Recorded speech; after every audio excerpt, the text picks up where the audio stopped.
Chapter 1: The Beginning of Dreams, the World of Dragon Ball. In the world of Dragon Ball, on Earth, beyond a vast expanse of Baozi Mountain, stood a tall, slender man with a chiseled face, gazing blankly from the edge of a precipice beside a small pool of water. Is this me? Who am I? Where am I? Li Lin stared into the reflection in the water, brushing his fingers over the unfamiliar visage, murmuring softly to himself.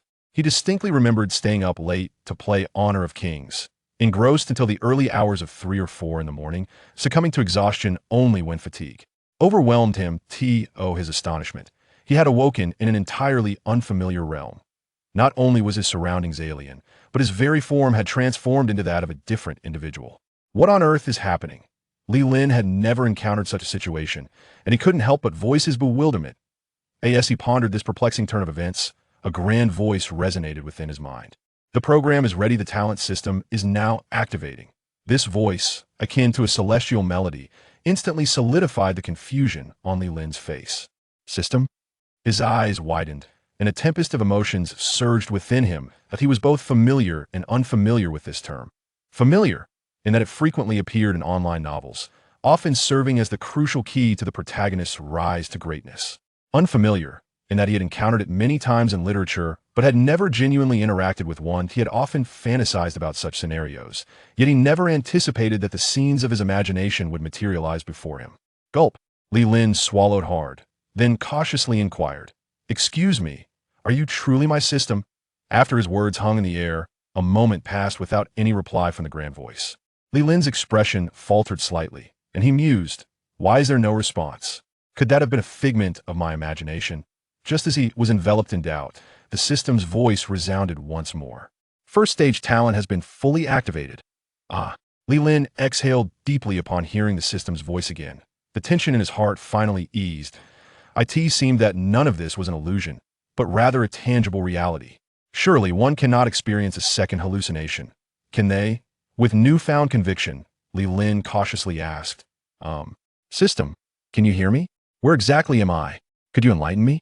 Being his first encounter with the legendary system, he adopted a particularly humble demeanor, aware of the precious boon he had received and wary of offending it, lest it abandon him. Yet, despite his respectful tone, the system remained unresponsive to his inquiries. What is going on? Why the silence? Li Lin scratched his head, exasperated. This system was not quite what he had anticipated. Was he not the host? Regardless of the system's temperament, it ought to acknowledge the words of its host. Suddenly, as Li Lin found himself at a loss, a refreshing sensation surged through his mind. His previously dull intellect sharpened instantaneously, and his blurred vision transformed into crystal clarity, accompanied by a faint, ethereal white aura enveloping him. This phenomenon persisted for approximately 10 minutes. Li Lin involuntarily took a deep breath, slowly exhaling a cloud of stale air. He felt as though his body had undergone a profound transformation, an inexhaustible force yearning to burst forth from his veins. Moreover, several clear lines of text materialized within his mind. What is this? Li Lin gazed at the suddenly appearing words, beginning to read them aloud, word by word. First stage talent. 1. Restructuring of physical strength. 2. Tenfold learning and comprehension ability. 3. Accelerated recovery of injuries and stamina. 4. Enhanced strength during combat. 5. Base battle power surpassing Super Saiyan 2. The above constitutes the first stage talent. Upon reaching a certain level of power, the second stage talent will automatically activate. After reading through the text, Li Lin slightly parted his lips, his eyes brimming with astonishment. Gulp. He swallowed hard, feeling his mind swirling with shock, yet he needed to analyze the meaning behind these words. The first item, restructuring of physical strength, was self-explanatory. He had evidently transformed into a new form, likely a result of this very effect. The second item, tenfold learning and comprehension ability, along with the third, accelerated recovery of injuries and stamina, and the fourth, enhanced strength during combat, seemed tailor-made for the protagonist of a novel. Truly a legendary system. What astonished Li Lin even further was the fifth item, base battle power surpassing Super Saiyan 2. While he did not watch many animes, he was certainly familiar with the term Super Saiyan. Coupled with the words battle power, he could now ascertain that this world was indeed the Dragon Ball universe. At this realization, Li Lin could not help but inhale sharply, striving to maintain his composure. Yet, even after several deep breaths of fresh air, his heart continued to race uncontrollably. His little heart thudded incessantly within his chest. After all, transitioning into the Dragon Ball world was already an unfathomable event. Now, suddenly possessing the power of Super Saiyan 2, could anyone remain unexcited? Approximately 10 minutes into this exhilaration, Li Lin's heart finally began to settle. He understood that this was not the time for joy. Although he had unexpectedly gained Super Saiyan 2 strength, he was still in the cataclysmic Dragon Ball universe.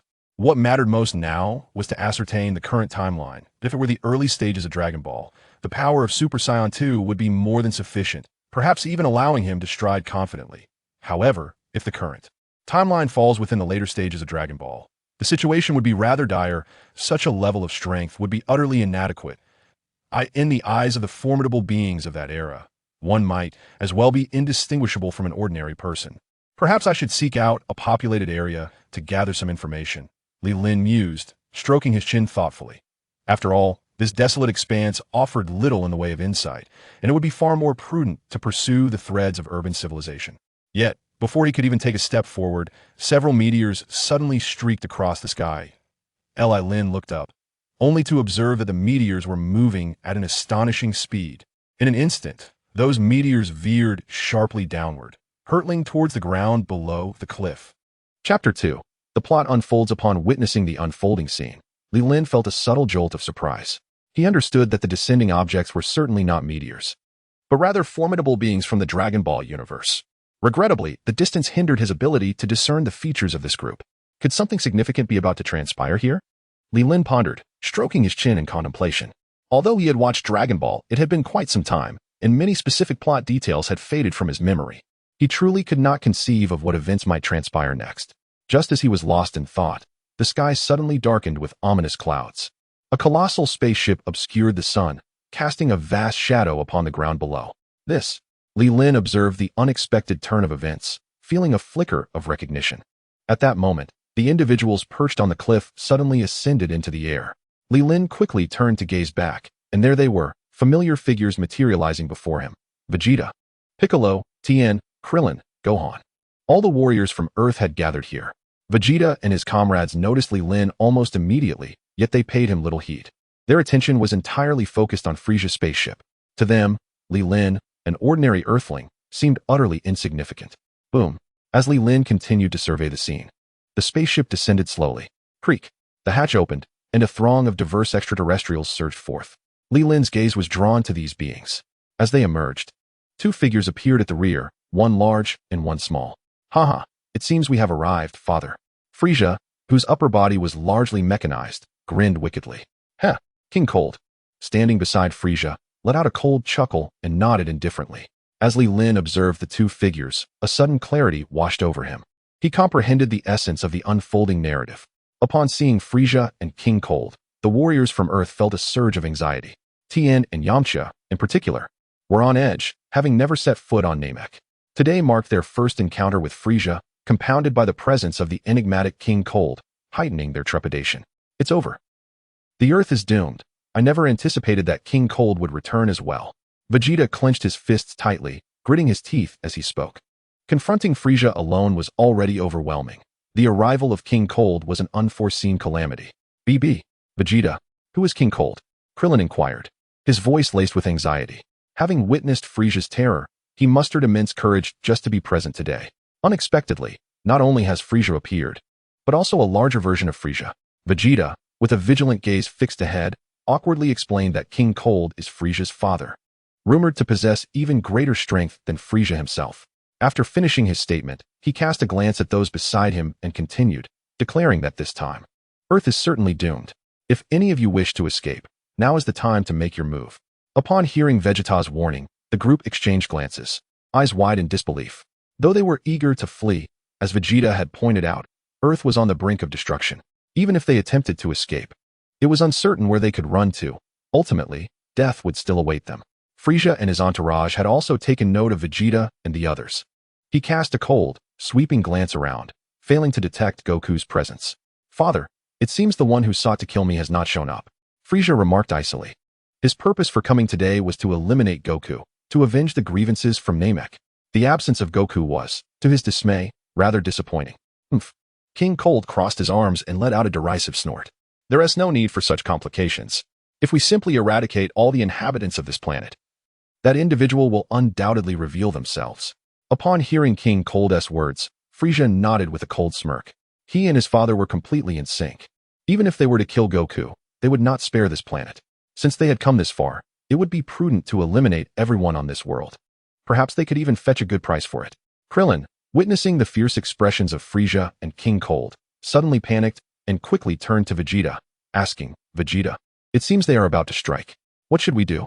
Vegeta, upon hearing the question, remained silent, his own heart racing with tension, beads of cold sweat trickling down his forehead. Though he often exhibited arrogance, he possessed a keen sense of self-awareness. The current situation was far beyond his capacity to handle. Frieza, observing the demeanor of Vegeta and his companions, felt a sense of satisfaction. He relished the fear displayed by the weak, particularly that of Vegeta. He aimed to see this proud scion prince grovel at his feet. Chapter 3. Is everything alright? Li Lin, caught between the two opposing atmospheres, felt a twinge of awkwardness. Standing amidst both factions, he found himself in a position where neither advancing nor retreating seemed feasible. He could only remain frozen in place, wearing an awkward smile. Oh? Frieza had naturally noticed Li Lin, his brow furrowing slightly as he slowly raised a finger and declared, Let us start with you. This was the first time he encountered someone who appeared unafraid in his presence, even managing to smile. Such individuals made him exceedingly uncomfortable. If they were uncomfortable, then the only resolution was to send them to their demise. Li Lin, seeing Frieza point at him, slightly parted his lips in disbelief, astonished to find himself the first target. At this moment, his expression involuntarily shifted into a state of panic. Although he possessed extraordinary strength, he was utterly at a loss on how to harness it. The power within him was an enigma. Hey, you need to get out of the way, Krillin urgently shouted, his innate kindness surfacing as he witnessed a vibrant life teetering on the brink of death before him, his heart heavy with compassion. Fool. Vegeta furrowed his brow, casting a disdainful glance at Lin, clearly regarding him as an utterly defenseless ordinary earthling. He pondered the folly of humanity on this planet. Should they not be fleeing in such dire circumstances? Instead, they stood there, dumbfounded for far too long. Now it seemed, they would have to pay the price for their ignorance. Tianjin and Yamcha shook their heads in resignation upon witnessing the scene. Though they yearned to rescue the young man below, their own lack of strength rendered them helpless. Rushing in could very well lead to their demise alongside him. Huh. Upon hearing Krillin's shout, Lin snapped out of his stupor and instinctively sought to evade. After all, he had yet to undergo systematic training and was still clueless on how to unleash his own power. To perish without even having the chance to fight back would be utterly humiliating. However, even as he attempted to dodge, it was already too late. A cruel smile crept across Frieza's face as a purple glow suddenly ignited at his fingertips. With a swift motion, a straight beam of purple energy shot forth, hurtling towards Lin. Lin's eyes widened in terror as he beheld the annihilating beam approaching him.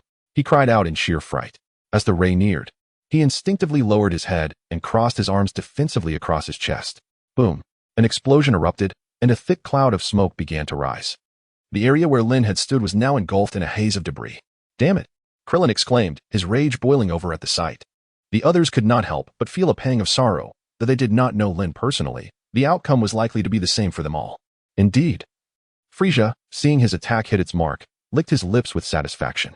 Haha. He then shifted his gaze back to Vegeta and the others, remarking, Now, it is your turn. The group shivered under Frieza's malevolent gaze. Krillin, once filled with wrath, found his anger swiftly supplanted by dread as he sensed the chilling aura of death. His body instinctively recoiled a few steps. Let all of you perish. Frieza's eyes glinted with a sinister light as a sphere of purple energy materialized in his hand. Witnessing this, everyone braced themselves, taking up defensive postures in anticipation of the impending battle. However, just as Frieza was poised to eliminate them, the voice of King Cold interrupted him. Frieza, wait a moment. Upon hearing the voice, Frieza's brow furrowed slightly, a hint of displeasure apparent on his face. Nevertheless, he ceased his assault, turning his head with a nonchalant inquiry. What is it, father? King Cold did not meet Frieza's gaze, instead fixating on the area where the explosion had occurred. Confused, Frieza followed his father's gaze. The onlookers on Earth, witnessing Frieza's cessation of hostilities, breathed a collective sigh of relief. Simultaneously, their curiosity piqued. They directed their attention to the unfolding scene, eager to discover what could possibly have caused Frieza to halt his attack. Amidst the crowd's inquisitive stares, a calm voice suddenly resonated. That was close, very close. I nearly met my end. As the smoke gradually dissipated, the figure of Li Lin emerged, the target of the earlier assault. The unexpected turn of events caused Frieza's pupils to constrict sharply. Not only Frieza, but the array of powerful beings on Earth were equally astonished by the current development. This fellow is unharmed? Krillin remarked in disbelief. He was not alone. Even Vegeta bore a look of surprise. The people of Earth had endured Frieza's strike and emerged unscathed. Had he not witnessed it with his own eyes, he would hardly have believed it. Chapter 4. A Test of Skill. This time, there will be no near misses. Frieza raised his hand, coldly asserting his intent.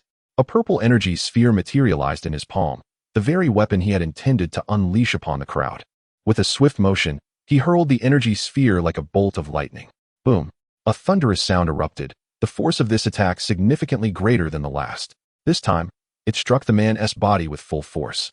Hence, the man who had narrowly escaped death moments ago was undoubtedly doomed. I suppose I've disappointed you yet again. I'm still alive. As the thick smoke cleared, Li Lin's voice rang out once more. He appeared remarkably composed, a smile gracing his features as he regarded Frieza. Initially, when Frieza had launched his first attack, Li Lin had braced for his demise. To his astonishment, Frieza's assault had landed without inflicting any pain. It felt more soothing than a massage. This is impossible. Frieza stared at Li Lin in disbelief, incredulity etched across his face. His previous attack had not only failed to extinguish this individual, but had inflicted no damage whatsoever, merely leaving his clothing somewhat soiled. The shock reverberated not only through Frieza, but also through Vegeta and the others, their astonishment equally profound. Who is this individual? I do not recall such a powerful being existing on Earth, questioned Piccolo. Although he was a Namekian, he had spent his entire life on Earth and was well acquainted with its formidable warriors. However, the individual before them remained utterly unaffected. Tianjin Fan and Yamcha shook their heads simultaneously upon hearing the name. They bore no recollection of the person in question, setting aside the matter of recognition. This individual likely possessed formidable strength and could potentially vanquish Frieza.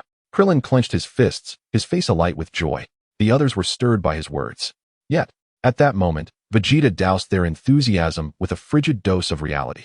Do not indulge in fantasies. Do not presume that withstanding 2 blows, one can defeat Frieza, he stated, folding his arms with indifference. His fear of Frieza was deeply ingrained. He believed that aside from a Super Saiyan, no one could hope to conquer Frieza. The group's fervor was ruthlessly extinguished. Vegeta's assertion was undeniably accurate. The energy Frieza had just unleashed was far from his full capacity. Should he unleash his full might, it was likely that no one present could stand against him. It appeared that they would still have to rely on Goku. Kid, I admit I underestimated you. But the game ends here. Frieza declared coldly. The failure of 2 attacks had thoroughly incensed him. He found the inhabitants of this planet utterly detestable. He resolved to obliterate the planet, ensuring that all its beings would perish at his hands. Oh, is that so? Li Lin replied, his demeanor calm as he chuckled softly. He then raised a finger and continued, the technique you employed during your first attack against me, was it not this one? What? Frieza questioned, perplexed by Li Lin's words. Li Lin had no intention of elaborating. He merely shook his head with a smile, and suddenly, a beam of white light materialized at his fingertip. Whoosh! A white energy ray surged toward Frieza's position, far exceeding the power of the previous attack by hundreds of times. Not only was its potency magnified, but its speed had also increased several-fold. No! Frieza exclaimed in terror, realizing the magnitude of the impending assault. However, the ray was simply too swift for him to evade. The white beam pierced through his body, causing it to swell rapidly, resembling a balloon. Boom! The sound of an explosion erupted suddenly. Frieza's form shattered into countless fragments. And in that final moment, he could not even utter a cry of anguish. The cosmic tyrant met his demise on Earth. The events unfolded with startling abruptness. King Cold witnessed Frieza's death right before his eyes, unable to intervene even once. Frieza was annihilated? Krillin seemed unable to comprehend the scene before him. His eyes filled with astonishment. After a brief acknowledgement, Piccolo nodded and remarked, it seems so. At that moment, Vegeta was rendered speechless, his eyes filled with astonishment. Just moments ago, he had asserted that Frieza could not be so easily vanquished. Yet, he found himself utterly astonished as the individual before him effortlessly dispatched Frieza. Was it necessary for the slap to come so swiftly? The way he now regarded Li Lin was devoid of the previous disdain. To be capable of eliminating Frieza in a single blow, what kind of formidable strength must this person possess? Chapter 5. Now, it is your turn. Li Lin's lips curled into a subtle smile, his expression gleeful as he nodded in acknowledgement. Truly, The power of Super Saiyan 2 was indeed formidable. He silently commended the system in his mind. Merely by observing the techniques employed by Frieza, he had managed to conceive the method of their execution in an instant. Without hesitation, he countered with even greater force. With a surge of excitement, Li Lin turned to King Cold and calmly stated, "Now, it is your turn." Upon hearing this, King Cold's heart tightened, and his pupils began to constrict. The existence of such a powerful individual on Earth was something he and Frieza had not anticipated. Now that this person had turned his attention towards him, a sense of apprehension washed over him. "Young one, do not become too complacent. I am capable of matching your previous feat." King Cold steadied his emotions and spoke with a frigid tone, unperturbed by Frieza's demise.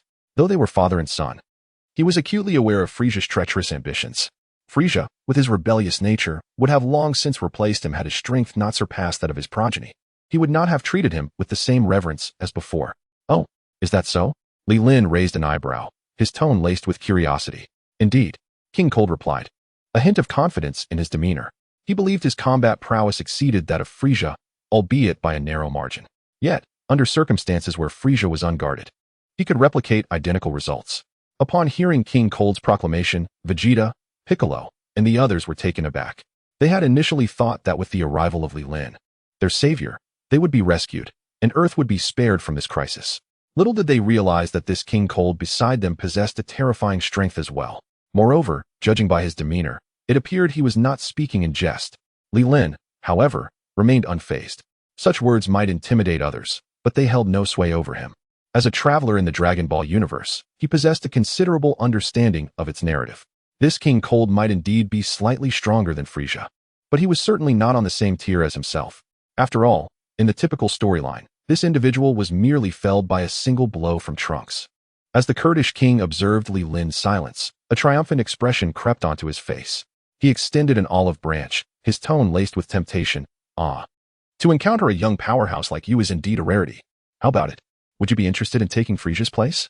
I could adopt you as my son, and together we could conquer this universe." Li Lin, taken aback by the king's words, blinked in surprise. He had merely momentarily lost focus and was astonished that this individual would propose such an absurdity as adopting him. Given his familiarity with the narrative and his possession of extraordinary abilities, he was undoubtedly a formidable contender. How could he be foolish enough to accept such a proposition? "I have no interest in becoming your son," Li Lin scoffed, his disdain evident as he curled his lip. He raised his finger and continued, "You should descend to hell and seek your actual son." Upon hearing Li Lin's scornful remarks, the king's expression darkened. However, before he could retort, a flash of light erupted from Li Lin's fingertip. In an instant, a white energy beam shot forth like a bullet, piercing through the king's chest. The force of the impact sent him staggering back several steps, his unsteady gait causing him to collapse to the ground, with his hand pressed against the wound. The Kurdish king could not suppress a cough of blood. Simultaneously, he felt his life force rapidly waning. "Indeed, you are somewhat stronger than Frieza. You survived my attack," Li Lin remarked, raising an eyebrow, a hint of surprise in his voice. However, this momentary astonishment quickly dissipated as he conjured a white energy sphere in his hand, the very same he had absorbed from Frieza's second strike. Apart from its different hue, the energy contained within was astonishingly powerful. Seeing Li Lin prepare for a second assault, the Kurdish king was struck with dread. He hastily raised his hands in a gesture of surrender. "No, please, don't kill me. I'll leave Earth immediately. I promise never to return to this galaxy." Before he could finish his plea, Li Lin released the energy sphere. "No." The Kurdish king cried out in despair. Severely injured, he was utterly unable to evade this impending attack, forced to watch as he was engulfed by the blinding white light. Boom. The explosion resonated throughout the heavens, a plume of smoke ascending as the entire mountain trembled violently, boulders cascading from the summit. After a prolonged moment, the remnants of the explosion began to wane, and tranquility gradually returned to the scene. As the smoke dissipated, only a pile of blackened remnants remained where the once mighty Kurdish king had stood. Chapter 6. The battle concludes. Trunks arrives in the aftermath. Aside from Li Lin and the warriors of Earth, only Frieza and a handful of minions brought by the Kurdish king remained. The foot soldiers could never have anticipated that the two most formidable kings in the universe would be reduced to nothingness in the blink of an eye. After vanquishing King Cooler, Li Lin turned his gaze toward the hapless soldiers. "Please, don't kill me. I beg you." One of the soldiers, seemingly unable to withstand Li Lin's penetrating stare, fell to his knees and began to plead for mercy. Witnessing the scene, the others quickly followed suit. kneeling and uttering words of supplication. In an instant, the mountain echoed with their voices, intermingled with the sounds of weeping. Li Lin, slightly furrowing his brow, slowly waved his hand. He was no bloodthirsty killer and held little regard for these foot soldiers. As long as they did not provoke him, it was permissible to let them go. The soldiers, noticing Li Lin's gesture, felt an immediate surge of relief. "Thank you, my lord, thank you," they exclaimed, wiping their tears and snot away, hastening to board the spacecraft in a frantic rush, fearing they might be left behind. With a thunderous roar, the spacecraft powered up and ascended slowly into the sky. Before long, it vanished from the Earth's atmosphere, venturing deep into the cosmos. Those left on Earth watched in stunned silence, their mouths agape. Their eyes were filled with profound astonishment, as the crisis facing the planet had been so effortlessly resolved by this enigmatic figure. Moreover, it was executed with such swiftness and decisiveness, without any unnecessary theatrics. With but a casual display of energy blasts, he had dispatched Frieza and his father with ease. "Vegeta, what do we do now?" Krillin inquired, glancing at his companion and swallowing hard. Vegeta, being the strongest among them, was naturally looked to for guidance.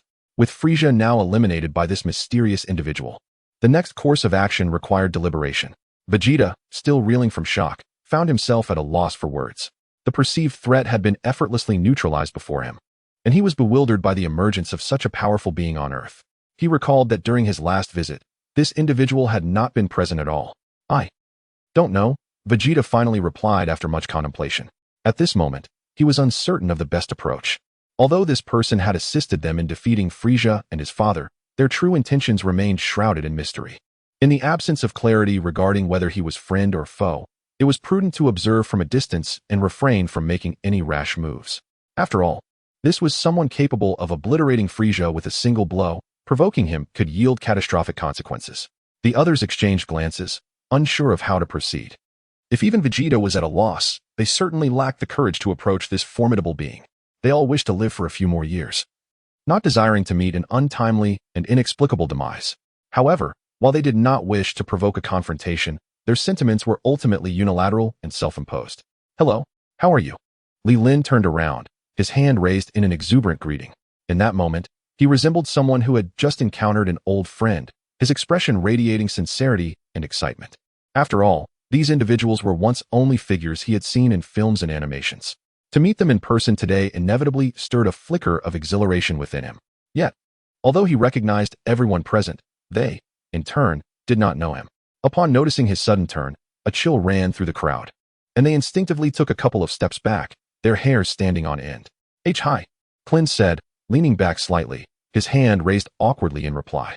In the past, such an enthusiastic display from Li Lin would have prompted him to approach and engage in conversation. However, today, having endured an overwhelming amount of fear since learning of Frieza's impending arrival on Earth, he remained in a heightened state of anxiety. Even though Frieza had been vanquished, the appearance of this unfamiliar figure still unsettled them. Amongst the throng, however, there was one exception. Upon catching sight of Li Lin's handsome visage, her fear instantly dissipated, replaced by a starry-eyed expression, as if hearts were dancing in her gaze. She thought to herself, how could such a striking individual possibly be a villain? With that, she waved her small hand in a friendly manner towards Li Lin, sighing in resignation at the peculiar expressions of the crowd. Li Lin offered a smile and a nod to Bulma. He could empathize with their current emotions, having experienced both joy and sorrow in quick succession. Moreover, the sudden appearance of a powerful stranger would undoubtedly evoke more trepidation than delight. Just as he was about to continue the conversation, a mysterious flying craft abruptly appeared in the sky. "Oh, is that Trunks arriving?" Li Lin mused, gazing upward. The craft bore an uncanny resemblance to the time machine from his memories. If all went as expected, it was indeed the time machine piloted by future Trunks. The sudden appearance of this enigmatic vessel captured everyone's attention, drawing all eyes skyward. The craft descended smoothly, landing directly in front of Li Lin with a soft thud. The hatch at the top of the vehicle creaked open, and a blue-haired youth leapt out, clad in a work uniform and wielding a long sword upon his back. The youth took a deep breath and muttered to himself, "I finally made it." He then surveyed his surroundings, as if searching for something. After a fruitless search, he wore a look of confusion, pondering, "This is strange. Frieza should have arrived by now. Why is there no sign of him?" After scanning the area, the young man abruptly turned to look behind him. Li Lin gazed at Trunks across from him, smiling and eager to greet him. However, the young man merely glanced past him, directing his attention to the crowd of Earthlings behind. Witnessing this scene, Li Lin felt a twinge of embarrassment. His hand, which he had intended to raise in greeting, reluctantly fell back to his side. It was not that Trunks was impolite. Rather, he simply did not recognize Li Lin and perceived him as just another ordinary inhabitant of Earth. Trunks surveyed the familiar faces in the crowd, a wave of nostalgia washing over him. His expression softened considerably upon seeing Bulma. When his gaze lingered on Vegeta, it became apparent that he was lost in thought, pondering something profound. The onlookers regarded the sudden appearance of this unfamiliar youth with heightened vigilance, puzzled by the inexplicable arrival of so many enigmatic strangers in such quick succession. The aura emanating from this young man indicated he was no ordinary individual. Oh my, another handsome fellow, Bulma thought, utterly captivated, her eyes wide with admiration. The boy before her, much like Li Lin moments ago, was simply stunning. She couldn't help but wonder if fate had conspired to deliver her two charming suitors, perhaps in response to the inadequacies of her current boyfriend. Li Lin, overhearing Bulma's thoughts, couldn't suppress a chuckle. If she were to learn of this youth's true identity, one could only imagine her reaction. Excuse me. Trunks scratched his head and spoke up. Have you seen Frieza? I have come specifically to eliminate him. According to my calculations, he should have landed in this era. Upon hearing the boy's words, Vegeta's fists clenched tightly, a flicker of anger igniting within him. This fury was not directed at others, but stemmed from his own sense of inadequacy. After all, he had no familial ties to Frieza and felt no obligation to defend him. Moreover, the tyrant was already deceased. His anger was rooted in his own lack of strength, his perceived weakness. Frieza had been an overwhelmingly powerful entity, a veritable nightmare that sent chills down his spine at the mere mention of his name. Yet now, this formidable specter had been effortlessly dispatched by the mysterious figure before him, followed by the emergence of a young man who claimed he would vanquish Frieza with an ease that belied the gravity of the situation. The carefree demeanor of the two was a deep affront to the proud Scion Prince. He began to berate himself internally, roaring in frustration at his own frailty. Why was he so weak? To think he might require rescue from another. Why couldn't he transform into a Super Saiyan like Kakarot? Had he been able to do so, perhaps he would not be consumed by such anger.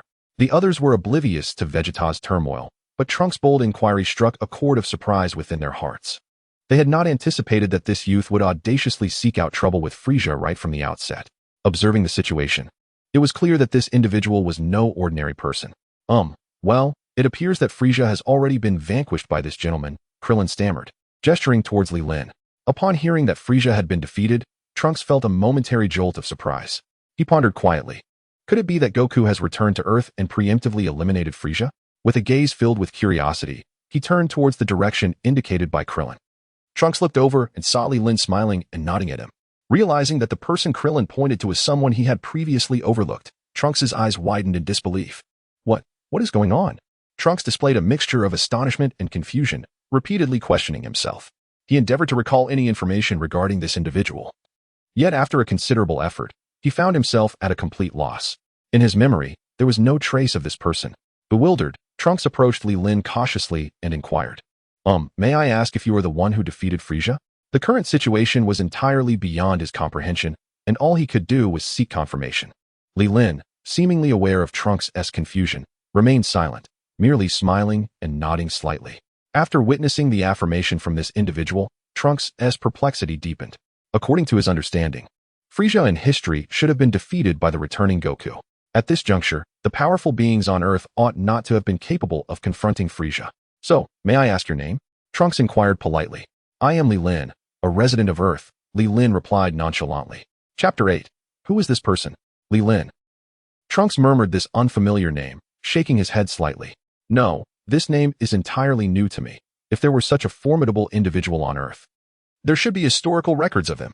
Could it be that the time machine malfunctioned and transported me to a different timeline? Li Lin, observing Trunks' bafflement, chuckled and shook his head. He yearned to elucidate the matter, yet reason dictated that he refrain from doing so. Revealing his identity as a time traveler could invite complications, especially considering that there exist higher powers in this world. The others present, having overheard the conversation between the two, were left utterly mystified, unaware of the nature of their discussion. It seemed that, amidst the confusion, Li Lin was the only one with clarity. Just as everyone was engulfed in perplexity, a shooting star suddenly streaked across the sky. It's Dad. Dad is back. Gohan exclaimed with excitement, gazing upwards. As the son of Goku, he remained acutely sensitive to his father's presence. At the very moment when the meteor appeared, he sensed the presence of Goku. Upon hearing Gohan's words, the crowd instinctively looked up, attuning themselves to the aura in the air. Indeed, after everyone had absorbed this sensation, joyful smiles blossomed upon their faces. Yet, this time, Li Lin felt a tinge of melancholy. He still could not perceive the existence of the energy. He could only see a circular spaceship soaring through the sky, approaching their location. Unable to fathom what it truly felt like to sense energy, he was left in confusion. Boom. The spaceship that Goku was aboard crashed directly onto the ground, not far from the crowd. Their attention was immediately captivated, and their expressions turned to one of excitement. After such a lengthy separation since their time on planet Namek, they found themselves yearning for the reunion. Li Lin, too, gazed curiously at the circular spacecraft, feeling a surge of anticipation as he was about to meet the protagonist of the Dragon Ball world. With a creak, the hatch of the small circular spaceship sprang open. A robust man, somewhat disheveled and dressed in peculiar attire, emerged slowly. Although it was Li Lin's first encounter with him in person, he recognized him instantly. This was indeed Son Goku, just as he had seen in the anime. Dad! Gohan could no longer contain his jubilant emotions and shouted joyfully, sprinting towards Goku with open arms. Goku, upon seeing his son rush towards him, was filled with immense happiness. After a long separation, he embraced Gohan tightly. Glancing at the crowd atop the hill, Goku waved cheerfully. With a gentle leap, he soared directly before them. Everyone, it has been too long. Goku greeted them with a smile. Krillin, Piccolo, and Tien gathered around him. Tien teased, "It seems you've grown considerably stronger during our time apart." Hee. Goku scratched his head, smiling humbly at the compliment. The others chimed in, eager to share their own stories after such a lengthy hiatus. Goku reciprocated, expressing that after wandering the cosmos for so long, nothing compared to the comforting familiarity of home on Earth. It's wonderful to see that everyone is well. Goku beamed at the group, but then his expression shifted to seriousness as he continued, "I heard that Frieza had also arrived on Earth. Where is he now? Hasn't he shown up yet, has he?" Just as the others were about to explain Frieza's whereabouts, they were interrupted by a voice. "Frieza has already been eliminated." It was Li Lin, stepping forward with a smile. "It's a pleasure to meet you, Goku." The crowd parted to make way for him. Upon hearing Li Lin's voice, Goku momentarily froze, then broke into a goofy grin. Oh, it's a pleasure to meet you." Clearly flustered, as this was his first encounter with Li Lin. A whisper began to stir within, pondering the emergence of such a formidable warrior on Earth, one capable of defeating even Frieza. It was not long ago that I, having transformed into a Super Saiyan on Namek, had triumphed over Frieza myself. As Trunks observed Li Lin approaching to engage in conversation, he suddenly recalled his mission in this timeline. His thoughts had been momentarily disrupted by Li Lin's unexpected presence, causing him to forget his primary objective. "Mr. Goku, may I have a moment of your time?" Trunks called out, his form darting swiftly to stand before Goku. The latter, upon encountering this unfamiliar individual, found himself momentarily bewildered, contemplating the identities of these new faces. After such an extended absence, how had so many unknown figures emerged? Before he could ponder further, Trunks seized him and swiftly pulled him to the other side of the mountain. The onlookers were left in a state of confusion by the sudden action of the young man. Li Lin, however, remained remarkably composed, for his status was that of a seer, possessing an innate awareness of the circumstances. Trunks, fully aware of the purpose behind seeking Goku, led him to the precipice on the mountain's far side, where their conversation commenced. Though the crowd could observe their figures, the content of their dialogue remained a mystery.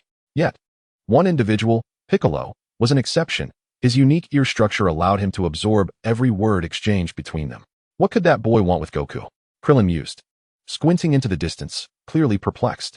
"I have no idea," came the collective response, as most shook their heads, unable to discern the nature of the discussion from such a distance. However, just as the audience's curiosity piqued, an overwhelming aura erupted from the two combatants. Trunks and Goku simultaneously transformed into Super Saiyans, unleashing a powerful energy that sent gusts of wind swirling around them. "What is happening? That boy has transformed into a Super Saiyan," Krillin exclaimed, his jaw dropping in astonishment. "This is impossible," Vegeta echoed, equally taken aback. Among the gathered, he felt the most shock. He had no recollection of such a youth among the Saiyans, and all Saiyans were supposed to have black hair. Yet this boy's blue locks defied that characteristic. As the others processed their surprise, the two warriors had already begun to engage in combat.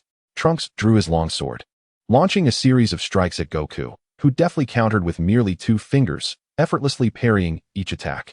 Their skirmish did not last long, but through their brief exchange, they gleaned insights into each other's strengths and abilities. After the competition, Trunks wore a look of delight as he sheathed his sword, and continued his conversation with Goku, smiling. Why? Why did an inexplicable individual suddenly appear, capable of transforming into a Super Saiyan? Vegeta felt a surge of resentment, his temples throbbing with tension. The others sensed Vegeta's unusual demeanor and instinctively distanced themselves from him. Who could tell if this fellow had been provoked? What if he were to go berserk next? Meanwhile, the conversation reached its conclusion as Trunks divulged all the forthcoming events to Goku. Just as they prepared to end their discussion, Trunks halted, pointing at Li Lin, and inquired, "Mr. Goku, do you know that person?" Upon realizing Trunks was referring to Li Lin, Goku, with a helpless expression, replied, "I'm sorry, Trunks. This is my first time meeting him as well." Trunks furrowed his brow slightly and nodded slowly, seemingly deep in thought. "No matter, let us proceed." With that, Trunks eagerly flew over. Goku, scratching his head in confusion, followed suit.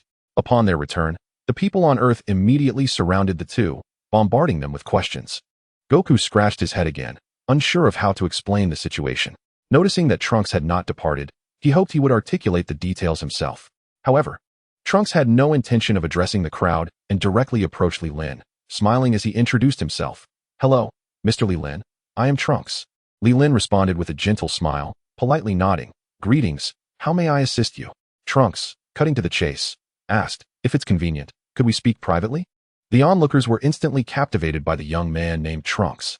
Li Lin, in a calm demeanor, replied, "There is no need for a private discussion. I am already aware of the events that will unfold in the future, and I shall do my utmost in this timeline." Trunks' eyes widened in astonishment upon hearing this. Goku and Piccolo, also present, were equally taken aback, unable to fathom how this individual, Li Lin, could possess knowledge of future occurrences. How do you?" Trunks stammered in shock. Before he could finish, Li Lin interjected, "As for how I know, I'm afraid I cannot disclose that information. However, I assure you that I will lend my assistance when the time comes." Trunks opened his mouth, intending to say something, but found himself at a loss for words. Recognizing that others have their own secrets, he decided it would be futile to press further. Thus, he nodded and earnestly expressed, "In that case, I would like to extend my gratitude on behalf of humanity in the future, Mr. Li Lin." As he simultaneously produced a universal capsule, a time machine materialized before him. Thus, under the watchful gaze of the crowd, Trunks embarked on his journey through time, departing from this realm. In his heart, Li Lin silently shook his head, lamenting for the unfortunate Trunks. "Even though our timeline has been altered, your timeline still relies on you for salvation." He held a profound admiration for the future Trunks. To exist in a future devoid of hope requires immense courage. Regardless of the formidable adversaries he faced, he confronted them all alone. This tenacity shaped his character, setting him apart distinctly from other Saiyans. He was ruthless. If he could kill, he would do so without hesitation, extinguishing all potential threats in their infancy. Such decisiveness in battle was never seen in Sun Wukong or Vegeta. After all, one's environment profoundly influences their disposition. Chapter 10. Exceptional Talent. Upon witnessing Trunks' departure, Sun Wukong began to elucidate the impending events to the gathered crowd. However, due to his ineptitude and expression, he struggled to find a starting point. Ultimately, it was Piccolo who stepped in, reiterating the crisis relayed by Trunks while cleverly sidestepping the issue of his identity. Upon hearing that in just 1 year, they would be tormented by 2 androids, the crowd gasped in astonishment. "Thus it is settled, I shall commence my training," Piccolo declared, flicking his white robe before turning gracefully to leave. Vegeta, feeling severely demoralized, had no desire to linger any longer. He intended to embark on his grueling training, striving to achieve the transformation into a Super Saiyan at the earliest opportunity. As these thoughts crossed his mind, he cast a fleeting glance at Li Lin, contemplating that their next encounter would allow him to showcase his prowess. Without exchanging farewells, he left the crowd with his back turned, hastily departing in a determined direction. "Farewell, everyone, I shall take my leave. We will reconvene in a year," Tien Shinhan announced as he bid farewell to each individual, departing towards the horizon. The scene was left with only Li Lin, Sun Wukong, Sun Gohan, Krillin, Yamcha, and Bulma. Although Sun Wukong had absorbed this news, he did not exhibit the same panic as the others. After all, the warrior genes within him were exceptionally potent when confronted with a formidable opponent. His initial response was not fear, but rather an exhilarating fervor. Li Lin appeared equally composed, for he had already attained a strength comparable to that of a Super Saiyan 2. With a bit of foundational practice, he was confident that even the androids, let alone the future threat of Cell, would stand no chance against him. "Let us return," Krillin suggested to the remaining group, since Frieza and his ilk had been vanquished. There was little purpose in remaining here. Instead, it would be wiser to return and dedicate time to training in preparation for the impending android crisis in a year. Bulma, Gohan, and Yamcha expressed their agreement. Li Lin, where do you reside? Sun Wukong had no objections. He merely turned to his side and proposed. If there are no further matters to discuss, shall we train together for the coming year? He yearned for the opportunity to engage in combat with a formidable opponent like Li Lin. Anyone capable of defeating Frieza must possess considerable strength. Training alongside such an individual would undoubtedly yield significant benefits. Upon hearing Sun Wukong's suggestion, Li Lin nodded without hesitation and replied with a smile, "That sounds splendid. I could not ask for more." One of his innate talents was his ability to enhance his power through battle. Presently, Sun Wukong was the mightiest warrior on Earth, and training with him would undoubtedly facilitate his own growth. Additionally, he was in urgent need of learning some fundamental combat techniques. Krillin and the others saw no reason to object. From their previous conversations, they understood that although Li Lin had appeared mysteriously, he was likely not a malevolent figure. Since we have all come to a consensus, let us head to my home first. We can share a meal and unwind. Bulma proposed with a smile. Her eyes filled with admiration for Li Lin. A young, handsome, and powerful man like him held an irresistible charm for a woman like her. Li Lin chuckled and rubbed his nose, suspecting that Bulma's current boyfriend was the nearby Yamcha. The incident of Vegeta encroaching upon their relationship likely transpired within the past year. The group unanimously agreed to Bulma's suggestion. Soon, everyone boarded Bulma's flying vehicle, setting off towards the Capsule Corporation's location. During their flight, Krillin curiously inquired of Li Lin. "Excuse me, are you a native of Earth? I have not heard of you before." Li Lin smiled and nodded in affirmation. "Indeed, I am a true-born Earthling." He added silently in his heart, "Though not from this world's Earth. I previously resided in the mountains, detached from worldly affairs. So it's no surprise you haven't heard of me," he explained with a casual smile. "Oh, that makes sense," Krillin remarked, scratching his bald head thoughtfully. Upon overhearing their exchange, Gohan's interest was piqued, and with curiosity etched upon his face, he asked, "Uncle Li Lin, how did you train? You must be incredibly powerful. You defeated that wicked Frieza with a single strike." Sun Wukong, hearing his son's question, was momentarily taken aback before his expression brightened with excitement. While he was aware that Li Lin had vanquished Frieza, he was unaware of the specifics of the encounter. Now, hearing Gohan mention that it was accomplished with one blow, his heart began to race with exhilaration. He had not anticipated that this mysterious warrior, whom he had just met, would possess such remarkable strength. Although he could also defeat Frieza with a single hit at his current prowess, he still yearned for the chance to spar with Li Lin. Li Lin's expression faltered momentarily upon hearing Gohan's inquiry. He was at a loss for how to respond to the question, as his strength was not acquired through conventional means. Perhaps it was due to my exceptional talent. I had not deliberately honed my abilities, and my powers had naturally evolved to this point. Li Lin pondered for a moment and conjured a somewhat plausible excuse to deflect the inquiry. However, this statement was perceived quite differently by the others. Sun Wufan regarded him with a peculiar expression, while Krillin's face twitched slightly. Even Sun Wukong unconsciously swallowed hard. Fortunately, Vegeta was not present had he heard this response. He might have coughed up blood on the spot. After all, he had toiled tirelessly for so long, only to hear that someone else found it so effortless. No deliberate training? Powers that simply materialized? Why couldn't I achieve the same? Such questions swirled in the minds of the onlookers. Observing the varied expressions on their faces, Li Lin could only shake his head in exasperation, silently thinking, "Haven T, I told you all. It's a matter of exceptional talent.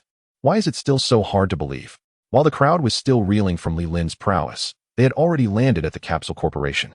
Vegeta had returned earlier and immediately locked himself in the gravity training room, dedicating himself to rigorous practice without a hint of self-consciousness.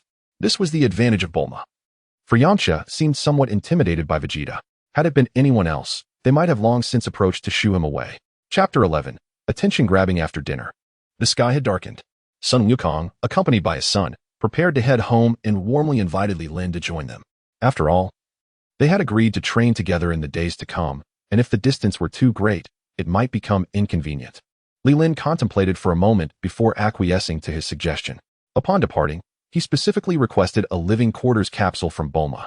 The following morning, after breakfast, Sun Wukong and Li Lin readied themselves for a sparring session. Just as they were about to commence, Li Lin suddenly uttered a statement that left everyone astonished. Wukong, let us not rush. First, teach me how to control my ki, and then perhaps a few basic techniques," Li Lin said, scratching his head with a hint of embarrassment. Sun Wukong, upon hearing this, nearly dropped his jaw in disbelief and exclaimed, "What do you mean, Li Lin? You can't control your ki?" Li Lin's face flushed with embarrassment as he nodded awkwardly. Though he was capable of executing some ki-based attacks, he was indeed quite ignorant of ki control. Gulp. Wukong swallowed hard and pointed at Li Lin, saying, "Then why can't I sense your ki? Haven't you suppressed your aura?" Wukong was deeply puzzled. If Li Lin was unable to control his ki, how could he not feel the latent power within him?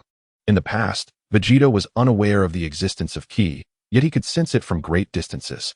Perhaps it was due to his unique physiology. Li Lin explained with resignation. He recalled that among the talents he acquired through the system, there was one that enhanced the strength of his physical form, which likely contributed to this ability. Upon hearing Li Lin's explanation, Sun Wukong remained perplexed, unable to grasp the concept fully. Fortunately, he was not one to indulge in deep contemplation. After a moment of thought, he decided to let it go. "Very well, allow me to elucidate further. I hope my explanation does not fall short," Sun Wukong said slowly. Li Lin nodded with a smile, courteously responding, "Not at all. You are too modest." His mind was exceptionally clear, and he was confident that a general overview would suffice for his complete understanding. Seeing that Li Lin was unperturbed, Sun Wukong began to speak, and his explanation lasted for half an hour. It must be said that while Sun Wukong excelled in combat, his teaching skills left much to be desired. Thankfully, he was addressing the highly perceptive Li Lin. Despite some stumbles, Li Lin managed to grasp the gist of the lesson. With a sigh of relief, they both exhaled simultaneously. "Li Lin, now that we've finished, you may need a few days of practice. Shall we engage in battle first?" Sun Wukong proposed excitedly, wiping the sweat from his brow. He recalled the struggles he faced with the Kai when trying to sense ki. If Li Lin wished to master it completely, he would undoubtedly require some time. Thus, it seemed prudent to indulge in a bout, especially since Sun Wukong was itching for a fight. "Just a moment," Li Lin replied with a smile, closing his eyes to focus on the ki within him. Sun Wukong furrowed his brow, opening his mouth to speak, but his words caught in his throat the next instant. Suddenly, an overwhelming aura filled the entire earth. With a thunderous roar, a brilliant white light erupted from Li Lin, soaring skyward like a pillar reaching the heavens. The entire space trembled under the weight of that formidable presence, as if on the brink of collapse. This ki is terrifying," Sun Wukong shuddered. Clenching his fists, his voice filled with excitement. He had assumed that Li Lin would need time to fully grasp the concept of ki. To his astonishment, not only did Li Lin comprehend it after a single explanation, but he also unleashed such an immense aura. It was a thrilling yet fearsome revelation. Sun Wukong continued, his body trembling with exhilaration, his hairs standing on end, while his blood surged with fervor. At that moment, this powerful ki permeated every corner of the earth, drawing the gaze of all formidable beings towards a singular direction. In midair, Piccolo sat in meditation, yet his expression was one of sheer astonishment. His gaze fixed intently upon the horizon. What is this? How could such terrifying power exist? At that moment, Krillin, who was training on Kame House, was drenched in cold sweat, his eyes filled with shock. Whose aura is this? Goodness, it's utterly frightening. At the Capsule Corporation, Vegeta was diligently training in the gravity chamber. Suddenly, as he sensed this overwhelming presence, he was jolted into alertness. With a furious burst of energy, he shattered the gravity chamber to pieces. Who is it? Who could wield such power? Vegeta's eyes widened in disbelief as he roared towards the heavens. The might of this aura far surpassed anything he could comprehend. While he was still striving to become a Super Saiyan, this presence eclipsed even that transformation. Refusing to yield, he could only unleash his fury in a primal scream. In the heavenly realm, the attendant bubbles supported the elderly Kaioshin, whose round eyes reflected palpable fear.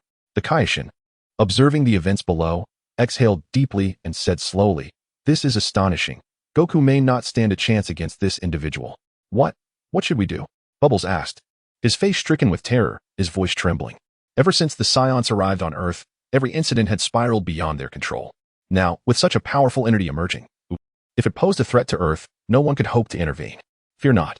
Judging by this person's past actions, he does not appear to be malevolent. There is no cause for alarm, the Kaioshin replied, leaning on his staff, his voice gravelly. He held faith that Lin was a good soul, evident from his defeat of Frieza and his mercy towards the other beings of the universe. In other words, even if this individual were a villain, what could they do? They could only watch in silence and pray to the heavens for mercy. On a small planet at the end of Snake Way, the North Kai's antennae twitched nervously, his face etched with anxiety. Beads of sweat dripped down his forehead like large grains of soybeans. Where did this person come from? Their power is truly terrifying.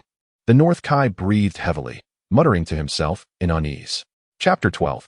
Challenge. The people of Earth did not remain idle. They sought the source of this overwhelming energy. In an instant, the strongest fighters on Earth converged near Lin. The magnitude of this aura was immense. Anyone with even a modicum of sensitivity to energy could feel it. Lin's released energy continued to surge, a radiant light illuminating the land beneath. Damn it, it's him, Vegeta said, his expression darkening. He had suspected beforehand that the one capable of emanating such a formidable aura was indeed Lin. Incredible. Such an immense presence. One could hardly believe it without experiencing it firsthand. Piccolo remarked gravely.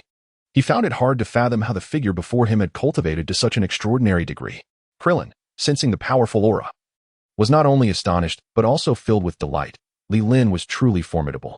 This overwhelming energy was unlike anything he had ever encountered before. With the addition of Wukong, the emergence of future androids seemed effortlessly manageable. Tien and Yamcha exchanged silent nods, implying that Earth might indeed be saved. After all, Lin had previously proclaimed that he would do his utmost when androids appeared. Suddenly, a furious shout erupted, shattering the moment. It was Vegeta. His face contorted in rage as he stormed over and grasped Krillin by the collar. What did you just say? He demanded, his fury palpable. Krillin, taken aback by Vegeta's wrath, felt utterly bewildered. He hadn't even intended to provoke him. I didn't say anything, he stammered in response. Humph. Vegeta scoffed disdainfully, his voice laced with indignation. You think I'm blind? Your words clearly belittled this prince. Krillin felt tears welling up inside him at the absurdity of the accusation. How could he possibly have dismissed Vegeta? Was this man out of his mind? Had training turned him foolish? Yet, these thoughts remained trapped within his mind, unspoken. I didn't mean it. Krillin blurted, gazing at Vegeta in a daze. Didn't he mean it? Vegeta was relentless, his voice booming. Let me make this clear. The androids will be eradicated, but it will be I, Vegeta, who delivers the final blow. Do you understand? As he spoke, his passion intensified, veins bulging on his neck. Krillin, enduring the onslaught of saliva, finally grasped the root of Vegeta's vexation. It was utterly incomprehensible. Outmatched in strength, he could only nod fervently, like a chick pecking at grain. Humph. Vegeta released his grip, crossing his arms defiantly as he glared at Lin. With the pressure lifted, Krillin collapsed to the ground, gasping for breath. He had merely spoken the truth and had nearly faced dire consequences. Resolutely, he decided to maintain a distance from this overly sensitive individual, lest he face a mysterious demise one day. Piccolo observed the entire scene with a detached gaze, choosing not to intervene. Tien and Yamcha, while seething with anger at Vegeta's antics, dared not voice their thoughts. Meanwhile, Goku was completely captivated by the aura emanating from Lin, oblivious to the commotion around him. His blood surged within, as if ready to erupt. Lin, so powerful, truly powerful. Goku gazed in awe, as if beholding a radiant beauty. Time flowed relentlessly, second by second. At last, the aura surrounding Lin reached its zenith in an instant. Suddenly, a sharp sound sliced through the air, and the overwhelming presence that enveloped the earth dissipated in an instant. The radiant white light shrouding Lin vanished. And as he slowly opened his eyes, he murmured to himself, "Is this the perception of Chi? Truly marvelous."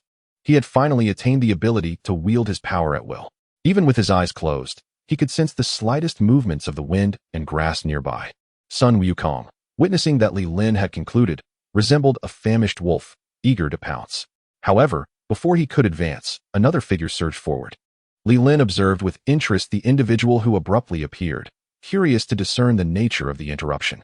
"Hey, Vegeta," the newcomer exclaimed, his gaze fixed intently on Lin. "I didn't expect you to be rather formidable. Do you dare to engage in a contest with me?" The onlookers shook their heads slowly at Vegeta's challenge to Lin. It was evident that they did not perceive the two as equals. Before Lin could respond, Sun Wukong interjected. "Hey, Vegeta, you sly one. I am Lin's opponent. Please step aside." The spectators nodded in silent agreement, believing that these two were indeed of the same caliber, while Vegeta, predictably, would be the one to suffer. "Less chatter, cockroach," Vegeta retorted, waving his hand dismissively. His gaze locked onto Lin, showing no intention of retreating. Lin chuckled softly, stroking his nose. Vegeta appeared to be an intriguing sparring partner, his enthusiasm for battle matching that of Sun Wukong. Unfortunately, he still lacked the strength, not yet having attained the Super Saiyan form. Even if he were to engage in combat, it would probably not yield significant enhancement for Lin. "Vegeta, perhaps you should return to your training, at present." You are not my match, Li Lin spoke gently, pausing briefly before continuing.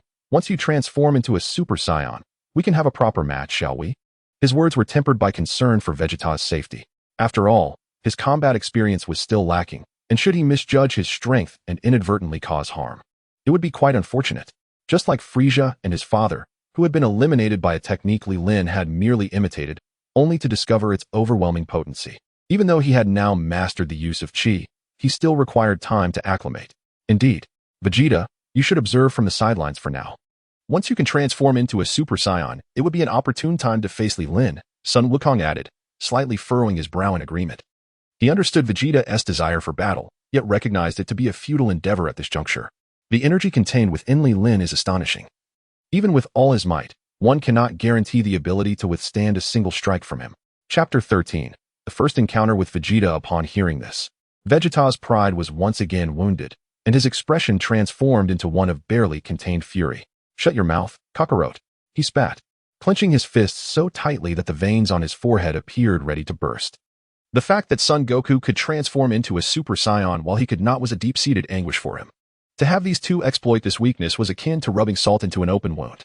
Son Goku observed Vegeta's furious demeanor, opening his mouth in an attempt to explain. However, Vegeta would not grant him the chance. Instead, he turned his ire towards Li Lin. And you? Are you afraid of my challenge? Scared of losing to me? Why all these excuses? Li Lin furrowed his brow, his countenance darkening. He had a fondness for Vegeta, albeit a sentiment stemming from the later arcs of Dragon Ball. At this moment, however, Vegeta's arrogance was rather off-putting. Very well, let us settle this swiftly, Li Lin stated calmly, his tone indifferent. Heh, Vegeta smirked coldly. What's the matter? Are you angry? Li Lin yawned and replied nonchalantly, anger is not the issue. I do not concern myself with insects. He genuinely felt no anger. But given the current atmosphere, it seemed inevitable that a confrontation would ensue. Otherwise, this fellow would cling to him like a stubborn leech, significantly hindering his training. The term insect ignited Vegeta's fury completely. Throughout his life, no one had ever referred to him in such a manner. Even during his time under Frieza, he had always been regarded as a threat and never belittled to the level of an insect. Through gritted teeth, Vegeta seethed, you will witness the might of an insect. With a thunderous roar, he unleashed his inner power, waves of energy erupting in all directions, enveloping him in a white aura. The surrounding onlookers felt the force of his presence and instinctively retreated, fearing they might be caught in the crossfire. Impressive, Vegeta, Son Goku remarked, admiringly observing the scene before him. He recalled that during their time on Namek, Vegeta had not possessed such strength. It was astonishing how much he had improved in such a brief period. Seeing the astonishment on Son Goku's face brought Vegeta a measure of satisfaction. Yet, he was acutely aware that this level of power was insignificant compared to Li Lin. After all, the energy radiated by Li Lin was far more formidable. Indeed, quite commendable. Li Lin nodded, speaking with a calm demeanor. He could sense Vegeta's energy. Aside from himself and Son Goku, any other warrior on Earth would pale in comparison. Thus, it is not in vain that he bears the title of Prince of the Saiyans. His innate talent is indeed remarkable. Upon hearing Li Lin's approval, a hint of pride finally graced Vegeta's countenance. Fixing his gaze, he declared, prepare yourself. In the next instant, Vegeta launched a powerful punch. The sound of sonic booms echoed relentlessly, and where his fist passed, not a blade of grass could survive. Dust swirled and smoke billowed. Li Lin observed the sheer ferocity of Vegeta's assault barreling towards him. Resolving not to hold back any longer, he steadied himself, focused intently, and countered with a punch of his own. Bang! The clash resounded like thunder, unleashing a tempest that lifted clouds of dust several meters into the air. As the debris dispersed, Vegeta felt a tingling in his arm and marveled inwardly at the formidable strength he faced. After exchanging blows, both fighters staggered back. Li Lin nodded to himself, recognizing that he had managed to control his strength quite well. Had he been reckless as before? Vegeta might have found himself in the underworld alongside Frieza and his progeny. Although Vegeta harbored a sense of trepidation, he did not retreat. His pride forbade him from conceding defeat. A resolution to determine superiority compelled him to charge at Li Lin once more. Li Lin, undeterred, assessed his power and unleashed another punch. Boom! A violent explosion reverberated, sending shockwaves through the area. The ground trembled, and Vegeta was propelled backward, crashing dozens of meters away. After rolling several times, he barely managed to halt his tumbling form. Li Lin wasted no time, instantly appearing before Vegeta. Thud! Thud! Thud! The dull sounds of his fists landing on Vegeta's body resounded. Spitting blood, Vegeta bowed his head, clutching his chest, his expression one of profound agony. Observing Vegeta's state, Li Lin raised an eyebrow. It seemed he had held back just enough to prevent Vegeta from losing consciousness. His intention was to render Vegeta unconscious, not to take his life. Thus, he had exercised restraint, but the result was a rather disheveled opponent who remained conscious. Li Lin shook his head, looking down upon him. With a swift motion, he lashed out with his leg like a whip. A cry of anguish escaped Vegeta as he took the brunt of the kick. Rolling on the ground for another 2 revolutions, blood streamed from his mouth, tracing a graceful arc in the air. His head swam, darkness engulfed his vision, and he finally succumbed to unconsciousness. Li Lin nodded with a sense of calm finality, murmuring, "It is finally over." The onlookers, witnessing the conclusion of this fierce battle, were filled with myriad emotions. They had scarcely perceived how Li Lin had struck. Vegeta had been felled, bloodied, and defeated, with no opportunity to retaliate. Though they had anticipated Vegeta's inferiority, they had not expected such a swift and overwhelming defeat, leaving him utterly powerless. If I were to face Li Lin, I could scarcely imagine the scenario. Krillin patted his chest and shook his head, expressing his astonishment. Piccolo cast a sidelong glance at him and bluntly remarked, "Don't be so presumptuous. Li Lin has just severely held back. If he were to fight with the same intensity he previously displayed, even Goku transformed into a Super Saiyan would likely fare poorly, let alone you." Heh. Krillin awkwardly chuckled while rubbing his bald head. He was merely speaking in jest against a formidable opponent like Li Lin. He would be too busy fleeing to even think about provoking him. How powerful, truly. Goku clenched his fists, nearly bursting with excitement. It was his first encounter with such a formidable adversary, and he could hardly contain his eagerness. "Li Lin, it's our turn." Chapter 14. The sparring match. Li Lin observed Goku's exuberance and nodded with a smile. Simultaneously, he began to assess the energy within him. As expected, although his battle with Vegeta had been brief, his energy had indeed increased slightly. It seems that the innate talent for growth through combat is beyond question. Goku was oblivious to Li Lin's thoughts. He only knew that he was about to engage with this top-tier powerhouse, and his heart brimmed with uncontainable joy. He busily moved his body, eager to warm up. Are these two finally about to begin? Piccolo murmured to himself. He was genuinely looking forward to their clash, curious to see how far Goku had progressed. His earlier assertion that even if Goku transformed into a Super Saiyan, the outcome would likely be unfavorable, was entirely based on the assessment of Goku's strength displayed on Namek. Now, however, determining who was stronger between them was far from straightforward. At that moment, Krillin and the others had their hearts in their throats, scarcely daring to breathe. Although they understood that this bout was merely a standard sparring session between the two, their excitement and tension were palpable, their palms sweating. After all, the two individuals before them were the strongest on Earth, and their duel promised to be exhilarating. As for Vegeta, who had already fainted, he would miss this captivating spectacle. In contrast to the spectators' anxiety, the two combatants appeared remarkably relaxed and composed. Goku, having finished his warm-up, smiled and said, "Well then, let us begin." Li Lin nodded in affirmation and beckoned with his hand. "Go ahead. I'll let you make the first move." Heh. Goku chuckled in response, no longer holding back. A surge of white energy erupted from within him, enveloping his entire being with an overwhelming aura that radiated outward. In an instant, he dashed towards Li Lin, appearing right before him. The onlookers held their breath, their eyes wide with anticipation, fixated on the movements of the two fighters, fearful that even the slightest blink might cause them to miss a breathtaking moment. Sun Wukong unleashed a powerful punch, imbued with an unmatched force, aimed directly at Li Lin's face. In a swift motion, Li Lin slightly tilted his body, allowing the fist to graze past the tip of his nose. Remarkable speed, Li Lin thought, momentarily astonished by Sun Wukong's explosive capabilities in his normal state. As he marveled, he retaliated by delivering a fierce kick to Sun Wukong's abdomen, his speed seemingly undiminished, perhaps even accelerating. Seeing his initial strike fail, Sun Wukong swiftly demonstrated his seasoned combat experience. He immediately withdrew, his legs propelling him backward as if equipped with springs, deftly evading Li Lin's attack. Yet, this was not the end. After kicking through the air, Li Lin was determined to maintain his offensive momentum. How swift, Sun Wukong mused to himself, realizing he could scarcely react to such velocity.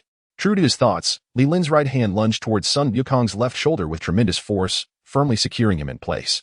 A twinge of pain crossed Sun Wukong's face as his brows furrowed slightly. "You can't escape this time," Li Lin remarked, observing Sun Wukong's discomfort with an air of calm. Suppressing his pain, Sun Wukong grinned and replied, "That may not be the case. With a deft movement, he flipped his left hand upward, seizing the wrist that gripped his shoulder. Before Li Lin could respond, a massive orb of energy began to coalesce in Sun Wukong's right hand. With a resounding boom, a golden wave of energy erupted from his palm, surging forth like a bolt of lightning. The energy wave struck its target with precision, leaving Li Lin no time to evade the close-range attack. His body was sent hurtling backward like a kite severed from its string, crashing into a nearby mountain peak. Boom! The rocks crumbled down, quickly burying him and sending a cloud of dust into the air. Krillin, witnessing the efficacy of Wukong's assault, raised his hands in exhilaration, exclaiming, "Wukong, well done. Truly impressive. You have not disappointed us." Yamcha echoed his enthusiasm, seemingly even more elated than the fighter himself. Though Tianjin Fan remained silent, his face mirrored the excitement of his companions. Upon hearing the cheers, Sun Wukong did not exhibit much joy.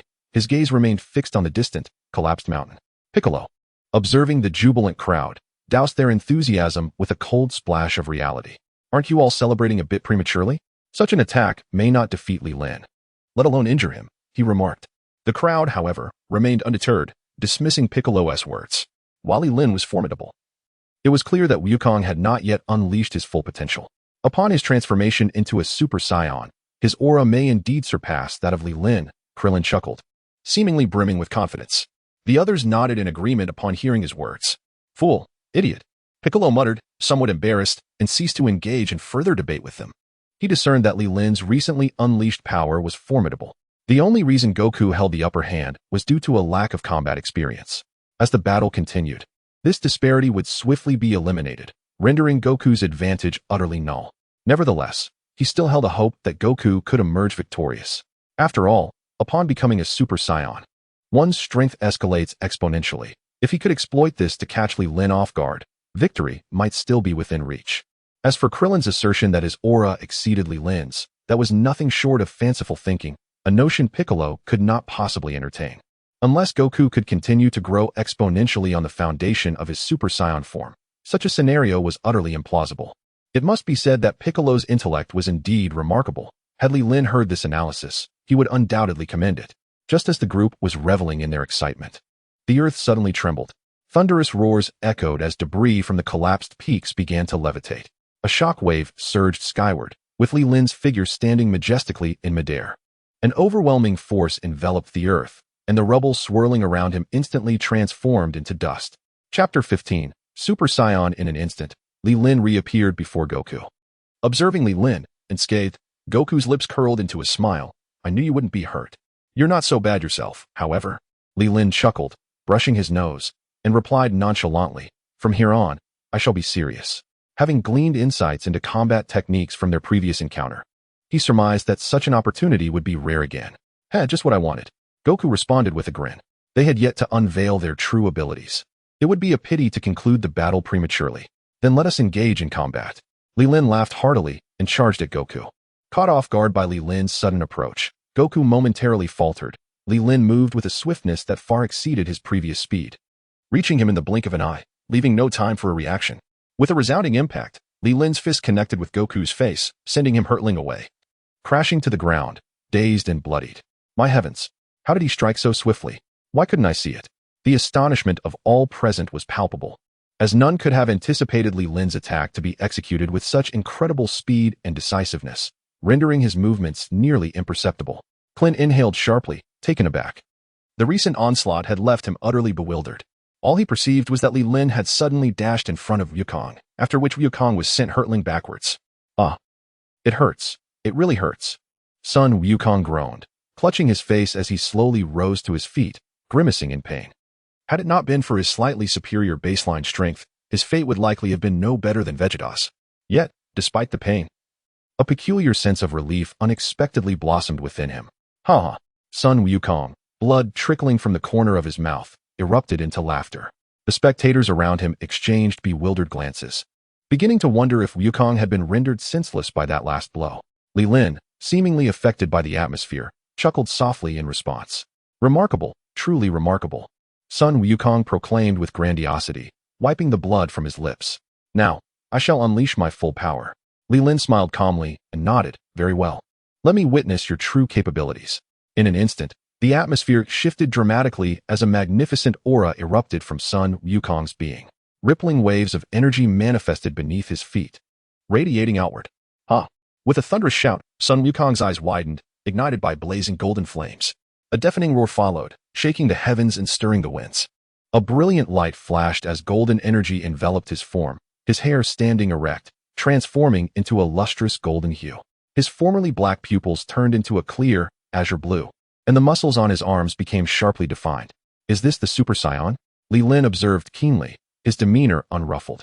Truly extraordinary. Although he had witnessed this transformation before, it was the first time he had observed it from such close proximity. Now, with his heightened sensitivity to energy, he could distinctly feel that Sun Wukong had achieved a qualitative enhancement. With a powerful thrust of his foot, Sun Wukong propelled himself forward, creating a resounding crack. He charged at Li Lin like a bolt of golden lightning. Yet, Li Lin maintained a serene smile, seemingly unfazed by Wukong's approach. Swish, swish, swish. Sun Wukong's fists rained down like a tempest, relentless in their assault. Li Lin merely shook his head with a gentle smile, appearing disinclined to evade. Just as Wukong's fists were about to make contact, the overwhelming, chilling aura re-emerged. The white energy surrounding Li Lin surged violently, akin to a blazing white inferno. Boom, boom, boom. Wukong's punches struck all around Li Lin, resulting in a cacophony of explosive sounds. At this moment, Li Lin summoned all of his strength. Amidst the frenzied barrage, his body swayed merely a few times, while his feet remained steadfastly rooted in place. As Sun Wukong grew increasingly astonished, he realized the extent of the disparity between himself and Li Lin was far greater than he had anticipated. Bam, bam, bam. He relentlessly swung his fists at Li Lin.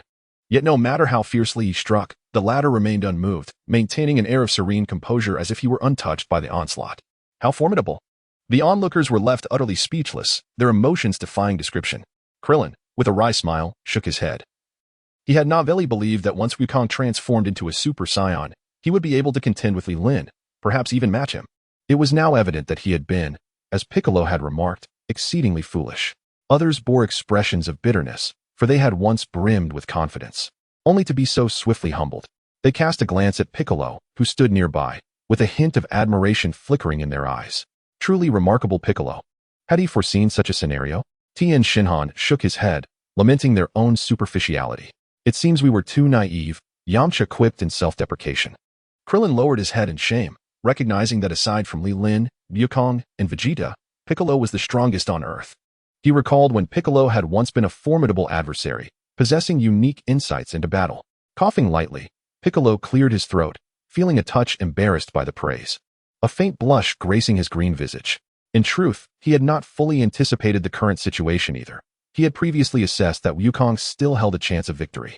Fortunately, he had refrained from voicing this opinion, lest he find himself as naive as the others, unable to perceive the gravity of the circumstances. Wukong's assault persisted. The sound of fists colliding resonating through the air. I cannot continue like this. I fear my stamina will falter first, Wukong mused inwardly. Each punch was delivered with all his strength, and such relentless attacks would wear anyone down.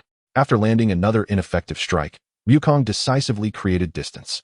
Raising his hands, two beams of golden light erupted from his palms. Chapter 16. Time has arrived. Whoosh. The two golden beams transformed into energy spheres, accelerating to their utmost limit as they surged forward. Li Lin, however, remained unfazed. With a casual wave of his arm, a powerful and terrifying aura suddenly erupted, radiating outward and generating a formidable shockwave. A gentle tremor was felt. The two golden energy spheres abruptly hovered, spinning in midair. Boom, boom, boom. The spheres detonated suddenly, blossoming into two magnificent fireworks. Fireworks burst continuously in the air, ultimately dissipating into nothingness. At this moment, Li Lin remained rooted to the spot, a faint smile adorning his face. The onlookers were utterly astonished to witness how effortlessly he had neutralized Wukong's attack. How powerful, how terrifying. What level of strength must one possess to achieve such feats? The crowd murmured in disbelief, unable to fathom the extent of Li Lin's prowess, which had surpassed their wildest imaginations. Even more unfathomable was the method by which he had cultivated to attain such a formidable realm. Undoubtedly, the most astonished of all was Sun Wukong on the battlefield. His mouth agape, his face painted with profound shock. Shall we continue, Wukong? Li Lin inquired with a serene smile. The crowd snapped back to reality upon hearing his words and witnessing his tranquil demeanor. A sense of reverence began to swell within them. Sun Wukong, shaken from his stupor, displayed no trace of the crowd's awe. Rather, a hint of admiration flickered in his eyes. "Of course, we must continue. We have yet to determine a victor," he replied with a grin. Though he understood the impossibility of being Li Lin's match, he knew it was equally unlikely for him to concede defeat. Li Lin appeared to anticipate this. Nodding with a smile, he found great appreciation for Wukong's indomitable spirit and profound humility. "Very well then, let us settle this in one round," Li Lin declared calmly. No sooner had he spoken than his figure flickered, and, in the blink of an eye, he stood before Sun Wukong.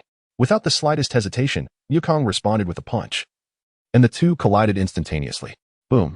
A tremendous explosion resounded, blinding light erupted, and shockwaves surged forth, making it nearly impossible to keep one's eyes open. The terrifying force emanating from their bodies seemed to shake the very fabric of space itself. At that moment, Sun Wukong appeared to struggle against this overwhelming power. His complexion paled, and beads of sweat began to form on his brow. Bang! Bang! Bang! The two exchanged 3 relentless blows, the ferocity of their strikes causing nearby trees to topple. A cloud of yellow dust obscured the sky, reminiscent of an apocalyptic scene. "Huh!" Li Lin's voice boomed with commanding intensity. The pressure of his grip intensified significantly. Sun Wukong could no longer withstand this immense force and was propelled several hundred meters away. His body carved a deep trench into the hard ground as he lay there, struggling. "Well," Sun Wukong painfully coughed up blood, his expression growing increasingly feeble. "Defeated, truly defeated," he murmured as he gazed skyward. Li Lin was far too powerful. He felt utterly powerless against him. It had been a long time since he had experienced such a dismal fate, perhaps for the first time tasting the bitterness of being utterly crushed. Nevertheless, despite his weakened state, a faint smile graced the corners of his lips as he pondered the existence of such a formidable individual in this world. The prospect of training together in the future filled him with exhilaration. With a deep exhale, Li Lin gazed at the fallen Sun Wukong. This battle marked his first genuine confrontation, revealing the deficiencies within himself. Had Wukong and he been of equal standing, the outcome could have been starkly different. After all, Wukong had yet to reach even the full power of Super Saiyan 1. Contemplating this, Li Lin assessed the energy within himself and was elated to discover a significant increase following his bout with Wukong. If this progression continued, by the time the androids emerged, his strength might very well ascend to the level of Super Saiyan 3. In high spirits, he turned to the onlookers nearby, cheerfully inviting, "Friends, do any of you wish to challenge me? You are always welcome." The crowd, upon hearing this, could only muster wry smiles and shake their heads. After all, having witnessed Wukong's formidable prowess easily subdued by Li Lin, they felt their own abilities paled in comparison. After exchanging a few pleasantries, they departed from the scene, while the severely injured Vegeta was also taken away by a few others. Though Wukong appeared somewhat disheveled, his condition was markedly better. Aside from feeling weak and slightly sore, he was able to walk and converse without issue, as Li Lin had been exceedingly cautious during their encounter. Thus, over the course of a year, Li Lin and Sun Wukong dedicated their spare time to sparring and refining their skills, resulting in substantial advancements in both of their powers. Notably, Wukong's current strength even surpassed that depicted in the original storyline. After yet another day of intense training, as the sun descended, the two exhausted figures reclined on the grass. "Wukong, have you taken your heart medication?" Li Lin inquired curiously, recalling that in the original plot, Wukong had suffered an ailment during battle due to neglecting his medication. "Oh, that matter," Wukong scratched his head and chuckled. "I haven't taken it yet. I feel perfectly fine." Li Lin's brow furrowed slightly upon hearing this. It seemed that events were unfolding as they had in the original narrative. "Heart disease is no trivial matter. I recommend you take your medication when you have the chance." Over the years spent in each other's company, Li Lin had come to regard Wukong as a close friend. Although he was confident that Wukong would likely be unharmed in the end, he felt compelled to offer a reminder. "All right, I understand. I'll take it as soon as I get back," Wukong replied with a cheerful grin. Li Lin shook his head in exasperation at his carefree demeanor, hoping for the best. Days passed, and the time until the android's emergence drew ever closer. At long last, the year has come to an end, and if all goes as anticipated, the artificial beings will make their debut today. Li Lin had prepared himself well, for he believed that the androids in this timeline would possess a certain kindness. Chapter 17, Arrival at the Destination, Anxious Anticipation. Hence, if they did not engage in malevolence, he himself would not harm them. Among them, Android 18 was, in fact, his ideal partner, the one he cherished most in the entire Dragon Ball realm. If all proceeded as expected, he certainly would not relinquish her to Krillin. At that moment, Son Goku's voice interrupted his thoughts. "Li Lin, it is time for us to depart. He was accompanied by Gohan, who had made significant strides in strength over the past year. Bringing him along would indeed serve as an advantage. Suddenly, a figure descended beside them. Piccolo, who had returned for training after attending to some matters. Not only had Goku improved, but Piccolo's strength had also surpassed that of his original portrayal. Very well, let us set off. Li Lin nodded in acknowledgement upon Piccolo's arrival. With that, the four soared into the sky, heading towards the island where the androids were set to appear. Their speed was remarkable, and in no time, they had traversed hundreds of kilometers. During their flight, they encountered Krillin, and the group journeyed together. Soon, they arrived at a small island inhabited by numerous humans in a bustling city. Upon their arrival, Tien, Yamcha, and Bulma had been waiting for quite some time. They waved from the air, calling out, "Hey, over here, right here."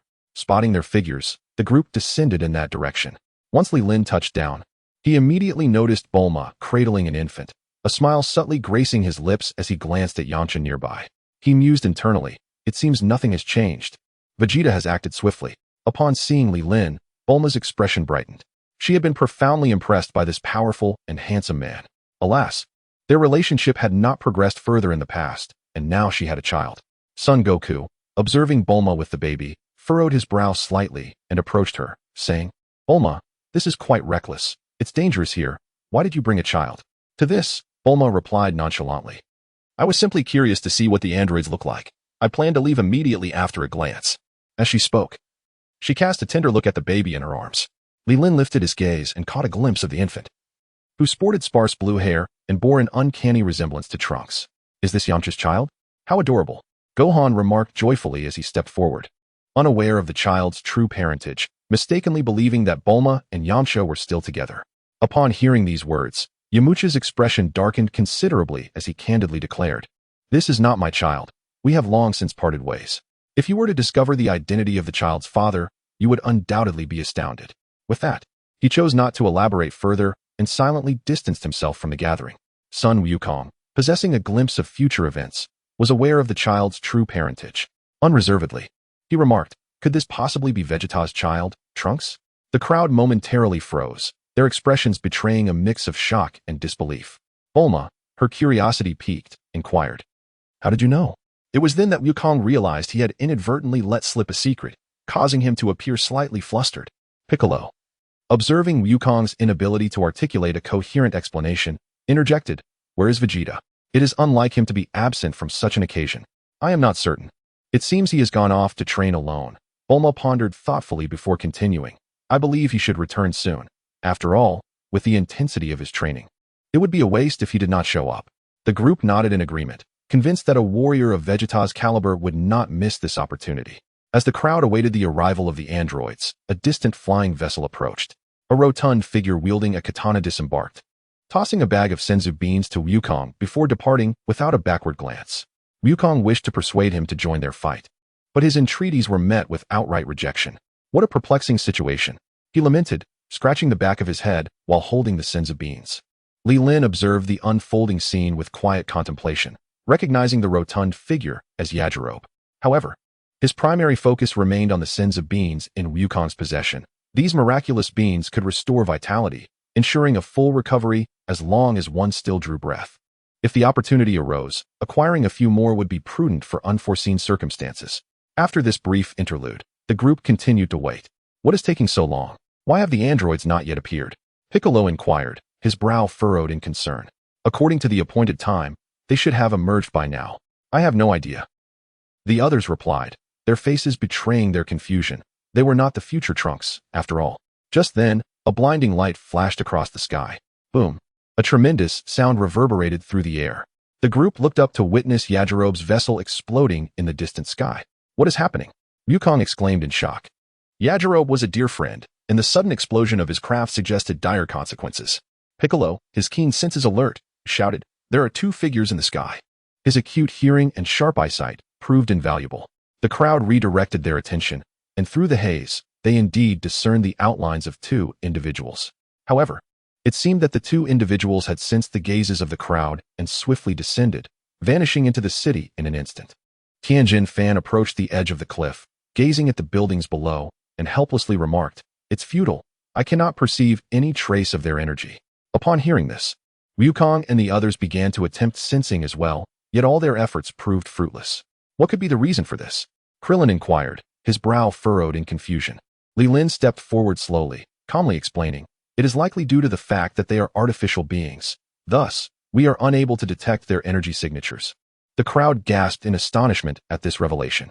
If that is indeed the case, locating them will be a formidable challenge, Piccolo remarked in a low voice. Wukong frowned and immediately proposed to the group, "We cannot afford to remain idle. Let's split up and search the area. Once we discover any trace of the artificial beings, we shall release our energy as a signal, and upon sensing it, we will rush to their aid." Li Lin nodded slowly at this suggestion. One must admit that while Wukong could be quite foolish at times, during critical moments, especially in battle, his intellect shone remarkably bright. Chapter 18. Dr. Gero with no other options available. The group divided, each embarking on their own quest within the city to seek out suspicious targets. Li Lin, however, searched leisurely, exhibiting no signs of anxiety. "Li Lin, you seem rather unperturbed," Yamcha remarked, having just finished searching a nearby area. Li Lin smiled and shrugged. "Why should I be in a hurry?" Upon hearing this, Yamcha paused momentarily, then relaxed with a chuckle. "That's true. Someone of your strength likely views the artificial beings with disdain." Li Lin simply laughed in acknowledgement. Shortly after, Yamcha zipped off to another location in search of clues. Watching his distant figure fade, Li Lin silently prayed, "Yamcha, do take care." Afterward, he too departed, wandering alone through the city. As fate would have it, approximately 10 minutes later, a large truck suddenly crashed into a gas station, igniting a cacophony of explosions. The sound instantly captured the attention of the group, and simultaneously, they sensed Yamcha's energy beginning to wane. Realizing something was amiss, they hurriedly flew towards the location where Yamcha's energy had dissipated.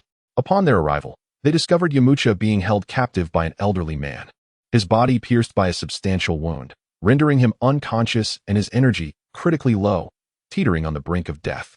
The old man, upon noticing the approaching group, casually discarded Yamcha to the ground. Witnessing this scene, Wukong's fury ignited, and he gritted his teeth, declaring, "Krillin, take Yamcha and head to Bulma. I left the Senzu beans with her." Without a moment's hesitation, Krillin rushed forward to assess Yamcha's injuries. Upon discovering that he was barely clinging to life, I immediately hoisted him onto my back and departed from that place. "It seems that the two of you are indeed artificial beings," Piccolo remarked, his gaze fixed upon the stout and slender figures before him.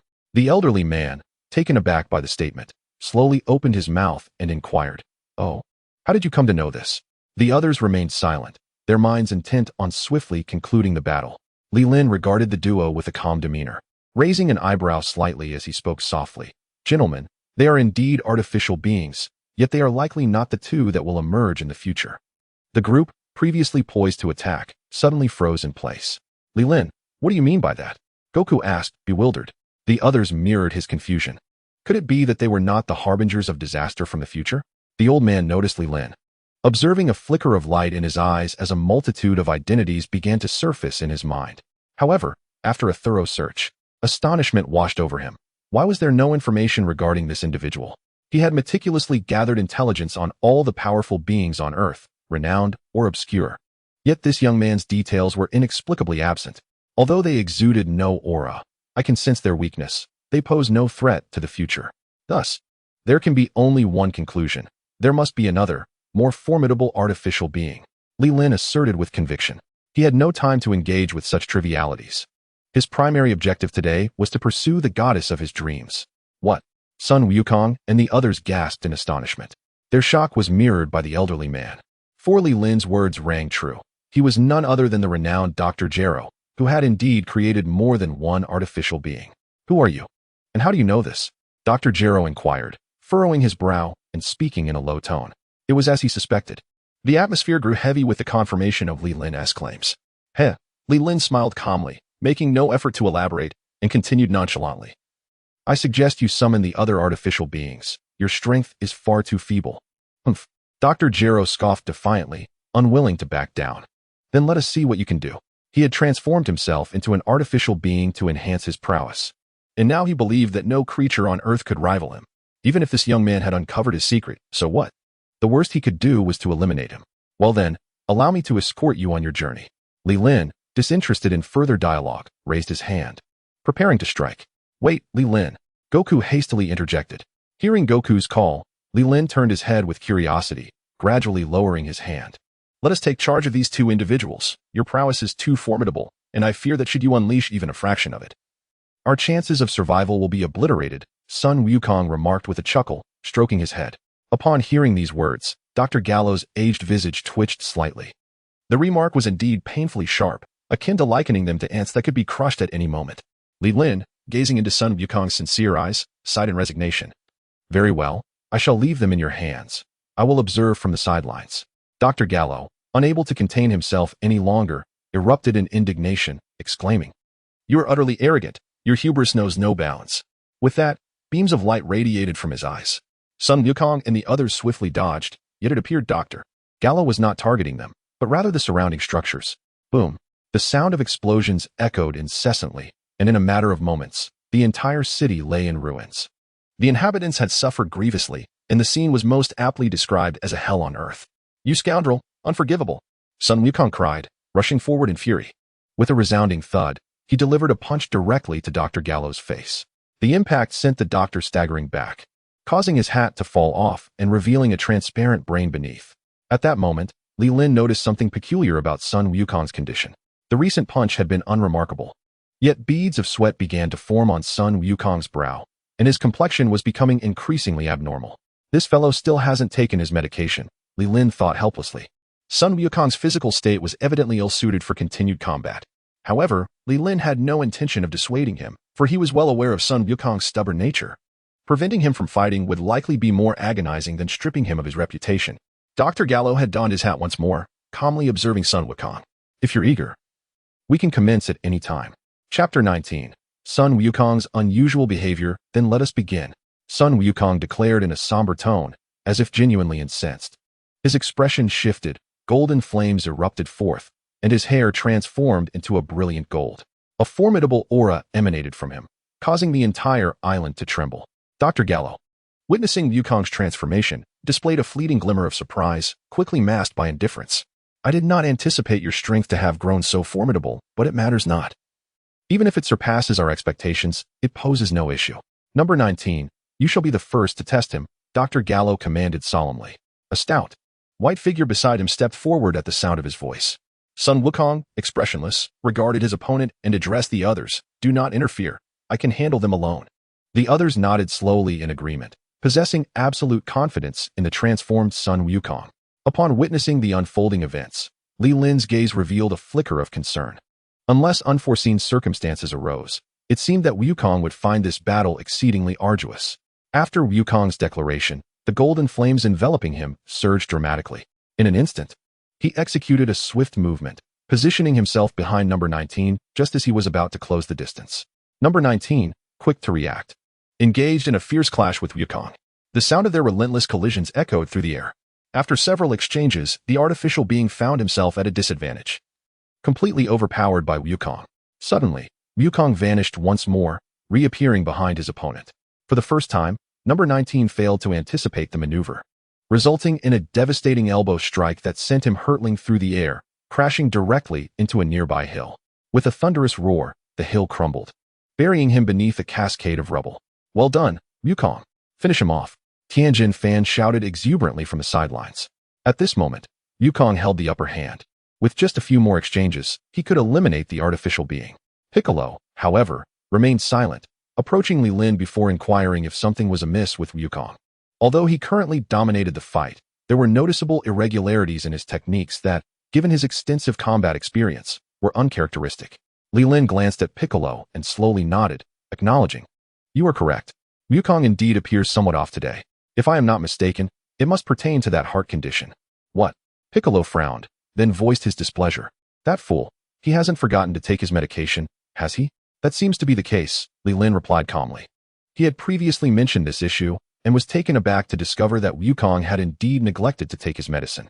It appeared that this battle would unfold without deviation from the established narrative.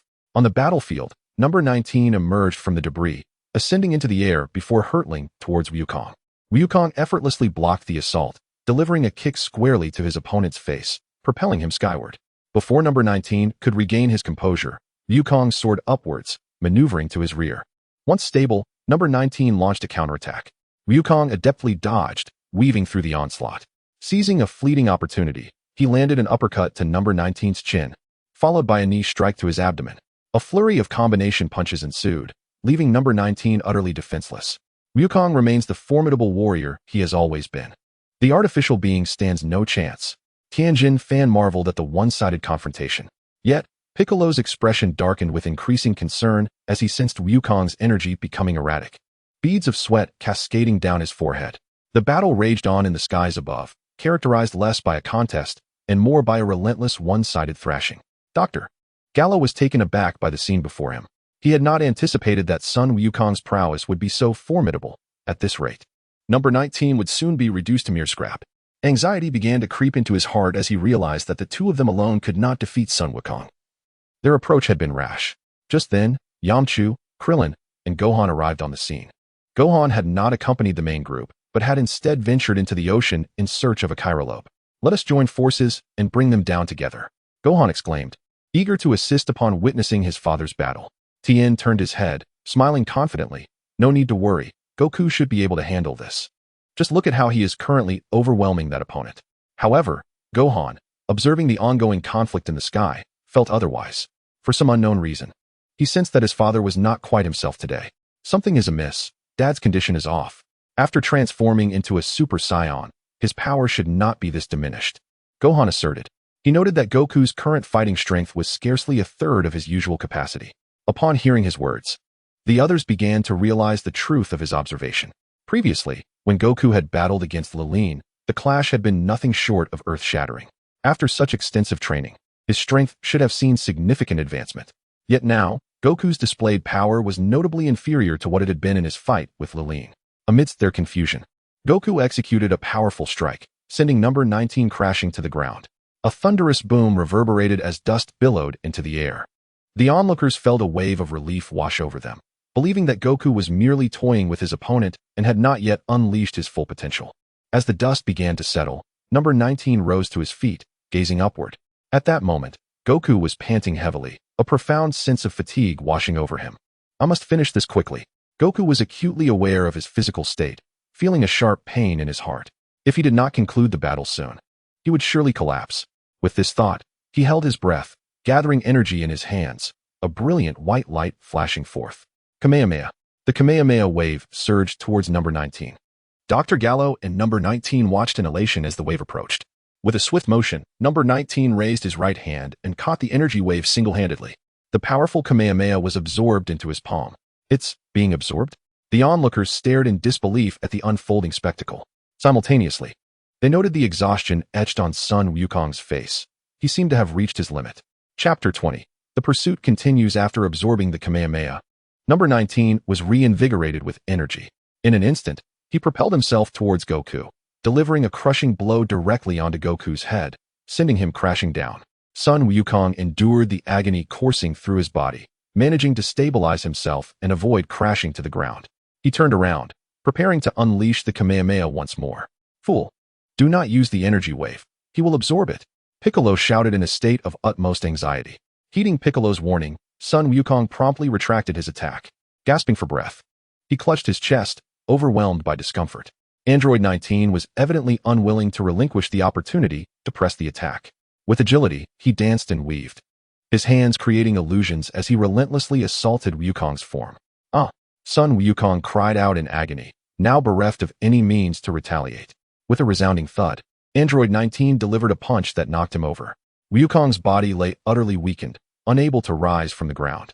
The golden aura and shimmering hair faded, reverting to his normal state. Android 19 lunged forward and sat atop Wukong, gripping his neck with one hand, beginning to siphon off his energy.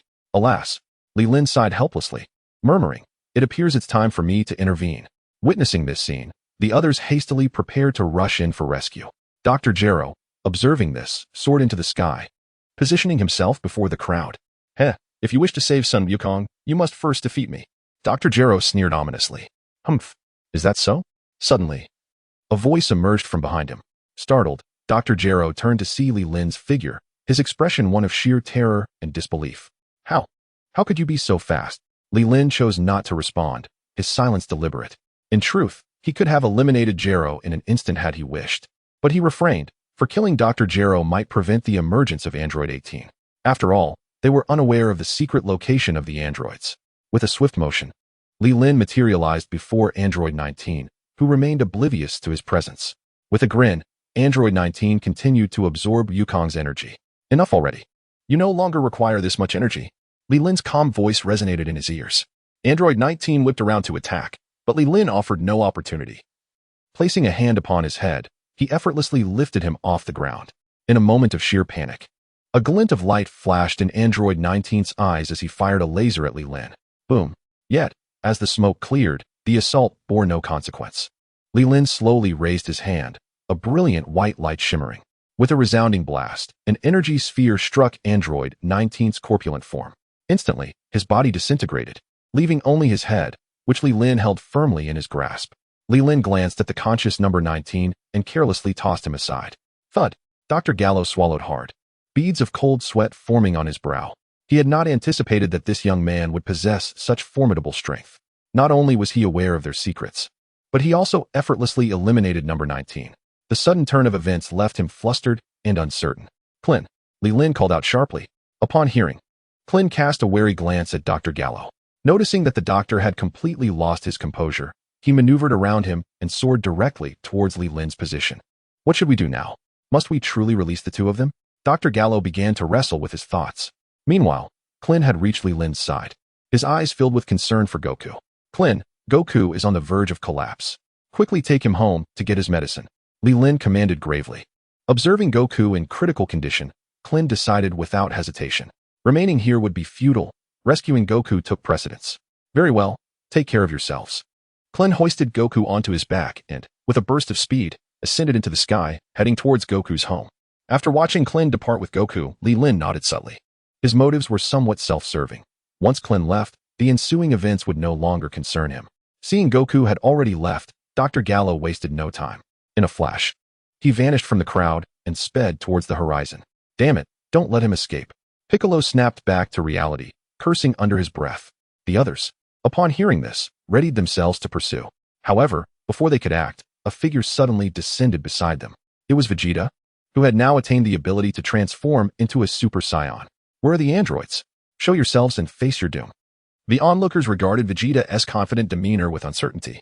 Suddenly, he spotted Li Lin not far away and charged towards him. I can transform into a Super Saiyan now. Let us have another match, Vegeta declared with utmost confidence. He was eager to redeem himself, even if he could not surpass Li Lin. He would not endure the humiliation of being toyed with as before. Li Lin cast him a sidelong glance and replied nonchalantly, if you wish to fight me, I am more than willing. However, our immediate priority is to defeat the androids. The androids? Leave them to me. Vegeta, brimming with arrogance, was eager to find an opponent. Li Lin pointed to a severed head nearby, stating, this one has already been dealt with. Another has fled. He gestured in a specific direction. Vegeta, witnessing that Li Lin had already dispatched one, felt a surge of defiance. He proclaimed boldly, the remaining one will be my responsibility. Once he finished speaking, he erupted in anger and dashed toward the horizon. Li Lin shook his head helplessly as Piccolo and Gohan approached his side. Li Lin glanced at Gohan, who was trailing closely behind Piccolo, and a faint smile graced his lips. Internally, he remarked that Piccolo had effectively become Gohan's father figure at this moment. While Goku was on the verge of collapse, yet Gohan remained by his biological father's side. Piccolo, now beside Li Lin, inquired, what shall we do now? Unbeknownst to them, they had begun to revolve around Li Lin as their central figure. Li Lin replied with a calm smile, let us pursue them and eliminate them in one swift motion. Chapter 21. The turn of events. With that, he was the first to soar into the air. The others, seeing this, said nothing further and followed Li Lin, charging ahead together. With such a formidable force in their midst, they had no reason to fear the threat posed by the androids. As they flew, they soon spotted Vegeta, who was gazing down from the sky. What's wrong, Vegeta? Why have you stopped pursuing? Li Lin asked, pausing beside him with a gentle smile. TCH, Vegeta scoffed, gesturing toward a range of mountains below. That old fool is too cunning. Just as we were about to catch up, he hid away here. Due to the androids lacking any discernible energy signature, he was unable to pinpoint Dr. Gero's location. At that moment, Dr. Gero was concealed within a crevice in the mountains, quietly observing the group above, daring not to reveal himself. Vegeta was feeling increasingly vexed. He had anticipated transforming into a Super Saiyan and showcasing his might, but now found himself in this predicament. Such wasted potential. Ugh. The more he pondered, the more impatient he became. With a furious roar, a golden aura enveloped him as he transformed into a Super Saiyan. Once transformed, he suddenly concentrated a sphere of golden energy in his palm. Ha! Vegeta unleashed a golden energy wave. He declared, "Since I cannot locate that old fool, I shall obliterate this entire area." Li Lin watched the golden energy released by Vegeta and couldn't help but internally critiqued the typical Vegeta style. Unfortunately, this approach proved ineffective. Dr. Gero, being exceedingly crafty, anticipated the incoming energy wave and emerged from his hiding spot, positioning himself directly where the attack would land. He raised his right hand and absorbed the entirety of the energy wave. Upon witnessing this, Vegeta was nearly driven to the brink of fury. With a swift motion, he fired several more energy waves. However, Dr. Gero, with his remarkable cunning, absorbed each of these attacks as well. At this point, his energy reserves had significantly increased, enhancing his power considerably. "Do you require assistance?" Li Lin inquired with a smile. Vegeta's expression darkened upon hearing this. The comment seemed to question his capabilities.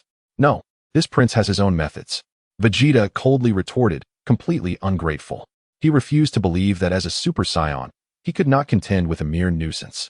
Upon concluding his words, he cast his gaze towards the mountains below. Suddenly, an overwhelming aura surged forth from his body, as golden light coalesced in both hands. With a resounding cry, countless waves of golden energy cascaded from the heavens, resembling the relentless fire of a machine gun. Upon witnessing this technique, Li Lin exclaimed in astonishment, "Goodness, this is indeed the fabled prince's combat style." The revelation was unexpected, leaving many in disbelief. Dr. Gallo's eyes widened in shock at the display before him. The speed and density of the attack were beyond comprehension, rendering him incapable of absorption as before. Boom, boom, boom. The echoes of explosions reverberated through the majestic mountains. Flames soared into the sky, casting a crimson glow upon the peaks. Driven to desperation, Dr. Gallo had no choice but to retreat back into the air. Vegeta, observing the efficacy of his technique, smirked with disdain and remarked, "Old man, aren't you fond of playing the turtle? Why not hide now?" The onlookers surged towards Dr. Gallo, who found himself surrounded by a predatory crowd. Anxiety gripped his heart as cold sweat streamed down his brow. Is this the power of the androids? It was unfathomable that beings of such caliber could annihilate us in the future. Vegeta continued to amplify his taunts, leaving Dr. Gallo bewildered and questioning the meaning of the future. However, his focus was solely on escaping the encirclement. Noticing his adversary's silence, Vegeta shook his head in disappointment. Sensing the end was near, he raised his hand, poised to end the man's life. Just then, a figure abruptly entered the fray. Li Lin recognized the newcomer and smiled gently. "Trunks, you've arrived." Upon hearing the name, Vegeta's movements froze. He looked up at the mysterious youth who shared his son's name. Momentarily lost in thought, as if comprehending something profound, Trunks furrowed his brow, scrutinizing Dr. Gallo before slowly inquiring, "Who is this person?" Vegeta, startled by the question, snapped back to reality, urgently demanding, "What do you mean? Isn't he an android?" Before Trunks could elaborate, Piccolo interjected. Li Lin previously mentioned that he is indeed an android, but not one of the two from the future. Trunks shifted his gaze to Li Lin, his curiosity intensifying. Why did this individual possess such clarity regarding the androids? With all eyes upon him, Li Lin raised his hands in explanation. "I have stated that these two androids are far too weak to pose a threat to the future. Thus, the true disruptor must be someone else." Trunks nodded slowly at Li Lin's explanation, finding it quite reasonable. Mr. Li Lin is correct. This individual is indeed not the android from the future. Trunks explained to those around him, providing a brief description of the appearance and physique of the androids. Dr. Gero, however, was entirely disinterested in their discussions. Observing that everyone was captivated by the sudden appearance of the young boy, he sensed an opportunity. Abruptly, he waved his hand, unleashing two energy beams that swept across the surroundings. The crowd, realizing the imminent danger, hastily dodged. Boom, boom, boom. Violent explosions erupted wherever the beams struck, shattering the nearby rocks and raising clouds of dust that obscured the vision of most present. As Li Lin evaded, his gaze remained fixed on Dr. Gero, whose figure was now enveloped in dust. A faint smile played at the corners of Li Lin's mouth. If he had intended to eliminate Dr. Gero, he could have done so moments ago. His restraint was purposeful, aiming to compel the old man to activate Android 18. Even if the old fiend refrained from acting, Li Lin would orchestrate a few unforeseen events for him. As the smoke gradually dissipated, the crowd realized that Dr. Gero had vanished. Cursed be it. He managed to escape. Vegeta clenched his fists, gritting his teeth. Yet, recalling the existence of two other formidable androids, he felt a surge of excitement. Allowing that old man to flee might not be a misfortune after all. Chapter 22, the final encounter. Upon discovering Dr. Gero's escape, the group did not remain idle. They began searching separately, and, indeed, Piccolo stumbled upon a rather concealed cave in the far northern region. To be cautious, he refrained from making any noise and instead released his energy. Sensing his presence, the others hastened toward him. Inside the cave, Dr. Gero hesitated over whether to awaken androids 17 and 18. Despite their immense power, they were fraught with unstable variables. He feared they might disregard his commands and act independently. However, upon sensing Piccolo's energy, he resolved to act without further delay. The group would soon arrive. If he hesitated any longer, his life could very well be forfeit. Dr. Gero approached the two chambers, retrieving a remote control from his person. Taking a deep breath, he pressed the button with his withered fingers. Creak, creak. The two doors before him slowly opened. The first to emerge was a young man with black hair parted down the middle, Android 17. Following him was a strikingly beautiful young woman with golden hair, Android 18. 17. Dr. Gero murmured softly. Android 17 turned to glance at Dr. Gero, subtly surveying the remote control in his hand. Good morning, Dr. Gero, he said with a gentle smile, appearing exceedingly amiable. Dr. Gallo felt a flicker of surprise upon hearing the words of number 17. He had not anticipated that number 17 would take the initiative to greet him so amicably. What has prompted this newfound politeness in you? You were not always so courteous, Dr. Gallo inquired, his gaze fixed upon him. He recalled the considerable effort he had invested in transforming the siblings. After all, it had taken immense labor to achieve their metamorphosis. Yet, upon finally succeeding, they had sought to eliminate him. With no alternative, he had no choice but to temporarily seal them away. Little did he expect that upon their awakening this time, they would exhibit such a remarkable transformation. On the 17th, upon witnessing the astonishing demeanor of Dr. Gallo, I responded with a gentle smile, of course. You are the creator of our existence, much like a father to us. We must, of course, show you our utmost respect. Hearing such a reply, Dr. Gallo began to feel a clandestine joy within. It seemed he had indeed succeeded in his endeavor to mend us. This would certainly facilitate matters. Yet, a powerful aura began to surge around us, with an abundance of energy converging towards this very spot. What could this phenomenon signify, Dr. Gallo? On the 18th, he inquired with curiosity. Dr. Gallo, observing that the two seemed to be free of major concerns, grew increasingly arrogant. The enemies await outside. When the time comes, I shall command you to advance. Do you understand? On the 17th and 18th, they exchanged meaningful glances and simultaneously uttered, understood. Upon receiving their response, Dr. Gallo nodded in satisfaction, feeling a profound sense of relief.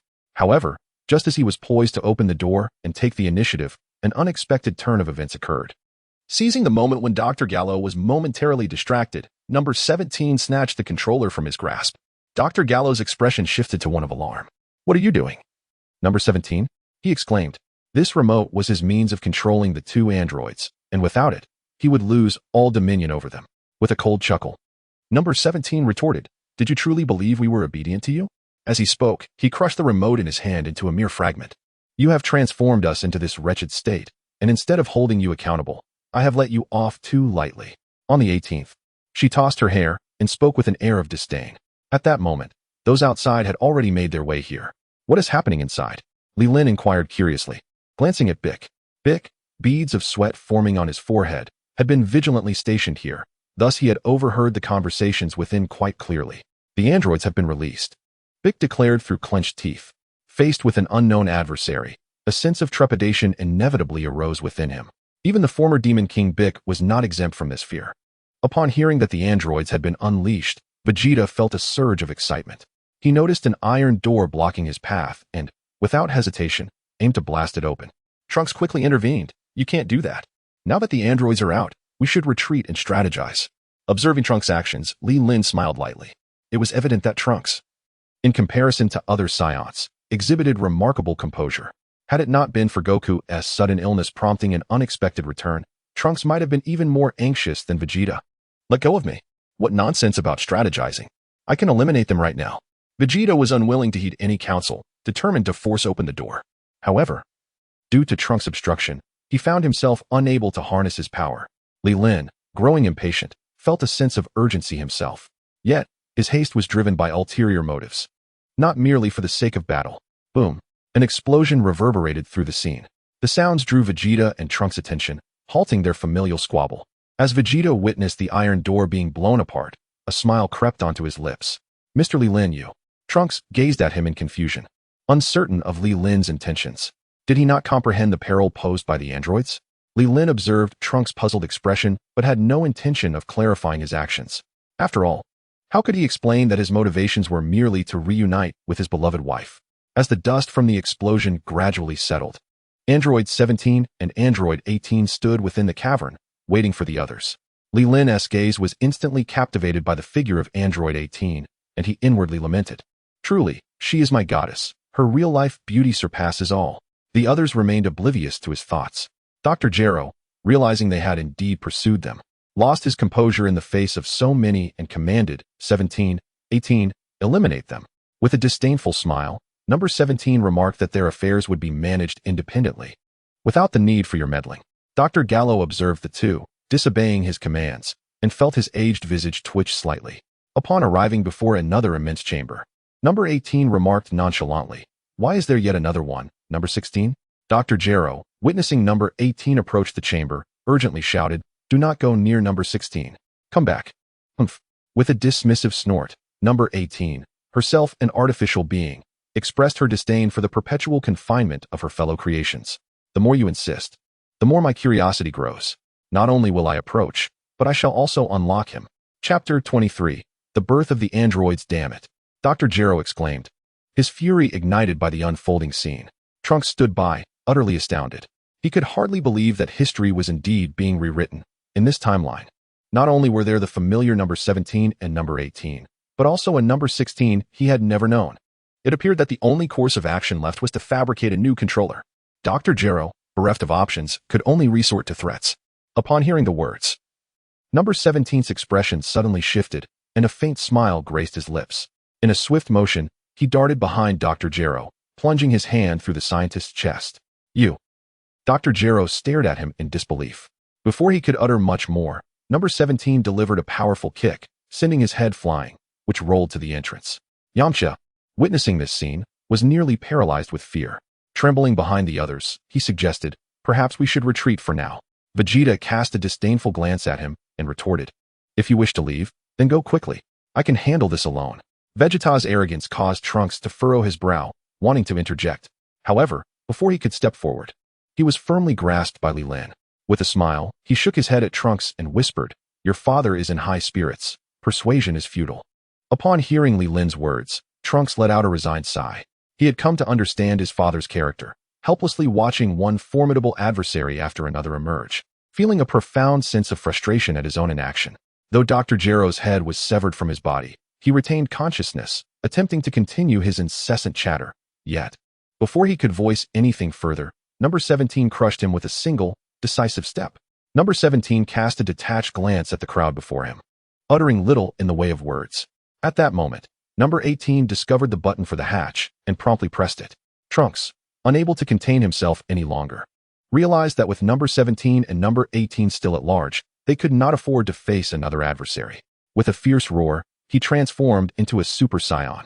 The instant his transformation was complete, he unleashed a powerful energy wave. Boom. The cavern erupted in a cacophony of explosions, sending everyone soaring into the sky.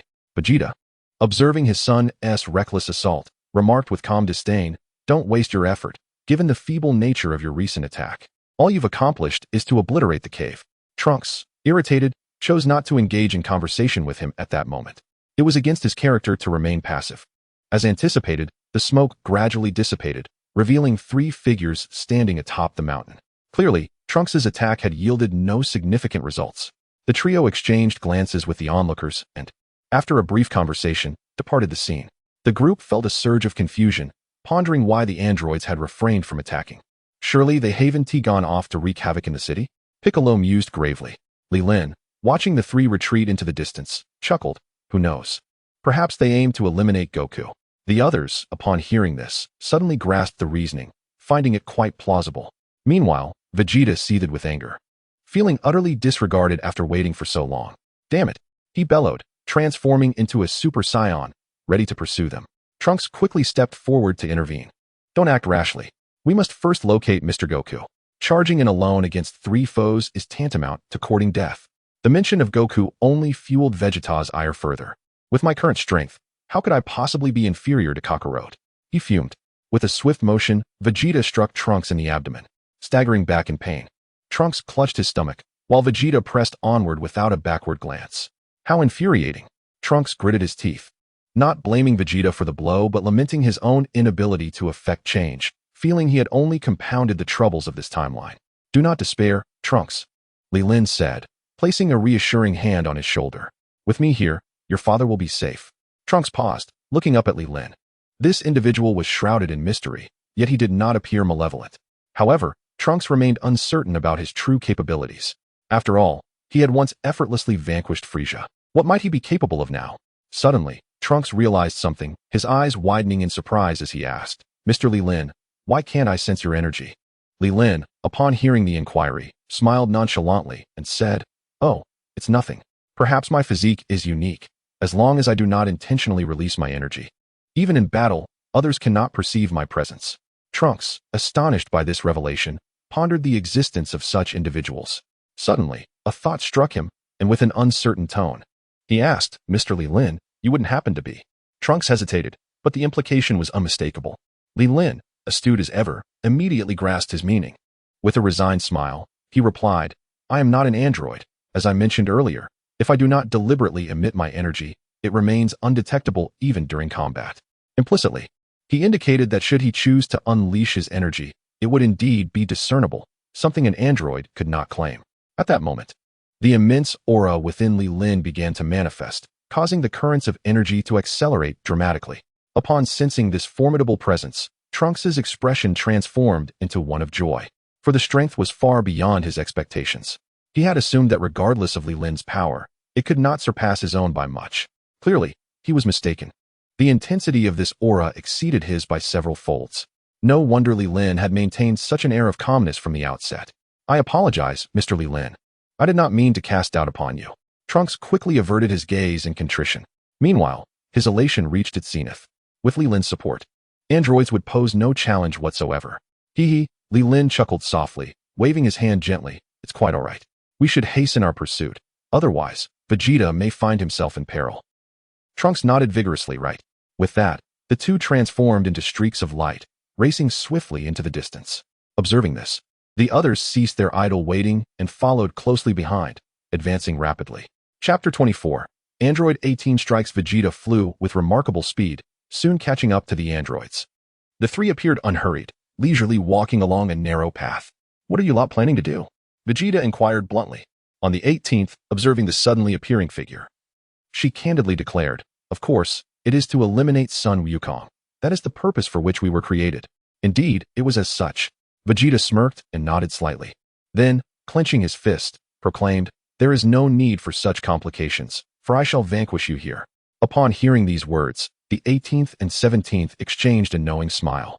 Their minds were imbued with knowledge of Vegeta, well aware of his identity as a Saiyan. It appears you possess an excess of confidence. With a faint smile, he spoke casually, his expression remarkably relaxed.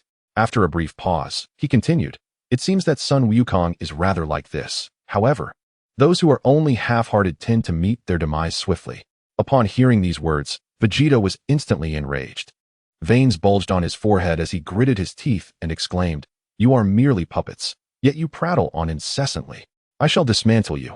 Tell me, who shall I begin with? As he spoke, he surveyed the three individuals, naming them one by one. You, the woman, you, the towering brute. Or shall all three of you face me at once? Upon hearing these words, the expressions of number 17 and number 18 transformed into even more vivid smiles. Number 18 gracefully stepped forward from the trio, declaring as she approached, dealing with you does not require all three of us. Allow me to entertain you. Upon realizing that a woman had stepped forward, Vegeta felt a surge of disdain within him. However, number 18 exhibited no hesitation, launching a preemptive strike with fervor. Vegeta responded with remarkable timeliness, transforming into a Super Saiyan, significantly enhancing his combat prowess.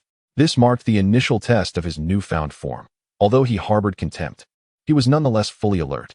The two engaged in a fierce exchange of blows, each delivering swift kicks and punches. The air crackled with the palpable intensity of their confrontation. Their movements were so rapid that an ordinary observer could only hear the sounds of their clash, completely unaware of the unfolding spectacle. Suddenly, Vegeta seized number 18's arm, effortlessly tossing her into the air, and followed up with a decisive punch that struck her squarely in the face. After being struck by the 18th, she remained unperturbed, her face unmarked, casually tossing her hair aside. "Is that all there is?" Vegeta arrogantly proclaimed, continuing, "I haven't even exerted my full strength yet. If I were to get serious, you would be done for." He felt an immense satisfaction from having successfully hit the 18th, despite the lack of any substantial effect. However, he was confident that if he unleashed his full power next, he could easily defeat this group of androids. "Humph," the 18th scoffed. Having also not used her full strength earlier, she merely sought to gauge Vegeta's capabilities. She never anticipated that this would become a point of his boastfulness. Without further ado, she closed the distance in an instant, delivering a headbutt to Vegeta. Caught off guard by her unexpected speed, he was struck unprepared, a gash opening on his head, crimson blood trickling down his brow. "You dare to injure me?" Vegeta snarled fiercely. Simultaneously, he unleashed a surge of energy, enhancing his power as he prepared to retaliate. Yet, the 18th was exceedingly swift, delivering a knee strike that landed squarely in Vegeta's abdomen, followed by a palm strike that sent him crashing into the rocks. The ground shook violently, a cloud of dust rising around them, burying Vegeta beneath a cascade of rubble. At this moment, the delayed arrival of the others finally reached the scene. Li Lin observed the situation before him, showing no inclination to intervene. However, Trunks could scarcely contain himself. How could he remain passive while witnessing his father being assaulted? Resolute, he moved forward to join the fray. Sensing Trunks' presence, Vegeta erupted from the debris. "No one is allowed to intervene. Anyone who dares will be dealt with first." With that, he charged once more at the 18th. And the two engaged in a fierce struggle once again. Boom, boom, boom. For a time, they were locked in a fierce contest, neither able to gain the upper hand. Trunks, witnessing this spectacle, was taken aback. He had not anticipated his father being so formidable, capable of holding his ground against the 18th without losing an inch. However, this balance of power seemed only temporary, as the android possessed boundless energy. Thus, if their battle persisted, it would inevitably turn unfavorable for Vegeta. As expected, after a fierce exchange lasting around 10 minutes, Vegeta's attacks noticeably weakened, while the 18th remained unchanged, her strikes becoming increasingly ferocious. Suddenly, she leaped high into the air and, with blinding speed, delivered a sidekick that struck Vegeta's arm. The impact caused his arm to contort grotesquely, the bone fracturing upon collision. "Ah!" Vegeta cried out in agony. Those witnessing this scene were filled with astonishment. They had not anticipated the androids to be so terrifying. Even someone as powerful as Vegeta was rendered incapable of matching them. Among these individuals, as long as Li Lin's eyes sparkled with joy, he regarded her with utmost admiration. In his heart, he silently praised, "No wonder she is my wife. She is truly exceptional." Trunks, however, was unconcerned with such sentiments. He drew his sword from behind and charged forward, acutely aware that his father might be in grave danger. After sensing the whispering winds behind her, number 18 slowly turned her head. She then raised her arm to shield herself. Crack! Trunks' sword struck her arm, yet remarkably, she remained unscathed while his blade suffered a chip. What? Trunks was taken aback. This sword, known for its invincibility, could effortlessly cleave through anything. Yet now, it had sustained a fracture. Bang! On the 18th, a single punch landed squarely on his abdomen. With a gasp, Trunks expelled a mouthful of blood. His eyes filled with disbelief as he slowly collapsed to the ground. The artificial beings of this world were astonishingly formidable, while the androids of the future were indeed powerful. He had at least been able to contend with them. Yet now, he found himself incapable of even parrying a single blow. "Trunks," Piccolo called out softly, and without a moment's hesitation, he surged forward. Observing Piccolo's advance, the others swiftly abandoned their hesitation and prepared to join the fray. The 17th observed the crowd with a glimmer of disdain in his eyes. He then positioned himself directly in front of Piccolo. Chapter 25. You may leave. With a swift kick, he sent the approaching Piccolo flying. Simultaneously, he nimbly dodged the simultaneous assault from Tien and Yamcha. Boom! A flash of light emanated from his hand as a ki blast struck Yamcha, sending him crashing to the ground. In a swift turn, he seized Tien's back, his arm exerting tremendous force as he tightened his grip around Tien's neck. Ah! Tien struggled for breath, his 3 eyes filled with crimson veins. A bunch of fools. Vegeta, dragging his own arm, perceived the unfavorable situation in the skies. He propelled himself upwards, preparing to assist. However, before he could ascend too far from the ground, the 18th grasped his foot. Trunks, laboriously rising to his feet, witnessed his father being restrained. Readying himself to launch another attack, number 18 keenly observed the situation, forcefully swinging her hands. Vegeta was sent crashing into Trunks, who had just risen to his feet. The father and son were left disoriented and dazed. Trunks lost all his fighting prowess, and his Super Saiyan form was instantly dispelled. How infuriating! Blood trickled from the corner of Vegeta's mouth as he seethed with anger. He had never anticipated such a devastating defeat in this battle, nor that he would be utterly powerless against a woman. What a profound humiliation! Fueled by resentment, Vegeta raised his hand to unleash a ki blast. However, number 18 was exceedingly alert, leaping high into the air to deftly evade the attack. Oh, your strength is commendable, but this is where it ends. On the 18th, she playfully tousled her hair and spoke with a faint smile. In the next moment, she approached Vegeta and with a swift motion, delivered a powerful kick directly to his chest. Wow! Vegeta's eyes widened in shock as he expelled a copious amount of blood from his mouth. His aura suddenly weakened, and the golden flames that surrounded him dissipated, reverting to a more subdued state. Li Lin observed the scene unfolding before him, a slight arch of his brow indicating his intrigue. However, he soon decided to intervene. Enough, both of you. It is time to release them, he stated. His tone remarkably calm yet laced with an undeniable authority. On the 17th and 18th, they all turned their heads in unison. Even the distant figure at 16 raised their gaze towards the sky. Who is this person? On the 18th, she cast a glance at Li Lin. Her eyes filled with curiosity, for within her memory, there was no record of this individual. Who are you? I advise you not to meddle in matters that do not concern you. On the 17th, he gazed at Li Lin, his tone laden with gravity. Although he did not sense any aura emanating from Li Lin, an instinctive awareness of the perilous nature of this individual enveloped him. It was a danger substantial enough to threaten life itself. Even more disconcerting was the absence of any information regarding the person before him in his mind. No sooner had he uttered his words than Li Lin appeared behind him. I shall not meddle in affairs that do not concern me, but I kindly ask you to release the individual in your grasp. On the 17th, a jolt of shock coursed through him, causing the hairs on his body to stand on end. What? How could this person's speed be so astonishing? He dared not remain in close proximity to Li Lin. Loosening his grip on the Tianjin rice, swiftly, he retreated to the opposite side of the sky, his gaze filled with wariness as he observed Li Lin. Who? Once released, the Tianjin rice gasped for fresh air in large, desperate breaths. Number 18 is currently enveloped in profound astonishment, as she possesses a clear vantage point of the unfolding situation below. Yet, in that fleeting moment, she failed to discern how Li Lin had deftly maneuvered behind number 17. Perhaps Li Lin's swiftness had reached a level that eluded her perception. It is not only she who is unsettled. Even the previously taciturn number 16, who had been standing at a distance, is now visibly agitated. No longer exuding the calm demeanor he once had, his eyes are now brimming with vigilance, as if he is poised to launch an attack at any moment. Who are you? On the 17th, he posed his question. Li Lin looked at him and smiled, saying, I am merely an ordinary earthling. Earthling? The 17th was momentarily taken aback, then furrowed his brow and replied with a tone of disdain. Do you think I resemble a fool, my lord? He certainly did not perceive Li Lin as an ordinary earthling. After all, which earthling possesses such extraordinary prowess? Number 18 now ascends into the sky, standing shoulder to shoulder with number 17, their gaze fixed upon Li Lin, disregarding Vegeta below. With a faint smile, Li Lin acknowledges number 18's arrival, calmly explaining to number 17, I assure you, I am indeed a native of this earth. There is no need for deception. On the 17th and 18th exchanged a glance, clearly still in disbelief. Li Lin, shaking his head in resignation, continued, enough of this fixation, release my companion and depart. Upon hearing Li Lin's words, the two appeared momentarily taken aback. With a furrowed brow, number 18 cautiously inquired, Are you not going to kill us? Upon hearing number 18's words, Li Lin felt a twinge of amusement and slowly shook his head, responding, You have committed no wrongdoing. Why would I wish to harm you? However, she retorted, but your companions have all been injured by us. Number 18 continued to inquire with a sense of bewilderment. Number 17, observing the questions posed by his sister, found himself at a loss for words. The individual had already shown us mercy, and yet she could not ask more sensible questions. This person, shrouded in mystery and possessing unfathomable strength, should not be engaged lightly.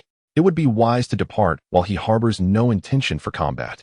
As for number 18's inquiries, Li Lin did not take them to heart. He casually remarked that it was Vegeta who had provoked you first, making your response entirely justified. Upon hearing this response on the 18th, a sense of astonishment washed over him. With uncertainty lingering in his voice, he inquired, "Are you truly not going to take action against us?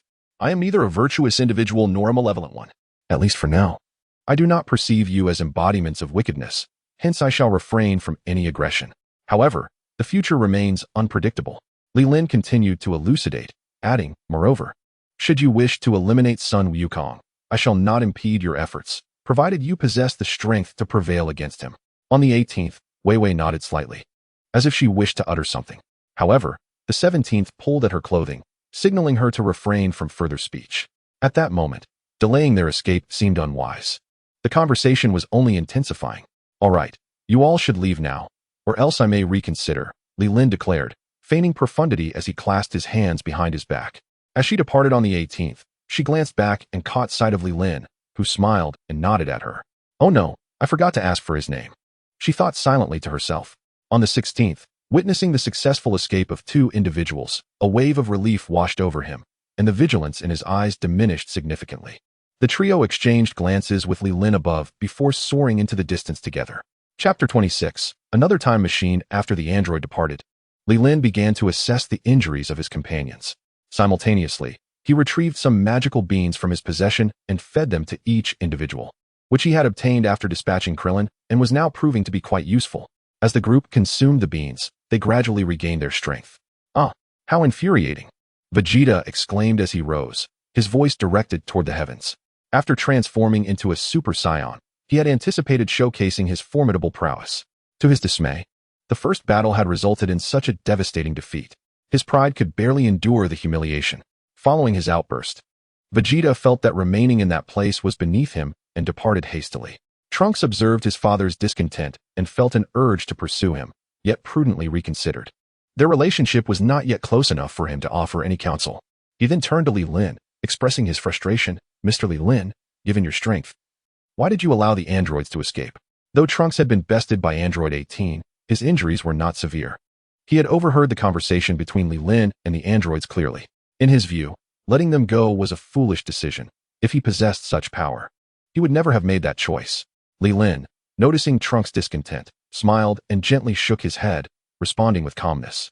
"Do you not realize that the androids in this timeline differ considerably from those in your own?" Trunks paused for a moment, bewildered, and asked, "How so?" "They are not as cruel and bloodthirsty as you perceive. Rather, they resemble humans more closely, or perhaps, they are indeed human," Li Lin patiently elucidated. In truth, this was accurate. The androids in this timeline bore significant differences from those in Trunks' world. Perhaps due to his time travel, the androids in this realm were not as merciless. At least, thus far, they had not caused any destruction or taken any lives. "However, Mr. Li Lin," Trunks began, wanting to voice further thoughts. But Li Lin raised a hand to interrupt him. "Of course, should they commit any egregious acts, I would not remain indifferent. Yet for now, I believe they are still benevolent." Seeing that further persuasion was futile, Trunks chose to refrain from further argument, recognizing that the androids in this timeline indeed seemed to differ from those in his own world. The androids here possessed an overwhelming strength and appeared far less brutal than those he had encountered previously. "Hey, I want to say this, regardless of your opinion. If I were to encounter them, I would undoubtedly exert every effort to eradicate them," Piccolo declared, his fists clenched and teeth gritted. He had just faced a setback. Against the androids, he had inexplicably lost his fighting capability with a mere attack. His proud heart would not concede an inch to Vegeta. He had recently received a notification from the Supreme Kai, offering to merge with him to enhance his power. Without hesitation, Piccolo accepted, knowing that once he assimilated with the Supreme Kai, he would no longer fear the androids. With that thought, he unleashed his energy and soared towards the Supreme Kai's palace. "What should we do now?" Yamchu inquired of Lin. Lin replied with a smile, "There's nothing pressing at the moment. Why don't we just head back? As long as the androids don't create chaos, we can treat them as ordinary individuals." Tien and Yamcha nodded in agreement. They still harbored a certain trepidation regarding the androids. As long as they did not confront them directly, everything would be manageable. Returning home would be ideal. At that moment, a spacecraft approached from the distance, and the pilot was none other than Krillin. Goku had been safely returned home, had taken his medication, and was in a stable condition. They merely needed to wait for him to recover. Concerned that the others might struggle against the androids, he had decided to pilot the ship himself.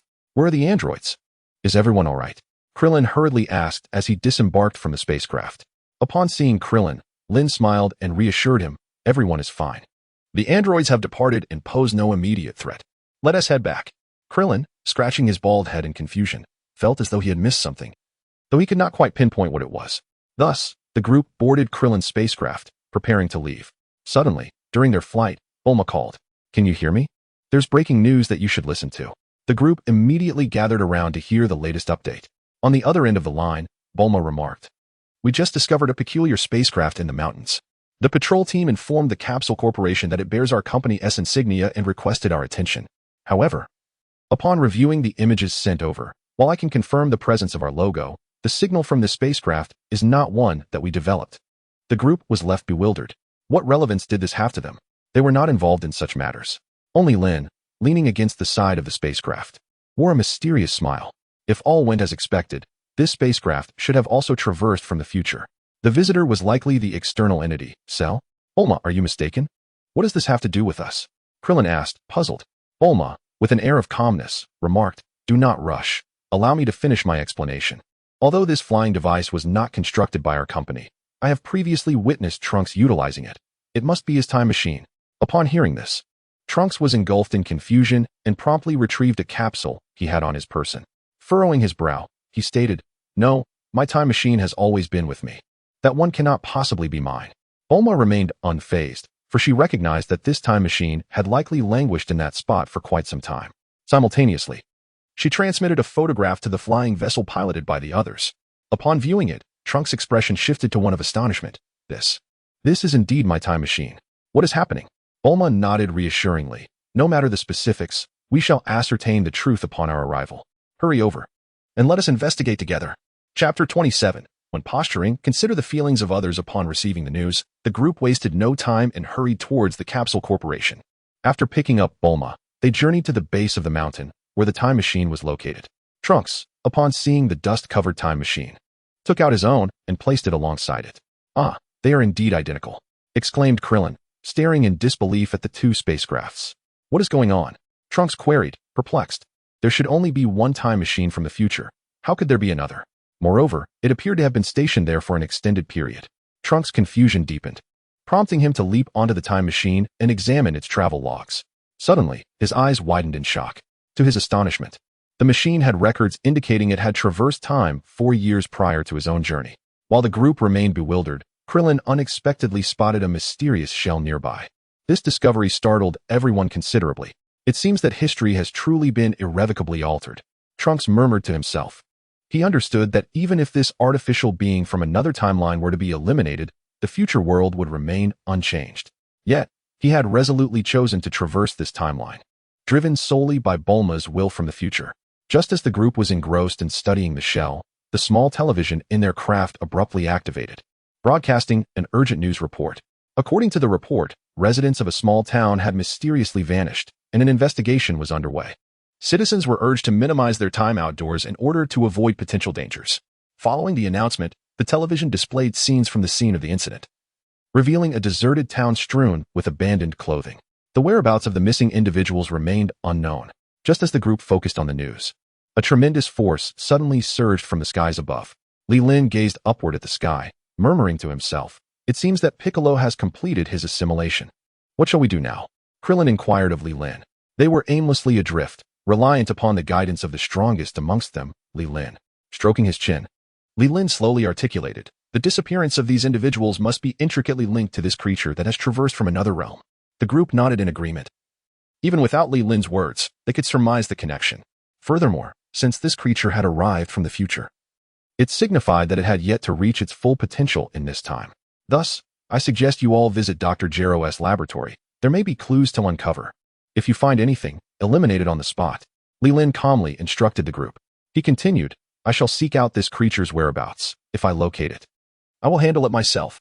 The others exchanged glances, expressing their consensus with Li Lin's plan. With that, they commenced their separate missions, while Bulma piloted the aircraft back alone. Li Lin began his aimless search in the skies. Given that Cell had seemingly amalgamated the powers of all Earth's formidable warriors and was adept in the manipulation of energy, as long as he concealed his presence, he would remain undetected. Piccolo, now fused with Kami, had significantly augmented his strength, rivaling that of the androids. Through Kami's memories, he had learned of Cell's existence and was aware of his hiding place. He was now en route to eradicate this monstrosity. As time passed, Li Lin continued to wander through the air, knowing that shortly, Piccolo would engage Cell in battle. Even if he were to search diligently now, it would likely prove futile. It was wiser to await their confrontation, at which point the creature's location would surely become apparent. Indeed, after approximately half an hour, a tremendous aura suddenly erupted in the southeastern sky. Li Lin sensed the powerful energy signature of Piccolo amongst the chaos, while another, more tumultuous presence resonated with the energies of Goku, Vegeta, and even Frieza. If no unforeseen events transpired, this individual must be the future Cell. Meanwhile, Krillin, Trunks, and the others arrived at Dr. Gero's laboratory and discovered a mysterious incubation chamber underground. It appeared that Li Lin's assessment was indeed correct. The embryo of this creature was present. Trunks clenched his fists, his expression grave as he declared, "We must act." With that, he unleashed a ki blast, shattering the incubation chamber, followed by another blast that reduced the embryo to mere dust. "Let us depart. There is nothing more here. The energy I sensed moments ago must be Piccolo's. He is likely engaging with that creature," Tien Shinhan suggested. Without further ado, the group swiftly soared in the direction of the energy signature. Li Lin accelerated towards the battlefield, fortuitously encountering his companions who he had parted with not long ago. They divulged the secrets of Dr. Gero's laboratory to him and praised his astute judgment. After their brief reunion, they soared onward without pause. Suddenly, just as they were nearing their destination, the aura of battle abruptly vanished, leaving only the presence of Piccolo. With a hint of frustration, Piccolo remarked, "TCH. He managed to escape. Fear not. We shall vanquish him next time, and it will yield the same result," Li Lin replied nonchalantly, his visage reflecting an air of tranquility as though nothing could perturb him. Piccolo nodded, emboldened by his newfound strength, no longer intimidated by any being on Earth. He then shared the intelligence he had extracted from Cell, revealing to the group that this creature from the future was named Cell. It would be impossible to track down Cell for the time being. As Piccolo indicated, this fiend would undoubtedly seek out the androids to absorb them. The immediate course of action is to locate the androids. If we can safeguard them or eliminate them directly, this monster will pose no significant threat, Piccolo asserted with formidable confidence. Li Lin shot him a sidelong glance, reluctant to endorse his proposal. After all, one of the androids was his beloved. How could he condone their destruction? He stated plainly, even if he absorbs the androids, what then? We could deal with him all at once, can't we? The others listened in stunned silence, impressed by the exchange of bravado. Goodness, you two certainly have a knack for showing off. Could you perhaps consider the feelings of others when doing so? Chapter 28. Seeking traces. After deliberating, the group commenced their separate missions. The priority remained to find Cell. Every day they delayed could lead to further casualties among the Earth's populace. At that moment, Vegeta arrived, having sensed the energy in the area. "What has transpired here?" Vegeta inquired, scanning the surroundings for answers, his gaze settling on Piccolo. To his astonishment, he observed that Piccolo's power had surged exponentially, far exceeding his own. How did your strength suddenly increase to such heights?" Vegeta questioned Piccolo incredulously. He had believed that upon mastering Super Saiyan, he would become invincible, with only Goku as his peer. Yet, he found himself surprised, first by Li Lin, then by the androids, and now by the Namekian he had once deemed inferior. Humph. Piccolo crossed his arms, letting out a proud huff. His pride was as formidable as Vegeta's, if not more so. Li Lin stood to the side, a serene smile gracing his lips as he mused that the plot involving the androids was likely the pinnacle of Piccolo's moment of glory. Trunks, somewhat perplexed by his father's demeanor, stepped forward to elucidate the matter. The fusion? Indeed, Mr. Piccolo has merged with the Namekian. The current predicament arises from his confrontation with the creature known as Cell, Trunks explained meticulously. Vegeta, upon realizing he had indeed been surpassed, felt another wave of despair wash over him, rendering him momentarily speechless. Piccolo then approached the group and spoke with measured calm. "Our immediate priority is to eliminate the immature Cell or one of the androids. You must search for their whereabouts, and upon locating them, notify me at once. I shall take care of the rest." With that, he took the lead and departed with unwavering confidence in his abilities. The others, upon hearing Piccolo's command, did not spring into action immediately. Instead, they turned their gazes toward Li Lin. "Piccolo is right. Let us split up to search." Everyone, please exercise caution. Li Lin advised with a smile before soaring into the sky. However, beneath his cheerful facade lay a different thought, whether it be the androids or Cell. Should they choose to conceal themselves, tracking them down would prove challenging. Rather than engaging in futile efforts, he deemed it wiser to return home for a brief slumber. With this resolution, he accelerated towards his residence. The remaining group, seeing Li Lin depart, also felt compelled to follow suit. I concur with Piccolo and Li Lin. Our primary concern must be to locate the androids and Cell. If we can eliminate either side, we may still turn the tide, Tian Xinhan stated slowly. The others nodded in silent agreement. At that moment, an unexpected voice pierced the air. I disagree. The group turned in unison to find Vegeta, who had remained silent until now, his face contorted with fury.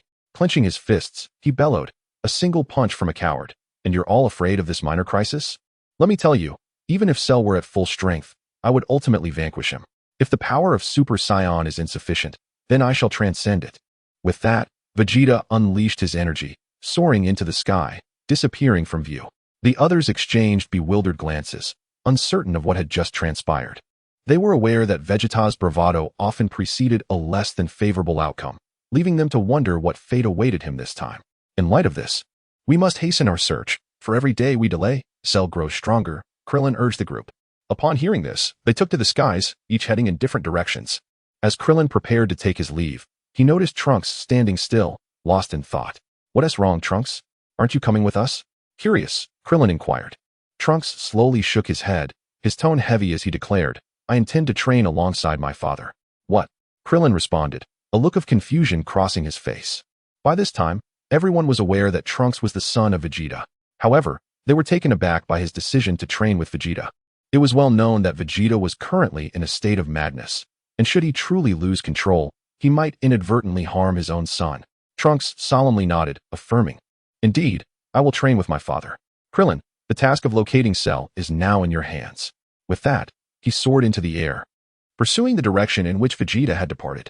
His reasoning was straightforward. Even if the issues of this timeline were resolved, the crises of the future timeline would persist. Only by becoming extraordinarily powerful, surpassing even the Super Saiyan, like his father, could he avert the impending dangers of his timeline. Sighing helplessly at the departing Trunks, Krillin could do nothing but watch him vanish from sight. Meanwhile, Li Lin had returned to his dwelling, which was conveniently adjacent to Goku's home. However, Goku had relocated to Master Roshi's island, leaving the place deserted save for himself. At last, I can enjoy some peace for a couple of days. Li Lin yawned, stretching his limbs. Before long, he lay down in his room, surrendering to slumber.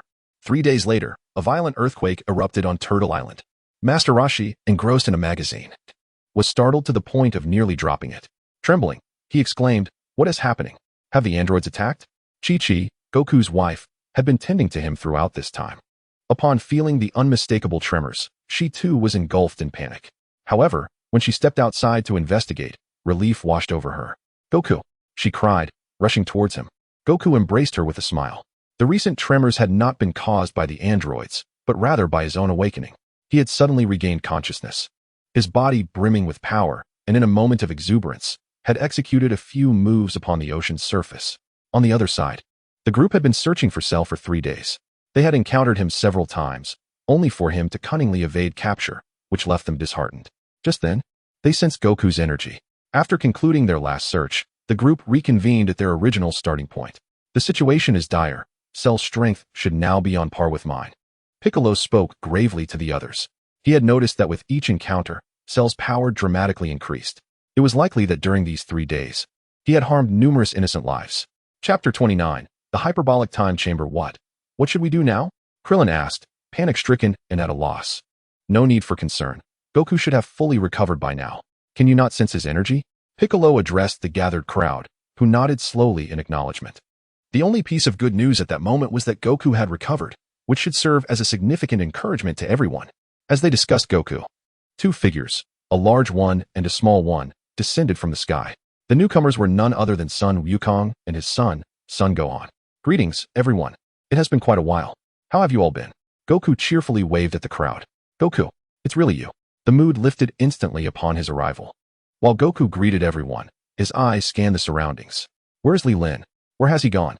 Also, I heard from Master Roshi that a formidable new enemy has appeared. Goku bombarded them with a series of questions. Confronted with so many inquiries, Krillin stepped forward, playfully punching Goku while responding with a smile. Li Lin seems to have vanished. We haven't seen him for 3 days. After you fell, 3 incredibly powerful androids emerged, and they are quite formidable. Piccolo interjected, getting straight to the point. After a brief pause, he continued, however, as it stands, they have not committed any wrongdoing, so we can set that aside for now. Goku nodded slowly. I am aware of that. Gohan has informed me. Then he inquired, what about this creature named Cell? What is his origin? Crossing his arms, Piccolo began to explain in hushed tones. Upon hearing this, Goku's expression diverged from that of the others, revealing a hint of excitement. The warrior instinct within him seemed to stir once more. What? Even you, with your immense strength, cannot face him? Goku exclaimed, surprised. Piccolo, whose power had now surpassed Goku's, admitted, indeed, that is the case. The only solution now is to locate these androids and eliminate them to prevent Cell from growing even stronger. Goku, however, was oblivious to the last part of Piccolo's statement.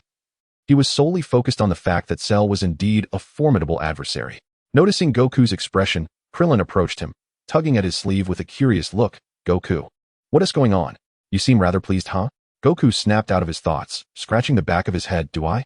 The others shrugged, indicating that he indeed appeared quite happy. Haha, perhaps. Goku conceded, not disputing it, as he felt that was precisely how he felt. He then continued to inquire. What about Vegeta? Why haven't we seen him? He is off training, aiming to surpass Super Saiyan and reach a higher level. Piccolo replied nonchalantly.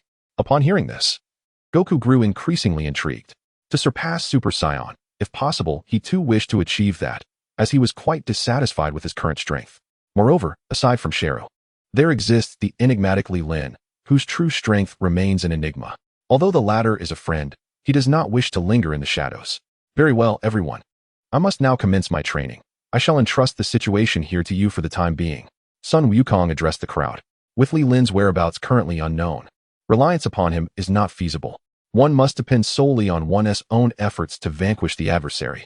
Krillin stroked his chin in contemplation and queried, where do you intend to train? Given our dire circumstances, how much progress can one achieve in such a short time? Our current predicament is akin to sharpening a sword in the heat of battle. Even though Wukong possesses remarkable talent, significant advancement in a brief span seems implausible. I am aware of a place where a year of training equates to merely a day in the real world. Sun Wukong replied with a subtle smile, exuding calmness. He had already devised a plan for his training. As long as no major calamity befalls Earth during his absence, upon his return, he would no longer need to fear the crises that threaten it. The others were momentarily taken aback by this revelation. A year of training equating to a day in reality? Is there truly such a place on Earth? Piccolo, upon hearing this, did not express any concerns but directly inquired. Are you referring to the hyperbolic time chamber within the lookout? Sun Wukong nodded with a smile, affirming his words. That was indeed the location he meant. Given another year, he would be prepared to face any foe. I plan to train alongside Gohan, as I believe his potential surpasses my own. Perhaps, in the end, I may even rely on him. Sun Wukong remarked affectionately, ruffling Gohan's hair. The others smiled lightly, not taking it too seriously. Only Piccolo held a steadfast belief that his son's potential might indeed surpass that of Sun Wukong. Very well, you shall proceed with your training, and I will handle matters on Earth, Piccolo affirmed. He understood that, despite his formidable strength, it would be exceedingly challenging to eliminate Sheru alone. Nonetheless, this did not diminish his resolve. He would continue to seek Sheru and strive to defeat him at the earliest opportunity. We shall meet again shortly.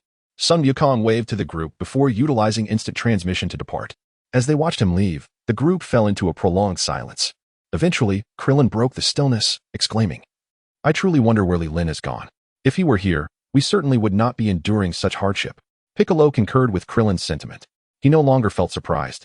Yet as his own strength surged, he realized just how formidable the aura Li Lin once emanated was. With Li Lin present, even the combination of androids and Sheru would be inadequate to match him alone. Enough of this. We must rely on ourselves. This fellow possesses great power, yet ultimately chose to hide away first. Piccolo stated matter-of-factly. Do you think he might be at home right now? Klin remarked with a hint of skepticism. A few hundred miles away, in a humble capsule house, Li Lin lay on the sofa, unable to suppress a sneeze. Is someone talking about me? He complained, comfortably engrossed in a program on television. An unfinished glass of orange juice rested on the table beside him. His intention was straightforward, with nothing pressing at the moment. He preferred to wait until they emerged rather than search aimlessly. For Sheru to evolve, he needed to absorb the androids. and he only needed to appear when the time was right. Coming out now would be utterly pointless. Chapter 30. A sudden explosion in the shower. Meanwhile, Sun Wukong had arrived at Vegeta's location. Vegeta stood motionless on a cliff, gazing into the distance. Trunks stood silently behind him, observing his father's silhouette. Trunks, how is your training progressing? Wukong inquired as he approached them. Trunks quickly turned around, and upon seeing Wukong, a smile brightened his face. Father thinks I'm too much of a hindrance and refuses to train with me, he explained helplessly, glancing back at Vegeta, who had been standing there for 3 days and nights. Seeing Vegeta's unwavering dedication, Wukong felt a flicker of admiration. It's all right, I'll try to persuade him, he assured Trunks. With that, Wukong leaped effortlessly to stand behind Vegeta. Sensing Wukong's presence, Vegeta did not immediately turn around. His mind was consumed with thoughts on how to train effectively to surpass Super Saiyan, and he had little time to spare given the dire circumstances. Vegeta, I know of a place where a year of training equals a day in the outside world. Are you interested? Wukong stated directly. Upon hearing this, Vegeta's interest was piqued. He turned to look at Wukong's smiling face and replied coldly, Where is it? Take me there. I knew you'd find this intriguing, Wukong said with a gentle smile. Pointing to the sky, it's the hyperbolic time chamber in the heavenly realm. After hearing this, Vegeta's demeanor lightened somewhat. He no longer looked as troubled as before. Before he could inquire about when they could go, Wukong spoke again. However, I do not plan to train with you, as only 2 can enter the chamber at a time. I want you to train with Trunks. Though Wukong may appear simple-minded, he always found solutions in critical moments. His intention was to mend the relationship between father and son, allowing them to share a year of training together, which would surely soften their currently rigid bond. All right, I agree. Vegeta, without a moment's hesitation, nodded in agreement. He continued, expressing his desire to enter first. His yearning for power was insatiable, and he was unwilling to squander even a single second. Given a year, he was confident he could vanquish both the androids and Cell. If Goku were to enter first and emerge victorious over Cell and the others, only to then pursue his own training, what significance would that hold for him? Upon witnessing Vegeta's acquiescence, Goku responded with a smile, stating that it mattered not who entered first. If Vegeta wished to train ahead of him, he could certainly do so. Thus, the two resolved their training plan. Meanwhile, the androids, after several days of travel, finally arrived at Goku's residence. However, upon pushing open the door to the room, they found it utterly vacant, resulting in a fruitless endeavor. Cursed be it, there is no one here. On the 17th, he kicked the door with a furrowed brow and remarked that it had not been easy for them to venture out. All their time had been consumed on the road, preventing their timely arrival. To his dismay, he discovered that Sun Wukong was not at his residence. This unexpected turn left him somewhat disappointed. Might Sun Wukong have gone to Master Roshi's place? According to my records, Master Roshi, being Sun Wukong's mentor, is someone with whom he frequently interacts. On the 17th, he nodded in agreement, deeming the assertion to be reasonable. His recollections corroborated this notion. During his youth, Sun Wukong had indeed trained alongside Master Roshi. At this juncture, it was most plausible that he was concealed upon Kame House. Look over there, he exclaimed. There's a house. Shall we venture inside and inquire? On the 18th, he pointed towards a rudimentary dwelling nearby. The surroundings were desolate, devoid of life, and to reside alongside Sun Wukong surely implied a significant connection. Rather than embarking on a fruitless journey, it would be wiser to inquire. Perhaps there lay a clue waiting to be uncovered. On the 16th, there were no particular objections, as they followed silently behind the siblings. When they approached within a few steps of the makeshift dwelling, the 17th raised a finger, and a flash of violet light erupted. Whoosh! A beam shot forth from between the fingers. Boom! Undoubtedly striking the target with precision. The house was instantaneously reduced to ashes amidst the flames and the sound of the explosion. With a slight smirk at the corner of her mouth, Number 17 spoke with a tone of feigned indifference, asserting that she had exquisite control over her strength and would not harm others. Truly, I am at a loss with you. Number 18 replied with a shake of her head, a hint of exasperation in her voice. Simultaneously, she turned her gaze towards the site of the explosion. However, upon witnessing the scene before her, her eyes widened in astonishment, and a faint blush crept across her cheeks. It took her a few moments to regain her composure, after which she covered her face and turned her head away. As number 17 gazed at the peculiar demeanor of number 18, he quickly turned his attention. To his astonishment, he was taken aback by the identity of the individual before him. Meanwhile, number 18 had already assumed a combative stance, his expression imbued with gravity. The catalyst for their altered states of mind was none other than Li Lin, who had been sequestered in his home. Hiss. Ha! Li Lin inhaled deeply. his voice icy as he articulated, "Ah, it is you lot. I wondered who dared to ambush me whilst I was bathing. What a clever ploy, truly remarkable." Moments prior, he had been in the shower, brushing his teeth and singing merrily, playfully engaging with his pet bird, just as he had lathered shampoo into his hair. Yet before the washing began, an explosion erupted, nearly sending him into a state of shock. Now, he found himself bereft of a home, devoid of clothing, and entirely unclothed, with a large mass of foam atop his head. Yes, my apologies, we did not intend for this to happen. We were unaware that this was your residence. On the 17th, observing Li Lin's demeanor, which hinted at an imminent eruption, I hastily lowered my head in apology. Li Lin, seething with rage, felt the moisture on his body and the foam atop his head dissipate. Nonetheless, he remained unclothed, the cold wind swirling around him, causing the hair above and below to dance in the gusts. Gradually, he parted his lips and coldly uttered, "Do you believe an apology holds any value at this moment? Furthermore, what do you mean by claiming ignorance of my residence? Is it permissible to wreak havoc upon another's abode?" As Li Lin's fury escalated, he advanced step by step, declaring, "I assure you, no one has ever provoked such ire in me. You are the first. Are you prepared to bear the weight of my wrath?" Chapter 31. Do not approach. Li Lin's aura surged forth, unleashing a tempest around him, as shock waves radiated outward. The surrounding grass and trees were uprooted in vast swathes, leaving a scene of utter devastation. My heavens, the magnitude of this fury is truly astonishing. On the 17th, he raised his arm to shield his face, exclaiming in astonishment. At the same time, he reflected that it was fortunate he had not acted rashly during their initial encounter. Otherwise, his life would likely have been forfeit. However, the current situation was scarcely any better. Though he had refrained from taking action before, now it seemed that the other party was poised to strike. This was unacceptable. The strength displayed far exceeded any rational assessment. On Earth, there was no one capable of rivaling such power. On the 16th, a brilliant light flickered in his eyes as he continuously assessed Li Lin's current strength. On the other side of the Earth, Piccolo and his companions felt the overwhelming aura, their heads rising in astonishment. Could this be the energy radiating from Li Lin? Has he encountered an adversary? Krillin gazed skyward, his eyes wide. After sensing the energy, Piccolo's heart sank. Indeed, it appeared to be the case. This aura was even more terrifying than a year ago, indicating that this individual's power was truly formidable. But who could this enemy be? Cell? Or perhaps an android? Yamcha's legs began to tremble as he nervously inquired. Such power was beyond his capacity to confront. Regardless of who this enemy was, he would not engage. If possible, he would flee from this place. The struggle should be left to those genuine warriors. As Piccolo analyzed the aura, he made a quick deduction, concluding that they must have encountered an android. If it were Cell, there would be a trace of his energy. Yet now there was only Li Lin's. The group nodded in agreement upon hearing this explanation. Androids, by nature, lacked a discernible energy signature, making them undetectable even if they were present. Cell, on the other hand, possessed a palpable aura that could easily be sensed. Time is of the essence. Let us hasten our journey, Piccolo stated in a somber tone. He had become increasingly agitated in his search for Cell over the past few days, yearning for an exhilarating battle. After speaking, he swiftly flew towards the source of the energy. The others hesitated briefly, but ultimately decided to follow Piccolo. High in the Celestial Palace, Goku, Vegeta, Trunks, and others had yet to enter the hyperbolic time chamber when they sensed this formidable energy. Is this the aura of Mr. Li Lin? He is overwhelmingly powerful, Trunks exclaimed, astonished. It was the first time he had felt such immense energy. If he possessed such strength, the future would not succumb to crisis. He lamented the absence of someone like Li Lin in his timeline, thinking that if such a being existed, he would not have to toil so diligently, and the world would not be on the brink of apocalypse. Is Li Lin finally ready to make his move?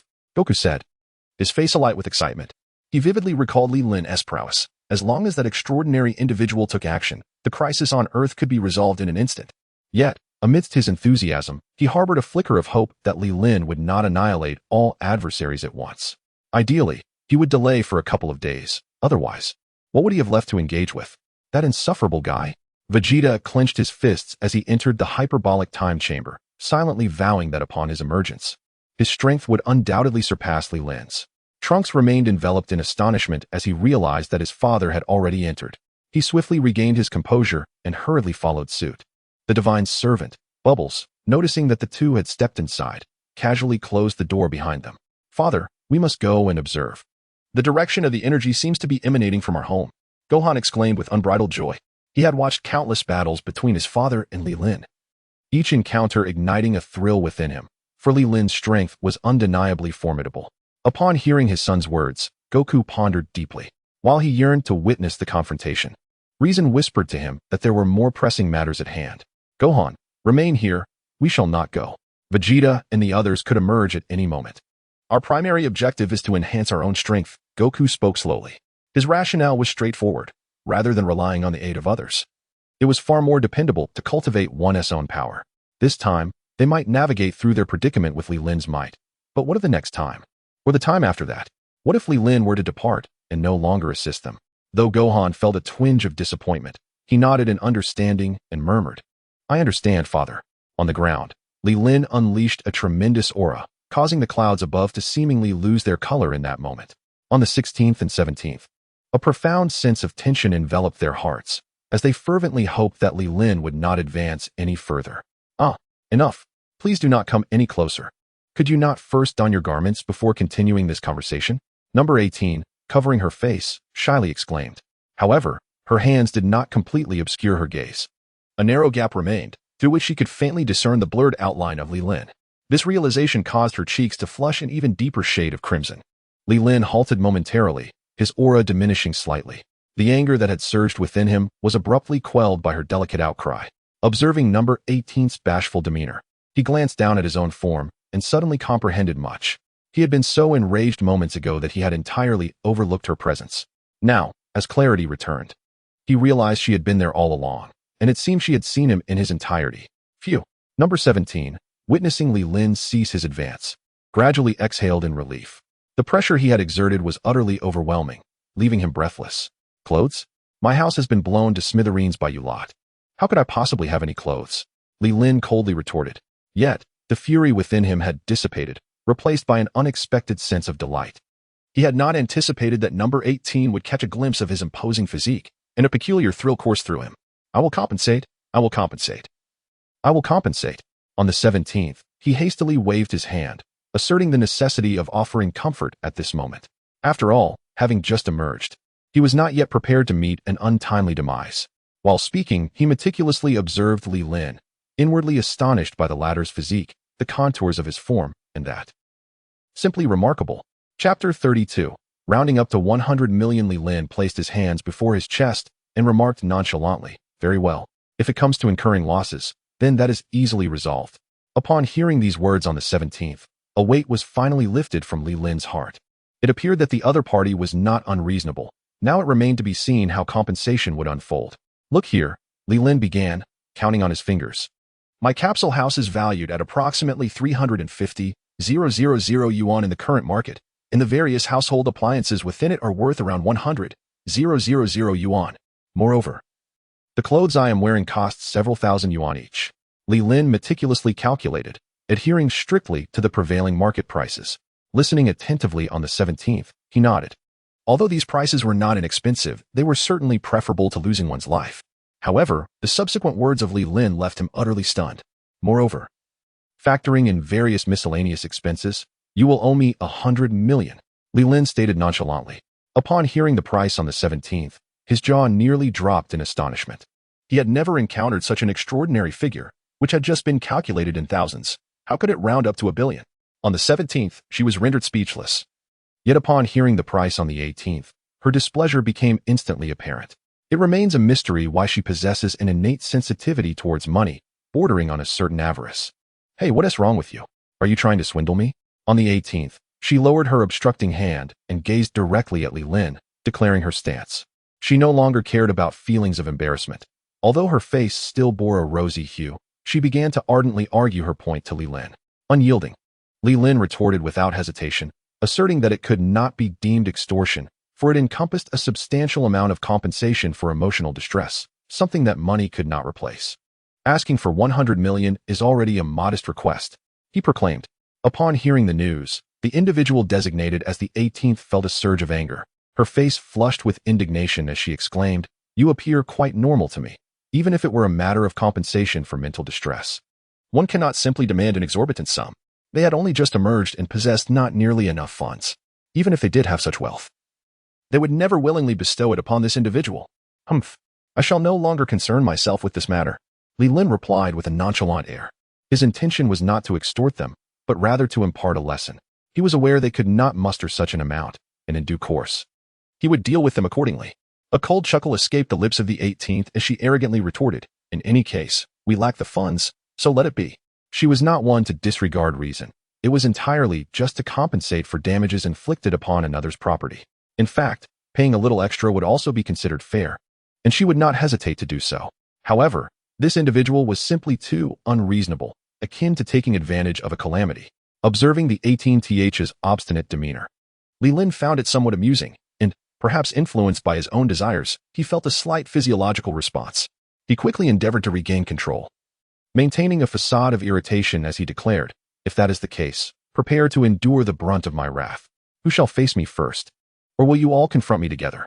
On the 17th, witnessing his tense demeanor, a profound anxiety surged within me. The formidable presence of the individual before me was utterly terrifying. Who would dare to bear the brunt of his wrath? Alas, I found myself devoid of any funds, let alone an astronomical sum of 100 million. Even if I were to resort to theft, it would require an inordinate amount of time to procure such an amount. On the 16th, there was an unspoken anguish within, as I was originally created to defeat Sun Wukong. Yet here I am, having encountered not him, but rather a perverse being. With a single step, Li Lin caused the ground to fracture, sending the recently settled birds in the forest into a chaotic flight. Time and space seemed to freeze at that moment, the atmosphere oppressive enough to stifle breath. Hundreds of miles away, in an expansive city, the green, speckled figure of Cell gazed skyward. This energy has returned? Who could possess such terrifying power on Earth?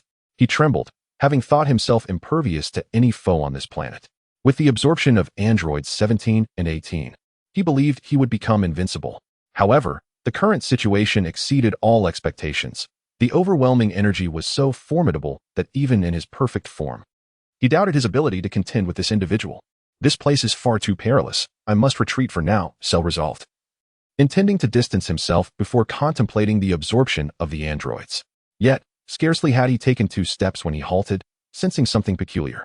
The source of this energy was undoubtedly engaged in battle. Such immense power could not simply erupt without cause. Yet throughout, he felt only this colossal aura, devoid of any other presence. Wait, could it be? A dreadful thought struck Cell. Could it be that those reckless androids 17 and 18 were facing off against this monster? As his anxiety grew, so too did the likelihood of this scenario. He decided to conceal his energy and observe, for his purpose in coming here was to absorb the androids. He could not allow them to perish before he had the chance to absorb them. Meanwhile, Li Lin was preparing to act when a multitude of figures suddenly appeared in the sky. "Li Lin, we are here to assist you," rang out the voice of Piccolo, who landed beside him. However, upon seeing Li Lin, he was utterly taken aback, astonished by the fact that this individual was unclothed. Krillin and the others arrived shortly thereafter, their expressions shifting to one of intrigue upon their first glance at Li Lin. What is happening here?" Tian Jinhan remarked, bewildered by Li Lin's muscular physique. Clearing his throat, Li Lin, slightly embarrassed by their scrutinizing gazes, responded, "This is a long story. I never intended to end up like this. It's primarily due to the androids." Only then did the group realize that this was no time for sightseeing. The androids remained a pressing concern, and their immediate task was to confront them. It appears that the androids are indeed formidable adversaries, as even someone as powerful as Li Lin is struggling against them. To the extent that his clothes have been torn to shreds, Yamucha murmured. The others nodded slowly, though they were puzzled as to why Li Lin's attire had been completely destroyed while the opponents seemed unscathed. Could it be that the strength of the androids is so overwhelming that even Li Lin cannot contend with them? Chapter 33. It's in your hands. Li Lin sensed the thoughts of those around him, and, with a hint of resignation, said, "Let's not dwell on that for now. Who among you has spare clothing? I could use a set." At that moment, the tension of the standoff was palpable, and standing there exposed felt rather peculiar. Clint retrieved a multifunctional capsule from his possession, which contained the previously mentioned flying device. Inside were custom-tailored martial arts outfits. "Take a set and see if it fits." Li Lin swiftly caught it, opened the capsule, and, quite unabashedly, stepped inside to search for clothing. However, just as he entered, he poked his head back out and addressed Piccolo, saying, "Your strength should easily handle the androids. Make sure to teach them a lesson." Upon hearing Li Lin's words, Piccolo was initially taken aback, but then a slight smile crept across his lips. His original intention was to assist Li Lin, and now, at long last, he would have the opportunity to unleash his full potential. He had been quite stifled over the past few days. The expressions on the androids' faces were decidedly grim. Li Lin alone had rendered them helpless, and now an entire group had arrived. Although they were not able to match Li Lin in strength, the current situation undoubtedly added to their troubles. Oh, and by the way, Li Lin suddenly exclaimed as he re-emerged from the capsule, if you manage to defeat Piccolo, we'll consider everything that happened before as water under the bridge. With that, he plunged back into the capsule, resuming his search for garments. Upon hearing the news, Number 17's face lit up with pure ecstasy. A deep sense of gratitude for Li Lin welled up within him, as he perceived this as an opportunity bestowed upon them. As for Bic, he was no stranger. They had clashed before, and he had effortlessly dispatched him with a single move. Engaging in combat with him held no suspense. Was this not a chance that had been generously offered?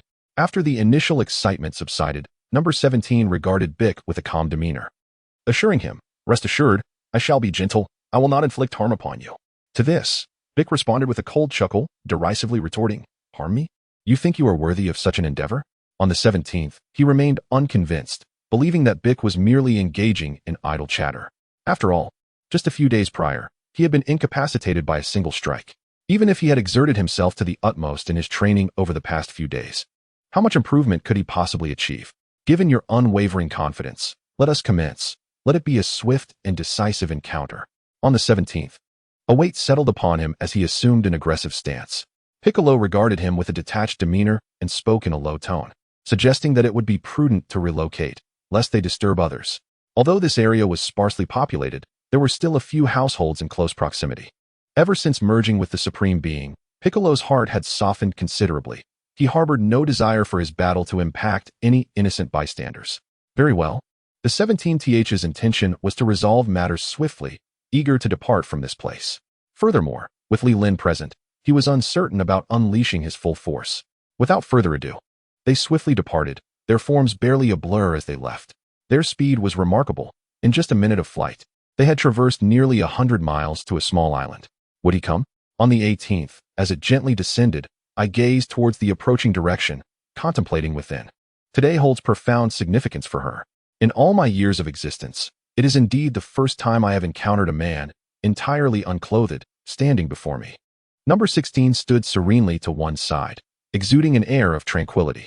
As long as he did not confront Li Lin, he could maintain an unwavering composure among these individuals. The crowd on Earth gradually descended before them. Piccolo gazed sharply at Number 17, one hand resting on his collar, forcefully tugging at it. The white-weighted clothing draped over him was cast heavily to the ground. With a smile, Number 17 observed Piccolo's series of movements. A glimmer of disdain flickering in his eyes as he remarked, it appears somewhat convincing. Come at me. He beckoned Piccolo with a casual gesture, indicating that he was welcome to attack. Rather than feeling angered, Piccolo glanced back at Number 17 and Number 16, noticing their lack of intent to intervene. A slight smile crept onto his lips as he thought to himself, excellent, let us dispose of this brat. Without him, Cell will be unable to evolve into his perfect form. The remaining tasks can be entrusted to Li Lin or Goku. With this thought in mind, Piccolo resolved not to wait any longer. He bellowed, unleashing a surge of white energy that erupted dramatically. A powerful shockwave roared across the sea, causing the entire island to tremble. Is this the extent of Piccolo's power? Although he cannot be compared to Li Lin, he is undeniably formidable, Krillin exclaimed, feeling the tempestuous energy. The others also distinctly sensed this overwhelming force. Li Lin, having just changed into a red martial arts uniform, was equally taken aback by this aura. Wow, is this Piccolo's energy? Truly astonishing. After a moment of reflection, he minimized his flying device into a capsule and secured it before turning to ascend into the sky, heading towards their battlefield on the island. On the 17th, there was a profound astonishment at Piccolo's prowess. Although the artificial beings possessed no discernible energy, they could distinctly sense the presence of others' energy. At this moment, the energy released by Piccolo was exponentially more potent than it had been during their encounter just a few days prior. How on earth had he achieved this? Just as he remained in a state of bewilderment, Piccolo escalated his energy to its zenith. In an instant, he appeared behind him, delivering a fierce elbow strike to his back. Bang! On the 17th, he was caught off guard by a sudden onslaught, nearly collapsing to the ground. Just as he turned his head, he was met with a swift assault from Piccolo, who offered him no chance to react. A powerful punch landed squarely on his face, resounding with a thud. After retreating 5 or 6 steps, Number 17 found himself pursued relentlessly by Piccolo, who unleashed a flurry of punches and kicks. For a moment, Piccolo gained the upper hand. Gradually, however, Number 17 began to acclimate and rediscover his rhythm. As Piccolo swung a punch, Number 17 deftly seized his wrist and quietly admonished, "Do not let pride cloud your judgment." With that, he retaliated with a powerful punch to Piccolo's chest, sending him flying. In midair, Piccolo regained his composure and charged forward once more. The two then engaged in a fierce close-quarters combat. Bang, bang, bang. The sky erupted with the sound of thunderous clashes. Piccolo's assault was exceedingly fierce, while Number 17 tirelessly defended himself. Yet, it appeared that Piccolo maintained a slight advantage, exuding a sense of dominance.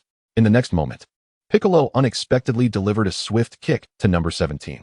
On the 17th, there was no time to react. He was swiftly struck and sent flying, crashing heavily to the ground. As fate would have it, Piccolo descended, his palm already aimed at him. As the 17th unit rose, a golden radiance emanated from the palm of Piccolo. A formidable wave of energy surged forth with great force. Boom! The island trembled violently, debris scattering across the ground, and smoke billowing into the sky.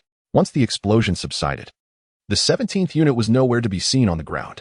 Instead, he had taken refuge in the air, successfully evading the attack. However, the expression on his face betrayed him. He had sustained significant damage, a trickle of blood escaping from the corner of his mouth. Chapter 34, Piccolo's Moment of Glory.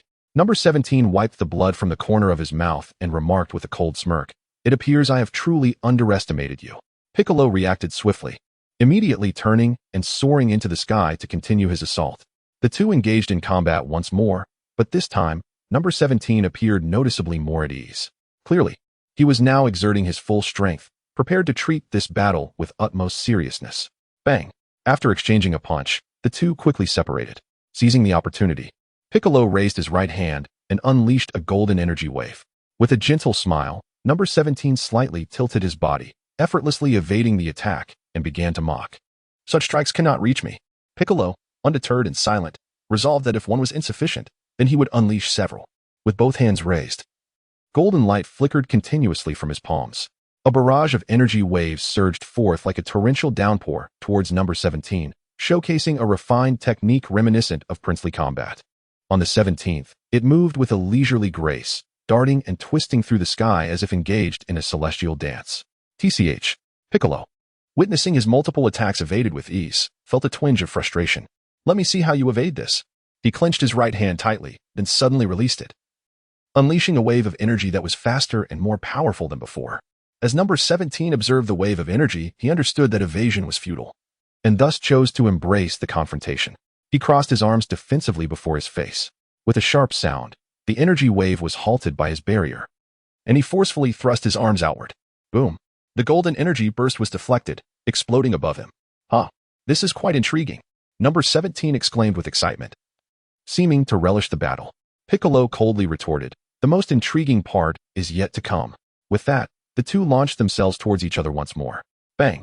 They collided again, sending ripples across the ocean's surface and even manifesting a rainbow in the sky above. The intensity of their assaults escalated, the previously clear skies resonating with thunder. After yet another clash, they separated once again. Piccolo had not anticipated that the android would prove to be such a formidable opponent. Yet he felt exhilarated. It had been a long time since he had engaged in such a thrilling battle. It was hard to fathom how this individual had trained to achieve such rapid advancement in such a brief period. On the 17th, he exclaimed in awe. This time, he had underestimated his opponent. However, what perplexed him even more was the prowess of Bick. A subtle smile graced Bick's lips as he replied, "Oh, is that so? Thank you for your kind words. I shall respond in kind." No sooner had he spoken than he raised his hand to launch an attack, and the energy wave materialized once more. On the 17th, he deftly evaded, furrowing his brow as he remarked, "Is that all? Such an assault is futile against me." Piccolo did not respond, continuing to employ the prince's battle tactics. On the 17th, he remained steadfast, choosing not to evade this time. For he discerned that although the assaults were relentless, they were all deflected. Sensing an unsettling shift in the atmosphere, he swiftly turned his gaze behind him, only to find himself encircled by these energy waves. When he looked up, he discovered that the sky above was filled with golden orbs. As he continued to observe, he realized that his feet and the ground before him were completely enveloped by these energy waves. "So it was you who intended this," exclaimed Number 17 in astonishment. He had never anticipated that someone could wield energy waves in such a manner. Today had truly opened his eyes. Piccolo, with a calm demeanor, smiled softly and then brought his hands together. Countless energy waves surged towards the center where number 17 stood. Boom, boom, boom. The sound of explosions erupted, illuminating the sky as if it were the height of day. Mushroom clouds blossomed one after another, and smoke billowed upwards. Piccolo exhaled slowly, his gaze fixed upon the dissipating smoke. Due to the absence of any discernible aura from the android, he was uncertain whether number 17 had been vanquished. Thus, he remained vigilant and cautious. As the smoke gradually cleared, a silhouette began to emerge, causing a slight heaviness in Piccolo's heart. He was taken aback to discover that such a powerful assault had yielded no results. On the 17th, with arms outstretched, a luminous blue protective shield enveloped the body. This was an intrinsic feature of their artificial beings. Had it not been for this shield, they might have been reduced to ashes in an instant. Remarkable. Not only in formidable strength, but also in exceptional combat intelligence. The 17th, with a smile, remarked, "Humph." Piccolo remained perplexed by such accolades. After all, without having truly vanquished an adversary, everything felt insubstantial. Meanwhile, in a secluded corner of the city, beneath the feet of Cell lay a multitude of discarded garments. He sensed the distant energies emanating from the ongoing battle, deducing that it must be Piccolo engaged in combat with the androids. Yet, at that moment, he was engulfed in turmoil, uncertain whether he should intervene. He was still haunted by the lingering fear from before, apprehensive that his attempt might backfire. "Ah, what the heck? I shall take the risk," Cell pondered, lowering his head in resolution.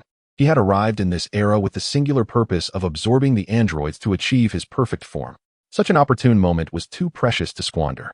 Moreover, he had not sensed that previous energy. Perhaps the adversaries had already departed. With a heart full of trepidation, Cell commenced his approach towards the location of the battle between Piccolo and the 17th. On the battleground island, the others remained unaware of Cell's advance towards them. Li Lin had now reached the site of the conflict, yet he chose not to reveal himself immediately. Instead, he intended to observe the unfolding events from his vantage point high above. As long as he concealed his own energy, the others would be oblivious to his presence. "Your recent maneuver was commendable, but I shall not grant you such an opportunity again." Number 17 gazed calmly at Piccolo and remarked, "Humph." Piccolo scoffed in disdain and retorted, "Is that so? Even without that particular move, you remain no match for me." With that, they gradually descended and stood upon the ground. Their footsteps drew nearer, suggesting an imminent brawl. Suddenly, number 17 feigned a move before swiftly advancing and landing a punch squarely on Piccolo's face. Staggering back a couple of steps, Piccolo retaliated with a punch of his own. However, regrettably, his strike missed its mark, and number 17 seized the opportunity to deliver another blow to his abdomen. Wincing in pain, Piccolo bent over, only for number 17 to maneuver behind him and execute an elbow strike, leaving Piccolo sprawled on the ground. "How do you like that?" On the 17th, a triumphant chuckle escaped his lips. In an instant, Piccolo sprang to his feet with the agility of a carp leaping from the water, brushing off the dust from his attire. His speed was commendable, though his strength left much to be desired, akin to a mere massage. Chapter 35, The Appearance of Cell.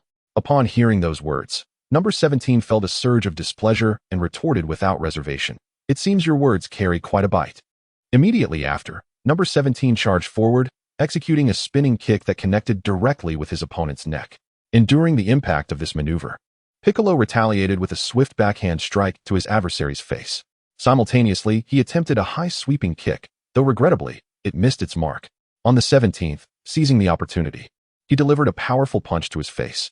Piccolo, struck with such force, fell to the ground, foam spilling from his mouth with a resounding thud.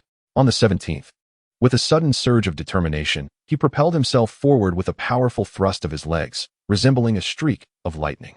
Beak swiftly rose and executed a headbutt, colliding forcefully with the head of the 17th.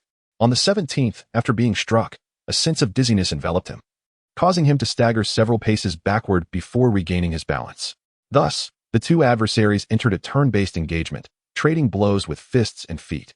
The sound of their clash reverberated mightily, shaking the very foundations of the small island. Li Linka, observing the fierce combat below, found himself compelled to applaud, for the spectacle was nothing short of extraordinary. The two opponents were indeed evenly matched. However, while he was engrossed in the duel, a subtle aura began to draw near. Could it be from that direction? Li Lin mused, glancing towards the southeast. If his instincts held true, this faint presence must belong to Cell, who intended to seize the opportunity presented by the battle between number 17 and Piccolo to absorb the android and achieve his perfect form. On the battlefield, The clash escalated from the ground to the skies, accompanied by a cacophony of explosions. After an intense exchange, both combatants bore the marks of their struggle. Their garments tattered and torn, and blood trickling from the corners of their mouths, refusing to dry. Yet, despite their wounds, they remained evenly matched, unable to determine a victor. However, as an android, number 17 possessed boundless energy, maintaining a remarkably steady aura. In contrast, Piccolo was now gasping for breath, his stamina waning rapidly. With the prolongation of the battle, it became evident that if the fight continued in this manner, number 17 would inevitably gain the upper hand. On the 17th, wiping the blood from the corner of his mouth, he remarked with a faint smile, "You truly possess great strength. However, if this continues, victory shall elude you." Piccolo, observing the unwavering confidence of the 17th, felt a tumultuous stir within his mind, relentlessly seeking a strategy. He even began to ponder why Li Lin was taking so long to arrive. Was it truly necessary to change his attire at such a sluggish pace? Just as he was lost in thought, contemplating his defensive tactics, he slightly turned his head and discovered Cell was right beside him. What? When did he? Piccolo exclaimed in astonishment. He had been so engrossed in his battle with the 17th that he had completely failed to notice Cell's approach. Cell. The expressions of those on Earth shifted to one of dread upon seeing him. It was unforeseen that, before dealing with the androids, Cell had arrived. Fresh from an intense confrontation with the 17th, Piccolo was undoubtedly fatigued. At this juncture, unless Li Lin made an appearance, no one would be able to thwart Cell. Cell licked his lips and proclaimed, "Excellent. With both 17 and 18 present, fortune truly favors me." Number 16 wore an expression of calm indifference, devoid of any discernible emotion. Cell also took note of number 16, feeling a sense of curiosity, as this artificial being did not exist in the future. However, this was of little consequence. He regarded number 16 merely as an ordinary android, dismissing him from his thoughts. "Excellent. It seems that the formidable warrior is not present here. Today is indeed my fortunate day." Cell surveyed his surroundings, relieved to find that the menacing aura that once instilled fear within him was absent from this gathering. And his heart swelled with joy. He gradually descended before the crowd, fists clenched, his body emanating a radiant golden glow. With a mighty roar, he transformed the light surrounding him into golden flames, the manifestation of a super scion. Cell disregarded Piccolo, strolling past him with an air of mockery, tauntingly asking what he intended to do. "If you wish to thwart me, do so swiftly." Piccolo, overwhelmed by despair and unable to act, stood frozen in place. The pressure exerted by Cell's presence was far too great, and given his current exhaustion, he doubted he could have thwarted him even in peak condition. The onlookers on Earth trembled in fear, lamenting their lack of power, unable to withstand such a dire situation. After finishing his taunt, Cell did not halt his advance, purposefully striding toward the position of number 17. Number 17 found the situation exceedingly peculiar. He pondered the origins of this creature, as it appeared to instill a sense of dread in Piccolo.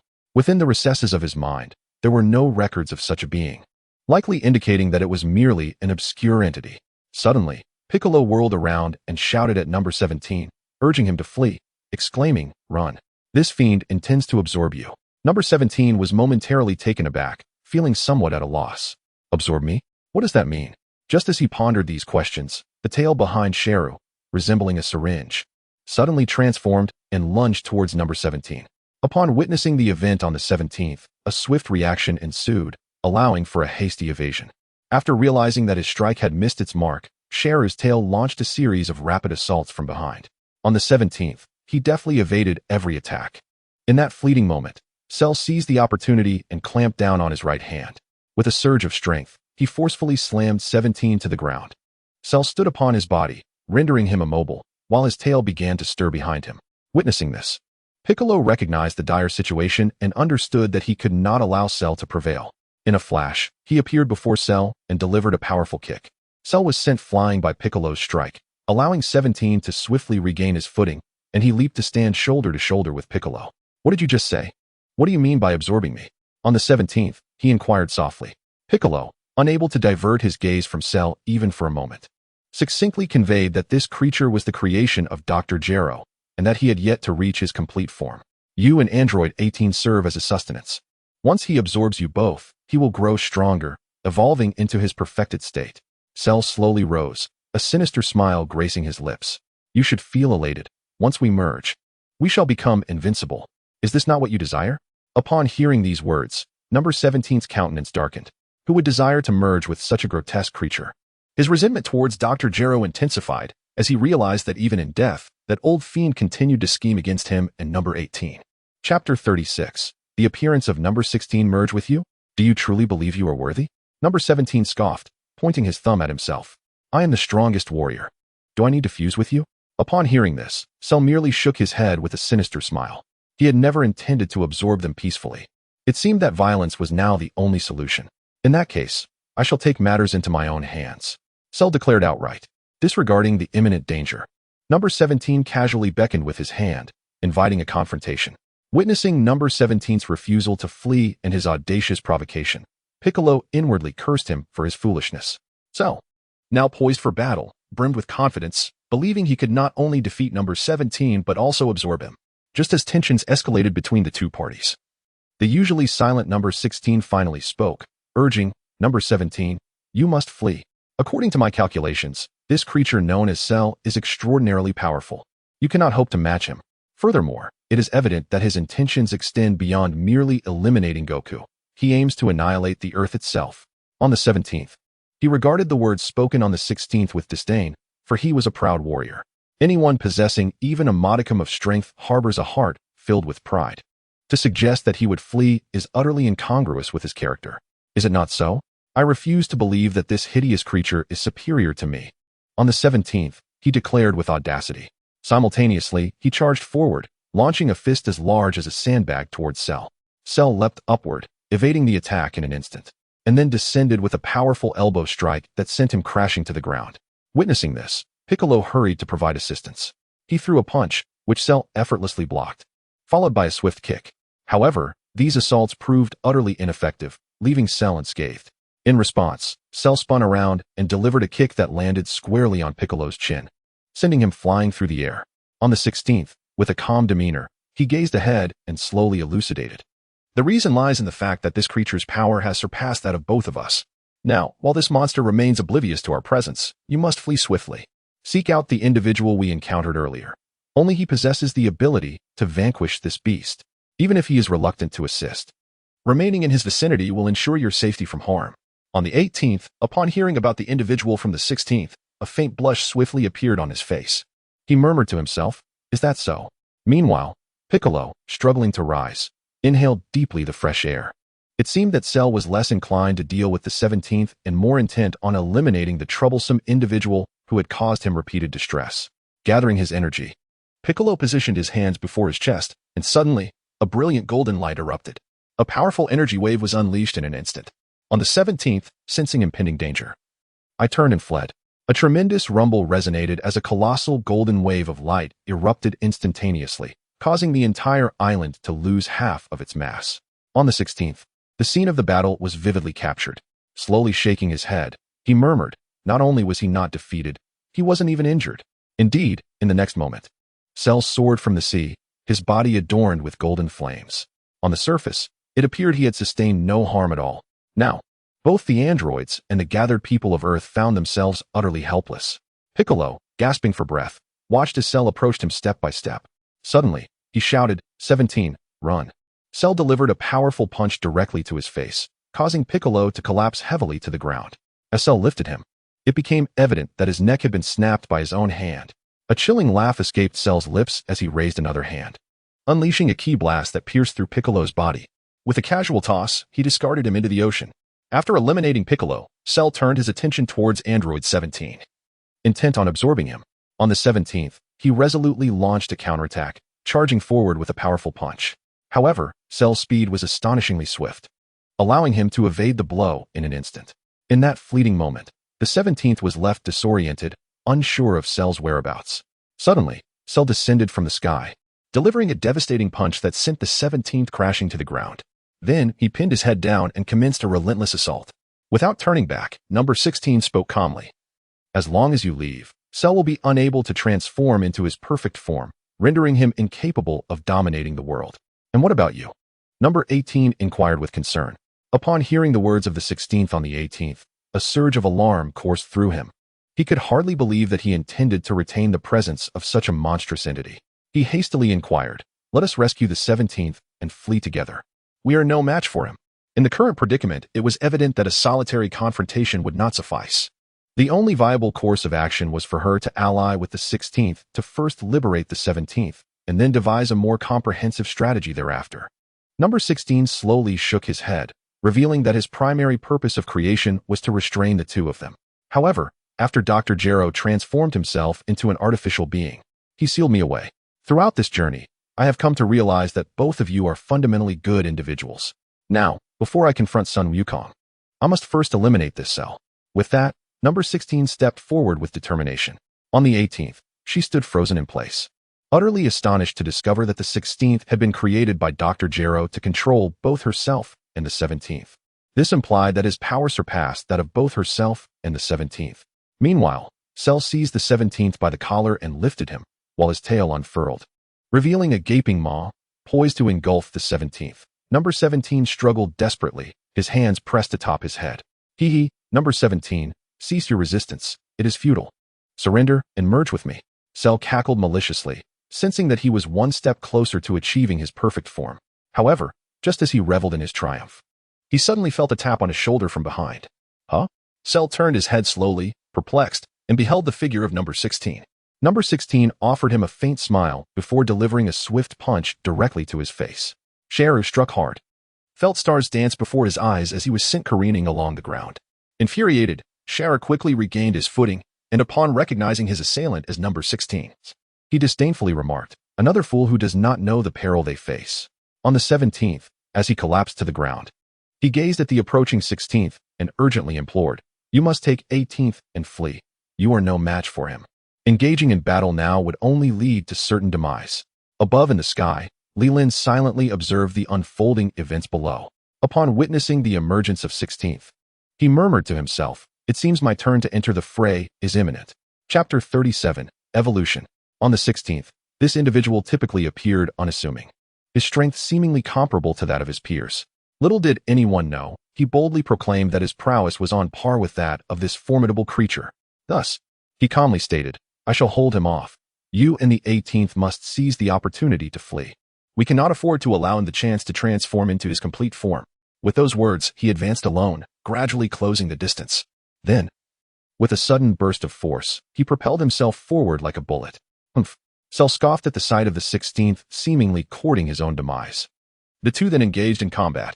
However, to Cell's astonishment, the 16th's strength was remarkably formidable, proving to be an equal match. They ascended from the ground into the sky. With a resounding crash, the two collided, each equally matched in power. Cell's astonishment grew, and he marveled at the fact that Dr. Gero had engineered such a powerful android. A thought crossed his mind. What if I were to absorb this being? Suddenly, Cell was filled with excitement, and without hesitation, he retracted his energy and swiftly delivered a kick to the 16th's body. As he took a slight step back on the 16th, upon raising his head, he was met with the sight of a tail behind Sheru that struck like a whip, piercing directly into his neck. Haha. Sensing his success, Sheru let out a sinister chuckle and proclaimed, "Allow me to absorb you first." A faint smirk appeared at the corner of Number 16's mouth as he tilted his neck, seemingly allowing Cell to absorb him intentionally. Cell commenced the absorption of Number 16. However, after an extended period, he failed to extract even a trace of energy. Suddenly, realization dawned upon him, and in astonishment, he exclaimed, You are a robot?" On the 16th, upon noticing the reaction of Sheru, a radiant smile illuminated his face as he seized his tail and extracted it from around his neck. With a sudden surge of strength, he forcefully hurled Sheru to the ground. The impact reverberated with a thunderous roar.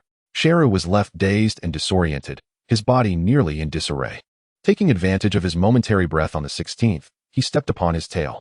Then, with both hands grasping firmly, he exerted tremendous force, tearing it outward.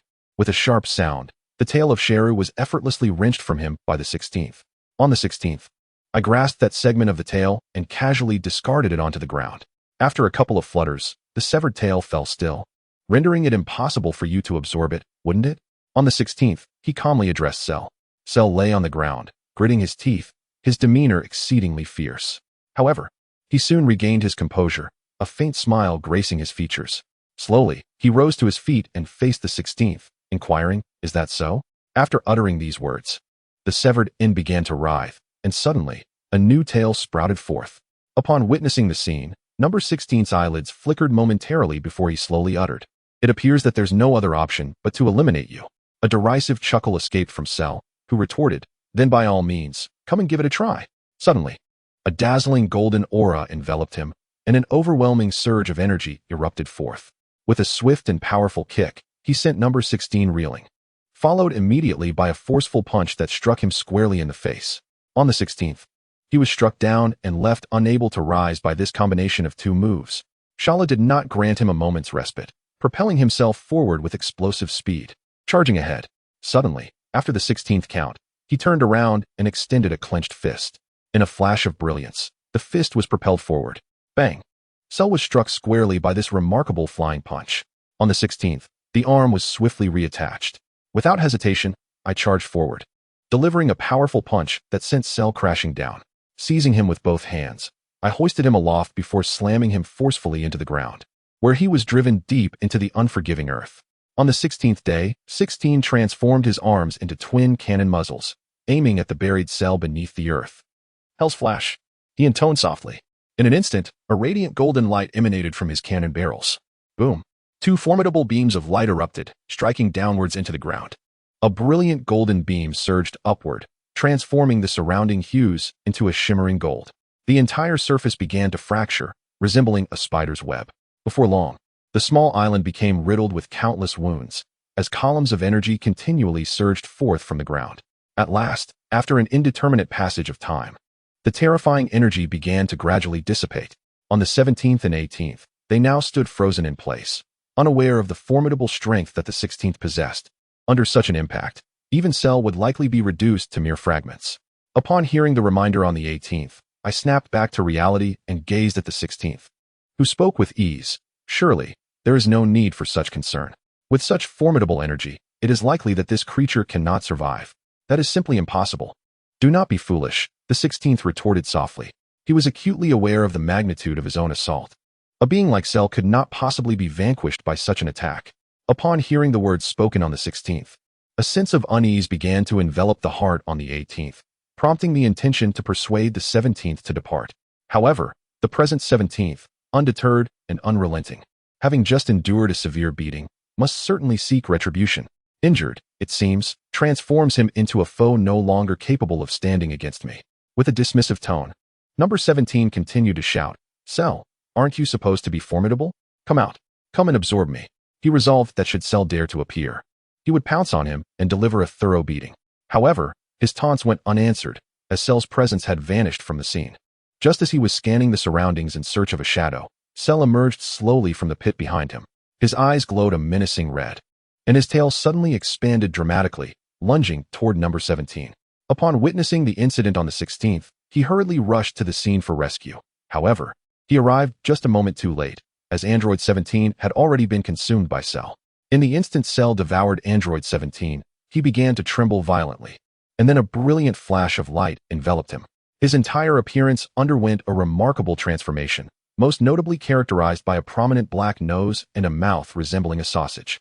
On the 16th, realizing it was too late, he abruptly halted in his tracks.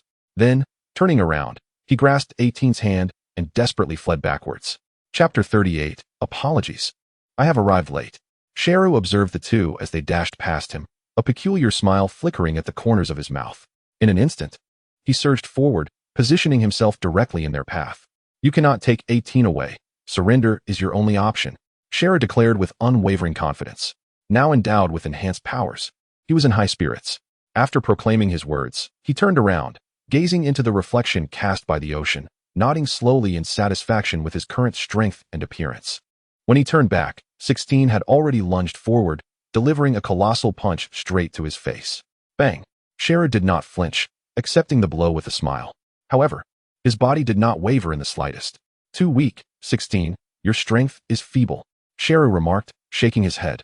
Simultaneously, he raised one hand, and a flash of light erupted as a key blast sent 16 flying. On the 16th, due to its robotic nature, it does not possess the capacity to feel pain. However, half of its head has already been severed. Number 18 hastily glanced at number 16, but before she could approach to assess the situation, Cell had already arrived before her. "Come now, number 18. It is your turn," Cell declared with a sinister tone, gradually advancing towards her. Number 18 hastily retreated 2 steps, placing her right hand over her left chest as a warning. imploring, "Do not approach, or I shall self-destruct." Evidently, her threat proved effective, as Sheru ceased his advance. However, he soon flashed a slight smile, and the voice of number 17 resonated. "Number 18, come here quickly. The fusion is exhilarating, devoid of any pain. Let us join forces to conquer this world together." Android 18 was not foolish. She recognized that these words could not have originated from Android 17. Taking 2 steps back, she exclaimed in a delicate yet furious tone, "Do not deceive me any further. I cannot be absorbed by you." Upon realizing that his scheme had been uncovered, Cell ceased his pretense and revealed a menacing expression.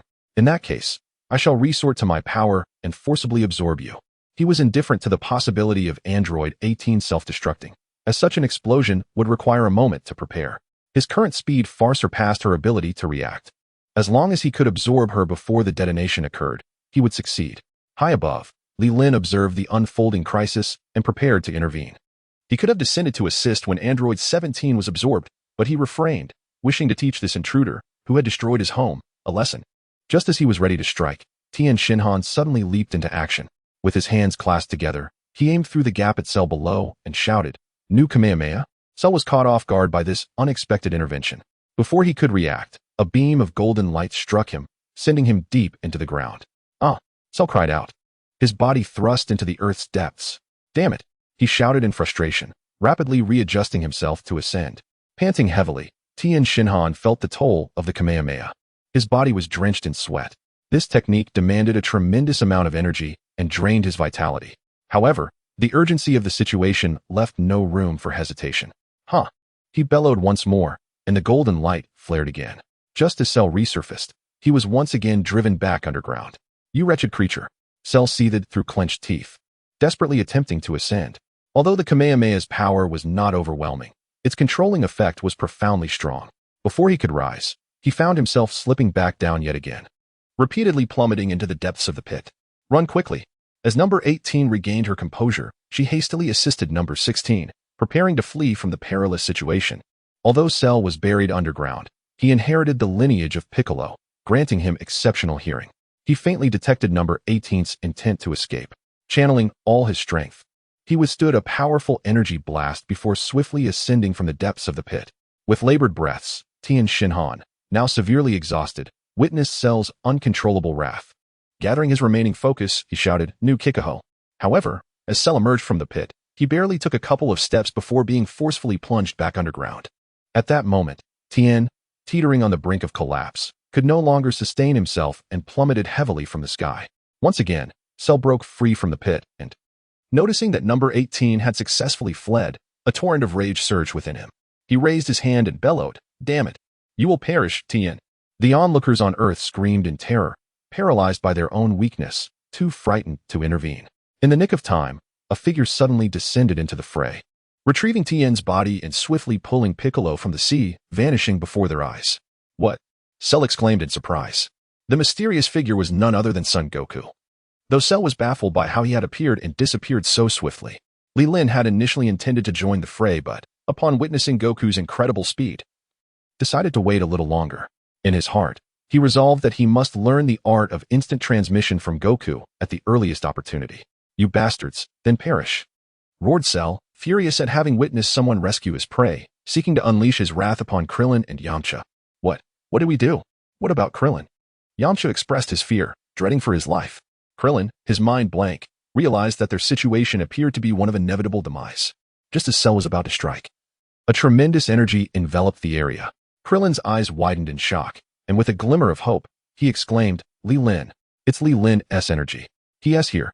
Cell sensed the overwhelming presence and hesitated to strike again.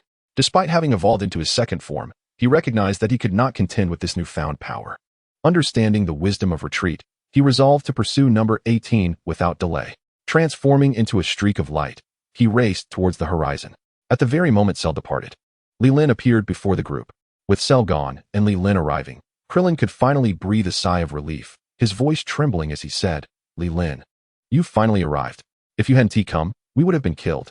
Li Lin surveyed the chaotic scene, feigning remorse as he replied, "I apologize for my tardiness. I believe Piccolo would be more than capable of handling the androids, hence my slight delay. Little did I know that Cell would also join the fray. This oversight is entirely my fault." Yamcha gazed at Li Lin, his expression filled with sorrow, and patted his shoulder, saying, "It's all right. If it weren't for you, we would have been doomed." Li Lin nodded slowly in agreement. His intention to remain hidden was to stage a heroic rescue in front of Android 18, with the hope of winning her heart. It had been a splendid opportunity, yet unexpectedly, Tien Shinhan had intervened, allowing Android 18 to escape. It seemed he would have to wait for another chance. As for the people on Earth, unless they faced life-threatening danger, he would merely turn a blind eye. For the sake of his brother's happiness, they would have to endure a little hardship. After all, it was a trial they were meant to experience. Chapter 39. Aren't you coming to take a look? Li Lin, what should we do now? Shall we pursue Cell? Krillin asked anxiously. The recent events still haunted him. If possible, he wished to avoid confronting that monster again. Such matters were better left to Goku and other powerful fighters like Li Lin. Not at all.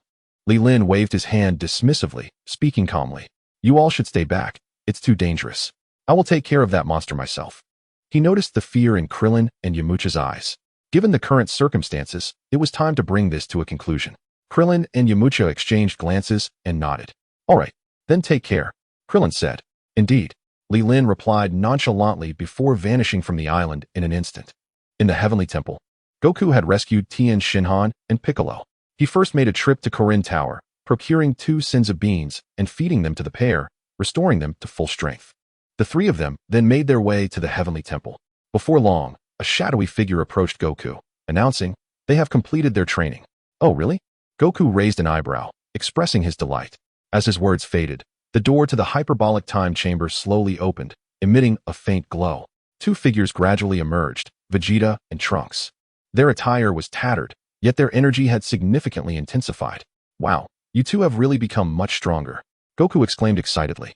Trunks nodded with a smile, recounting the arduous training he had undergone within the chamber. The others listened intently, nodding in acknowledgement, expressing their admiration for his struggles. All right, Goku declared, clasping his fists earnestly. Now it's our turn. Vegeta, observing Goku's excitement, coolly remarked, "It no longer matters whether you go or not, for I have already become the strongest." His power had increased tremendously.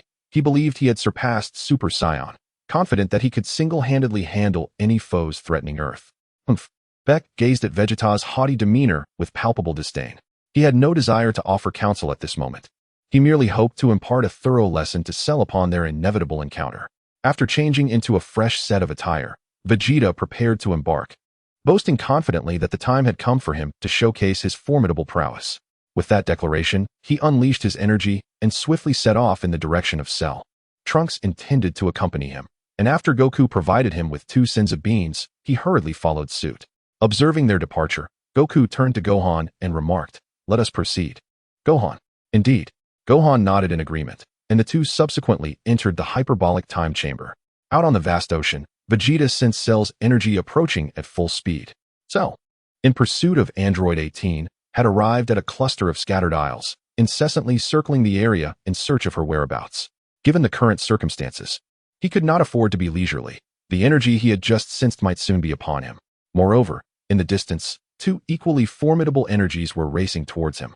If he failed to locate her, he feared he might miss his opportunity entirely. 18, come out immediately. Otherwise, I shall obliterate this entire place.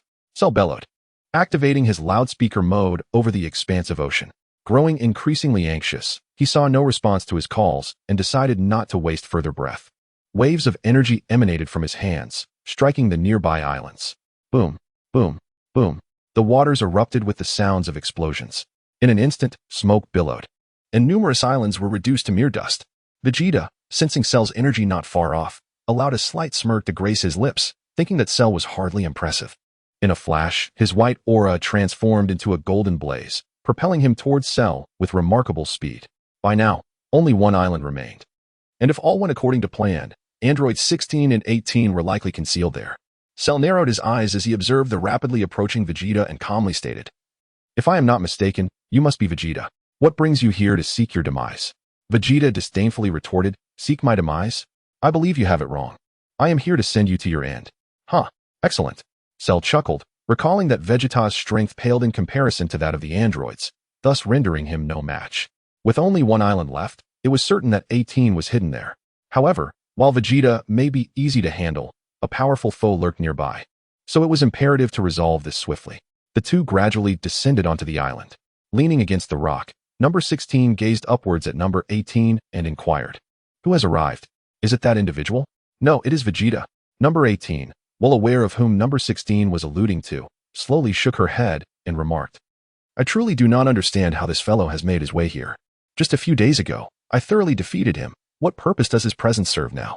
On the 16th, he lowered his head in silence, uncertain whether he concurred with the words of the 18th or was lost in contemplation.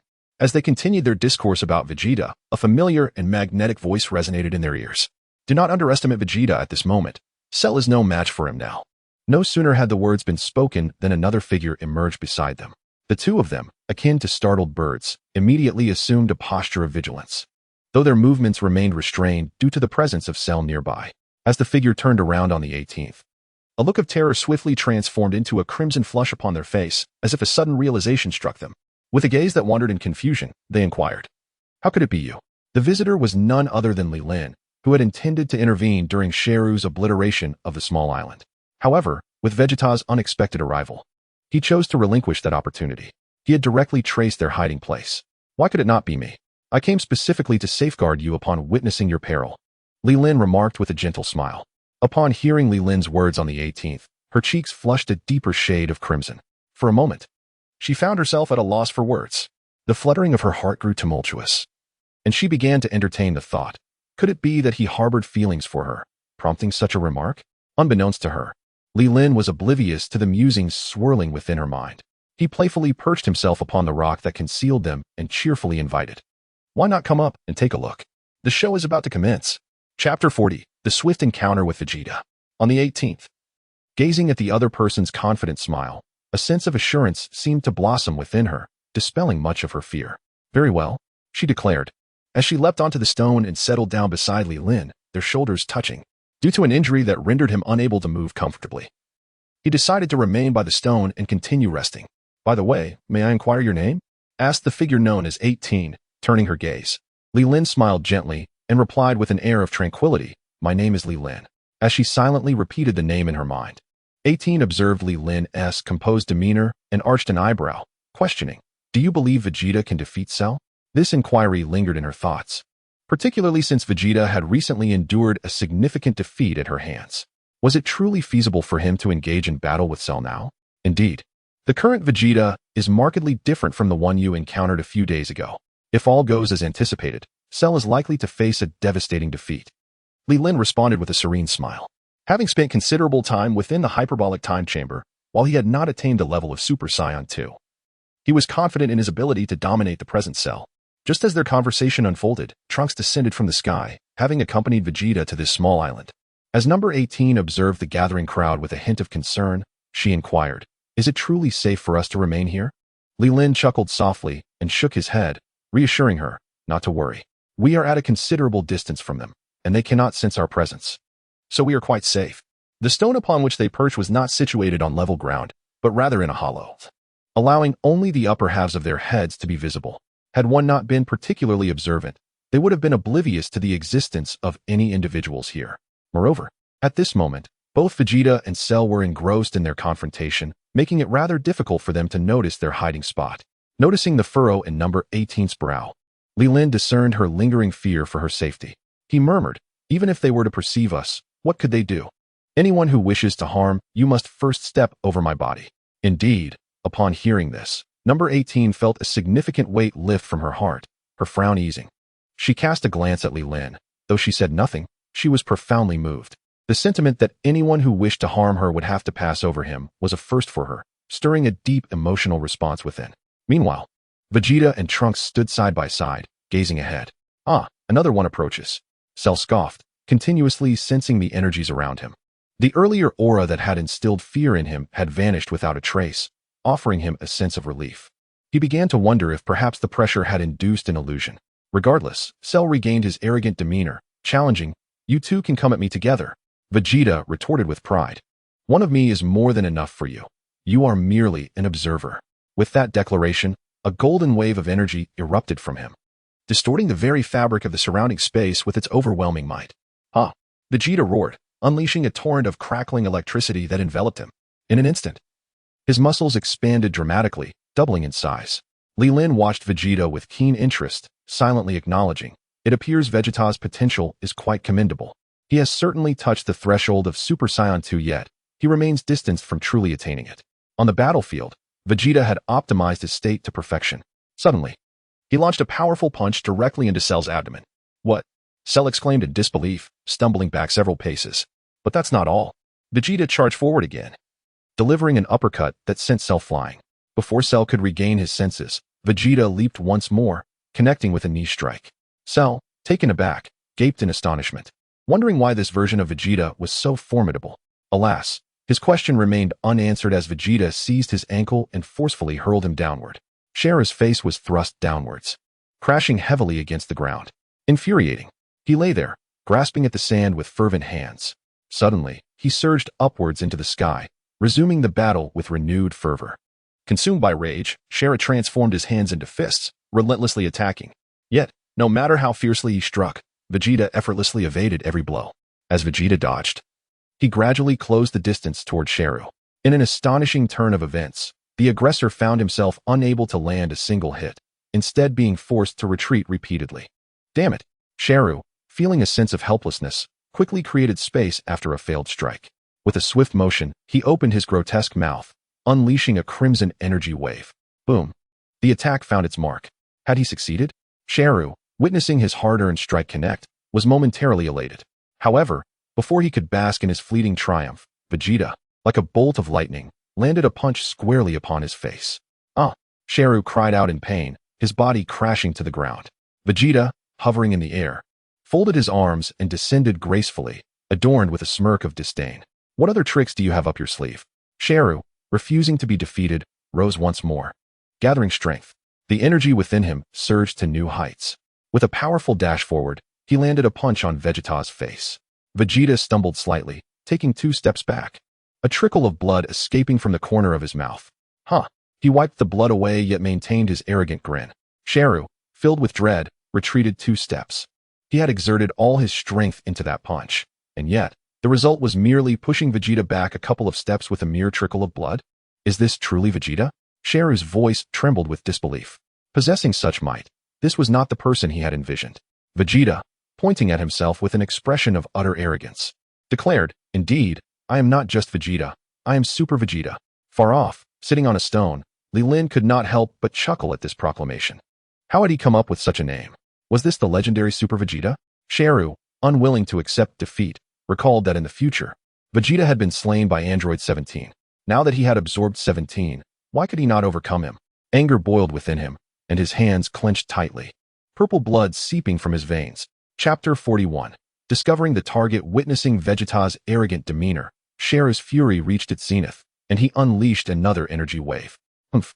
Vegeta scoffed, standing his ground without flinching. Thunderous sounds echoed as the attack struck, yet he remained unscathed. Observing this, Sharu lashed out with his tail.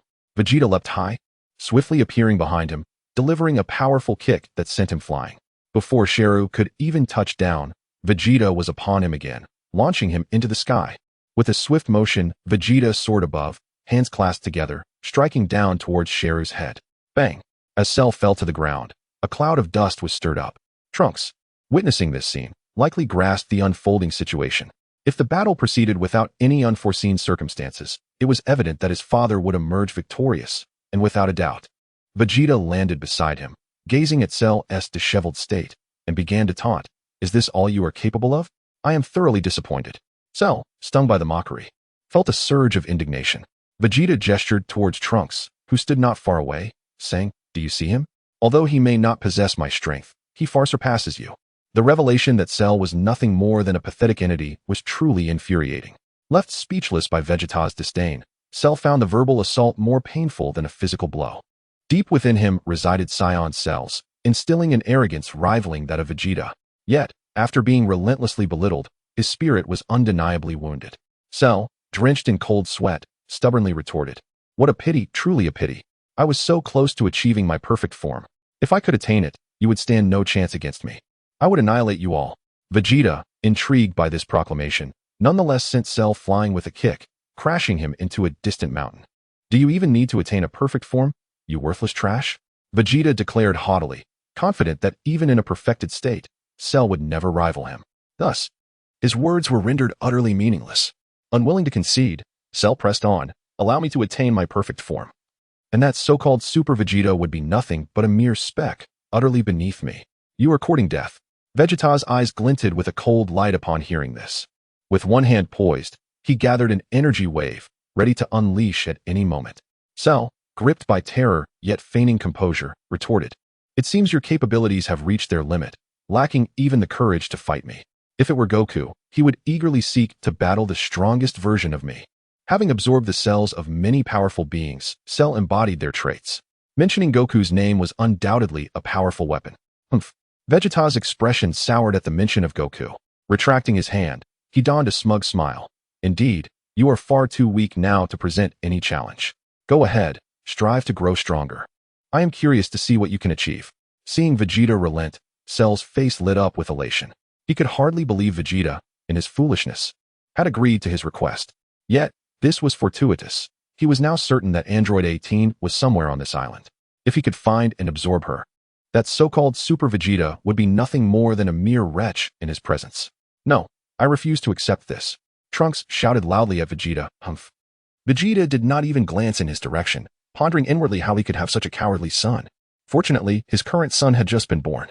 He must not allow him to develop into this sort of individual. Seeing that his words had no impact, Trunks grew anxious as Cell ascended from the ground, preparing to seek out the whereabouts of the androids.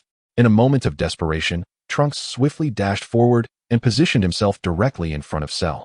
"I never declared I would spare you. Therefore, allow me to eradicate this monster," Trunks declared with righteous fervor. He had grown weary of life in the future, and if given the chance, he would eliminate every threat before it could manifest. Given that Cell was currently weaker than himself, he could not fathom why he could not dispose of him now. He could not comprehend his father's foolish reasoning. From a distance, the ever-watchful Android 18 furrowed her brow as she observed Cell preparing to depart. What on earth was Vegeta doing? He was clearly capable of defeating Cell. Why let him go? Li Lin, watching her, smiled and explained, "Did you not hear? Vegeta intends to confront the strongest Cell. So he wants to wait until Cell absorbs you before battling him again." Upon hearing those words, number 18's expression instantly froze. Then, her face filled with dread. She did not wish to merge with that abomination. "Will you protect me?" Number 18 inquired softly. Li Lin patted his chest and responded with unwavering assurance, "Of course." Despite Li Lin's promise, number 18's heart remained heavy with unease. The power that Vegeta exhibited was overwhelmingly formidable, and if he were intent on facilitating Cell's fusion, she feared that Li Lin might not be able to withstand Vegeta's might. Although Li Lin's aura had previously been robust, no one had witnessed his combat prowess firsthand. Meanwhile, in the skies above, Cell had engaged in combat with Trunks. As Vegeta had predicted, Trunks' strength far surpassed that of Cell. Within mere exchanges, Cell was left bloodied and battered. After all, Trunks never held back in battle, favoring swift and decisive victories. If things continued this way, Cell would likely meet his demise sooner than expected. Witnessing this, Cell's heart seethed with resentment. That father-son duo was indeed troublesome.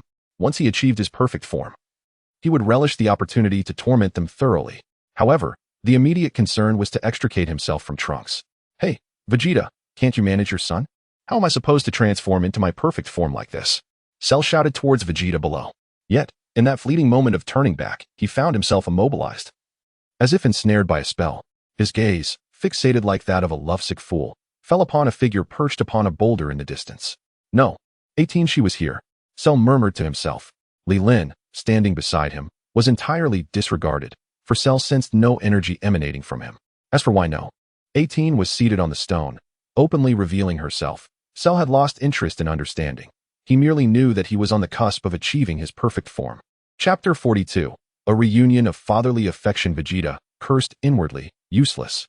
He had not noticed any unusual behavior from Cell. Trunks, however, glanced at Vegeta, seemingly gauging whether he would intervene. At that moment, Cell, in a frenzy, turned and shot backward at full speed. Trunks, witnessing this, assumed Cell intended to flee and would not allow him to escape so easily. He accelerated forward, positioning himself in front of Cell. "Don't get in my way. Move aside." Cell bellowed impatiently. Trunks ignored his command and unleashed a flurry of punches. Boom, boom, boom. Cell was immediately pummeled, sustaining even more injuries. Trunks, unwilling to relent, summoned a glimmering light in his hand, seeking to eliminate Cell right there. Cell, in a state of desperation, realized that his perfect form was within reach and could not afford to perish at this juncture. He called out frantically, "Vegeta, are you going to intervene or not? I'm about to be beaten to death." Vegeta's disdain for Cell grew increasingly palpable as he contemplated the creature's worthlessness, even if it were to attain its perfect form. He doubted it would amount to anything significant. However, having resolved to engage in battle with this perfected entity, he had no intention of allowing it to perish just yet. Just as Trunks was poised to unleash his energy wave, Vegeta materialized before him and delivered a swift kick, redirecting the energy blast skyward. An opportunity presented itself. Cell, witnessing Trunks being thwarted, felt a surge of elation and immediately propelled himself toward Android 18 with all the speed he could muster. As number 18 watched Cell approaching with ominous intent, a wave of unease washed over her. Gripping Li Lin's collar tightly, she whispered, "What should we do? It seems Cell is coming right for us." Li Lin gently patted the back of her hand, offering a reassuring smile. "Fear not, just watch me." Before long, Cell stood before number 18, a chilling grin plastered across his face. The scene before them had transformed, as if he were destined to reign over the entire universe. "My dear number 18, at last, I have found you," Cell exclaimed, his delight barely contained. He opened his arms wide, proclaiming, "Come, let us complete the ultimate fusion and together conquer the world." As Android 18 gazed upon the malevolent visage of Cell, her body instinctively recoiled, seeking refuge behind Li Lin. "Oh," Cell remarked, his curiosity piqued by the unfamiliar presence of Li Lin, whom he perceived merely as an ordinary human, devoid of any discernible aura. However, he found it perplexing that 18 would choose to hide behind someone so seemingly mundane. Despite her evident fear upon encountering him, she showed no inclination to flee. Yet, this was not the moment for such contemplations. The completion of the fusion was paramount, rendering any irrationalities irrelevant. While Cell was still lost in thought, Li Lin interrupted. Responding coolly, "Who I am is of no concern to you. All you need to know is that you are now a dead man." Cell raised an eyebrow, taken aback by the audacity of this ordinary individual. "Then allow me to deal with you first," he declared with a cruel smile, his tail arching menacingly as it lunged toward Li Lin. Meanwhile, the air crackled with the sound of fists colliding. Trunks, witnessing Vegeta's demeanor, felt an overwhelming surge of anger, his punches growing increasingly forceful as he shouted, Why do you obstruct me?" Vegeta, effortlessly parrying Trunks' assaults, replied nonchalantly, "Why? Do you not wish to see just how formidable Perfect Cell truly is?" Their minds were clearly at odds. Trunks was focused on swiftly eradicating the threat to Earth and safeguarding its inhabitants, bewildered by Vegeta's willingness to allow such peril to persist instead of confronting it head-on. Vegeta, on the other hand, found himself equally perplexed. After all, Trunks was also a scion. Why was his son so timid and cautious, devoid of ambition? He harbored doubts about whether this young man truly was his son, as he seemed to have inherited none of his father's traits. "I refuse to witness this any longer. If you insist on hindering me, then I shall have no choice but to defeat you," Trunks roared, having endured enough suffering from the future. He was determined to annihilate every enemy with his own strength. Vegeta, incensed by Trunks' declaration, felt his blood pressure rise, veins bulging on his forehead. "Fool, then come and try." The two engaged in a fierce melee, exchanging blows before unleashing energy waves against one another, their strikes echoing through the air. However, just as they appeared to be embroiled in a display of familial rivalry, a sudden, thunderous sound of a colossal impact reverberated through the atmosphere. A green object, accompanied by a series of sonic booms, hurtled towards them. Both warriors instinctively noticed the impending danger and swiftly separated, the green projectile whizzing between them. The force of its passage ruffled their hair, sending a gust of wind cascading around them. The green entity was none other than Cell, who, with a mournful cry, crashed into the distant mountains. Thunderous roars echoed as the mountains collapsed. After shattering the mountains, his face pressed against the ground, sliding for nearly 100 meters, carving a deep trench into the earth before finally coming to a halt. In that moment, his appearance was utterly tragic. A significant portion of his body had vanished. His expression was grotesque, with his nose askew and eyes askew, while copious amounts of purple blood seeped from beneath him. This was Cell. Trunks finally grasped the situation, and upon witnessing Cell's current state, a smile of relief spread across his face. However, Vegeta's demeanor darkened as he bellowed towards the direction of the approaching figure, demanding to know who dared to show themselves. Cell was his target. He had refrained from killing him in hopes of facing the strongest adversary.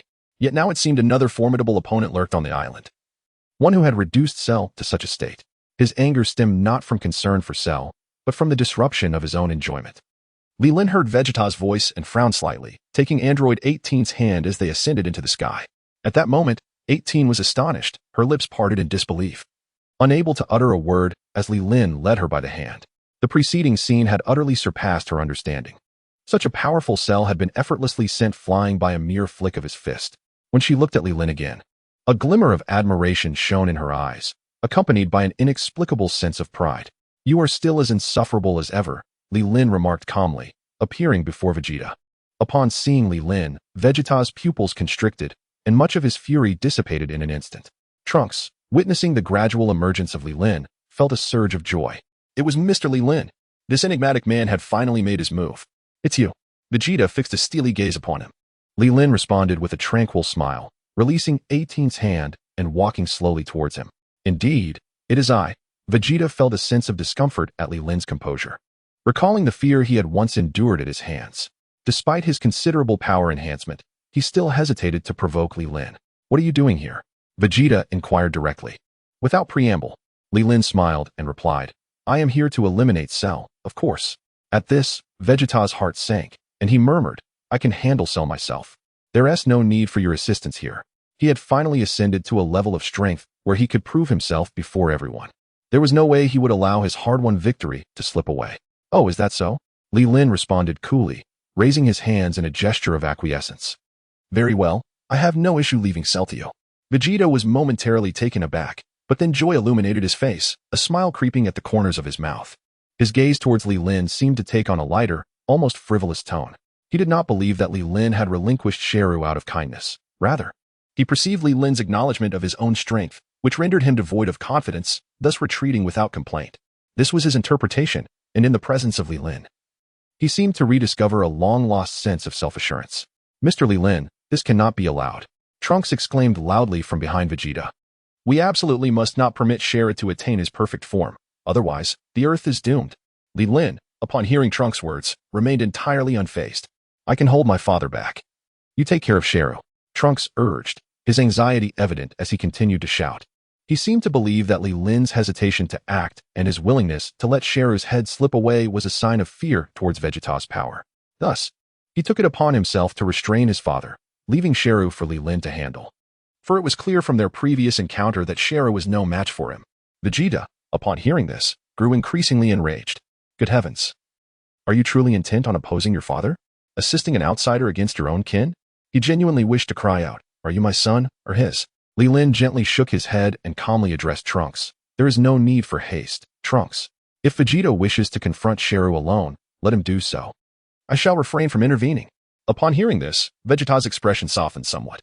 However, he felt no gratitude towards Li Lin. Instead, he regarded him with growing disdain. He had initially thought this individual was a nonchalant powerhouse, only to discover he was a coward at heart. Upon hearing Li Lin's words on the 18th, Trunks felt a tightening in his heart. Could it be that this individual no longer wished to assist him? Indeed, upon hearing Li Lin declare his unwillingness to intervene, despair engulfed him. He reflected on his naivety for entrusting his safety to someone with whom he had only a fleeting acquaintance. Trunks was equally enraged by Li Lin's response, incessantly lamenting in his mind how could this person be so cowardly? Faced with his own father, did he lack even the courage to act? However, Li Lin then shifted his tone, addressing the rather smug Vegeta, stating that while he had no issues with the formidable Cell, he would protect Android 18. He warned that anyone who dared to lay a finger on her would incur his ruthless wrath. As he spoke, he surveyed the surroundings, and though his tone remained calm, the murderous intent in his eyes was chilling and palpable. In that moment, it felt as though the very temperature of the space had dropped several degrees. Upon hearing those words, the negativity within number 18 dissipated in an instant. Although the statement was starkly cold and reeked of murderous intent, to her ears, it resonated with unparalleled warmth. Her eyes seemed to shimmer with tears, glistening in their sockets. Vegeta, taken aback by this remark, soon wore an expression of profound displeasure. "What did you say?" he demanded. Li Lin regarded him with a composed demeanor, replying, "I have already spoken. I do not wish to repeat myself." "You bastard." Vegeta clenched his fists, teetering on the edge of an explosive outburst. His eagerness to confront Cell stemmed from a desire for the latter to achieve his perfect form, as that would provide a sense of accomplishment in battle. If number 18 departed, what purpose would Cell serve? After all this time, it dawned on him that this fool had been toying with him, igniting his fury. Trunks, having clearly heard Li Lin's words, felt a wave of comfort wash over him. Indeed, if his father wanted Cell, then let him deal with it. As long as number 18 remained, Cell could not attain his perfect form. Thus, he neither had to compete with his father for glory nor allow Cell to transform. If Vegeta were not present, he would have applauded Li Lin. If there is nothing more to discuss, we shall take our leave, Li Lin stated with an air of indifference. This proclamation seemed less a request for input and more a declaration of intent. Having spoken, he turned and grasped number 18's hand, preparing to depart. However, Vegeta was not inclined to allow them to leave so easily. His fury was palpable. With a burst of speed, he blocked Li Lin's path. You may leave. But she cannot, Vegeta asserted, pointing emphatically at number 18. His tone was imbued with an undeniable authority, as if issuing a command. Li Lin furrowed his brow, coldly replying, "It is not a matter of my departure, but rather that we leave together. Do you comprehend?" Unfazed by the chilling words, Vegeta retorted arrogantly, "She must remain here, otherwise, neither of you will leave." He had resolved that no one could impede his battle with Cell. Furthermore, he recalled how both Li Lin and No. 18 had previously bested him. Consequently, he was even more determined not to allow them to depart unscathed. "Huh, splendid," Li Lin sneered, addressing Vegeta. "Then let us see whose strength prevails." He then turned to number 18, instructing, "You should wait for me below. Grant me a few moments." "Understood," number 18 responded obediently, nodding gently. "But do take care." Following his directive, she gracefully descended and returned to the rocky outcrop. Upon hearing Li Lin's words, Vegeta's forehead throbbed as if it might burst, seething with rage. "You truly are arrogant. A few seconds to defeat me? Are you implying that it would take you merely moments to vanquish me? I have already condescended to grant you some measure of respect," Li Lin replied. "Yet someone of your caliber is hardly worth even that brief interval. Do you fancy yourself impressive? Then let us see who can outshine the other." Chapter 44. I am truly struggling. Vegeta, his face flushed with anger, radiated a wild golden aura as he grit his teeth and exclaimed, "Do you still think I am the same as before?" His strength had escalated immeasurably since their initial confrontation with Lin. Back then, he couldn't even transform into a Super Saiyan. Lin, with an air of calmness, slowly opened his mouth and replied, "In my eyes, you are no different from that time." Infuriating. Vegeta's pride could not withstand the blow, and he began to shout, "Then let us see what you've got." With that, he charged at Lin, unleashing a formidable punch. A resounding crash echoed as Lin met his attack head-on. Vegeta felt a tingling sensation in his arm and was forced back several steps, appearing quite disheveled. What is happening? This was the only question that plagued his mind. Lin, showing no signs of hesitation, surged forward at an alarming speed. Thud, thud, thud. Once again, a series of dull thuds followed, and Vegeta felt a sharp pain in his chest as he was sent flying, crashing heavily to the ground. Blood trickling from the corner of his mouth. Lin descended gracefully, looking down at him, declaring, "You have lost." Vegeta, completely dazed, muttered to himself, "I lost. Did I just lose like that?" Lin was correct. The entire encounter had transpired in less than a second. Trunks, standing not far off, witnessed the scene with utter shock. Gulping, he whispered, "Is this the power of Mr. Lin? It's terrifying." Lin continued to gaze at the disheartened Vegeta and spoke nonchalantly, "If there is nothing else, may I take my leave?" "Impossible. This cannot be. How could I lose?" Vegeta did not respond. He was on the verge of a breakdown, stubbornly refusing to accept this reality. "I want to accept this. Let us go again." He rose to his feet and charged at Lin once more. Seeing the frenzied Vegeta, Lin shook his head in resignation. In this state, he was no match for him. He had reached the Super Saiyan level long before arriving in this world. After a year of rigorous training, even without a benchmark, his prowess had undoubtedly surpassed the Super Saiyan 2 standard. Even if Vegeta achieved Super Saiyan 2, he would still not be Lin's opponent, especially since this fool had not even attained full power in Super Saiyan 1. Lin coldly regarded the approaching Vegeta and cautioned, "I advise you to give up. It might spare your life. However, if you persist, you will truly meet your end. Let's talk. Watch me kill you." Vegeta lunged forward, standing before Lin with his fist poised to strike. Yet, before he could bring it down, Lin delivered a swift kick to his abdomen. Thud. Vegeta, akin to a cannonball, was propelled forth in an instant. "Father!" Trunks exclaimed, a wave of astonishment washing over him as he witnessed Vegeta's sudden flight, prompting him to hastily soar after him. Yet, to his astonishment, he found his own speed insufficient to catch up. This underscored the sheer power behind Li Lin's kick. With a splash, Vegeta plunged into the ocean's depths. Trunks swiftly descended into the water, eager to retrieve him. Observing that the predicament had been resolved, Lin expressed his desire to depart. He approached Android 18, coolly stating, "The issue has been addressed. We may now take our leave." Number 18 slowly nodded, her eyes brimming with admiration for him. It was astonishing that such a formidable opponent as Cell could be sent flying by a single punch. While Vegeta could easily overpower Cell, he still found himself unceremoniously kicked into the sea. The strength of this individual is perhaps a tad too exaggerated. Lin approached the rock, turning to the seated number 16 and inquired, "Can you still fly?" On the 16th, number 16 nodded at Lin, expressing that if the distance were not too great, he believed he could manage. Thus, Lin departed the small island, accompanied by number 16 and number 18. Their first destination was the Universal Capsule Corporation located in West City, where he intended to deliver number 16 for repairs, confident that Bulma would take an interest in his anatomical structure. As for himself and number 18, the two resolved to coexist on Earth for a while. As their mutual feelings had begun to blossom, a period of shared companionship would likely lead to a harmonious resolution. Meanwhile, on the island, Trunks fished a drenched Vegeta from the sea.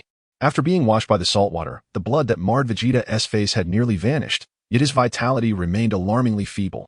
Without prompt medical attention, he could succumb to his injuries at any moment. "Mr. Lin, your methods are truly ruthless," Trunks lamented. Fortunately, he had brought along the senzu beans that Goku had given him before his departure. Without them, Vegeta might very well have met his end.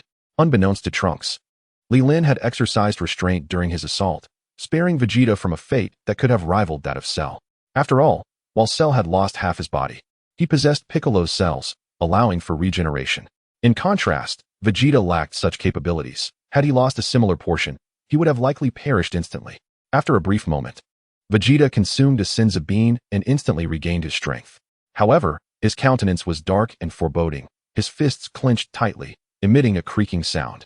Suddenly, he let out a primal scream, clutching his head as golden energy erupted around him. Though he had recovered, he remained unable to accept the harsh reality of his defeat. A powerful aura enveloped the entire island, causing the ground to tremble violently, and the air became tumultuous. Trunks raised his hand, wishing to offer words of comfort. But after opening his mouth, he found himself at a loss for words. He ultimately chose silence, watching his father in quiet contemplation. Just as Vegeta continued to seethe with rage, a figure emerged from a nearby mound of earth. Phew, that was a close call. It was Cell, who had been reduced to half his form by Lin's punch. However, due to his unique biological structure, he would not perish unless his core was compromised. In a matter of moments, Cell restored his body to completeness.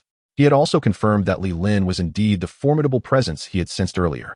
Now, Cell felt overwhelmed by his circumstances.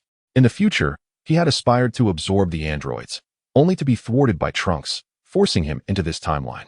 Initially intending to develop his strength, he had been relentlessly pursued by Piccolo. Just as he managed to survive, he had unexpectedly been assaulted by the suddenly emerging number 16.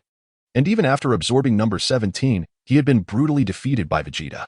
As he attempted to persuade Vegeta to absorb Android 18, he was swiftly dealt a blow that nearly cost him his life. Reflecting on this, Cell's eyes misted over. The onset of this timeline had proven exceedingly arduous. Why could it not be simpler? Chapter 45. A forceful strike. Vegeta, engulfed in a state of fury, radiated an intense energy and possessed heightened sensory perception. He immediately sensed Cell's movements, his gaze laden with murderous intent. As Cell met Vegeta's eyes, filled with a desire to kill, he could not help but shiver. Although he had been mending his body, he was acutely aware of the unfolding events. What was this fiend planning? Surely he was not so dejected as to seek vengeance upon me?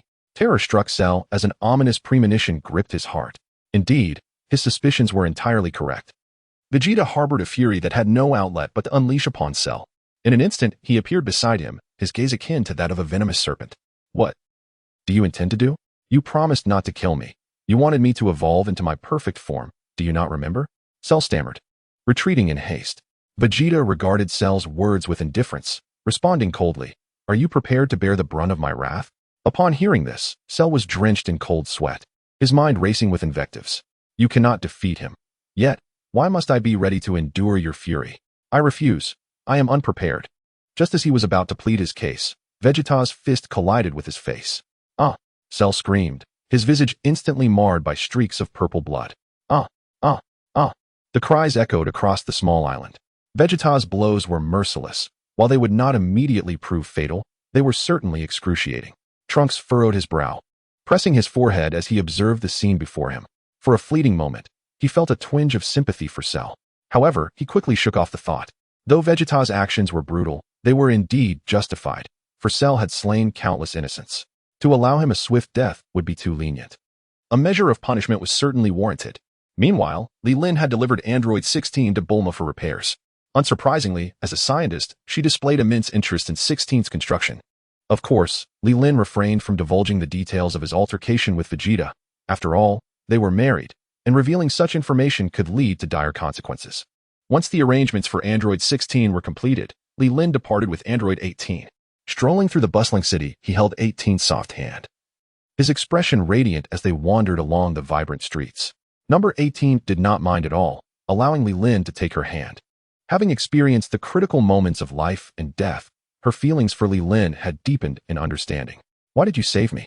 Number 18 inquired, gazing up at Li Lin, who towered over her. Deep down, she already possessed an answer, yet she sought the certainty that only his words could provide. Li Lin looked down at her, a faint smile gracing his lips as he simply stated, "It is because I like you." The words were devoid of embellishment. Direct and clear. Like, she mused, her gaze softening. Although she had discerned the answer, hearing it aloud sparked a warm surge within her heart. The sensation was both tender and comforting. "Yes," Li Lin nodded earnestly, "from the very first moment I laid eyes on you, I was captivated. When you were in danger, I resolved to protect you and to be the one who safeguards you for a lifetime." As these words left his lips, the atmosphere between them shifted into an unmistakably intimate realm. On the 18th, her heartbeat suddenly quickened, prompting her to lower her head, avoiding the gaze of Li Lin, fearful that he might notice the blush adorning her cheeks. After what felt like an eternity, perhaps contemplating her thoughts, she softly uttered, "I believe in you." Her eyes sparkled with a hint of tenderness. Upon hearing her response, Li Lin realized that she had embraced his affection, stirring a wave of joy within him. Their eyes met, transmitting unspoken messages akin to electric currents, and despite being in the midst of a bustling street, the atmosphere between them grew increasingly fervent. Li Lin released her hand, instead enveloping her waist with both arms. On the 18th, her body stiffened, her heart raced, and her breathing became hurried. She could feel Li Lin's warmth and the rhythm of his heartbeat. The distance between them was so minimal. They embraced in silence for a considerable time, until Li Lin, with reluctance, released 18 and gently kissed her forehead. Though there was a flicker of fear in the eyes of number 18, she did not shy away. Li Lin understood the importance of moderation. They had only just begun their acquaintance, and haste was unwarranted. He raised his hand to gently tousle her hair and said, "Come on, let us take a stroll and then grab a bite to eat." "All right," number 18 responded with a sweet smile, following Li Lin with a light step and a hint of shyness on her face. On the small island, Vegeta's aura surged relentlessly. The colossal waves crashed upon the sea, causing the entire island to sway without a moment of calm. The anguished cries of Cell echoed incessantly. It must be said, this creature possessed an extraordinary tenacity for life. Unless the core within him was destroyed, he would never perish. Had it been anyone else, enduring such continuous assaults would surely have led to demise. Even if they had 100 lives. "Vegeta, you bastard." Cell spat, blood staining his words as he cursed in a muffled voice.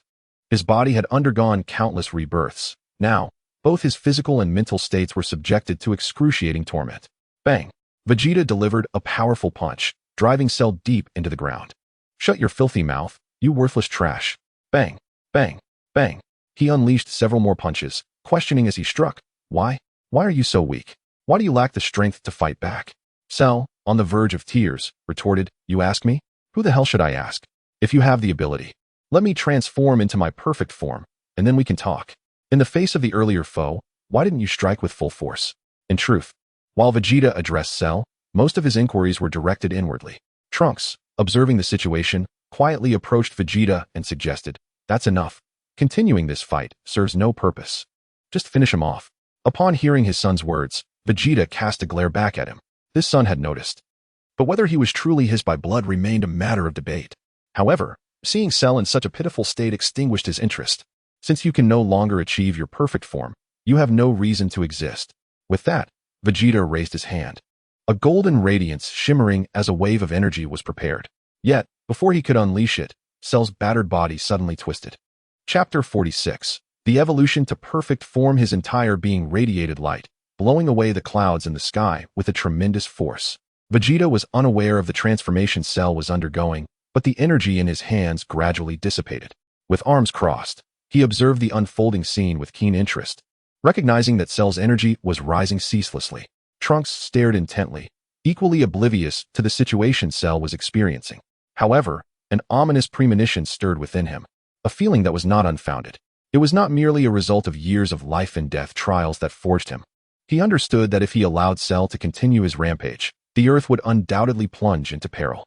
"Prepare to meet your demise," Trunks proclaimed, unleashing a barrage of energy blasts. Boom, boom, boom. Cell remained motionless, allowing the energy waves to strike him without flinching, seemingly impervious to the onslaught. Gradually, his form began to regenerate, and his muscles swelled with newfound power. Lightning crackled around him, and the sky darkened ominously. Realizing that his attacks were futile, Trunks felt a surge of panic. He could not permit Cell to persist. Resolute, he charged forward, but before he could close the distance, he was repelled by the immense aura radiating from Cell, unable to advance even a single step. Huh! Cell's eyes glimmered with a sinister light as he let out a thunderous roar. In an instant, the energy within him surged to a new pinnacle. The very earth trembled. And regardless of their location, everyone could sense this overwhelming presence. Meanwhile, in the bustling commercial streets of West City, Li Lin held the hand of Android 18 as they strolled after a meal, intending to explore. At that moment, they too felt the tremors of the earth. "Is that Cell?" Android 18 inquired, glancing at Li Lin with a look of confusion. Li Lin concentrated, then nodded solemnly. "Indeed, it is." This aura was far more potent than what he had encountered previously. If he were to hazard a guess, it was comparable to the strength of a perfected form. Doubts began to plague him about what Vegeta had done to Cell. Since his departure, he had sensed Vegeta's oppressive energy, and just moments ago, Cell's faint presence had nearly vanished, only to be replaced by this overwhelming force. Had he truly evolved into his complete form? The 18th spoke uncertainly. The intensity of this energy was many times greater than when they had departed. Such a rapid increase could only be achieved upon reaching full form. Li Lin nodded slightly and replied nonchalantly, "This possibility cannot be dismissed." Following the typical progression of events, by the conclusion of the Cell saga, he had already been defeated by Gohan, causing him to expel androids 17 and 18. Yet, in the final moment, even after self-detonation, he managed to restore his body through his core and attain his complete form. How could this be? Was it not said that he must absorb both me and Android 17 to achieve his full transformation? Number 18 spoke incredulously, for the aura was truly astonishing. Those who felt it were engulfed in fear. Li Lin contemplated briefly before slowly elucidating. It is likely due to the Scion blood coursing through his veins. Each time he teeters on the brink of death and recovers, his strength experiences a significant enhancement, reaching a certain critical threshold, thereby transforming him into his ultimate form effortlessly. He gazed into the distance, paused for a moment, and continued to elaborate. Just now, Vegeta's energy has been in a continuous state of eruption, probably because he has been relentlessly tormenting Cell, while Cell has been in a constant state of regeneration, ultimately resulting in his energy growing exponentially. His explanation was quite logical. As long as the core within Cell remains intact, with the regenerative capabilities of Piccolo's lineage and the blood of a Scion, he is essentially a bug capable of limitless power escalation. Given this premise, it is hardly surprising that he could ultimately transform into his complete form. But what now? Will he pose a threat to you? Number 18 inquired with concern. After all, Li Lin had previously dealt him a severe blow, and if revenge were on the horizon, he would undoubtedly be the first to seek retribution. Meanwhile, she internally berated Vegeta for being a fool, questioning why he did not simply resolve the matter instead of allowing it to escalate to this point. Li Lin gently shook his head, a serene smile gracing his lips as he caressed her silky hair, reassuring her, "Do not fret. Even if Cell were to achieve his ultimate form, he would still not be my match. If we were to engage, his fate would not be much better than last time." Upon hearing Li Lin's confident words, Number 18 felt a great sense of relief. Indeed, Li Lin spoke no idle boast. His strength was incomparable to that of Cell. In terms of the realms of Super Science, he had long surpassed the level of Super Saiyan 2, even if only by a slight margin, which was more than sufficient. Furthermore, Cell was still a considerable distance away from reaching Super Saiyan 2 himself. "What shall we do now? Are you going to confront him?" Number 18 inquired. Blinking at him, Li Lin smiled gently and shook his head, suggesting that they allow Vegeta to handle the situation. "Let us enjoy ourselves for a few days first," he replied. On the 18th, with an air of elegance, she nodded, while everyone else lamented whether it was indeed the end of the world. The two of them wandered about like an ordinary couple, seemingly oblivious to the unfolding events. Within the Temple of the Gods, Sun Wukong and Sun Gohan continued their training in the hyperbolic time chamber, entirely unaware of the happenings outside. However, Piccolo remained vigilant at the temple's edge, observing the world below. Upon witnessing Cell unleash a formidable aura, his face turned ashen with dread. That fool Vegeta, why didn't he simply eliminate Cell? His personal vendetta has led to this chaos. Piccolo muttered through gritted teeth, a cold snort escaping him. When he saw Li Lin intervene, he assumed the matter was settled. Indeed, Cell's power was no match for Li Lin. Yet, to Piccolo's astonishment, despite Cell being severely weakened, Vegeta did not employ his full strength to eradicate him. Instead, he resorted to incessantly striking, resulting in Cell now progressing towards his perfect form. I'm infuriated, utterly infuriated. Piccolo seethed, pacing back and forth. In the past, he would never have reacted this way. However, after merging with the Supreme Kai, his heart had softened considerably. His anger stemmed from concern for the irreparable consequences that might befall humanity on Earth. Chapter 47. The disparity on the small island. Cell's transformations persisted. Vegeta, observing the situation, felt no alarm. Instead, the corners of his mouth began to curl into a subtle smirk. What the hell is happening? Trunks, unable to approach Cell, was filled with rage. He concentrated, channeling a powerful energy wave in his hands. Boom, boom, boom. Waves of golden energy struck Cell, yet they dissipated without impact, swallowed by the barrier of energy surrounding him. Cell roared, his body undergoing a complete metamorphosis, a blinding light shooting skyward. The surrounding debris was ground to dust, and the earth sank 2 feet around him. After approximately 5 minutes, as the dust settled, Cell's physique had diminished to that of an average adult. His grotesque features sharpened, revealing a wicked charm upon closer inspection. Is this what one calls evolution? Vegeta crossed his arms, a cold smile gracing his lips. He felt a surge of joy. He had not anticipated Cell's resurgence in strength. Nevertheless, this was fortuitous. Let Cell endure the humiliation he had once inflicted upon him. How infuriating!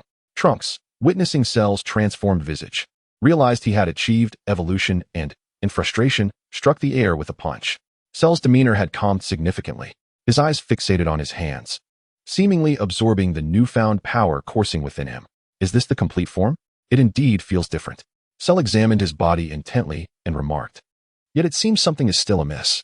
Although his current strength mirrors that of a fully evolved form, he has lost much in terms of infinite energy. After all, he possesses only one Android 17, lacking the infinite energy core of Android 18. Relying solely on one energy core cannot sustain such a formidable physique in a state of boundless energy. Vegeta approached him slowly, disdain evident in his voice as he questioned. Is this truly your complete form? You appear rather underwhelming. Cell subtly moved his newly acquired body and replied, I owe you a debt of gratitude. Without your intervention, I might not have succeeded in my evolution despite the absence of Android 18. He then beckoned to Vegeta, playfully suggesting, how about you help me warm up? Vegeta, observing Cell's calm demeanor, perceived it as mere bravado. Since his opponent desired a warm-up, he saw no harm in indulging him. Moreover, not only had Cell's strength increased, but Vegeta's own power had also received a significant boost. After all, the Scion trait is to grow stronger upon the brink of death. Having been left with only a breath of life by Li Lin, the consumption of a Senzu bean naturally resulted in a considerable surge in his strength. In an instant, Vegeta unleashed his fury, charging at Cell with explosive energy. He unleashed a barrage of punches, commencing a fierce assault. This time, Cell did not merely endure the blows as before, he adeptly countered each of Vegeta's strikes. With a swift kick, Cell forced Vegeta to evade, creating a distance between them. Seizing the opportunity, Vegeta unleashed his signature technique, the Prince's fighting style, igniting a fierce exchange. The sound of rapid-fire energy blasts filled the air as Cell skillfully dodged. Soaring from the ground to the sky, countless energy spheres erupted in midair. Vegeta's energy waves poured forth relentlessly, resembling a machine gun unleashing infinite bullets. Boom, boom, boom. As Cell observed the relentless onslaught, he ceased to evade and braced himself, allowing the attacks to rain down upon him. Instantly, a thick cloud of smoke enveloped the sky, obscuring his figure. Once the dust settled, Cell had vanished from sight. Vegeta's eyes darted about, desperately searching for Cell's whereabouts. Where are you? He called out. From behind him, Cell's voice emerged, right here. Vegeta spun around to find Cell wearing a charmingly sinister smile. To be honest, your training is rather lackluster. Your attacks are nothing more than a tickle. Vegeta's ire ignited at this remark, his aura flaring as he raised his hands, unleashing another torrent of energy blasts. The air was filled with the cacophony of explosions, smoke lingering as the chaos unfolded. Frustrated, Vegeta noticed Cell remained unscathed, anxiety creeping in. Without hesitation, he charged into the smoke, engaging Cell in close-quarters combat. However, these measures proved ineffective as Cell began to acclimate to his own physique, effortlessly evading all assaults with dexterity. Suddenly, he vanished in a swift motion, and Vegeta lost sight of him. At that moment, Cell had already descended to the ground, arms crossed, gazing condescendingly at the airborne Vegeta, who flitted about like a headless fly. The disparity in their power was stark. Cell's strength far surpassed that of Vegeta, placing them in entirely different realms of existence. "Father, he is below," Trunks urgently warned, astonished by the vast chasm separating his father from Cell. The stronger combatant exerted his full might, while the latter appeared to be toying with him. "TCH." Vegeta gritted his teeth, glaring downward before launching himself into the fray once more. The two clashed again, with Vegeta's iron fist striking relentlessly, yet yielding no effect. Witnessing Cell's ease, Vegeta felt his pride deeply insulted and hissed under his breath, "You bastard, unleash your full power." "Huh." Cell replied with a contemptuous smile, responding slowly, "As you wish." In an instant, he vanished from sight, only to reappear behind Vegeta. Sensing Cell's presence, Vegeta instinctively delivered a kick aimed at Cell's head. Cell merely smiled, seemingly unfazed by the attack. Realizing his efforts were in vain, Vegeta swiftly retreated, now acutely aware of the chasm between them, his heart trembling with apprehension. Trunks observed this from the sidelines, his heart aching. He yearned to assist, but feared it would wound Vegeta's pride. For he now understood what kind of person his father truly was. It appeared he would have to wait until his father lost consciousness before confronting Cell. Trunks pondered silently. His training in the hyperbolic time chamber had not yielded the results he had hoped for. He had subconsciously believed he had surpassed Vegeta, merely withholding his strength out of respect for his father's pride. On the battlefield, Vegeta stood frozen in disbelief. Seizing the opportunity, Cell rushed forward, delivering a kick that sent him hurtling into the ocean. "Damn it!" Vegeta gradually emerged from the water. Trunks, witnessing this, felt a surge of anger, his muscles swelling with frustration. Yet, he resolved to wait until his father was incapacitated before joining the fight. Chapter 48. Weakness. Cell regarded the disheveled Vegeta before him and calmly remarked, "In the end, I must thank you. Without you, I could not have achieved my perfect form." Vegeta glared at Cell, not blaming himself for his decisions, but rather lamenting his own weakness, realizing he could not even contend with a mere Cell. As Vegeta finally regained his breath, he ascended to the skies, remarking, "It seems you possess great confidence in your abilities." "Haha." With a faint smile, Cell calmly remarked, "It's acceptable. Then come and experience my move," Vegeta declared with a resolute voice. Suddenly, he spread his arms wide, his entire body shimmering with golden light.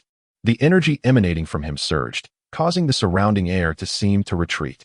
In an instant, his form was enveloped in lightning, creating a circular depression in the island's edge and the sea's surface. Vegeta concentrated his energy in his hands, aiming it at Cell, exclaiming, "This technique is my most powerful strike.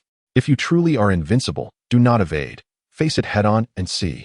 As he spoke, a pulsating orb of golden light materialized in his hands, accompanied by crackling sounds in the air. Cell, dismissing Vegeta's taunts with a smirk, replied confidently, "Very well. Unleash everything you've got." Trunks, witnessing the energy accumulating around Vegeta, felt an overwhelming sense of urgency and shouted into the sky, "Stop, father. This will destroy the Earth." Vegeta, now fully charged, was consumed by the singular thought of defeating Cell and could not hear a whisper from the outside world. He then completed the gathering of energy in his hands, shouting, "Super Ultimate Flash." Whoosh! A colossal golden beam erupted forth. As the wave of light was unleashed, the surrounding seawater instantaneously evaporated into vapor. Mountains and trees seemed to defy gravity, floating upwards. Upon encountering the light wave, they disintegrated into nothingness. Cell, witnessing the immense energy wave, felt his smile vanish and his expression shift to alarm. He realized that the power of this attack was beyond his capabilities. If he were to withstand it, he would surely perish. He began to evade, desperately trying to dodge to the side. However, the speed of the energy wave was too great. He could not fully escape the attack and could only watch helplessly as the wave descended upon him. With a flash, the Earth was engulfed in a vast golden glow. The enormous energy wave brushed across the planet, shooting into space. A deep rumble resonated through the dark expanse of the cosmos. indicating that some unfortunate celestial body had been struck by this formidable attack. After all, such power would not simply dissipate. It would explode upon contact with any object. On the island, smoke billowed, gradually dissipating with time. Cell had lost a substantial portion of his body but laughed maniacally, saying, "Ha, that was close. Otherwise, I would have been finished." Furious, Vegeta observed that his attack had not completely vanquished Cell, feeling a twinge of regret. In that moment, under his gaze, Cell's remaining half of his body swiftly regenerated. It had truly been a perilous situation. Had he reacted even a moment slower, it would have been more than just half. Nevertheless, thanks to this encounter, his battle had advanced another step forward.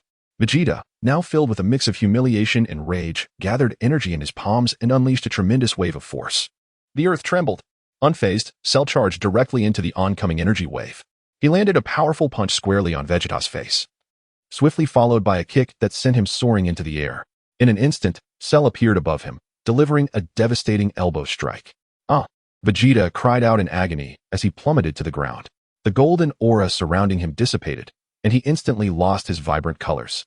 Unable to maintain his Super Saiyan form, he had become exceedingly weak, his consciousness growing increasingly hazy. "Huh!" Cell sneered as he approached Vegeta, extending a hand towards him, intent on ending his life. At that moment, Trunks could no longer contain himself, releasing a surge of energy. His hair stood on end, and his muscles swelled once more. The clouds above began to swirl ominously. Sensing this power, Cell turned to face Trunks, who locked eyes with him, a fierce glimmer shining forth. As he advanced, Trunks declared, "Prepare to be obliterated." Cell, unfazed, retorted with a mocking laugh, "You two are quite amusing, both aiming to destroy me. Let's see what you're truly capable of." The two had drawn close enough to face each other directly. Cell struck first, launching a kick. Anticipating the attack, Trunks deftly evaded. Cell quickly closed the distance, executing a whip-like kick in midair. Trunks, crouching low, effortlessly blocked the strike with his arm. After exchanging a few blows, both combatants suddenly vanished, reappearing in the sky to engage in a rapid flurry of attacks. The air crackled with the sound of their muscles colliding, the temperature rising with each exchange. Suddenly, Trunks amplified his strength, landing a punch to Cell's abdomen. Cell abruptly fell from the sky. Yet before he could hit the ground, Trunks followed up with a knee strike. With a resounding thud, Cell crashed into the earth, creating a significant crater. Trunks descended slowly, his gaze sharp as he surveyed the scene. Debris from the crater shot into the air as Cell emerged unscathed, a cold smile gracing his lips. "Impressive, your strength is indeed formidable." Trunks, unfazed by Cell's praise, replied coolly, "You haven't seen the extent of my power yet. Prepare to meet your demise." With that, he charged forward. Cell, with a sinister grin, met him head-on. The two engaged in relentless combat, exchanging blows at an astonishing rate, each landing over 100 strikes within mere seconds. As they finally paused, Trunks seized Cell's wrists, forcefully pinning him to the ground, a golden light emanating from his hands. Whoosh! Thud! Trunks unleashed a powerful strike that pierced through the island, sending Cell plunging into the depths of the ocean. However, his gaze remained unwavering, for he understood that such an assault would not inflict harm upon Cell. Indeed, in the next moment, Cell soared into the sky, coldly proclaiming that while Trunks possessed formidable strength, surpassing that of Vegeta, he bore a fatal flaw. After exchanging a few blows, Trunks, with a battle intelligence that exceeded that of Piccolo, astutely discerned the shortcomings of Trunks in his current state. Chapter 49. Dialogue. Trunks' expression shifted slightly before he regained his composure. Sneering, "Do you think such bluster is effective?" He did not perceive any deficiencies in his present form. Rather, he felt an explosive power coursing through him, a force Cell would undoubtedly be unable to withstand. With a fierce shout, he roared, amplifying his energy once more. His muscles swelled, exuding an overwhelming sense of strength. "Humph." Cell observed Trunks' increased power with a mocking grin, stating, "Your strength may have surpassed mine, but such an approach will not secure your victory." Frustrated, Trunks sought to avoid further banter and aimed to swiftly conclude the battle. He charged forward, and the two resumed their fierce clash. Yet this time, Cell evaded with remarkable agility, while Trunks found his numerous attacks falling short, appearing cumbersome in contrast. With precision, Cell seized an opening, landing a punch squarely in Trunks' abdomen. Coughing up blood, Trunks staggered back, bewildered and disoriented. He was clearly at a loss as to why he had failed to strike Cell, only to find himself on the receiving end of a brutal blow. In a fit of defiance, Trunks intensified his energy, crackling with arcs of lightning as his power surged to a terrifying level. Cell, observing the unfolding scene, shook his head in derision, declaring, "It seems you still do not comprehend. In this state, you are unworthy of my full strength." Trunks, momentarily taken aback by the mockery, remained unaware of the underlying issue. Seizing the opportunity, Cell charged forward. By the time Trunks regained his senses, it was too late. A flurry of blows rained upon him, leaving him utterly defenseless. With a resounding impact, Cell struck Trunks in the chest, sending him hurtling backward. Although Trunks rose, his spirit was unyielding as he prepared to re-engage. However, the outcome mirrored the previous encounter. His attacks failed to connect with Cell, who continually exploited Trunks' openings with relentless strikes, leaving him in utter defeat. With a thunderous roar, Cell unleashed another energy wave. Trunks hastily raised his hands to shield himself, his footing faltering as he stumbled back several paces. The relentless battles had left him somewhat exhausted, and he found himself grappling with the perplexing question of why, despite his newfound strength, he remained unable to prevail. As he observed the bewildered expression on his opponent's face, Cell seemed reluctant to hasten the conclusion of their confrontation. Instead, with a hint of provocation, he remarked, "Your current state, I too can emulate."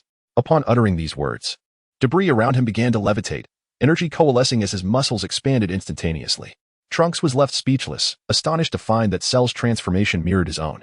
Witnessing Trunks' surprise, Cell appeared to take great pleasure in his discomfort, further taunting, "This transformation is utterly meaningless. It merely amplifies your strength without enhancing your speed, and may even diminish it. No matter how formidable one's power, if one cannot land a blow, it is all in vain. I believe Vegeta understands this well, which is why he refrains from fighting in this form." Trunks, upon hearing this explanation, was rendered utterly dumbfounded. He had believed he had surpassed his father, keeping this transformation hidden, fearful of shattering Vegeta's pride. Little did he realize that the true fool was himself. His fighting spirit waned, as this transformation represented his pinnacle of power. If he could not defeat Cell, he would be left at his mercy. Noticing Trunks' despondent demeanor, Cell shook his head slightly and remarked, "To be honest, I find myself greatly disappointed in you both. I had anticipated a more engaging challenge, yet this is the outcome." Observing Trunks' defeated expression, it seemed he had forgotten the earlier humiliation he had suffered. Trunks, absorbing Cell's words, remained unresponsive. The outcome was already sealed, rendering further dialogue unnecessary. Nevertheless, Cell continued to prattle on.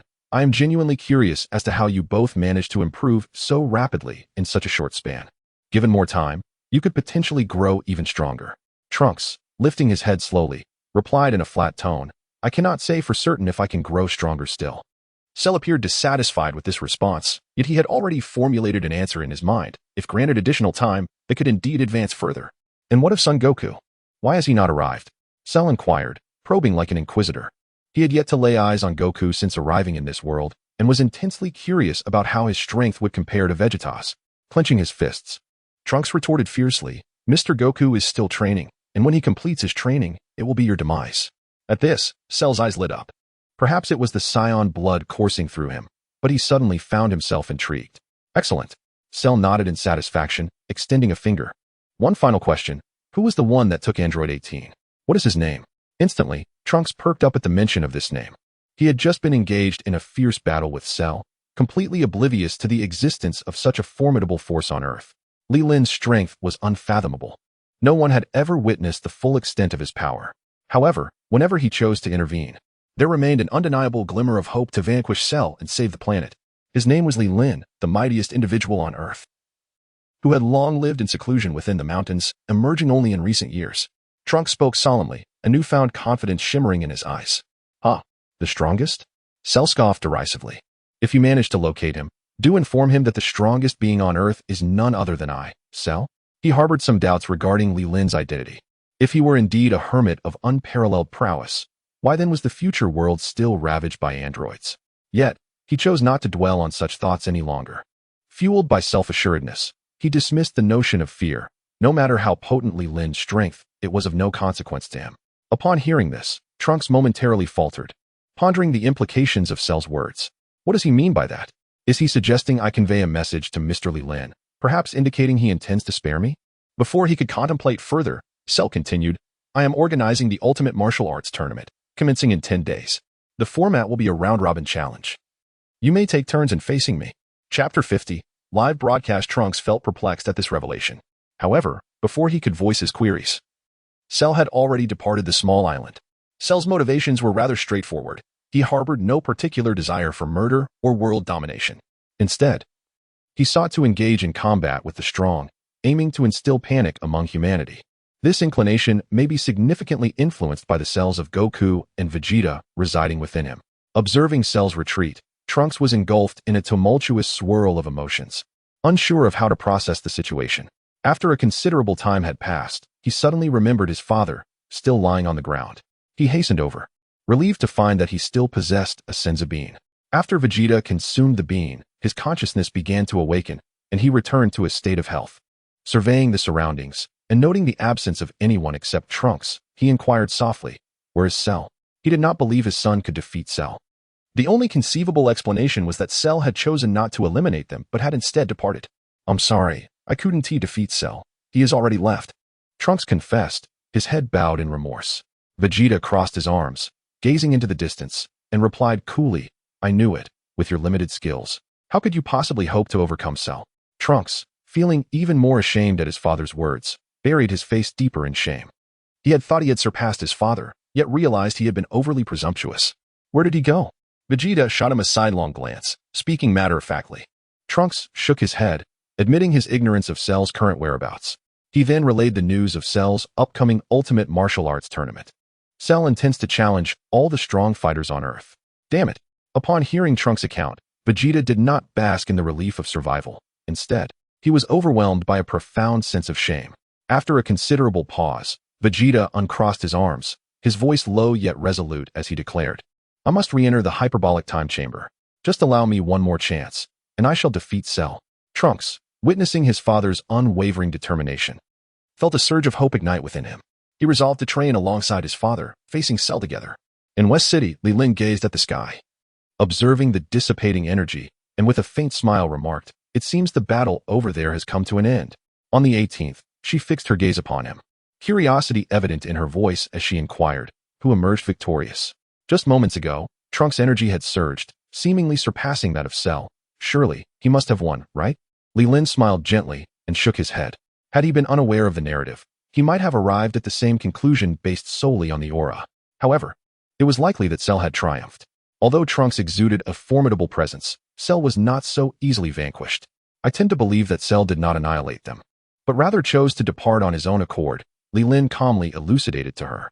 Upon hearing the name of number 18, her brow furrowed with unease. Ever since the emergence of Sharu, a persistent disquiet had settled within her heart. As long as this monstrous entity remained unvanquished, true peace would elude her grasp. What? She pondered. Could this creature possibly desire?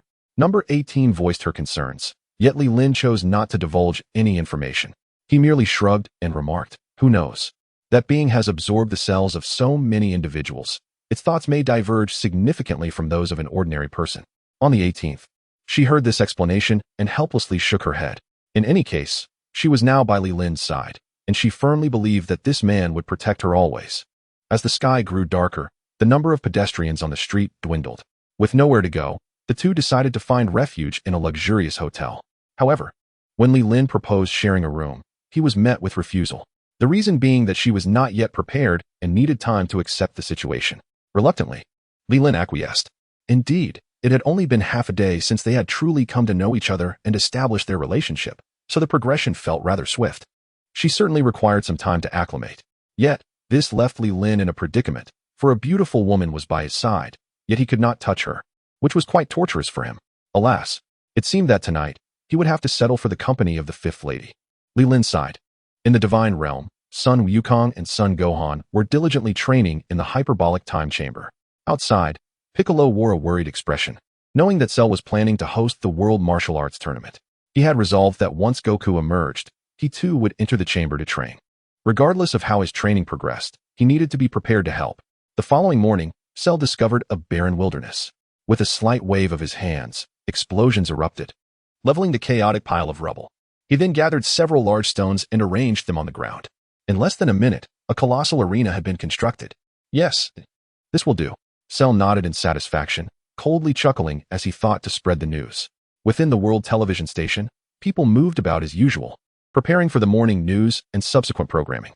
Suddenly, a deafening crash sounded. Boom. The greenskin cell burst through the wall of the building. Simultaneously, many around the globe were watching the broadcast. On Turtle Island, Master Roshi watched with gleaming eyes as a fitness program aired on television. However, the screen suddenly flickered and revealed Cell's figure. Standing before the camera, Cell candidly addressed the people of Earth. "Hello, humans. Allow me to introduce myself. I am Cell. I am the one who has killed many in various cities, but I no longer require human essence for evolution." He then proceeded to announce the details of the martial arts tournament, sharing the time and location with those watching the live broadcast and inviting them to challenge him. "Oh, by the way," Cell continued, shifting his tone, "this tournament will follow the same rules as your World Martial Arts Tournament, with one notable difference. Participants may be killed. I welcome everyone to participate enthusiastically. There is no admission fee for this event. However, if you happen to be killed, there will be no compensation. Moreover, one final point. Should I emerge victorious, there shall be no reward for me. If no being on this planet can defeat me, then I shall extinguish humanity itself." With that, he turned, unleashing a shockwave that shattered the wall behind him. The wave struck the city beyond the television station, instantly igniting a cacophony of explosions, reducing the once magnificent city to mere ruins. "Huh." Sharu chuckled malevolently, and after completing his grim task, he strode away through the gaping breach in the wall. Meanwhile, across the globe, chaos ensued. Various aircraft and vehicles raced desperately to flee their homes, seeking refuge in a place of safety. Transportation ground to a complete halt as people frantically clutched their belongings, fleeing for their lives. Li Lin gazed at the television, watching reports of the turmoil unfolding worldwide. And with a resigned shake of his head, he turned off the screen. Is this what they call the ostrich mentality? Chapter 51. Why not seize the free opportunity? At this moment, the opulent hotel stood empty, with only Li Lin and number 18 remaining. Li Lin found himself at a loss for words. Sharu had declared that if the strongest on Earth were to lose, he would annihilate all of humanity. What, then, was the purpose of fleeing now? On the 18th, I picked up a glass of juice and placed it beside Li Lin, smiling as I inquired, "Will you attend the competition?" "Of course, since they say admission is free. Why not go?" Li Lin replied, humorously lifting the juice in his hand. On the 18th, he successfully made him laugh, and observing Li Lin's relaxed demeanor, a sense of relief washed over him. In the Temple of the Gods, the warriors of Earth had largely gathered there. Through a live television broadcast, they had learned of the martial arts tournament that Cell was to host. Presently, Son Goku and Son Gohan were on the verge of emerging, and they eagerly anticipated the extent of their training achievements. "That Kakarot is taking far too long. Why hasn't he emerged yet?" Vegeta remarked impatiently, arms crossed. Hearing this, Piccolo approached the entrance of the hyperbolic time chamber and calmly stated, "Once Goku comes out, I need to enter for training." Vegeta glanced at him with slight disdain, retorting, "You still wish to go in? I see absolutely no necessity for it. It's merely a waste of time." With an impassive expression, Piccolo regarded him, seemingly determined to enter regardless. Observing his obstinacy, Vegeta chose to relent, a cold smirk gracing his lips. "Fine, since you wish to go in. I shall concede one day to you. However, for the subsequent 8 days, this chamber is to be mine." Piccolo's lips curled into a slight smile. "Unfortunately, each person is permitted to enter the hyperbolic time chamber for only 2 days in their lifetime, which amounts to a mere 48 hours. If that time is exceeded, the door vanishes, and one will never escape." Vegeta's brow furrowed slightly upon hearing this. He had initially believed he could utilize it indefinitely. If that were the case, 8 days would equate to 8 years. After 8 years of training, it would matter not whether it was Cell or anything else. He would be entirely unfazed, especially when confronting that particular individual. After an extended wait, the door of the hyperbolic time chamber finally creaked open. All eyes were riveted upon it. Out stepped Son Goku and Son Gohan, the duo of varying heights, their clothing tattered. They emerged in their Super Saiyan forms. Upon seeing Vegeta and Trunks, Son Goku curiously inquired, "What are you two doing here? Was Cell not defeated?" "Humph." Vegeta scoffed, turning his head away, unwilling to elaborate on the matter. Stepping forward, Trunks began to recount the events concerning Cell to Goku. As Son Goku listened, he nodded along, seemingly delighted, exclaiming, "Cell truly is a genius. The world's #1 martial arts tournament. How nostalgic." As he spoke, his stomach began to rumble audibly. Scratching his head, he grinned at Bulma, asking, "Could you prepare some food first? I'm a bit hungry." Before long, Bulma had laid out an abundance of food on the ground. The father and son wasted no time, eagerly grabbing from the spread and stuffing their mouths. Vegeta observed Goku's transformation, and though his face displayed no emotion, he felt a profound shock within. Super Saiyan, could it truly be wielded in such a manner? After satisfying their hunger, the two individuals began to don new garments. At that moment, Vegeta approached and inquired, "Do you possess the confidence to vanquish Cell, Kakarot?" Goku, with a smile, shook his head, admitting, having never encountered Cell in his complete form. "I cannot say for certain." This revelation plunged the group into a lengthy silence. If even Goku could not guarantee victory against this foe, who could possibly triumph? Suddenly, nearly everyone arrived at a shared conclusion. Goku, evidently having the same thought, turned to Vegeta and asked, "What about Lilin? Is he incapable of confronting Cell as well? Why have we not seen him?" TCH. Upon hearing Goku mention that name, a flicker of anger crossed Vegeta's eyes, prompting him to disregard everyone and retreat to a corner. Goku, observing Vegeta's displeasure, felt a wave of confusion wash over him. He was uncertain if he had misspoken, as the atmosphere had shifted so abruptly. Ahem. Trunks stepped forward, quietly revealing to Goku that Lilin had knocked Cell down with a single punch and had effortlessly overwhelmed Vegeta in less than a second. "Wow, really?" Goku exclaimed, his eyes sparkling with astonishment. "Lilin is that powerful?" Vegeta, such a formidable opponent, was taken down in just a second. Unfortunately for Trunks, what was meant to be a discreet conversation was suddenly broadcasted to all present, as Goku's exclamation captured the attention of everyone in the vicinity. A flurry of discussion ensued, with everyone unanimously agreeing on one point. Lilin was extraordinarily strong, perhaps capable of defeating Cell. As expected of Lilin, he managed to subdue Vegeta in merely a second. Krillin remarked, but he quickly halted his words upon noticing the fierce glare from Vegeta. Vegeta, filled with indignation, barked, "Shut your foul mouth, Kakarot." Such matters were already irksome, and now Goku had openly shared the information, as if eager for everyone to know. Vegeta felt his pride slipping away. "Ah, Vegeta. It's all right. One must have the courage to acknowledge defeat. You were bested this time, but you shall return stronger next time," Goku offered, his smile unwavering. Yet, someone as carefree as him could hardly understand the concept of embarrassment. "Humph," Vegeta scoffed, resolving that once he entered the hyperbolic time chamber, he would train diligently to surpass that detestable rival. Seeing that the conversation had reached its conclusion, Piccolo stepped forward and said, "I will now determine the order of entry into the hyperbolic time chamber. Does anyone have any objections?" He surveyed the room, and no one voiced any dissent. After all, with 9 days remaining, there was ample time. There was no need to quarrel over who would enter first. Goku waved his hand with a smile, saying, "No need to allocate entry for Gohan and me. We no longer require it.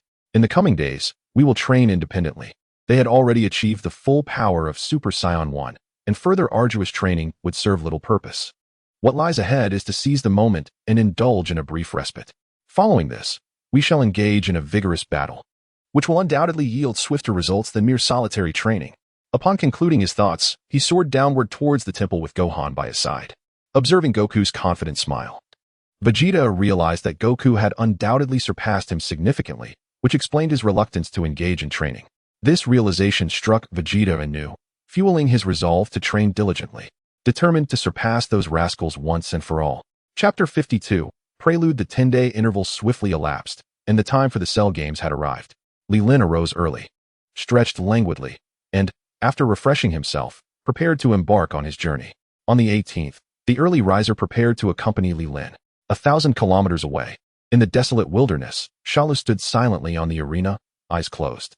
At this moment, the warriors of Earth had yet to arrive, but unexpectedly, a challenger had already made his appearance. This individual, bearing the hopes of all humanity, was Satan. With a disdainful gaze, he scrutinized Shalu on the stage. While cameramen and journalists lay in wait on the cliffs, Satan beckoned them closer with a casual gesture, indicating that such distance would not suffice to witness his victory over Shalu.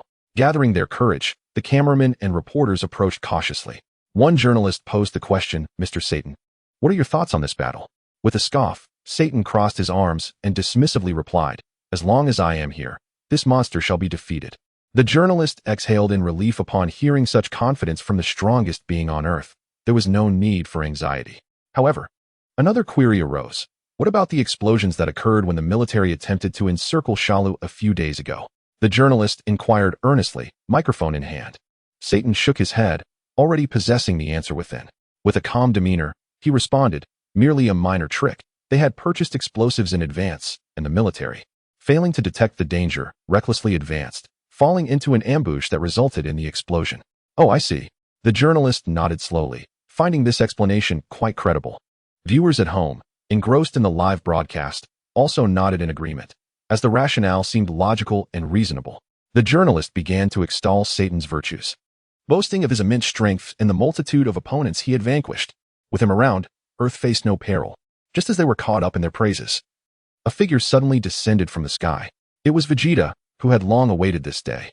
Both the journalist and Satan turned their attention to him. How is he flying? The journalist pondered aloud. Satan, with a measured tone, explained, "It is merely an illusion, nothing extraordinary." The journalist nodded, then rushed to Vegeta, microphone in hand, and queried, "Are you participating in this competition? Are you not afraid of death?" In his eyes, the diminutive Vegeta could hardly compare to the imposing Satan. Vegeta, however, was fixated solely on Shalu, uttering a quiet but forceful, "Leave." Recognizing Vegeta's intimidating demeanor, the journalist sensed the futility of further questioning and retreated. Shortly thereafter, number 16 arrived on the scene, restored to his former self thanks to Bulma's repairs. Gradually, a throng of warriors, led by Son Goku, began to fill the horizon. This battle was crucial for the safety of Earth, and regardless of their individual prowess, they had come to lend their support. The journalist gazed skyward, observing a group of individuals gracefully descending from the heavens, unable to resist the urge to inquire, "Mr. Satan, do you see these people? They seem to be flying in." Satan, feigning composure, found himself at a loss for words, as he too was bewildered by the inexplicable flight of these individuals. Coughing lightly, he remarked nonchalantly, "It is merely an illusion, a trick of the eye. They must all be in cahoots." At that moment, the figure of Cell, with his eyes tightly shut, finally opened them. His gaze slowly swept across the crowd before settling upon Son Goku. It was evident to him that the strongest among them was undoubtedly this fellow. However, as he continued his survey, a frown began to form on his brow. Has that individual not arrived? Cell murmured to himself. Below, number 16 approached Son Goku with deliberate steps, speaking in a grave tone. "So, you are Son Goku?" Upon hearing number 16's voice, Son Goku promptly affirmed, "Yes." On the 16th, she slowly nodded and calmly stated, "I am the creation of Dr. Gero, designed to defeat you. Therefore, after this competition concludes, I shall fulfill this task. I hope you are psychologically prepared." Sun Wukong replied with a confident smile, "Very well, I am ready to engage at any moment." While they were still conversing, Li Lin arrived at the scene with Android 18. Upon seeing Li Lin, Cell narrowed his eyes and remarked coolly, "You have finally arrived." Sun Wukong joyfully approached him, exclaiming, "Long time no see, Li Lin." Li Lin smiled back and playfully punched him. "It hasn't been long, just a few days. You must have spent too much time in the hyperbolic time chamber." Sun Wukong scratched his head and chuckled. In terms of normal time, they had indeed only been apart for a day. However, for him, an entire year had elapsed. Trunks felt a significant weight lift from his heart upon Li Lin's arrival. If anyone could potentially defeat Cell, it would undoubtedly be Li Lin. Humph. Vegeta turned his head away, unwilling to gaze upon that face. Just as the group continued their banter, Cell observed that everyone had gathered and decided to proceed. He clapped his hands, capturing everyone's attention. "Excellent. It appears everyone is present. Let us commence," Cell sneered, surveying the crowd. "Who among you will be the first to step forward? You, or perhaps you?" He pointed at Li Lin, Sun Wukong, and Vegeta, seemingly disregarding them altogether. Sun Wukong was already eager to fight. He had been yearning for battle after spending so much time in the hyperbolic time chamber. Although his skirmishes with Sun Wukong had been intense, they were still father and son. No matter how serious they became, they could never truly unleash their full power against one another. "I shall go first," Sun Wukong shouted, fearful that someone might contest him. He then glanced at Li Lin and Vegeta, asking, "May I take the first strike?" He wasn't particularly concerned about Vegeta. His only apprehension lay with Li Lin. He feared that if Li Lin struck first, he would have no opportunity to engage. After all, having fought against Li Lin countless times, he understood his strength better than anyone else.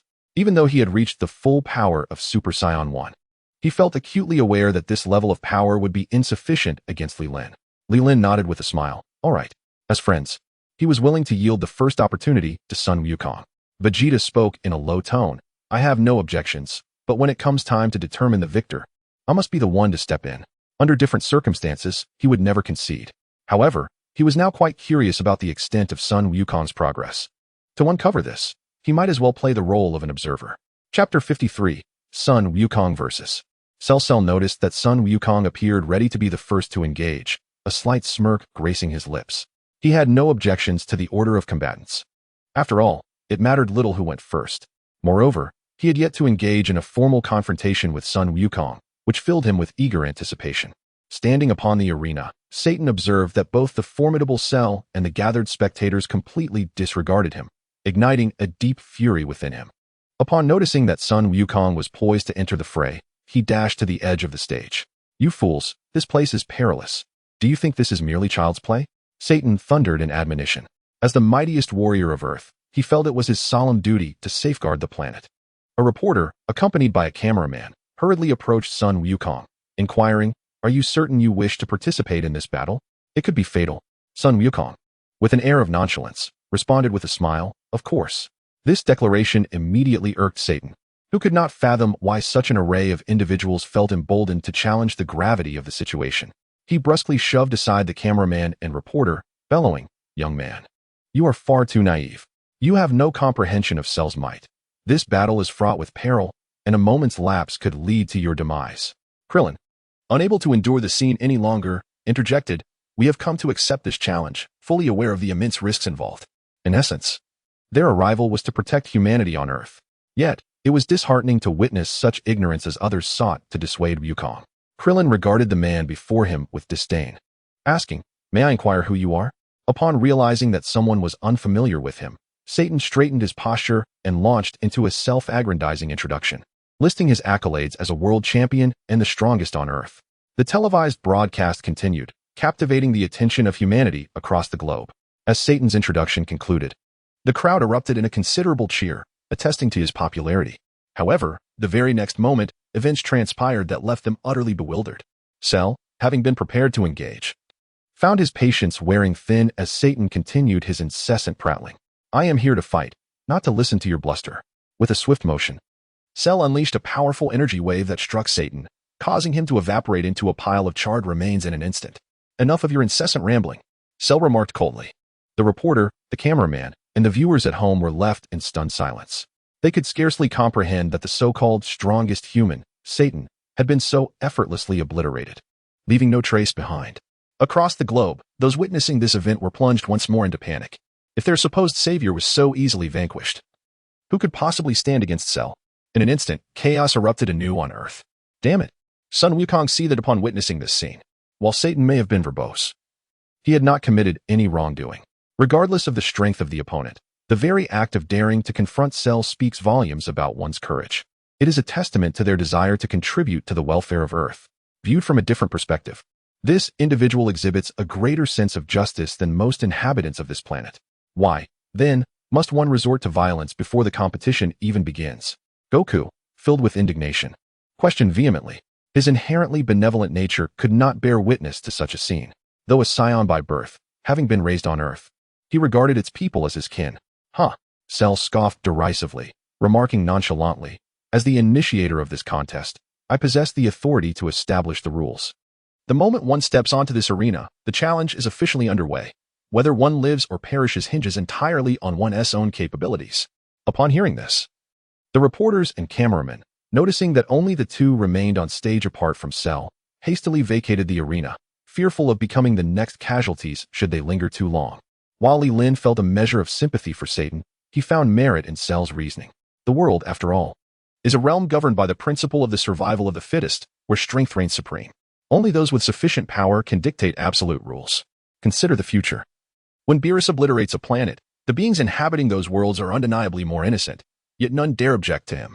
And let us not even mention the king of all, whose mere gesture can erase universes, with the lives extinguished by his hand beyond counting. Yet, many continue to revere him. Why? Because he possesses extraordinary power. Thus, in this world, might makes right. Goku exhaled deeply, striving to quell the flames of his fury. He chose not to engage in further debate, for verbal sparring was not his forte. Gradually, he ascended the stage, prompting a slight smile from Cell. "I have heard of your prowess and your mastery of various techniques. Allow me to gauge your true strength." Goku replied coolly, assuming an offensive stance. "Haha." Cell chuckled wickedly, adopting a battle-ready posture. For a moment, the arena was enveloped in silence, reminiscent of the calm before a tempest. Vegeta watched eagerly, curious to discern the extent of Goku's current abilities, pondering whether his time spent in the hyperbolic time chamber would allow him to surpass his rival. The two faced off for approximately 10 minutes. With Goku initiating the first strike, Cell, unwilling to underestimate his opponent, swiftly defended himself. The two engaged in a fierce exchange, trading blows with fist and feet. Those observing noticed that neither combatant was exerting their full strength. Both were merely testing the waters, as this was their inaugural encounter, necessitating an understanding of each other's combat styles. After a prolonged skirmish, it became evident that their clash was merely a prelude. Indeed, after 3 minutes of mutual probing, they suddenly separated. Cell, eyeing the upright Goku, coldly stated, "It is time to unleash your full power. I see it? I have no time to engage in such a tedious game." Sun Wukong chuckled, his hands firmly clasped, fully intent on the matter at hand. With that declaration, a radiant golden light enveloped him, and a formidable aura emanated, causing arcs of electricity to dance around him as the ground began to tremble slightly. Sun Wukong raised his hands high, his astonishing energy soaring towards the heavens, his body shimmering with golden brilliance. "Ah, now this is more like it." The corners of Cell's mouth curled into a smirk, evidently pleased that Sun Wukong had not disappointed him. Cell unfurled the wings on his back, fist clenched, and with a furious roar, unleashed a tempest, the tremendous shockwave rendering those nearby unable to maintain their footing. Cell now mirrored Sun Wukong in power, both radiating light, albeit his brilliance was a striking purple while Sun Wukong's was golden. However, in terms of their auras, the two appeared nearly indistinguishable.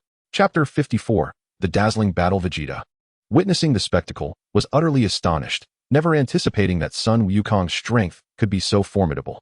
Merely the presence of this energy surpassed his own by a considerable margin. Li Lin nodded subtly, observing that the two combatants on the stage had evidently ascended to a higher echelon of power compared to the others. Simultaneously, he cast a discreet glance at Gohan. If anyone here could potentially surpass these two, it would undoubtedly be Gohan. His training aptitude was of the highest caliber, having already surpassed both Sun Wukong and Vegeta. Had he not squandered his skills in later stages, his strength would surely have outstripped all others significantly. Of course, these considerations were merely reflections for another time. As number 18 observed the two combatants displaying formidable prowess, she felt a profound sense of disbelief. She tugged at Li Lin's sleeve and inquired, "Who do you think will emerge victorious?" Li Lin affectionately tousled her hair and replied with a smile, "At this juncture, they seem evenly matched. However, should the battle persist, Cell is likely to gain the upper hand." His words were delicately phrased. In truth, while the two appeared neck and neck, it was merely a fleeting impression. Cell was not yet exerting his full strength, engaging in the fight with a playful demeanor. "Is that so?" Number 18 remarked, surprised by Li Lin's high regard for Cell. With curiosity, she continued, "How do they compare to you?" Li Lin chuckled, brushing his nose thoughtfully before responding, "In comparison to me, they could only be described with 4 words. "Which 4 words?" Number 18 pressed. "Mere chickens and dogs," Li Lin declared unapologetically. After all, in the presence of his girlfriend, there was no need for excessive modesty. A touch of bravado was permissible. Moreover, he was not entirely boasting. Although the two were not utterly inept, they certainly could not surpass his current capabilities. Haha.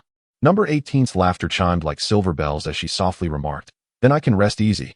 Her inquiry stemmed more from concern for Li Lin, as Cell's displayed power had already exceeded most people's expectations. It was unexpected for Li Lin to provide such a confident response. As they conversed, the two fighters on the ring commenced an intense battle. Their movements were so swift that they transcended the limits of human perception. Were it not for the incessant sounds of their clashes, one might scarcely believe that a fight was unfolding. Bang, bang, bang. The two engaged in a relentless exchange of offense and defense, their rapid movements dazzling to behold. Initially, they exchanged blows evenly, but as their speed escalated, they began to strike without landing any hits, and the sounds of collision faded, replaced by a whirring rush and sonic booms. "This is too fast. I can barely keep up," Krillin lamented as he rubbed his eyes in frustration. Tianjin Han and Yamcha shrugged, finding their situation akin to Krillin's. Their own power was insufficient, making it challenging to follow the combat. Conversely, Vegeta, Trunks, Gohan, and Piccolo were able to discern the situation on the battlefield clearly, as their strengths were considerably superior. Among them, number 16 observed with the utmost clarity. Not being human but a robot, his eyes functioned like cameras, capturing every detail of the battle. He could slow the footage down frame by frame, making it exceedingly easy for him to analyze. On the battlefield, the combat continued unabated. The two had been locked in their duel for a solid half-hour, with no clear victor emerging as of yet. Suddenly, Sun Wukong seized the opportunity and delivered a knee strike to Cell's abdomen. Cell winced momentarily but quickly regained his composure, then swiftly retaliated with a punch to Wukong's face. With two dull thuds, the two fighters momentarily separated. The onlookers exhaled a collective sigh of relief, for the intensity of their battle had been so overwhelming that merely watching it was exhausting. Standing opposite Sun Wukong, Cell remarked with satisfaction, "Your strength is quite impressive. This is what I call a fight, unlike that dull encounter with Vegeta, which was devoid of any enjoyment."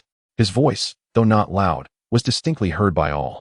Vegeta's face darkened upon hearing this evaluation, feeling the sting of being judged by such a remark. At that moment, Sun Wukong bore numerous wounds. His martial arts uniform soaked in sweat. Yet, he felt no fatigue as he solemnly declared, "I too relish this battle. But for the sake of those you've ruthlessly slain on Earth, I must eliminate you." With a cold laugh, Cell beckoned him with a gesture, "Then let us continue." Instantly, the two engaged in a renewed round of offensive and defensive maneuvers, rising from the ground to the skies, the tremors beneath them persisting since the onset of their clash.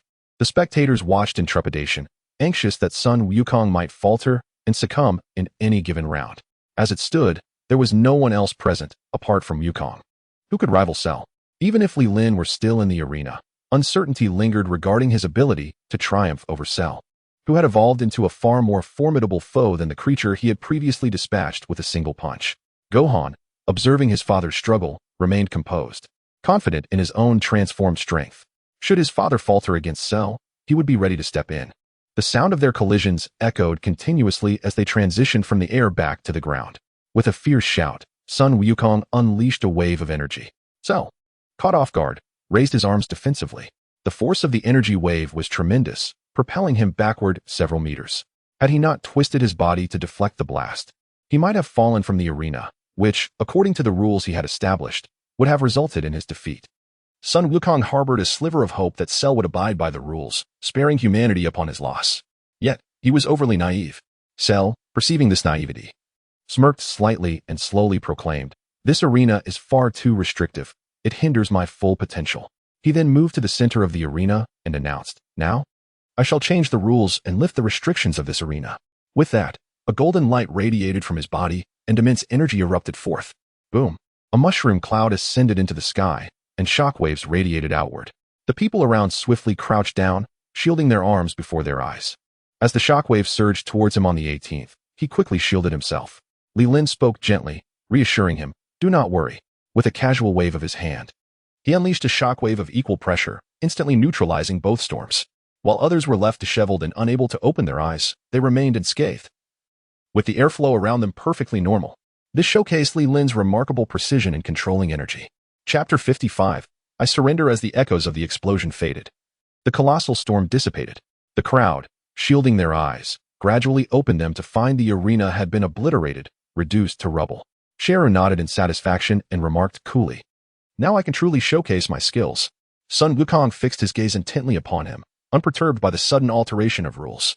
In truth, he had anticipated such a development. Facing a merciless demon like Sheru, he had never hoped for adherence to any rules. "Prepare yourself." Sheru's eyes widened as he unleashed a barrage of energy blasts directed at Sun Wukong. The latter dodged left and right, evading Sheru's relentless onslaught.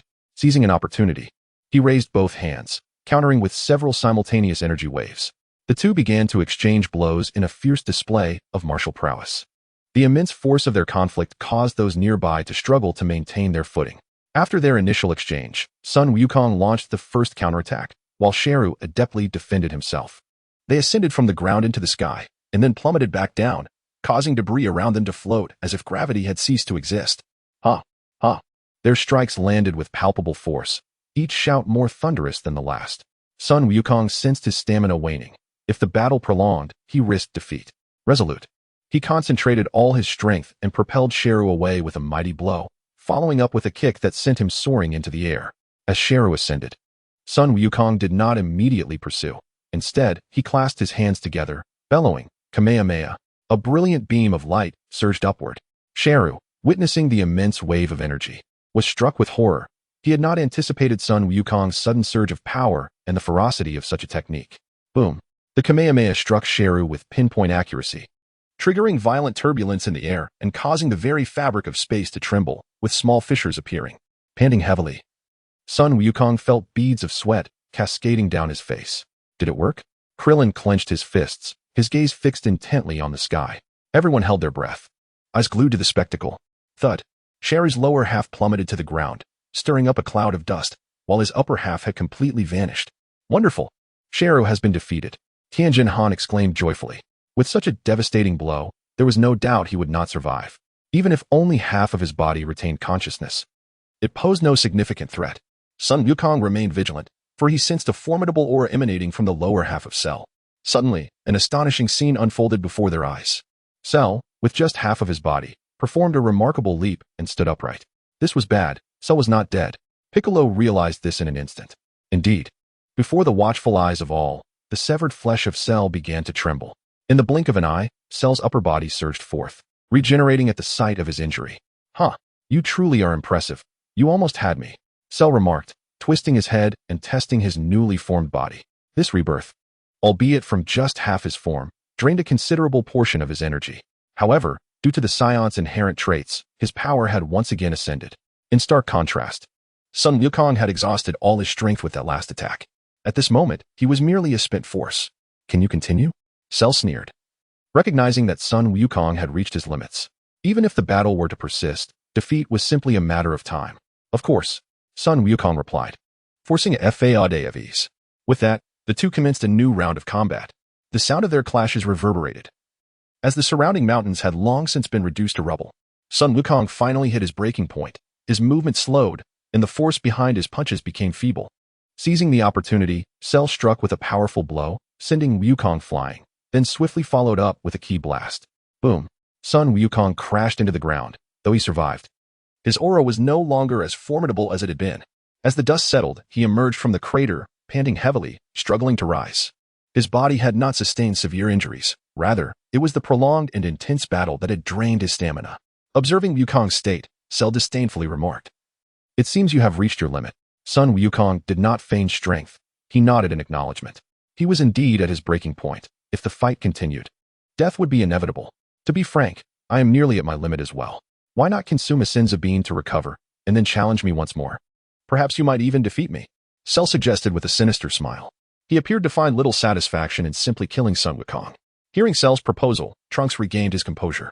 Yes, we still have Senzu beans. If Wukong consumes one, he might turn the tide of battle, Trunks urged. Krillin, didn't you bring some Senzu beans down from the lookout? Hurry and give one to Wukong. He may yet defeat Cell, Trunks exclaimed, while Krillin appeared momentarily bewildered by these words. He understands Wukong, and although this method is rather dubious, he would certainly not accept it. Krillin. Trunks, feeling anxious as Krillin remained silent, glanced around. Vegeta, overhearing his son's words, could not restrain his outrage and exclaimed, "Are you still the proud scion you claim to be? Kakarot would never accept your approach, so abandon that notion." Trunks, chastised, appeared somewhat despondent. He observed the expressions of those around him. They seemed to hope that Wukong could consume the Senzu bean and continue fighting. Yet, none dared to voice this hope, for they all understood the improbability of such a solution. Sun Wukong regarded Cell's proposal, while it was indeed commendable. He simply could not acquiesce. With a faint smile, he shook his head and spoke slowly. "You are truly formidable. I have exerted myself to the utmost. I shall forego the Senzu bean. I concede defeat. You are the victor." This response took many by surprise. Kakarot has actually surrendered, Vegeta exclaimed in astonishment. He had anticipated that Sun Wukong would stubbornly fight until the very end, but instead, he was met with words of concession, igniting a deep fury within him. He longed to question where the pride of these scions had vanished to, had it been devoured by dogs. Surrendering on the battlefield, was that truly an act befitting a scion? Chapter 56. I am contemplating how to defeat himself felt a twinge of surprise. He had expected that even if Sun Wukong refused the Senzu bean, he would not choose to concede. To his astonishment, Wukong indeed surrendered, appearing completely unburdened by the decision. Sun Wukong's reasoning was straightforward. He was utterly exhausted and saw no merit in a futile struggle. Among those present capable of defeating Cell, only Gohan remained. While Li Lin's true strength had yet to be witnessed, making him a temporary consideration, he genuinely wished to see how his son would fare against Cell in combat. Sun Wukong actually conceded. Android 18 remarked, her brow furrowed. Li Lin, smiling lightly, replied, "If he concedes, so be it. Now, prepare to witness my performance." He understood Wukong's intention to have his son take his place in battle. However, he was eager to proceed, having just witnessed the clash between Wukong and Cell. His hands itched to engage, and thus he would take charge of this match. As for Gohan, If possible, he would afford him some opportunities to showcase his abilities. Cell regarded Sun Wukong's nonchalant demeanor and coldly declared, "Since you have conceded, step down. Who will take the next turn?" The assembled crowd exchanged glances, pondering who could possibly contend if even Wukong was unable to prevail. Sun Wukong smiled faintly, preparing to speak, but someone stepped forward ahead of him. "Allow me to face you now," Li Lin stated, looking at Cell with calm resolve. Cell's pupils dilated upon recognizing the newcomer. "Ah, how could I have almost forgotten you?" He had longed to personally eliminate the one responsible for his earlier misfortunes. To his astonishment, he had managed to step forward. Sun Wukong furrowed his brow slightly. His original intention had been to allow Gohan to take the stage. However, he quickly found solace in the fact that Li Lin had come forth as well, eager to witness the true extent of Li Lin's prowess. As the crowd beheld Li Lin's emergence, a portion of their anxiety dissipated. Could Li Lin secure victory? Krillin queried. His mind clouded with doubt. He was aware of Li Lin's formidable strength, yet this adversary was markedly more challenging than those faced previously. Gohan observed Li Lin as he approached, slowly shaking his head in uncertainty. His own strength had eclipsed that of Sun Wukong, granting him a clearer perspective on the unfolding situation than the others. Yet, Li Lin remained an enigma to him. Among all present, few had witnessed Li Lin in battle, but those who had could attest to the elegance and ease with which he triumphed. "Li Lin, do you feel confident?" Sun Wukong inquired. The might of Cell was formidable. From their recent skirmish, he recognized that he was no match for him. He had sparred with Li Lin several times before and understood his remarkable capabilities. However, he had never seen Li Lin unleash his full potential, and the thought of facing defeat was troubling.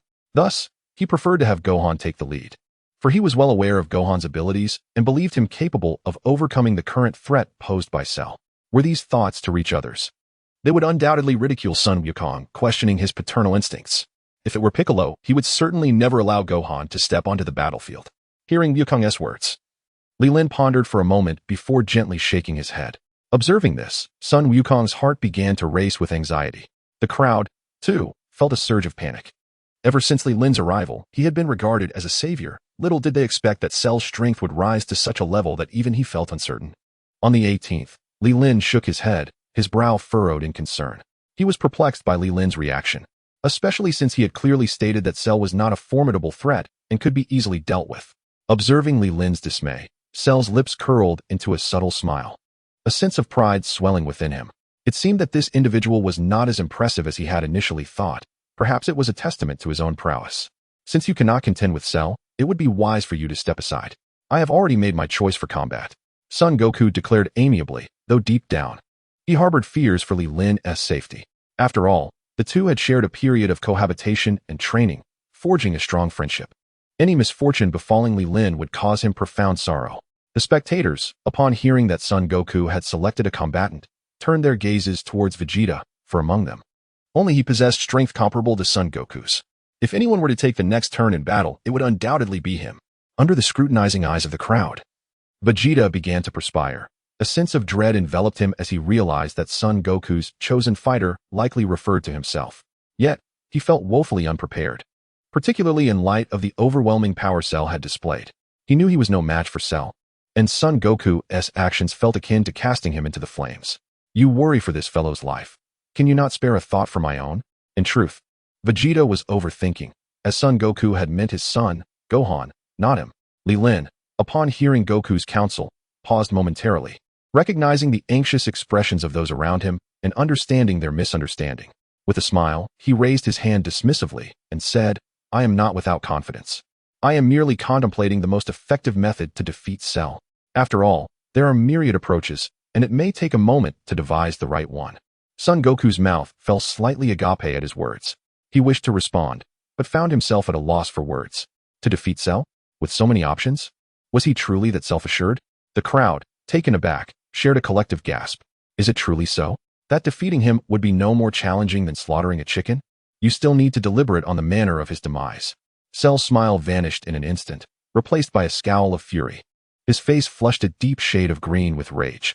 He had never anticipated that Li Lin would exhibit such audacity, deliberating on methods to confront him.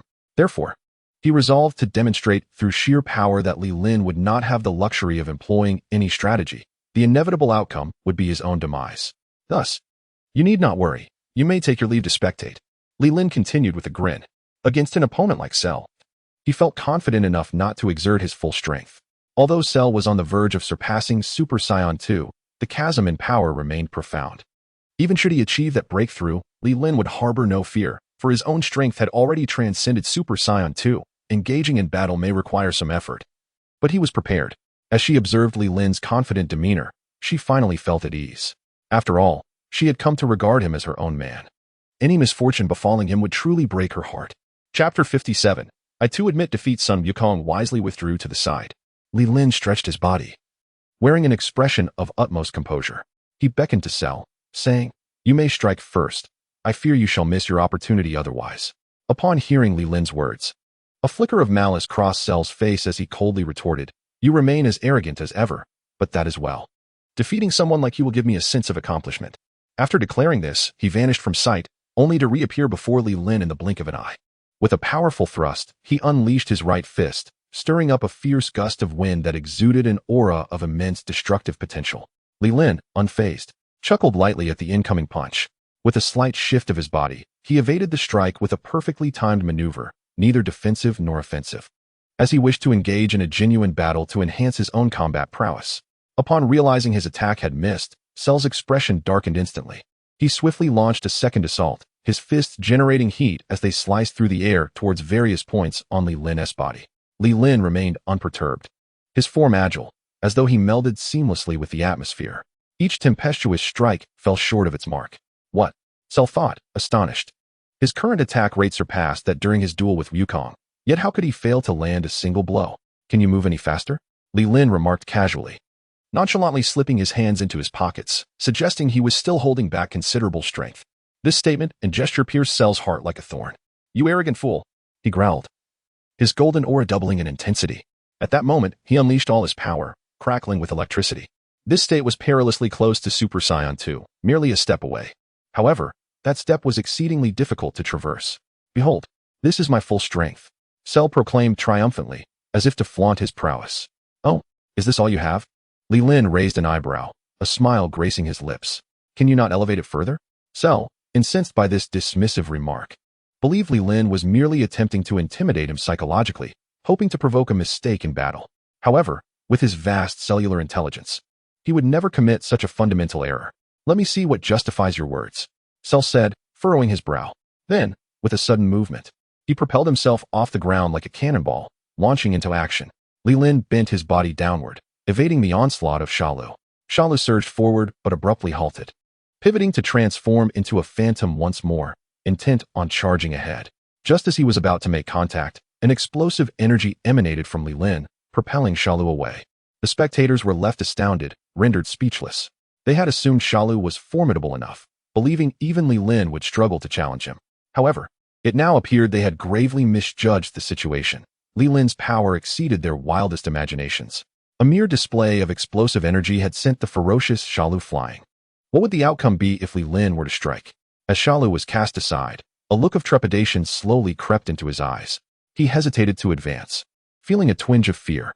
Why the hesitation? Li Lin inquired with a smile, observing Sha Lu's indecision. Swallowing hard, Sha Lu acknowledged his reluctance to press forward. Throughout their encounter, Li Lin had been so nonchalant. The thought of what might transpire if he truly unleashed his strength sent chills down Sha Lu's spine. Sha Lu's mind raced as he contemplated his next move. He no longer wished to continue the fight. He resolved to retreat, to train further before returning for battle. "I concede. The match is over. You have won," Sha Lu managed to utter, his voice strained. The Saiyan blood within him incessantly urged him not to surrender, to fight until the last breath. Yet, reason dictated that retreat was the wisest course. He should leave now, while he still had the chance to escape unscathed. Li Lin raised an eyebrow upon hearing Sha Lu's admission.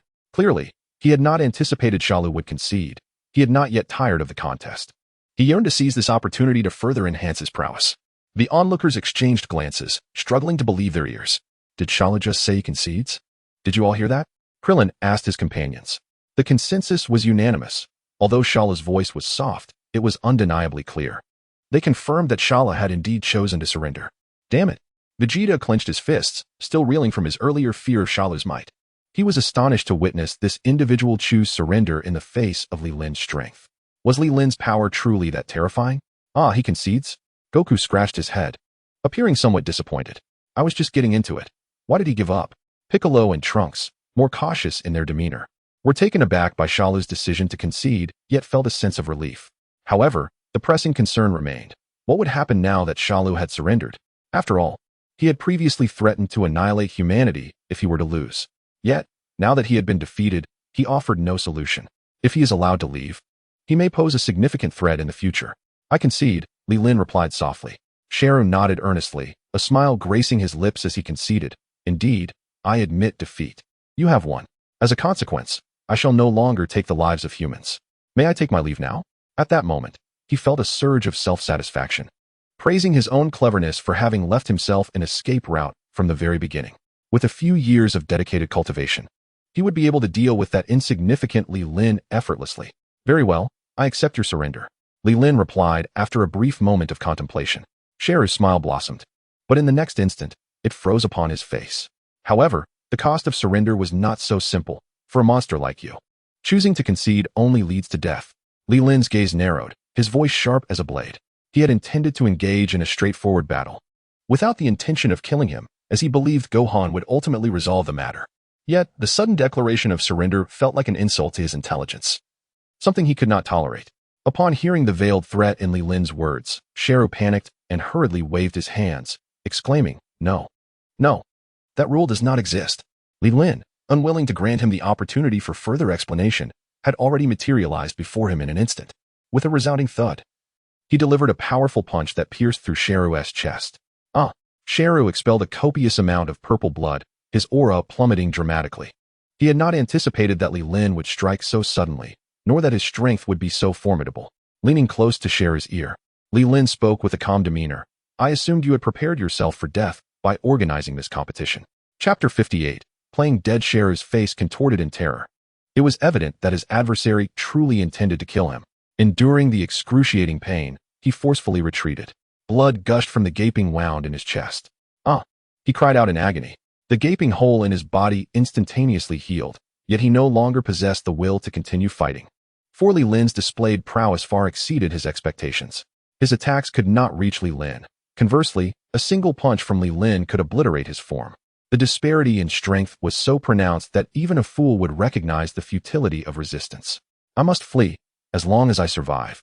I can conceal my presence and cultivate diligently for a few years, returning for vengeance when the time is right, Sharu thought to himself. In that moment, he moved swiftly, vanishing from his current location, preparing to escape.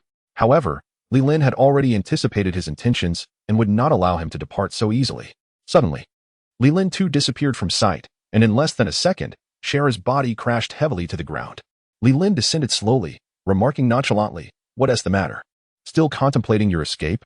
He sighed softly and added, But I advise you not to waste your efforts. Even if your speed were unmatched, it would still be of no consequence in my eyes. As he spoke, Li Lin raised his hand gently, and a beam of white light flickered past. As Sharu beheld the energy-laden hand, a sudden tightness gripped his heart. For reasons unknown, he was abruptly reminded of the moment when Li Lin had shattered half of his body with a single punch. The sensation was all too familiar and vividly etched in his memory, causing his body to tremble involuntarily. Although he remained oblivious to the true extent of this technique's power, it was evident that it was far from trivial. Should he be struck, he feared for his very life. His eyes darted rapidly, and a sudden thought struck him. This individual likely remained unaware of the core within him. As long as it remained intact, he should not truly perish. When struck, he would feign defeat, allowing himself to fall and perhaps, through this ruse, escape death. With this plan in mind, he acted swiftly, adopting a terrified demeanor, imploring, Please, do not kill me. I promise never to do anything wrong again. I will be a good person and start anew. Li Lin smiled calmly, recognizing the words as somewhat familiar. It seemed that Frieza's father, King Cold, had uttered similar sentiments before. However, pleading was futile, for he understood that individuals like Sharu were incapable of change. Perhaps in your next life, Li Lin replied coolly, denying him any opportunity for rebuttal as the energy gathered at his fingertips reached its crescendo. In an instant, the energy transformed into a beam, striking Sharu's heart with the swiftness of a meteor. How utterly devoid of compassion! Sharu cursed inwardly. Nevertheless, he complied. Letting out a loud scream as blood trickled from the corners of his mouth, his body propelled backward and crashing heavily onto the ground nearby, lifeless as a corpse, devoid of any breath. With his eyes tightly shut, Sharu appeared serene in his departure, secretly reveling in his performance, convinced of his flawless act. The onlookers stood frozen, their minds grappling with the scene before them. After an extended silence, they began to regain their composure. Has Shara truly perished? Son Goku inquired, gazing at the motionless form on the ground with uncertainty. It seems so. I can no longer sense his energy, Trunks replied hesitantly, his eyes fixed intently on Sharu's lifeless body. Krillin and the others, upon witnessing this, erupted in joyous expressions. The demon that had plagued their thoughts and stolen their peace had finally been vanquished.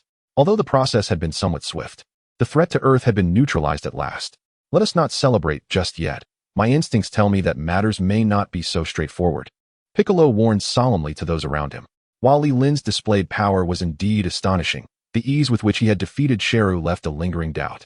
The group, upon hearing his words, was abruptly drawn back to reality. Yet their previous tension had dissipated, replaced by relief and ease. They believed Piccolo to be overly anxious, making a mountain out of a molehill. If it were that simple, we could simply investigate, Vegeta remarked, arms crossed, in a nonchalant tone. After speaking, he soared towards the lifeless body of Cell. The others saw nothing amiss in this action. After all, Cell was already vanquished, so there was no harm in taking a closer look. They had refrained from approaching him while he was alive, but now that he lay dead, there was nothing to fear. A throng of individuals gathered around, gesturing animatedly as they scrutinized Cell's corpse. Upon witnessing this, Li Lin's lips curled into a subtle smile. He did not believe that Cell could be so easily defeated. When he had struck Cell down, he was genuinely taken aback to see the foe sprawled on the ground. However, upon further reflection, it could very well be a ploy of Cell's, a desperate attempt to feign death, which seemed rather juvenile in the face of his own prowess. It appeared that Cell was indeed lifeless, devoid of any residual energy. Sun Wukong gazed at Cell and spoke slowly, feeling a twinge of frustration. He had intended to leave this wretch for Gohan, but unexpectedly, Li Lin had dispatched him directly. Mr. Li Lin was indeed formidable. Such a powerful adversary had been effortlessly vanquished in a matter of moments. Trunks could not help but exclaim, his mind still troubled by the absence of someone as powerful as Mr. Li Lin in the future. Had such a being existed, the future would not have descended into such a dismal state. Unbeknownst to him, he had begun to idolize Li Lin, aspiring to become as strong as he, believing that only then could he safeguard his own world. Wow, look at this. Even in death, his skin remains incredibly tough. I wonder what material it's made of. Krillin exclaimed excitedly as he approached to touch Cell's surface. Sun Wukong, upon hearing this, nodded with a smile. Indeed, the texture of Cell's skin was remarkably resilient. How about we skin him and let Bulma analyze it? She might be able to create a fantastic battle suit. He jested, aware that he had no intention of undertaking such a gruesome task. The others chuckled along, not taking his words seriously. However, Cell had a very different perspective. Internally, he was seething, cursing Sun Wukong for his inhumanity. To skin me? Is that something a human would say? He thought bitterly. Vegeta observed Cell with a sense of disappointment. Never having anticipated that Cell would perish so easily, he had yet to exact his revenge. With this thought, he could not restrain himself and delivered a kick, pinning Cell's body to the ground. Cell gritted his teeth, suppressing the blood that threatened to spill from his mouth, once again mentally cursing Vegeta. I've realized that you lot are nothing but beasts. When I was standing, I offered you the chance to challenge me, yet you cowered away. Now that I feigned death, you all come forward to perform.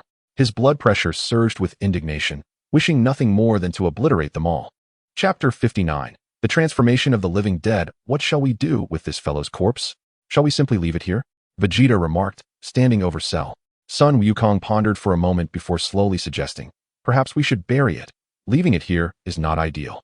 Others nodded, acknowledging the inevitability of the situation. After all, the individual was deceased, and there was no need to dwell on past grievances. Burying him was a gesture of respect towards the formidable. As Sharu lay on the ground, he felt a semblance of relief upon hearing this. This was more acceptable. Resting in peace was preferable, and once they departed, he could emerge anew. In a few years, he would deliver them a grand surprise. Nonchalantly, Vegeta stomped down again, expressing indifference. If they were not averse to the inconvenience, then they might as well proceed with the burial. He had no intention of taking action himself. Meanwhile, on the other side, number 18 approached Li Lin, her face alight with joy. What is the occasion? You seem particularly cheerful, Li Lin inquired with curiosity. On the 18th, with a radiant smile, she gently explained, it's nothing. I am simply elated by your strength. She had already regarded Li Lin as her own. Given the prowess of her partner, feeling joy was only natural, right? He chuckled softly, realizing the situation. He had just overheard the discussion about how to dispose of Cell's corpse. Casually stepping forward, he remarked, "Why bother with burial? It's unnecessary trouble." Upon hearing Li Lin's voice, the crowd swiftly turned to him, their gazes filled with profound respect. The troublesome Cell had fallen before him in mere moments, undeniably the strongest on Earth. "What does Mr. Jian mean?" Trunks inquired curiously, observing his respectful demeanor. Completely deferential to Li Lin. This sight made Vegeta feel quite uncomfortable. He had never received such respect from his own son. However, in the public eye, he felt it inappropriate to voice his discontent. Wouldn't it be better to simply incinerate it? Li Lin said with a calm smile, already suspecting that Cell was feigning death. Since he enjoyed playing dead, it was the perfect opportunity to deal with him. Indeed, burning it is simpler, no need to dig a grave. What a splendid idea. Truly worthy of Mr. Li Lin. Trunks responded with a smile, his face adorned with unwavering respect and admiration.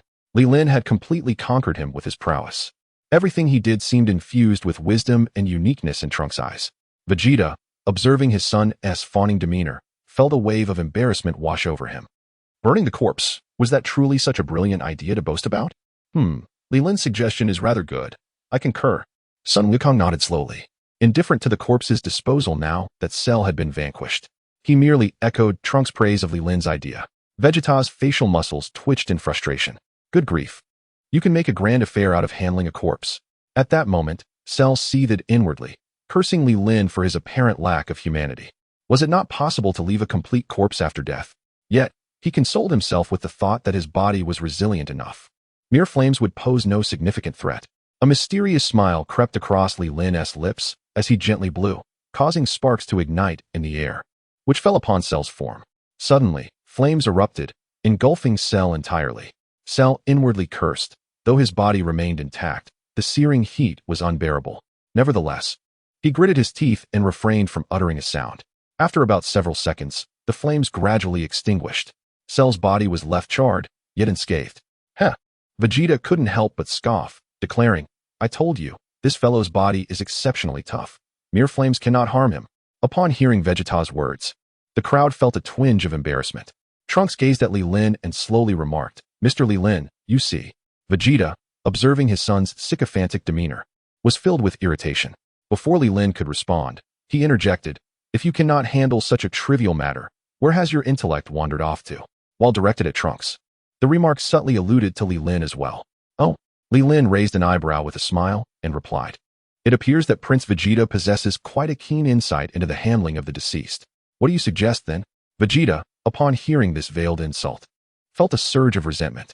Was he implying that he could only manage the dead, incapable of dealing with the living? Humph. With a cold snort, Vegeta declared, "Behold, with a single energy wave, I shall reduce him to mere ashes." From his palm, a massive orb of energy suddenly coalesced. Sensing the surge of energy, Cell could no longer contain himself and abruptly opened his eyes wide. This is no way to deal with a foe. If that strikes, he will truly be finished. At this moment, all eyes turned towards Li Lin, though Krillin remained fixated on Cell. When he saw Cell's eyes open, he thought he was hallucinating and rubbed his eyes. Gulp. After confirming he was not imagining things, he swallowed hard and shouted, He is back from the dead." The crowd was startled by his exclamation. Krillin trembled as he pointed at Cell, prompting everyone to turn and see Cell glaring furiously at them. A wave of shock coursed through them. What on earth was happening? "You lot, are you ever going to stop?" Cell suddenly rose and roared. His voice echoed through the skies, resonating for several kilometers. It was evident he was exceedingly furious, reaching a breaking point. "Good grief, Cell is alive again," Yamcha cried, hastily retreating to safety. The others quickly followed suit, backing away rapidly. Vegeta had already distanced himself 100 meters, staring at Cell in disbelief and confusion. How had this fiend returned to life? Goku, however, remained rooted in place, his mouth agape in shock. He glanced at Li Lin, stammering, What is happening here? What else could it be? This fellow has merely been pretending to be dead. Did you not notice?" Li Lin chuckled as he clarified. As the crowd absorbed this revelation, a wave of dread washed over them. They had been in close proximity moments ago. Had Cell decided to unleash his fury, their fate could have been sealed. It had been a harrowing experience, akin to a brush with death. "So you knew all along." Cell's expression darkened ominously, as the wound at his heart began to mend. He felt a profound sense of humiliation, having been a mere puppet in the hands of others. Had he known this would transpire, he would have risen earlier, seizing the opportunity to launch a surprise assault before these individuals could react, thereby taking a few as collateral. Chapter 60. The end. Have you only just come to realize this? Li Lin remarked with a smile. Were it not for his knowledge, he would never have resorted to such a foolish tactic as arson. Curse you, you scoundrel! Sha Lu exclaimed, exasperated and rendered powerless. His azure cheeks even flushed with a hint of crimson. He found himself devoid of options. Surrendering was not an option, nor could he feign death. It appeared that the only path left was to fight. However, Sha Lu was reluctant to perish so easily. We have no enmity between us. Must you truly pursue total annihilation? Li Lin shook his head with a smile, acknowledging that he bore no personal vendetta against Sha Lu. He could easily avoid combat, as he would likely be eliminated in the natural progression of events. Yet, the plot had undoubtedly shifted. Allowing someone like him to survive could lead to a frenzied quest for revenge. While Li Lin himself was unafraid, he was no longer alone. He had Android 18 to consider. Her safety could not be overlooked. How could there be no animosity? You previously sought to harm Android 18 and intended to kill me. That grudge has long been established, has it not? Li Lin stated calmly. Sha Lu furrowed his brow, recalling the scene from their initial encounter. There seemed to be no fault in Li Lin's words. Is there truly no room for negotiation? He asked darkly. Li Lin observed Sha Lu's demeanor, feeling a slight jolt of alarm. Could it be that this individual was contemplating self-destruction? If that were the case, he could not be allowed to live. Even though he could withstand the explosion, survival in the vacuum of space was another matter entirely. Indeed, Sha Lu was contemplating such an act. Since escape was impossible, he might as well fight with abandon. He could self-destruct, preserving his core, and ultimately could revive himself. Moreover, with Frieza's blood coursing through his veins, he could adapt to the conditions of outer space. If I claim otherwise, do you intend to self-destruct next? Li Lin boldly articulated his thoughts.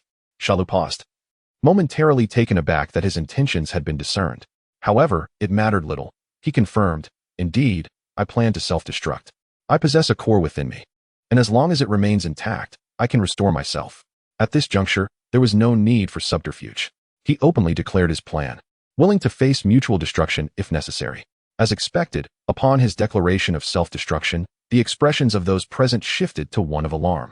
A being as formidable as Sha Lu, should he choose to explode, could potentially obliterate the entire solar system. Son Goku's expression mirrored the gravity of the situation. He had not anticipated matters would escalate to this point. It seemed that conventional methods would no longer suffice. If the crisis truly intensified, he would resort to instant transmission, relocating Sha Lu to another location at the moment of the explosion.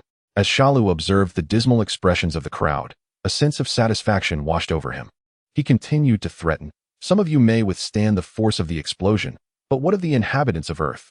After the planet detonates, how will you survive in the void of space? One question after another struck at the hearts of all present.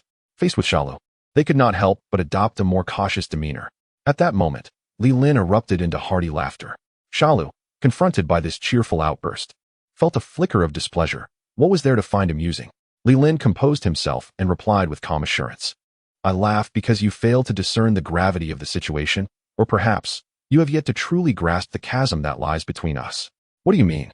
Sha Lu's expression faltered slightly, confused by the implication of those words. Li Lin, however, would not grant him much time for contemplation. In the blink of an eye, he was at Sha Lu's side. What I mean is, before me, you do not possess the time to self-destruct, Li Lin stated, both coolly and resolutely. What? Sha Lu's eyes widened in shock upon seeing Li Lin so close. With little regard for the implications, he hastily summoned the energy within him, preparing for self-detonation. Yet, as Li Lin had predicted, he found no opportunity to do so. With a swift motion, Li Lin seized Sha Lu by the neck, holding him firmly. Sha Lu struggled to break free, but to no avail. His body began to swell ominously. Huh!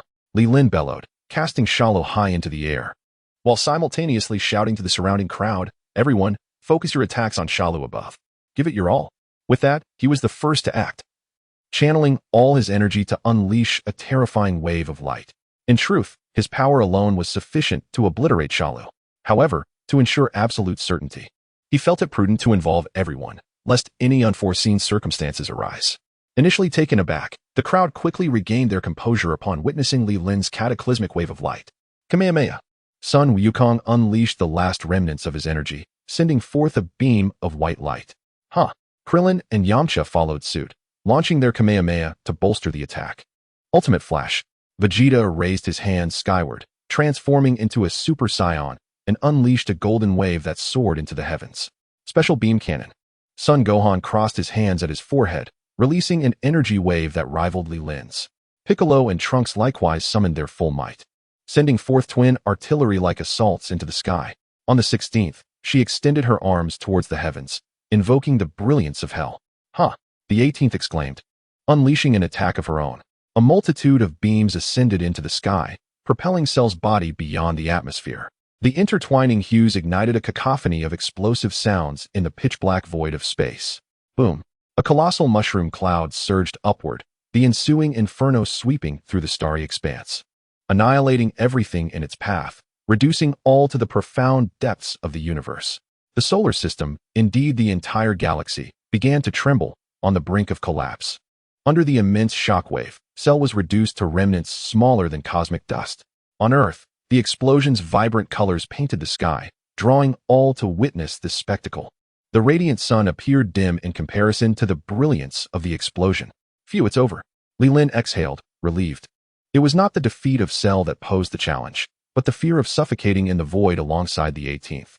"Is it truly over?" Krillin uttered weakly. The recent assault having drained his strength. "It seems to be over," Tien Shinhan murmured, gazing at the aurora-like colors in the sky. "Wonderful. We have finally vanquished Cell." Trunks sighed in relief. The threat to Earth now dissipated. "No, it was Li Lin who defeated Cell. We merely played a supportive role," Vegeta remarked, his brow furrowed in discontent. He sensed that the energy wave unleashed was sufficient to annihilate Cell. Their combined might barely matched even half of Li Lin's. Yet, what astonished him further was the immense aura emanating from Gohan, who had just unleashed a formidable power. Chapter 61, Clear and Understandable. Huff. Li Lin gently exhaled. The recent attack had nearly exhausted his strength, leaving him somewhat fatigued. However, just as he intended to depart with the 18th, a familiar voice resonated in his mind. "Ding! Congratulations! Host has unlocked the second stage talent." Upon hearing this voice, Li Lin's mouth fell slightly agape. He had not anticipated that the defeat of Cell would yield such an unexpected boon.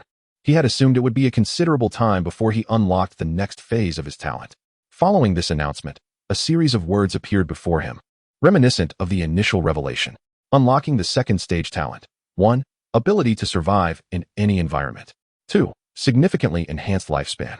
3. Fundamental combat power of Super Saiyan Level 3. After perusing these words, Li Lin took a moment to compose himself. While these abilities seemed commendable, in comparison to the first stage talent, they appeared somewhat lacking. Moreover, this time, only 3 talents had been granted, unlike the initial 5. Why is this system becoming increasingly stingy? Li Lin silently lamented. To speak candidly, among these abilities, only the first piques his interest, perhaps holding potential for future utility. The second and third appear rather superfluous.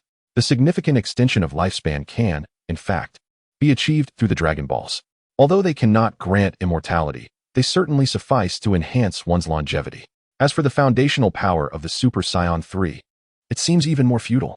The talent to augment one's strength through personal combat is inherently present, and transcending to the realm of Super Saiyan 3 is merely a matter of time. Nevertheless, he did not dwell on this for long. After all, having something is far superior to having nothing at all. The others remained oblivious to Li Lin's unusual demeanor. Having just triumphed over Cell, the mood among them was buoyant. With Cell defeated, in a sense, it was a collective effort, so why not find a place to gather and celebrate? Son Goku proposed to the group. While the initial remarks were inconsequential, the notion of a celebratory feast was paramount. After such an extended battle, he was already famished. "Sounds great," Trunks replied with a smile. The crisis on Earth had been averted, and his mission was effectively complete.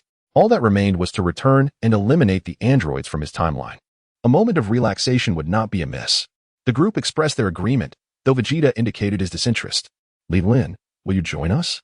Son Goku inquired, turning to the most significant contributor of the day with a smile. Li Lin, snapping back to reality, responded with a grin, "Of course." Thus, the group departed.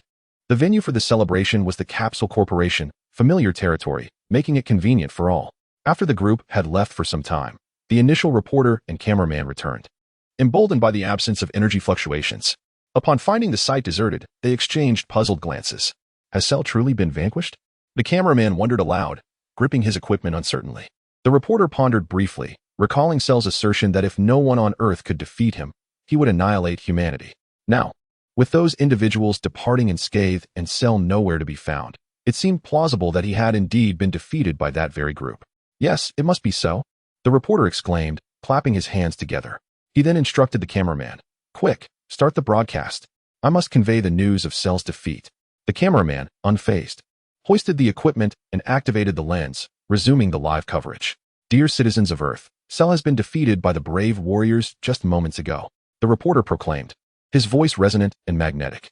On Earth, the previously panicked crowd fell silent, grappling with a mix of trepidation and skepticism as they analyzed the veracity of this announcement. However, these developments were unbeknownst to Li Lin and his companions. They have already indulged in their meal, contentedly burping. After everyone has satisfied their hunger, Li Lin gazes at the motionless Wukong. Sensing Li Lin's attention, son Wukong smiles lightly and inquires, "What is it, Li Lin? Is there something on your mind?" "Nothing much. I simply wish for you to teach me the art of instant teleportation." Li Lin boldly articulates his desire. Instant teleportation is an exceptionally formidable skill. Before his journey through dimensions, he yearned for such an ability, particularly to enhance his delivery work. Just imagine the earnings one could amass in a day. Of course. Son Wukong chuckles, patting his chest. "This is a trivial matter. When do you wish to begin learning?" "Now." Li Lin suddenly stands, speaking earnestly. "If you could merely explain the principles to me and then guide me through the experience, I am certain I shall grasp it." The crowd is instantly taken aback. Is instant teleportation truly that easy to learn? Just an explanation of the principles and a brief experience? That seems implausible, after all. We've felt it numerous times and still failed to comprehend. Son Wukong opens his mouth, poised to respond, but recalling how Li Lin unexpectedly mastered the art of qi before, he refrains. After all, this fellow's aptitude transcends ordinary understanding. Very well, Son Wukong readily agrees, then begins to elucidate the principles of instant teleportation. Vegeta, initially reluctant to join the gathering, ultimately decides to partake, finding interest in Li Lin's inquiry about the teleportation technique. Eager to listen closely, he thinks perhaps he too might learn, as this skill is undeniably practical. However, half an hour later, everyone feels utterly perplexed. Son Wukong's ability to convey information is woefully inadequate. Much of what he says is convoluted, leaving listeners bewildered. "Well, it's more or less like that. I suppose you can understand it, even if it wasn't articulated well." Son Wukong chuckles, scratching his head. He believes that despite his poor delivery, the essence should still be graspable. Even if one cannot utilize it, they might comprehend the concept. Although he poses this question to Li Lin, the others, keenly attentive, unanimously shake their heads. It was quite straightforward. I think I grasped the idea, Li Lin muses, stroking his chin and nodding. His capacity for understanding is unparalleled. Despite Son Wukong's chaotic explanation, he manages to piece together the information coherently. The vague aspects can be deduced with a bit of contemplation. Chapter 62, A Life Without Roots. The crowd, upon hearing this, is left utterly astonished. Trunks, in a daze, asks, "Mr. Li Lin, do you truly consider that explanation straightforward?" "Indeed." Li Lin responds earnestly, observing the bewildered expressions on their faces, and furrows his brow. "Is there something amiss with my explanation?" A hush fell over the crowd, each person exchanging bewildered glances, uncertain of what to say. This was not merely a trivial matter, it was a significant dilemma. A sardonic chuckle escaped Vegeta's lips as he subtly shifted his mouth. Though no sound emerged, the shape of his lips suggested he was uttering the words bragging nonsense. Li Lin, shaking his head with resignation, remarked, "Perhaps people are simply different." Goku, nodding vigorously, wholeheartedly agreed with Li Lin's sentiment. Initially plagued by self-doubt, Goku found solace in Li Lin's words, convincing himself that any misunderstandings were solely his own shortcomings. "Let us set off. Just place your hand upon my shoulder." Goku cheerfully instructed Li Lin as he rose to his feet. Just as they were about to embark, Piccolo interjected, "Wait a moment, Goku." Both Li Lin and Goku turned to listen to his impending words. "The individuals slain by Cell have yet to be revived, and with my fusion with the Supreme Kai, the Dragon Balls are no longer an option," Piccolo stated slowly. "Oh right, I nearly overlooked that."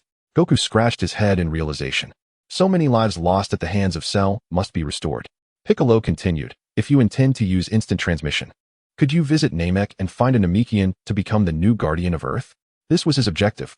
Although Piccolo had softened over time, he still harbored little concern for the deceased on Earth. However, following his fusion with the Supreme Kai, his sense of compassion had intensified, prompting him to wish to save those who perished at Cell's hand. "Very well, I shall do it," Goku replied earnestly. closing his eyes to heighten his senses as he began to search for the presence of a Namekian amidst the vast cosmos. Approximately 10 minutes later, Goku's eyes flew open. "I found them. Let us depart," he announced to Li Lin, who nodded in agreement.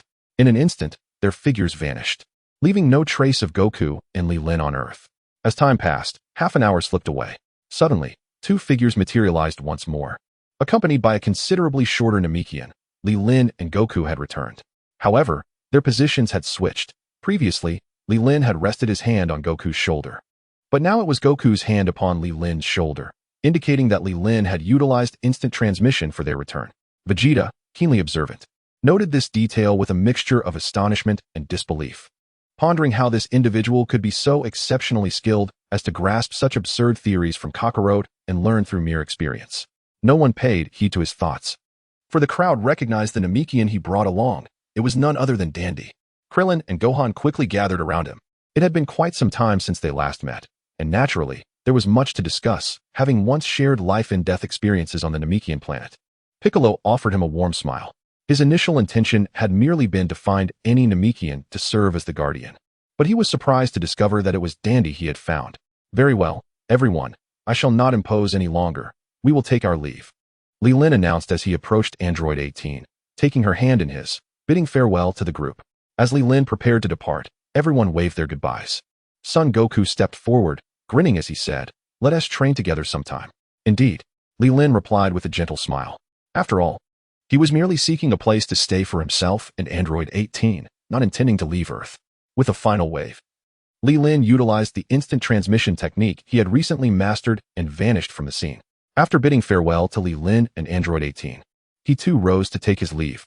Initially, he intended to engage in another battle with Sun Wukong, but upon witnessing the harmonious atmosphere, he refrained from disrupting it, agreeing to a future contest before departing. Li Lin and Android 18 exited the Capsule Corporation, strolling down an abandoned street. This place, which should have been bustling with activity, was deserted, likely due to the chaos instigated by Cell, causing the populace to flee and not yet return. "Where shall we reside?" Android 18 suddenly paused.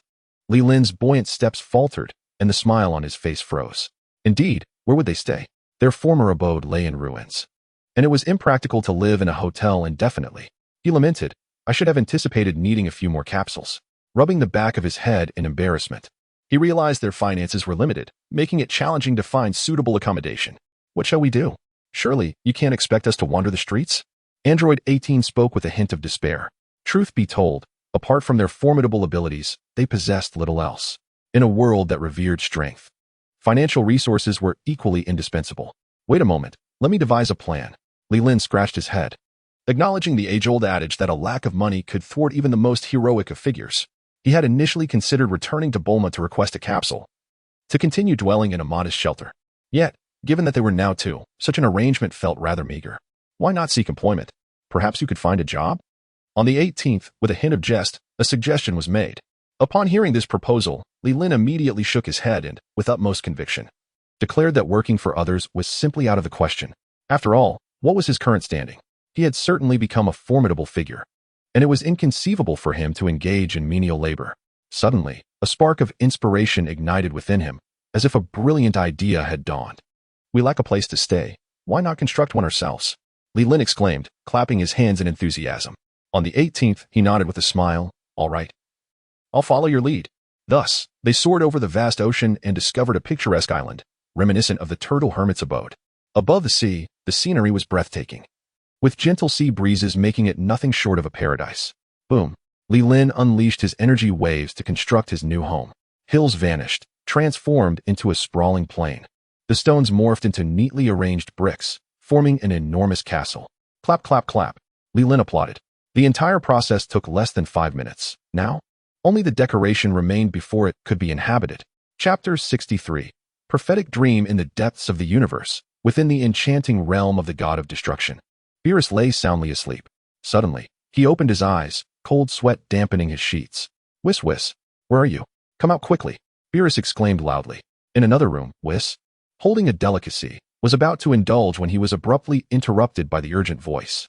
He frowned, glancing at the delectable treat in his hand, reluctantly placing it on the table. Thud, thud. He picked up his staff and gently tapped it against the ground. In an instant, his figure vanished. only to reappear in Beerus's spacious bedroom. "My lord Beerus, you have awakened much earlier than usual this time," Whis remarked, his tone laced with mild irritation.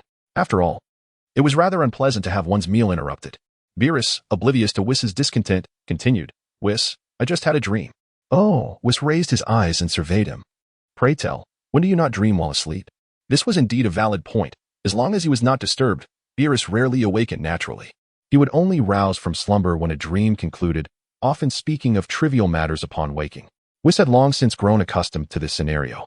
However, as the guardian angel of the god of destruction, he was duty-bound to be at his beck and call. Upon hearing Whis's remark, Beerus waved his hand slowly. "This time is different. When has it ever been the same?" Whis retorted. "As a god of destruction, if you were to dream the same dream repeatedly, it would indeed signal a great calamity. Dreams of varying nature, like these, were entirely typical." "Whis, can you speak properly?" Beerus said, somewhat annoyed. He sensed that Whis was being rather sardonic today. Had he inadvertently disturbed him? Observing Beerus's displeased expression, Whis immediately donned a smile, saying, "Please, my lord Beerus, do continue." His demeanor was excessively respectful, akin to that of a devoted servant. In truth, this was precisely how Whis ought to behave, fulfilling the responsibilities of a guardian angel. As a servant of the god of destruction, my role encompasses not only teaching my master, but also assisting and overseeing the tasks of the god of destruction. Humph. Beerus let out a heavy snort. His once organized thoughts were thrown into disarray, leaving him uncertain of how to begin. After a considerable pause, he recalled the images from his dream. "I was just defeated by a powerful adversary, and the Grand Zeno commanded me to relinquish my position as the god of destruction." Beerus lowered his head, his gaze distant as he spoke. The dream contained numerous details, including his battle with that formidable opponent. However, the specifics were now a blur. The essence remained clear. "Excuse me?" Whis inquired, suddenly attentive. "Are you suggesting that someone has vanquished you and seeks to usurp your divine rank?" Beerus nodded solemnly but then added, "It was in a dream. I was defeated in the dream." He felt it essential to clarify that this was merely a dream and not a reflection of reality. If word of this got to the ears of other gods of destruction, he would be the subject of ridicule. A god of destruction being defeated by another. Whis furrowed his brow, not paying heed to Beerus's latter statement. This dream was no ordinary dream. Gods of destruction reign over the universe, and their dreams are typically trivial matters. Even if someone were to best them in a dream, it would be a being of superior realm and status who could achieve such a feat. In that case, it hardly warranted concern. "Lord Beerus, the powerful figure you dreamt of, is he not from the divine realm?" Whis inquired in a low voice. Beerus shot him an incredulous glance and chuckled. "I am no fool. I am well acquainted with the denizens of the divine realm. If he were truly from there, it would merely be a commonplace dream. Would I react so strongly?" Whis's calm demeanor shifted, though it was difficult to ascertain whether it was joy or sorrow. He began pacing the room. "Hey, Whis, can you stop dawdling? I called upon you for your insights."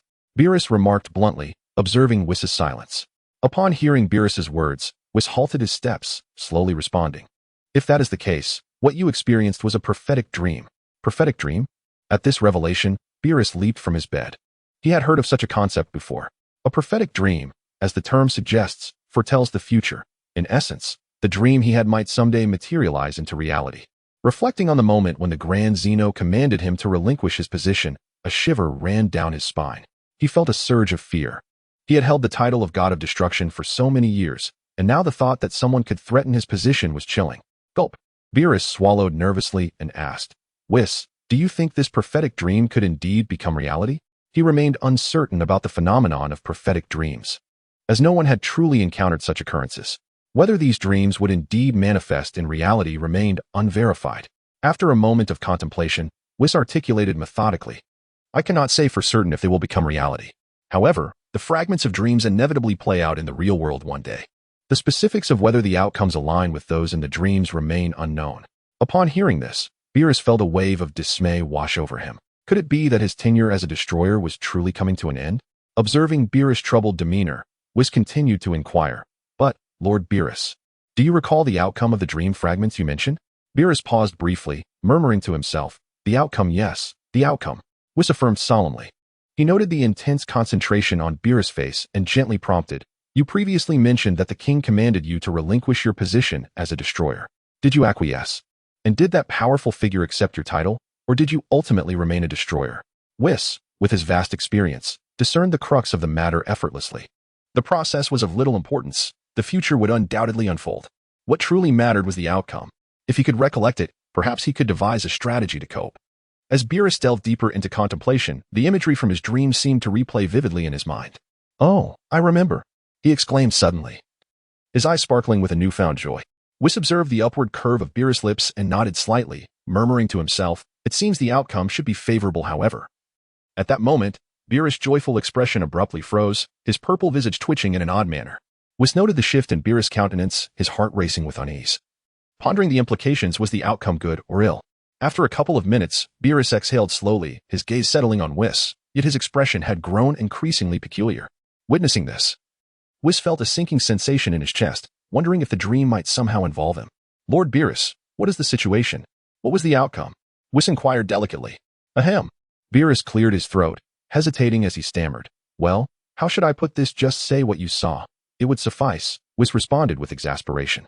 The anticipation was nearly unbearable. Then I shall speak," Beerus conceded after a moment of hesitation. "Indeed." Whis nodded in encouragement. Beerus cast a penetrating glance at him before slowly articulating, "Indeed, Lord Zeno has appointed that formidable individual to succeed me. However, it appears that this individual has not acquiesced. And I remain the god of destruction." Whis nodded subtly. "Isn't that splendid?" A mischievous grin crept onto Beerus's face, his eyes gleaming with a hint of schadenfreude as he regarded Whis. Observing this expression, Whis felt an unsettling sensation creeping into his heart. Evidently, this dream harbored matters concerning me. "Lord Beerus, could you refrain from looking at me in such a manner? It frightens me," Whis murmured, furrowing his brow. This situation boded ill. Otherwise, Beerus would not be grinning so merrily. "Fear not. In this dream, you are absent." Beerus seemed to sense Whis's apprehensions and waved his hand reassuringly. Yet, such words only heightened Whis's anxiety. "If my presence is indeed absent, then why do you regard me so? Surely, there must be other matters awaiting me, or you would not exhibit such behavior. However, Whis, although you are not present in this dream, the Grand Priest is," Beerus continued, his smile threatening to burst forth. Whis frowned. "Given that the Grand Priest is in your dream alongside Lord Zeno, it is hardly surprising, is it? As the Grand Priest, he has long been at the side of the Omni King. When the deities come to pay their respects, they are bound to encounter him. It is not an extraordinary occurrence. It is not unusual to see the Grand Priest," Beerus mused, unable to suppress a chuckle.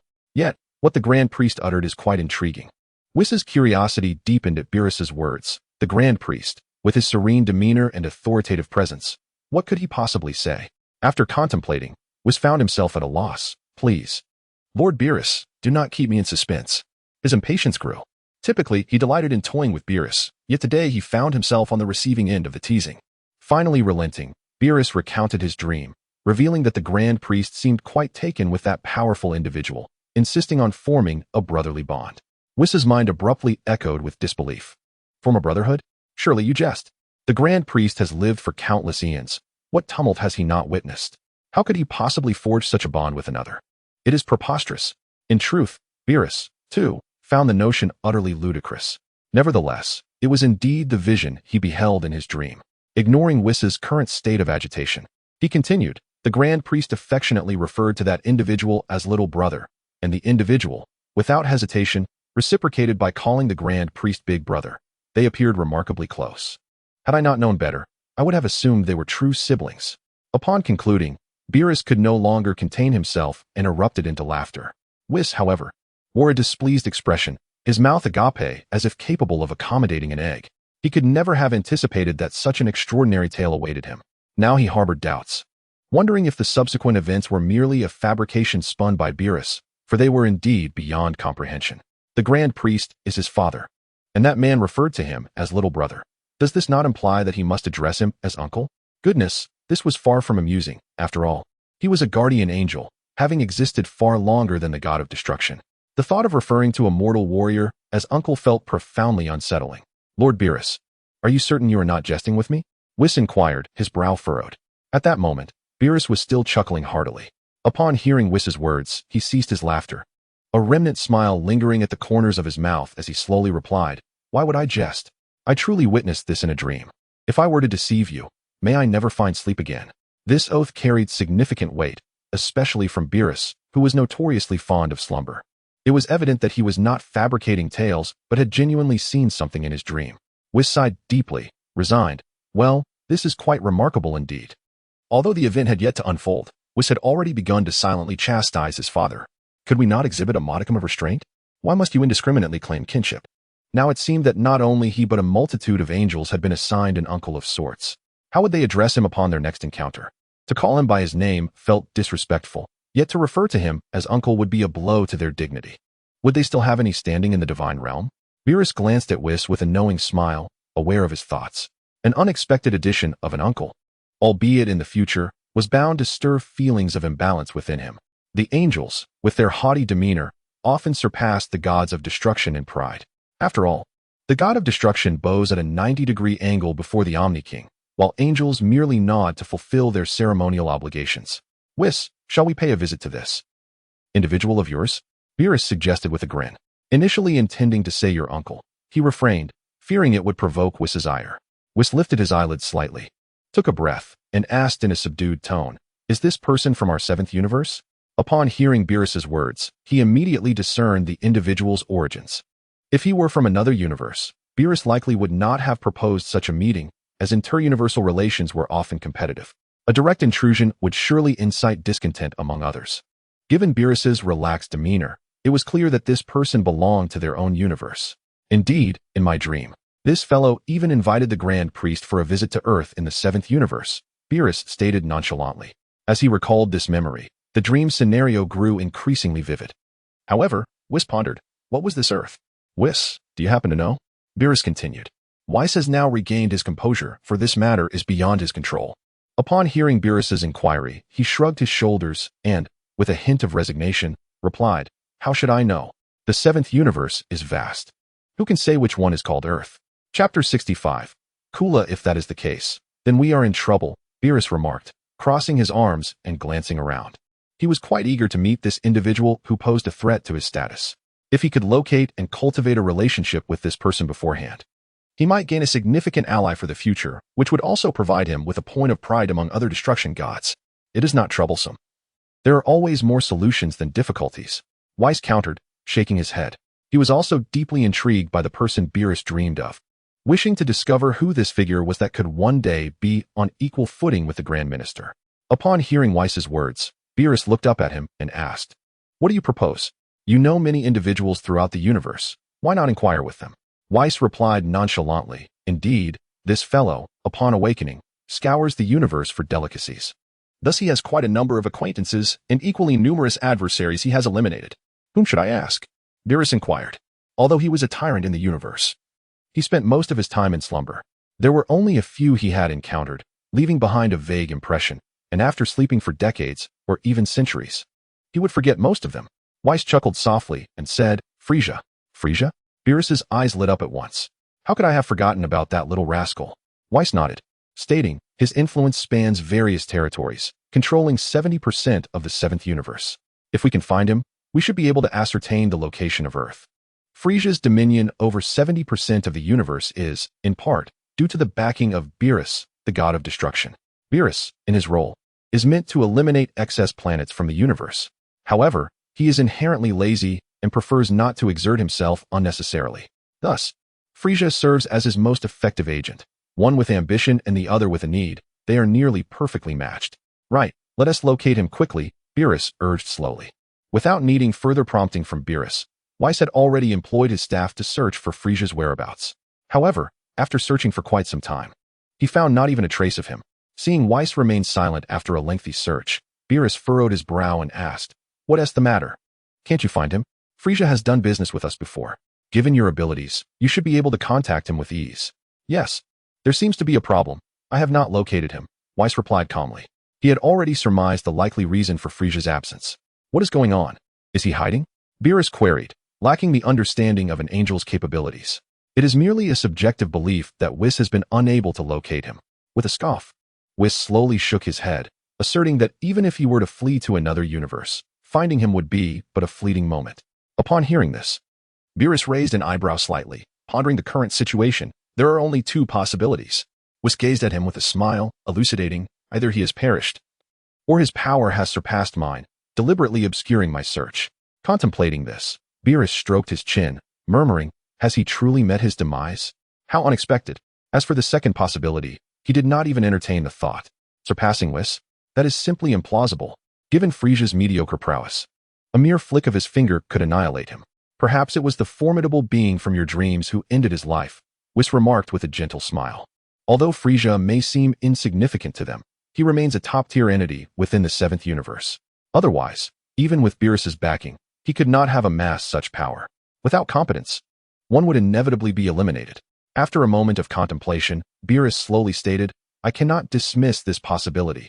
There are not many in the 7th universe capable of defeating Frieza. Pausing briefly, he continued, why not search for his father? Perhaps there may be some clues. King Cold, you say? I understand. Whis nodded and commenced his search. However, after a short while, he found himself utterly perplexed. Observing Whis's silence, Beerus, growing impatient, inquired, what is the matter? Could it be that his father has also succumbed? Whis silently nodded in affirmation, indeed. Beerus, upon receiving this answer, felt a wave of incredulity. He had merely speculated, never expecting it to hold truth. Skeptical of such ill fortune, he grit his teeth and declared, contact his brother Cooler. I refuse to believe that this entire family could be wiped out. Whis, with a resigned nod, began to track down Cooler's whereabouts. Fortunately, after Frieza and King Cold, Cooler was indeed located. Lord Beerus, we have found him, Whis announced slowly. Simultaneously, he gently waved his staff, and the circular jewel atop it transformed into a projector, casting an image before Beerus. At that moment, a figure, bearing a resemblance to Frieza, stood by the window of a spacecraft, his expression dark and contemplative. The vast spaceship was devoid of any presence, with this chamber occupied solely by him. He was Cooler, Frieza's brother. Just as he squinted in thought, a voice suddenly echoed from behind him. You must be Cooler, correct? Upon hearing the voice, Cooler's pupils dilated in shock. His spacecraft was impervious, guarded by layers of heavy security. How could anyone have approached him unannounced? He dared not delay, swiftly turning around, and intoned, who goes there? As he fixed his gaze, he was met with the ethereal visage of Beerus looming behind him, his expression indifferent and penetrating. Upon seeing the visitor, Gula was momentarily taken aback, and then the hair on his body stood on end. Is that Lord Beerus? Beerus gazed at him nonchalantly, tapping his nose and stating, ah, it is indeed I. Just then, urgent footsteps echoed from outside the cabin. Knock, knock, knock. A series of knocks resounded, accompanied by voices calling out, King Gula, are you all right? Gula swallowed hard, steadying his emotions before bellowing softly towards the door. I am fine. All of you get away. No one is allowed to approach without my command. Yes, came a resounding reply, followed by the sound of retreating footsteps, leaving the outside deserted. They were Gula's guards, who had been startled by his shout, fearing something had gone awry. Gula took a deep breath after hearing them leave, and with a beaming smile, he said with utmost respect, Lord Beerus, what brings you here? Ah, just came to take a look, Beerus replied casually. He and Gula had known each other for quite some time. After all, as a god of destruction, it was prudent for powerful beings in the universe to be acquainted. By the way, I have a question for you, Beerus continued. Gula, with a face full of reverence, earnestly responded, please, go ahead. As long as I know, I will speak candidly and thoroughly. Beerus observed Gula's demeanor, nodding in satisfaction. This fellow seemed more agreeable than Frieza. You are aware that Frieza and his father are dead, correct? Beerus stated flatly, devoid of any emotion. Upon hearing this, Gula slightly raised an eyebrow and immediately nodded. Yes, Lord Beerus, I am aware of this matter. Do you know who was responsible? Beerus inquired, his tone indifferent, not particularly concerned with Frieza's fate, but merely seeking to gather information before addressing the primary issue. According to those who escaped, it was a human from Earth who killed him. I am currently gathering an army to march against them. Gula explained. Oh, I see. Beerus acknowledged, but as he prepared to ask further questions, a sudden thought struck him. Wait, what did you say? Gula was taken aback by Beerus's sudden excitement and, feeling slightly apprehensive, repeated softly, I am currently gathering an army to march against them. No, not that line, the one before. Beerus insisted, appearing somewhat anxious. Confused by Beerus's reaction, Gula continued, according to those who escaped, it was a human from Earth who killed him. Upon hearing the word Earth, Beerus looked at Whis and nodded slowly. It seems our earlier analysis was correct. Frieza and his father must have been slain by that very person you dreamt of. Whis remarked, observing Beerus's calm demeanor. Through arduous search, one finds what was sought effortlessly. A subtle smile played upon Beerus's lips. Initially, he intended to inquire about the fate of Earth, but it seemed unnecessary now. While they were still engaged in discussion, a voice resonated from across the way. Lord Beerus, are you still listening? Lord Beerus? Gula softly repeated, uncertain of what he might have said wrong. If there was indeed a misstep, it would bode ill for him. Despite being a formidable force in the universe, he felt utterly insignificant before Beerus. Should the deity choose to end his existence, it could be accomplished with but a flick of a finger. After a moment, the ethereal figure of Beerus began to speak. I am listening. I was just conversing with Whis. Upon hearing Beerus's response, Gula internally exhaled in relief. He dared not provoke Beerus, for he still cherished life. When Frieza was alive, Gula had refrained from encroaching on his territory primarily due to Frieza's association with Beerus. Do you have any further commands? Gula inquired cautiously. Beerus nodded and spoke indifferently. With Frieza's demise, his position shall now be yours. Gula's heart soared with joy. He had long coveted Frieza's domain. Even in Frieza's absence, he had hesitated to claim it, primarily due to Beerus's looming presence. Now that the chief had spoken, he could finally consolidate Frieza's remnants and savor the taste of being the ruler of the cosmos. Thank you, Lord Beerus. I am willing to serve you faithfully, to face any peril. Gula began, his gaze lowered in exuberance. However, before he could finish, Beerus impatiently interrupted. Enough of such words. He had long grown immune to such flattery. After all, Frieza had once uttered similar sentiments. Gula promptly fell silent. His eyes fixed on Beerus, his face alight with uncontainable delight. One final matter. Beerus raised a finger and stated coolly, Whis, and I need to accompany you to Earth. Gula was taken aback. He had not anticipated Beerus's desire to join him on this journey to Earth. What do you mean? Stay put. We will arrive shortly. Beerus chastised tersely. Yes. Gula hastily bowed his head, though his mind began to whirl. What could Beerus possibly want on Earth? Did he have relatives there? No. He had never heard of such a thing. Then, should this operation be cancelled? While he was still lost in speculation, Beerus's ethereal form vanished. In the realm of destruction, Beerus commanded, Whis, let us depart. Indeed, Whis replied with a gentle nod. He tapped his staff against the smooth floor, and in an instant, their forms blurred and disappeared from the realm of destruction. Approximately a minute later, Beerus and Whis materialized in the vastness of space. Beneath them lay a mid spacecraft. This is the location of the Gula Legion. Whis, where is this? Beerus surveyed his surroundings.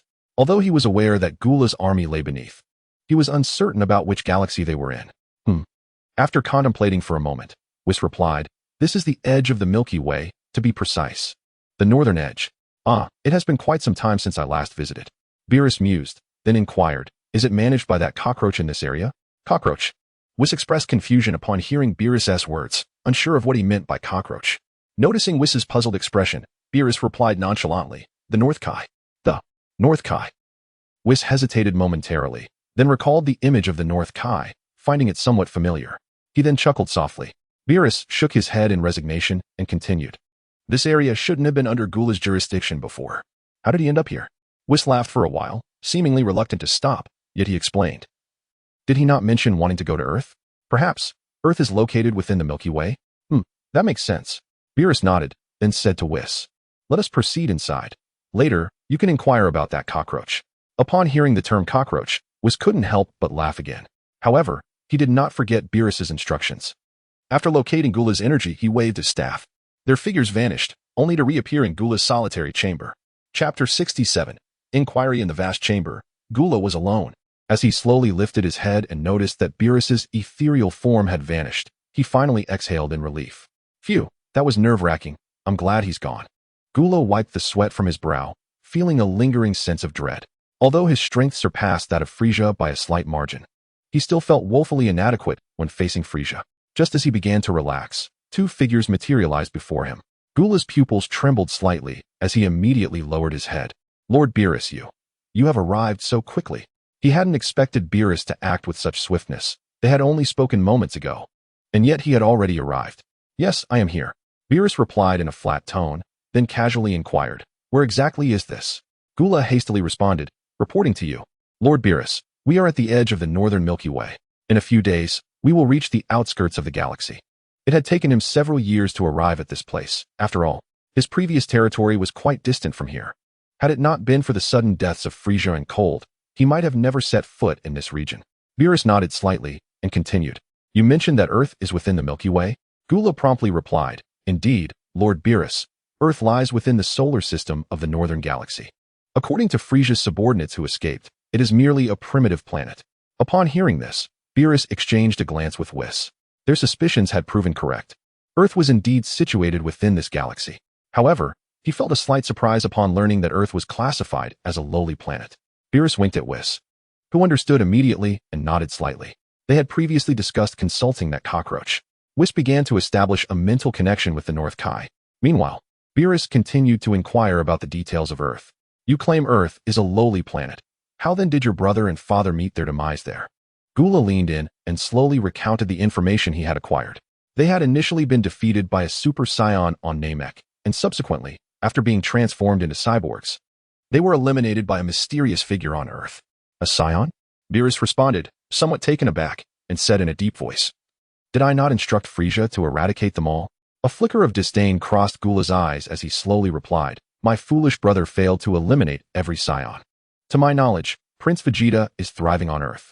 Furthermore, the scion who first defeated Frieza was not a native of planet Vegeta, but had been sent to Earth long ago. He remained resentful of Vegeta's failure to exterminate the scions, often berating him as a fool. Had Vegeta not been recruited as his subordinate, perhaps none of this would have transpired. Indeed, if Vegeta had not invaded Earth, Goku would not have sought the Dragon Balls on Namek to resurrect his comrades.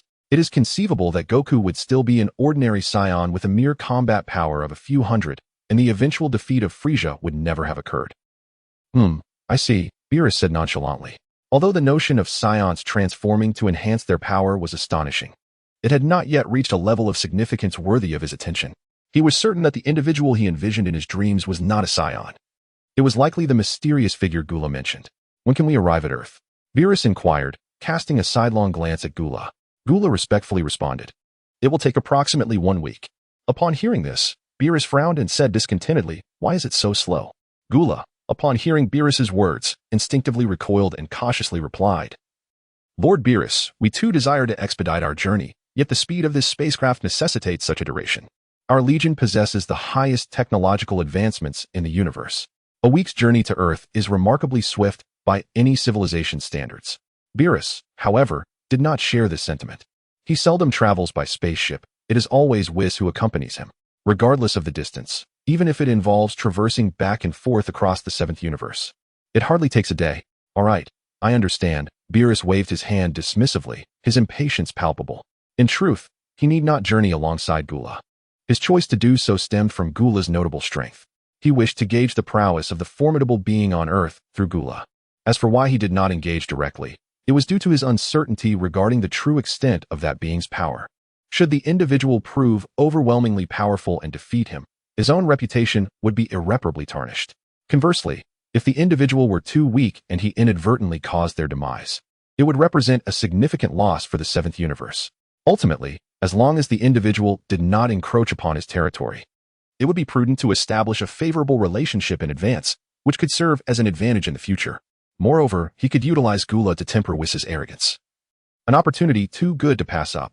Gula, noticing that Beerus did not chastise him, mustered the courage to inquire, Might I ask, Lord Beerus, what brings you to Earth? Beerus cast a fleeting glance at Gula upon hearing his question. Gula was immediately drenched in cold sweat, hastily lowering his gaze, too intimidated to meet Beerus's eyes. Do not concern yourself with my actions. Once you arrive on Earth, you shall proceed as you see fit. I shall not intervene, Beerus stated in a grave tone. Understood. Gula responded promptly. With the god of destruction's assurance, he felt emboldened. His only fear was that should Beerus have matters to address on Earth, his own actions might hinder them. Disturbing him could lead to dire consequences, a risk not worth taking. After their exchange, the expansive chamber fell into a prolonged silence. Gula, sensing Beerus's reticence, prudently chose to remain silent. Eventually, Whis, who had been quiet for some time, broke the stillness. Lord Beerus, I have already consulted with the North Kai, Whis said with a gentle smile. Oh, Beerus raised an eyebrow, intrigued. What did he have to say? Hee. Whis chuckled softly before continuing. It seems this humble Earth is indeed a hidden treasure trove, and one individual in particular should align quite well with your search. Initially, Beerus had held a preconceived notion that Earth was an inferior planet of little significance. However, after his inquiry with the North Kai, he realized the error of his assumptions. Although it was a lower-tier planet, it harbored a concentration of elite combatants from the 7th universe. Chapter 68. The Kai. Who might this individual be? It wouldn't happen to be those two scions, would it? I have no interest in them. They are not the ones I seek, Beerus remarked nonchalantly. Whis shook his head with a smile. Of course not. It is someone who has suddenly emerged. Suddenly emerged? Beerus felt a flicker of curiosity. Pray tell, who is this individual? Whis nodded and smiled as he remarked, this individual is named Li Lin. According to the description provided by the King of the North, he has indeed emerged quite suddenly over the past 2 years. He had taken a moment to familiarize himself with Li Lin's actions on Earth and believed him to be the person from Beerus's dreams. Is there anything particularly special about him? Beerus inquired nonchalantly. The figure in his dreams was exceptionally formidable, capable of not only threatening his own status but also enjoying a camaraderie with the Grand Priest. Even if this person was not as powerful as he would become in the future, he should be relatively close. Actually, there isn't anything particularly remarkable. His strength is merely somewhat above the average, Whis explained with a smile. Beerus furrowed his brow, clearly dissatisfied with this answer. He was well aware that his universe ranked second to last in terms of combat power among the 12. However, the individual he sought should, at the very least, possess strength comparable to that of Frieza and his kin. Furthermore, according to Cooler's account, this person had been the one to defeat Frieza and his father. Surely, his abilities could not be merely above the norm, could they? Doubts began to creep into Beerus's mind about whether Whis had made a mistake. Noticing Beerus's displeasure, Whis continued, this fellow defeated Frieza with a single move upon his arrival. King Cold fared slightly better, enduring 2 strikes. Recently, I've heard he led Earth's warriors to vanquish a formidable monster. In terms of strength, he certainly ranks a bit higher than the average person. Upon hearing this, Beerus shot Whis a glare. Is that what you call slightly above average? Do you not have a sense of our 7th universe's standing? Cooler, standing nearby, was taken aback. He had assumed that Frieza and his father had perished after an intense battle, only to discover they had been dispatched with such ease. Suddenly, he felt a surge of trepidation. While he was indeed more powerful than the two, he realized he could not yet claim the ability to eliminate them so effortlessly. Moreover, it seemed that the god of destruction was intent on locating this individual. Beerus, undeterred by Cooler's thoughts, found himself intrigued by Li Lin's apparent prowess. If all goes as expected, he is indeed the person I seek. His strength appears promising, but I must see for myself. With his hands clasped behind him, Beerus said coolly, let us set off at full speed. Yes, Lord Beerus. Whis responded with a gentle smile. He then tapped his staff against the floor of the cabin. Suddenly, the main ship seemed to enter a warp tunnel, swiftly departing from the main fleet. Meanwhile, on Earth, on a small island amidst the ocean, a grand and opulent castle had been constructed over the past few days. The waves lapped against the shore, and the sun shone brightly, creating a delightful atmosphere. On the beach stood 2 lounge chairs where Li Lin and Android 18 reclined, savoring the refreshing sea breeze and basking in the warmth of the sun. After days of companionship, their relationship had grown increasingly intimate. Although they had yet to cross the final threshold, Li Lin was confident that, given the current trajectory, it would only be a matter of time before he would win over the individual known as the 18th. Soon, the scene would not merely feature 2, but quite possibly 3. Just as Li Lin savored this delightful moment, a voice suddenly echoed in his mind. Li Lin, are you there? It is the King of the Realm. Can you hear me? At the end of the Serpent Road, on King Kai's planet. A stout figure with 2 antennae appeared, visibly anxious. Initially taken aback, Li Lin assumed it was the system, but upon closer listening, he discerned it was not. Lord King, I am here. Is there something you require? Li Lin inquired with curiosity. This was his first conversation with the King of the Realm since arriving in this world, and he wondered if this summons heralded some significant event. According to his recollection, after the defeat of Cell, the emergence of Majin Buu was the next pivotal occurrence. However, that was still several years away. Could it be that events were unfolding prematurely? On the 18th, she lay beside Li Lin and heard him suddenly mumbling to himself, prompting her to remove her sunglasses and glance over. She noticed that Li Lin appeared to be conversing with someone, so she refrained from interrupting him. As she watched in silence, Li Lin abruptly leapt to his feet, exclaiming loudly, startling her. What did you say? The destroyer? What does he want? Li Lin stood there, utterly stunned. On the 18th, she abruptly rose to her feet, uncertain of the identity of the god of destruction that Li Lin had mentioned. However, witnessing Li Lin's anxious demeanor instilled a sense of worry within her. Meanwhile, on the other end, the North Kai, with a resigned gesture, remarked that the god of destruction had indeed come to seek him, although the specific reasons remained unknown to him. After a brief pause, he curiously inquired whether Li Lin was aware of the god of destruction's name. The Kai was particularly intrigued by this aspect. It seemed that Li Lin had never ventured beyond Earth, and compared to other realms of the cosmos, the Milky Way was somewhat isolated in terms of information. Few were acquainted with the name of the god of destruction, Beerus. When is the god of destruction arriving? Li Lin pressed on without responding to the query. Observing Li Lin's reluctance to answer, the North Kai, opting not to further his own discomfort, replied slowly, "It should be any moment now. Since you are aware of the god of destruction's name, you ought to understand his power. Remember, respond truthfully to any inquiries posed to you, and do not provoke any conflict. Otherwise, not only Earth, but the entire galaxy may face utter ruin." After delivering this solemn warning, the North Kai abruptly severed the communication. On the Kai's planet, the North Kai exhaled slowly, taken aback by the unexpected visit of the god of destruction, Beerus, to Earth. This unforeseen development caught him completely off guard. Fortunately, Li Lin was not an impulsive individual. He hoped that his words would bear some significance. As the king of the Northern Galaxy, all he could do was silently pray. Back on Earth, following the disconnection, Li Lin's expression fluctuated with concern, his mind racing with thoughts. According to the typical narrative, Beerus should not have made an appearance so soon. His immediate approach towards Li Lin left him uncertain whether it was a blessing or a curse, especially considering his current abilities were utterly inadequate in the presence of a god of destruction. "Li Lin, what's wrong? Is there something troubling you?" The 18th questioned with a worried gaze. In the face of Cell, this man had maintained his composure, yet now, she detected a hint of anxiety crossing his features.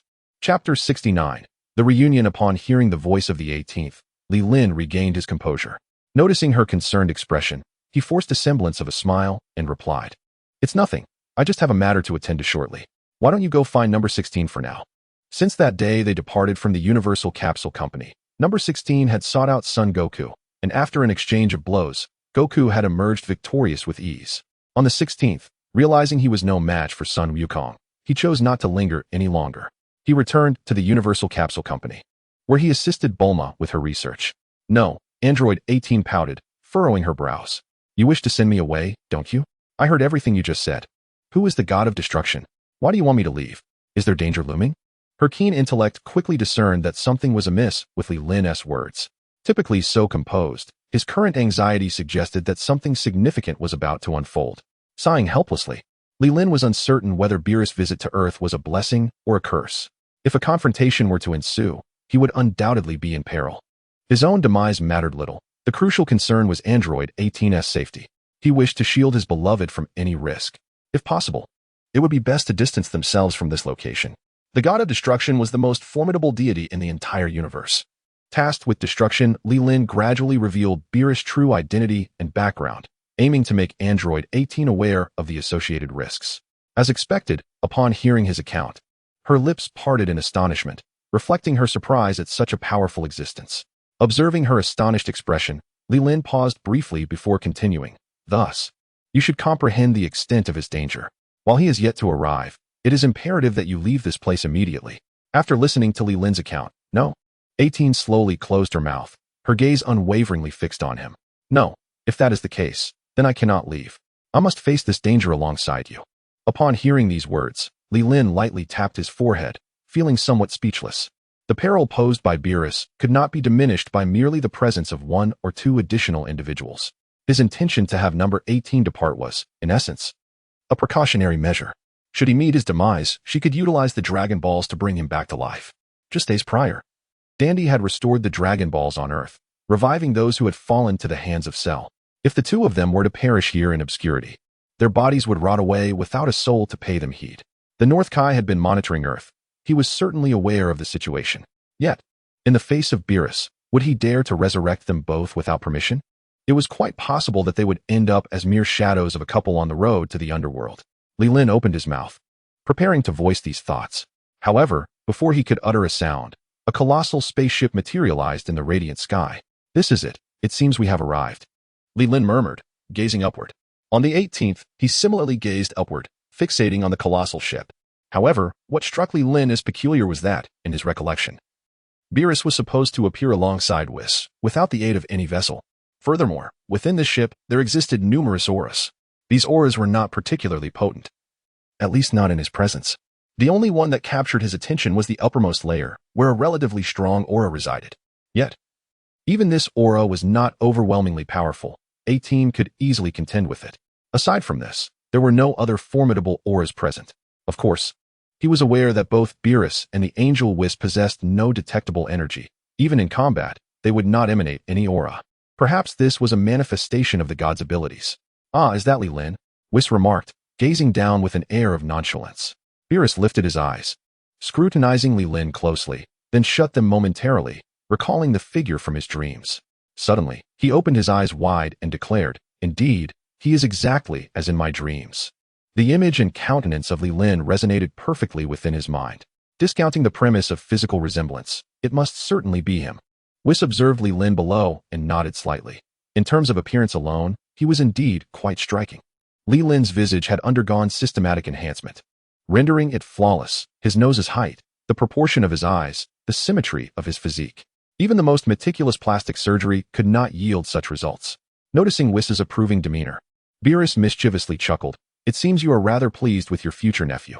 Upon hearing this, Whis's previously serene smile vanished in an instant as he casually cast a glance to the side. Beerus, perceiving Whis's sudden shift, felt a jolt of apprehension, sensing that something unfavorable awaited him. Indeed, in the next moment, Whis opened his mouth and slowly articulated, "Lord Beerus, traditionally, I am your teacher. As the saying goes, once a teacher, forever a father. If this individual standing below is indeed my uncle, what should you be called?"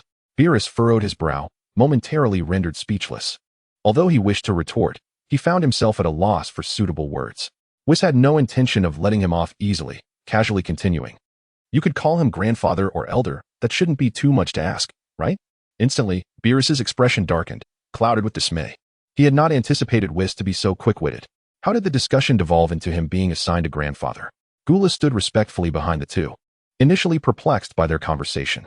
However, upon hearing Beerus being referred to as elder, he perked up with intrigue.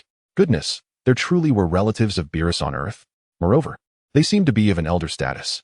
Gula's mind raced with inspiration as he stepped forward, seeking to ingratiate himself. "Lord Beerus, since your elder is present below, why don't we invite him up? Soon, we shall take action to spare the elder's eyes from filth. At present, he is flattering Beerus without restraint, unaware that his praise is falling upon the hooves of a horse." Ha ha ha. Whis was the first to react, bursting into laughter without a care for decorum. The entire chamber resonated with his raucous mirth. Beerus stiffly turned his head, his gaze filled with murderous intent. Gula felt a shiver run down his spine at this sight. Unable to suppress a chill. "Do you wish to die?" Beerus articulated each word with a chilling precision, his voice seeping through clenched teeth. The temperature in the chamber plummeted, inducing a bone-chilling cold. Chapter 70. Testing the waters. Gula trembled, beads of cold sweat cascading down his body. He buried his head in his chest, too fearful to meet Beerus's gaze. "Humph." Beerus snorted disdainfully, contemplating that under different circumstances, he would have already ended this man's life. Yet, he still found use for him, allowing him to live for the time being. "Very well, Lord Beerus," Whis said, suppressing his laughter. "Shall we descend to meet this individual?" They had seen the person, but their capabilities remained a mystery. As deities, both he and Beerus possessed a heightened sensitivity to energy compared to ordinary warriors. However, they sensed not a trace of aura from Li Lin. The girl beside him exuded the same enigmatic absence, which piqued their curiosity. Beerus shot a frigid glance at Whis and replied indifferently, "There is no rush. Let's proceed cautiously." With that, his icy gaze fell upon Gula. Gula swallowed hard, bowing his head, realizing that his earlier flattery had indeed been misplaced, and refrained from speaking further.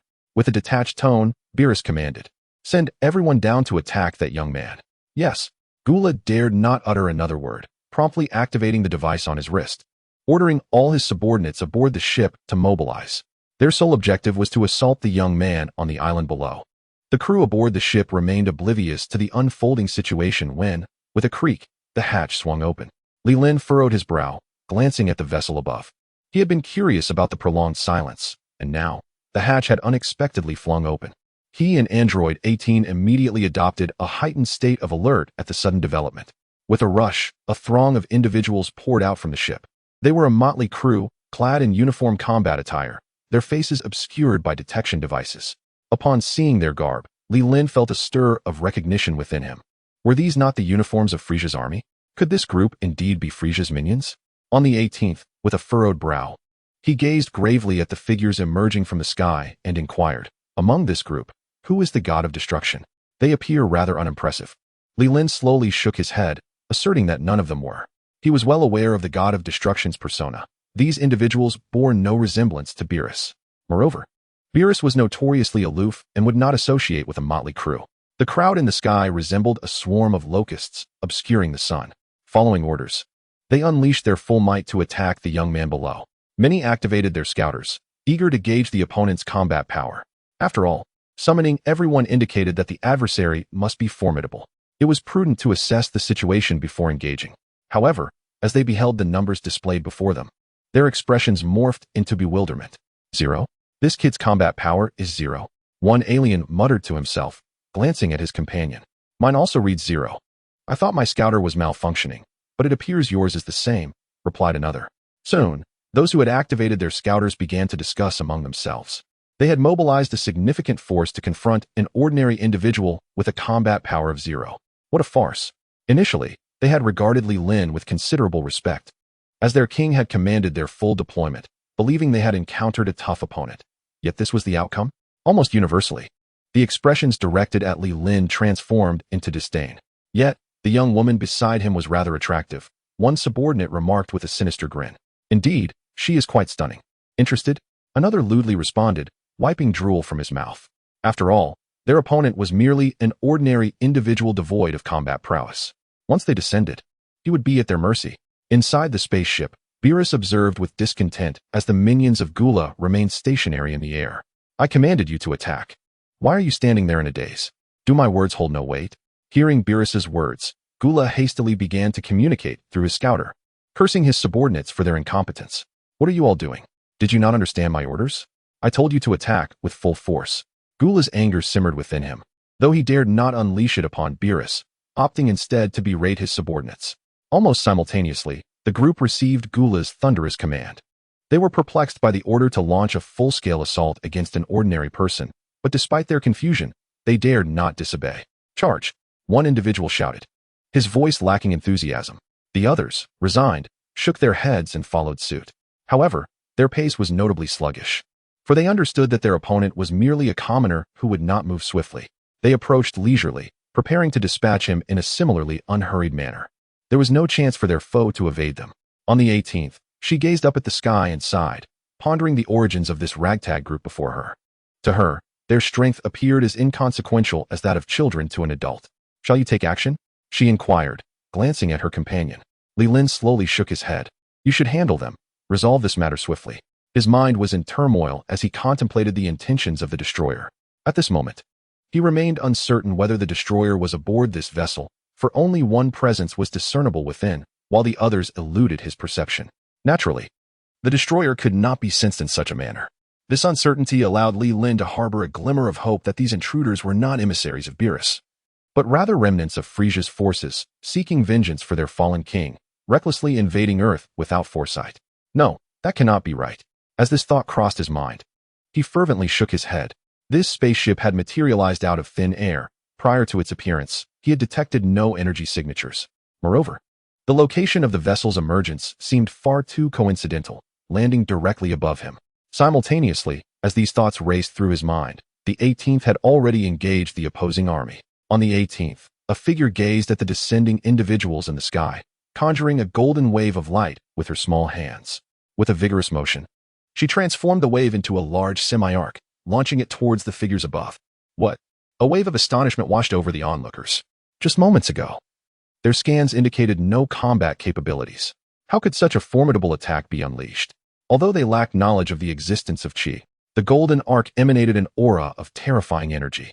Most were caught off guard, unable to evade as they collided head-on with the force. Boom, boom, boom. The bodies of these individuals erupted into a spectacle akin to fireworks, disintegrating mid-air in an instant. Those at the rear, witnessing their companions perish without resistance, halted in their tracks, turning to flee. Chapter 71. You go. However, their speed of flight paled in comparison to the swiftness of the 18th's assault. The golden semi-arc enveloped them in the blink of an eye. Bang, bang, bang. Dark clouds erupted in the sky. The unfortunate souls had no time to scream, reduced to mere remnants. In less than a second, Gula's vanguard was annihilated. Observing this from the upper chamber of the spaceship, Gula's eyes widened in disbelief.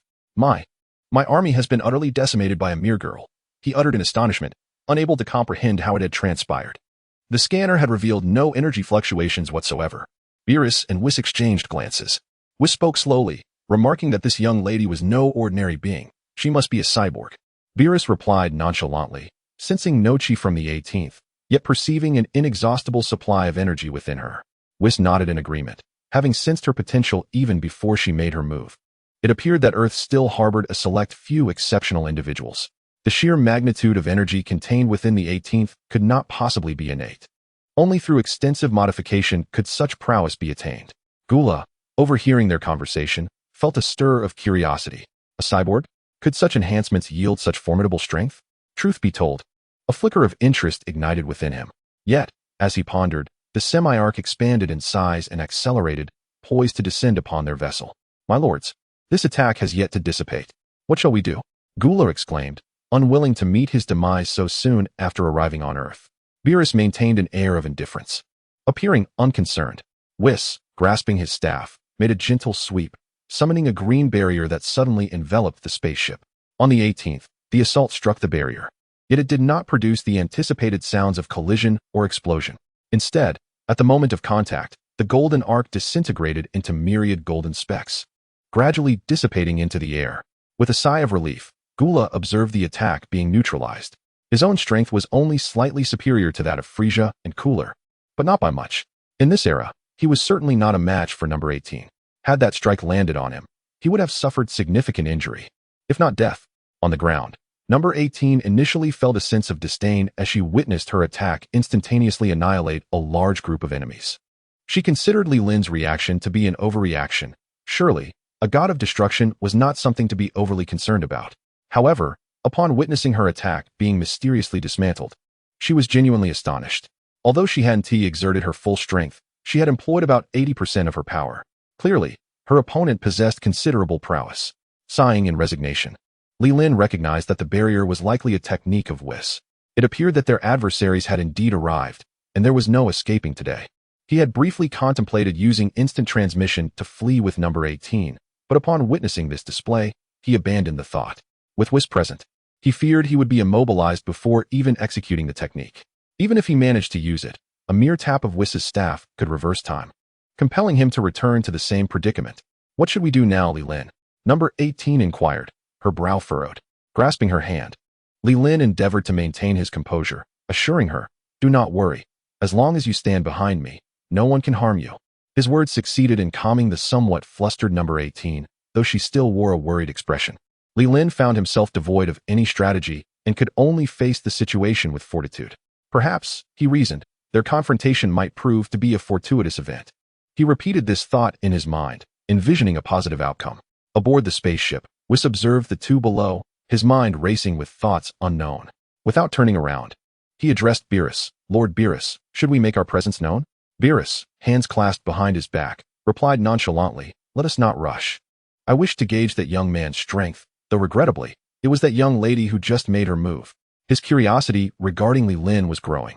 Although the young woman emitted no aura, an infinite reservoir of energy resided within her. At his level of divinity, he could discern this. In contrast, Li Lin was notably different. Though he too exuded no aura, the state of his internal energy was starkly dissimilar, remaining as still as stagnant water. Achieving such a level of control could nearly equate him to a god of destruction. What shall we do next? Whis inquired with a smile. Beerus, without a moment's hesitation, pointed at Gula and ordered, you, go down and attempt to attack that young man. Gula's expression shifted to one of alarm, a grotesque smile forming on his face. Facing such overwhelming strength, was he truly expected to press forward? Bibi Beerus-sama, you must see that my abilities are rather limited. That girl is already formidable, let alone the one beside her. Perhaps you might consider going yourself. Gula stammered, his voice dwindling to a whisper by the end. Upon hearing this, Beerus furrowed his brow and coldly retorted, me? What purpose would you serve then? Gula, under Beerus's piercing gaze, could hardly breathe. Yet, recalling the dire fate of his subordinates, he felt compelled to decline the daunting task. Observing Gula's silence, a glint of coldness flickered in Beerus's eyes as he continued indifferently. Rest assured, I anticipate your ascension to Frieza's position. Moreover, with Whis present, I shall ensure your life is safeguarded in critical moments. Why yes. Gula nervously acquiesced. Although he averted his gaze, he caught a glimpse of the murderous intent in Beerus's eyes. Should he fail to comply, he might very well meet his demise right there. Gula opened the hatch and slowly stepped outside. Humph, a coward without courage, Beerus scoffed disdainfully. Whis, casting a glance at him, inquired softly, "Shall I intervene to save him?" With a cold chuckle, Beerus shook his head. Had the lad complied obediently, he might have spared his life. However, at this juncture, it was all about assessing his own capabilities. As Gula walked towards the ship's exterior, each step was accompanied by a silent curse directed at Beerus. "Damn it! Why can't you take action yourself? Why must I be the one to do this?" He was already devising strategies in his mind. Though he maintained a facade of respect, he was not foolish. He discerned Beerus's dissatisfaction. It was entirely possible that if he were to be harmed, Beerus would not lift a finger to assist him. Thus, he resolved to contemplate how best to evade death. Chapter 72. Why must I suffer for your family matters? Li Lin waited quietly on the ground, his mind swirling with confusion. Why had so much time elapsed without anyone emerging? He found himself restless, caught in a dilemma of whether to stay or leave. His thoughts raced as he silently counted down the seconds. If no one appears in the next 10 seconds, I shall take my leave. With this in mind, he began to count. 1. Just as he commenced his countdown, a figure emerged from the spacecraft. 18, the first to notice, hurriedly tugged at Li Lin's sleeve and exclaimed, "Look, is that the god of destruction?" Li Lin swiftly turned his gaze, and upon recognizing the newcomer, he raised an eyebrow slightly. This fellow, is he not Gula? The resemblance to Frieza's visage was unmistakable, and Li Lin immediately discerned the individual's identity. Although he was not a character from the official narrative, Li Lin still had a vague recollection. "Gula? Who is that?" 18 inquired, her brow furrowed in confusion. Li Lin fixated on him intently, poised to provide an explanation. However, before he could utter a word, Gula spoke first. "You are the one who killed Frieza and my father?" At this proclamation, Li Lin narrowed his eyes. He sensed that Gula's strength was only marginally superior to Frieza's. With such a level of power, he could never withstand 18's recent strike. Gula felt a twinge of unease under Li Lin's scrutinizing gaze. His previous declaration had been nothing more than bravado, a desperate attempt to assert himself. "It is I. What do you intend to do about it?" Li Lin replied nonchalantly. Truth be told, he held little regard for such minor characters. His primary concern lay with the looming presence of Beerus behind him. Gulp. Gula swallowed hard. The calm demeanor of his opponent only intensified his anxiety. Although it was not an intimidation born of sheer force, the psychological tension was far more daunting. "Then do you dare to engage me in battle?" Gula summoned his courage, proclaiming boldly. The expression on his face seemed to exude an unmatched confidence. Yet the beads of cold sweat trickling down his brow betrayed him entirely. Upon hearing this individual boast so brazenly, number 18 felt a surge of irritation. She could sense the man's considerable weakness. With a mere flick of her wrist, she could easily dispatch him. With such feeble prowess, what audacity did he possess to challenge Li Lin? Before Li Lin could respond, number 18 interjected, asserting, "Is it necessary for Li Lin to intervene? I can handle you myself." Gilak, witnessing number 18 step forward, felt his pupils constrict sharply. The image of his subordinates being vanquished lingered vividly in his mind. "Humph. I do not strike women." Gilak turned his head, addressing Li Lin. "If you are a man, then come and face me in battle." He recalled the directive given to him by Beerus. He was to engage this young man in combat. He had concocted a strategy. Should the opponent dare to accept the challenge, he would find a way to retreat unscathed. Upon hearing the news, number 18 cast a fleeting glance at him. It was surprising. This fellow possessed quite a bit of spirit. Li Lin approached and gently patted number 18's shoulder, smiling as he said, "Allow me to handle this." With a nod, number 18 silently stepped aside. Once she had retreated, Li Lin shifted his stance and slowly ascended into the air. Inside the spaceship, Beerus and Whis exchanged astonished glances. "Whis, have you discerned what is transpiring?" Beerus inquired, his voice laced with surprise. Whis furrowed his brow and gradually shook his head. Even before Li Lin made his move, he had already piqued their curiosity. For Li Lin to soar into the air, he must have utilized the energy within him. Yet neither of them detected the slightest ripple of energy, neither emanating from his surface nor from within. How could this young man achieve such an extraordinary feat? Whis stroked his chin, shaking his head in disbelief. This was the first time he encountered an inexplicable phenomenon. Beerus, upon hearing Whis's words, appeared even more astonished. If Whis himself could not comprehend it, this young man must truly possess remarkable abilities. They both widened their eyes, focusing intently on the unfolding scene. In midair, Li Lin and Gula exchanged glances, the battle seemingly on the verge of erupting. A bead of sweat trickled down Gula's cheek, his breathing becoming rapid. "I wanted to say." Li Lin suddenly spoke up. Gula visibly trembled, his body remaining taut with tension. Li Lin smiled calmly, noticing the other's anxiety. "You need not fear. I merely wish to ask you something. Gula, now under immense psychological pressure, inquired with a quivering voice, "WH. What is it?" He was reluctant to engage in further conversation, as each passing second felt like an ordeal. It would be better to strike sooner and find relief. Nothing much. Li Lin replied nonchalantly, "I just wanted to ask if Lord Beerus is on board." He gestured toward the spaceship behind Gula. Gula was momentarily taken aback before realizing that it seemed Beerus and this young man were not acquainted. It made sense. If they were familiar, why would he be the one sent to face potential doom? However, he pondered the earlier conversation about the old master. What was that all about? Gula struggled to piece it all together but maintained his composure and replied, "Indeed, Lord Beerus is up there." After confirming this, Li Lin's smile waned slightly as he continued, "You seek me for revenge, but what purpose does Lord Beerus have for seeking me?" He did not believe that Beerus would be so idle as to embark on a mission against him simply for a minor Frieza. Gula hesitated, his expression wavering. After a moment, he slowly admitted, "I do not know why Lord Beerus seeks you. However, I overheard him speaking with Vis. And it seems you are something akin to his esteemed lord. I didn't pay much attention to the specifics earlier." Ahem. Upon hearing this, Li Lin was choked by his own saliva and coughed violently twice. Gule's words were truly astonishing. When did I become the Lord of Beerus? Is he jesting with me? Yet, judging by his expression, it hardly seemed like a fabrication. Even if it were a deceit, such a proclamation would be utterly preposterous. When did I ascend to the status of Beerus's lord? Do not spout such nonsense. After a bout of coughing, Li Lin finally managed to respond. Gula, hearing this, expressed some discontent, saying, "You ask me? Who should I question? Why must I suffer for your family's affairs? Who do I turn to for reason?" Li Lin listened to this heartfelt complaint, yet found himself increasingly perplexed. He wished to continue his inquiry, but Gula interrupted him. "Enough with the rambling. I know no more. When he emerges, simply ask him yourself. Hurry up. I can hardly wait." Chapter 73. The birth of an actor. Beerus watched the two below chatter incessantly, feeling a wave of irritation. Would they ever cease their prattle? What could possibly occupy their conversation for so long? The spaceship they occupied had excellent soundproofing, compounded by their considerable distance from one another and their soft-spoken voices. Thus, even the mighty Beerus could not discern their exchange. Vis, of course, was equally oblivious, casually remarked, "Perhaps they are merely posturing. After all, a little bravado before a battle can bolster one's spirit. Is that so?" Beerus mused skeptically. Did these two truly resemble challengers? Gule's timid demeanor suggested he was on the verge of losing control. How could one become increasingly timid while attempting to issue a challenge? In the midair below, Li Lin noted Gule's eagerness to engage in combat and shook his head in resignation. He pondered why his opponent was in such a rush. Could it be a longing for his brother and father? Perhaps he wished to join them. "Very well, if you seek your demise.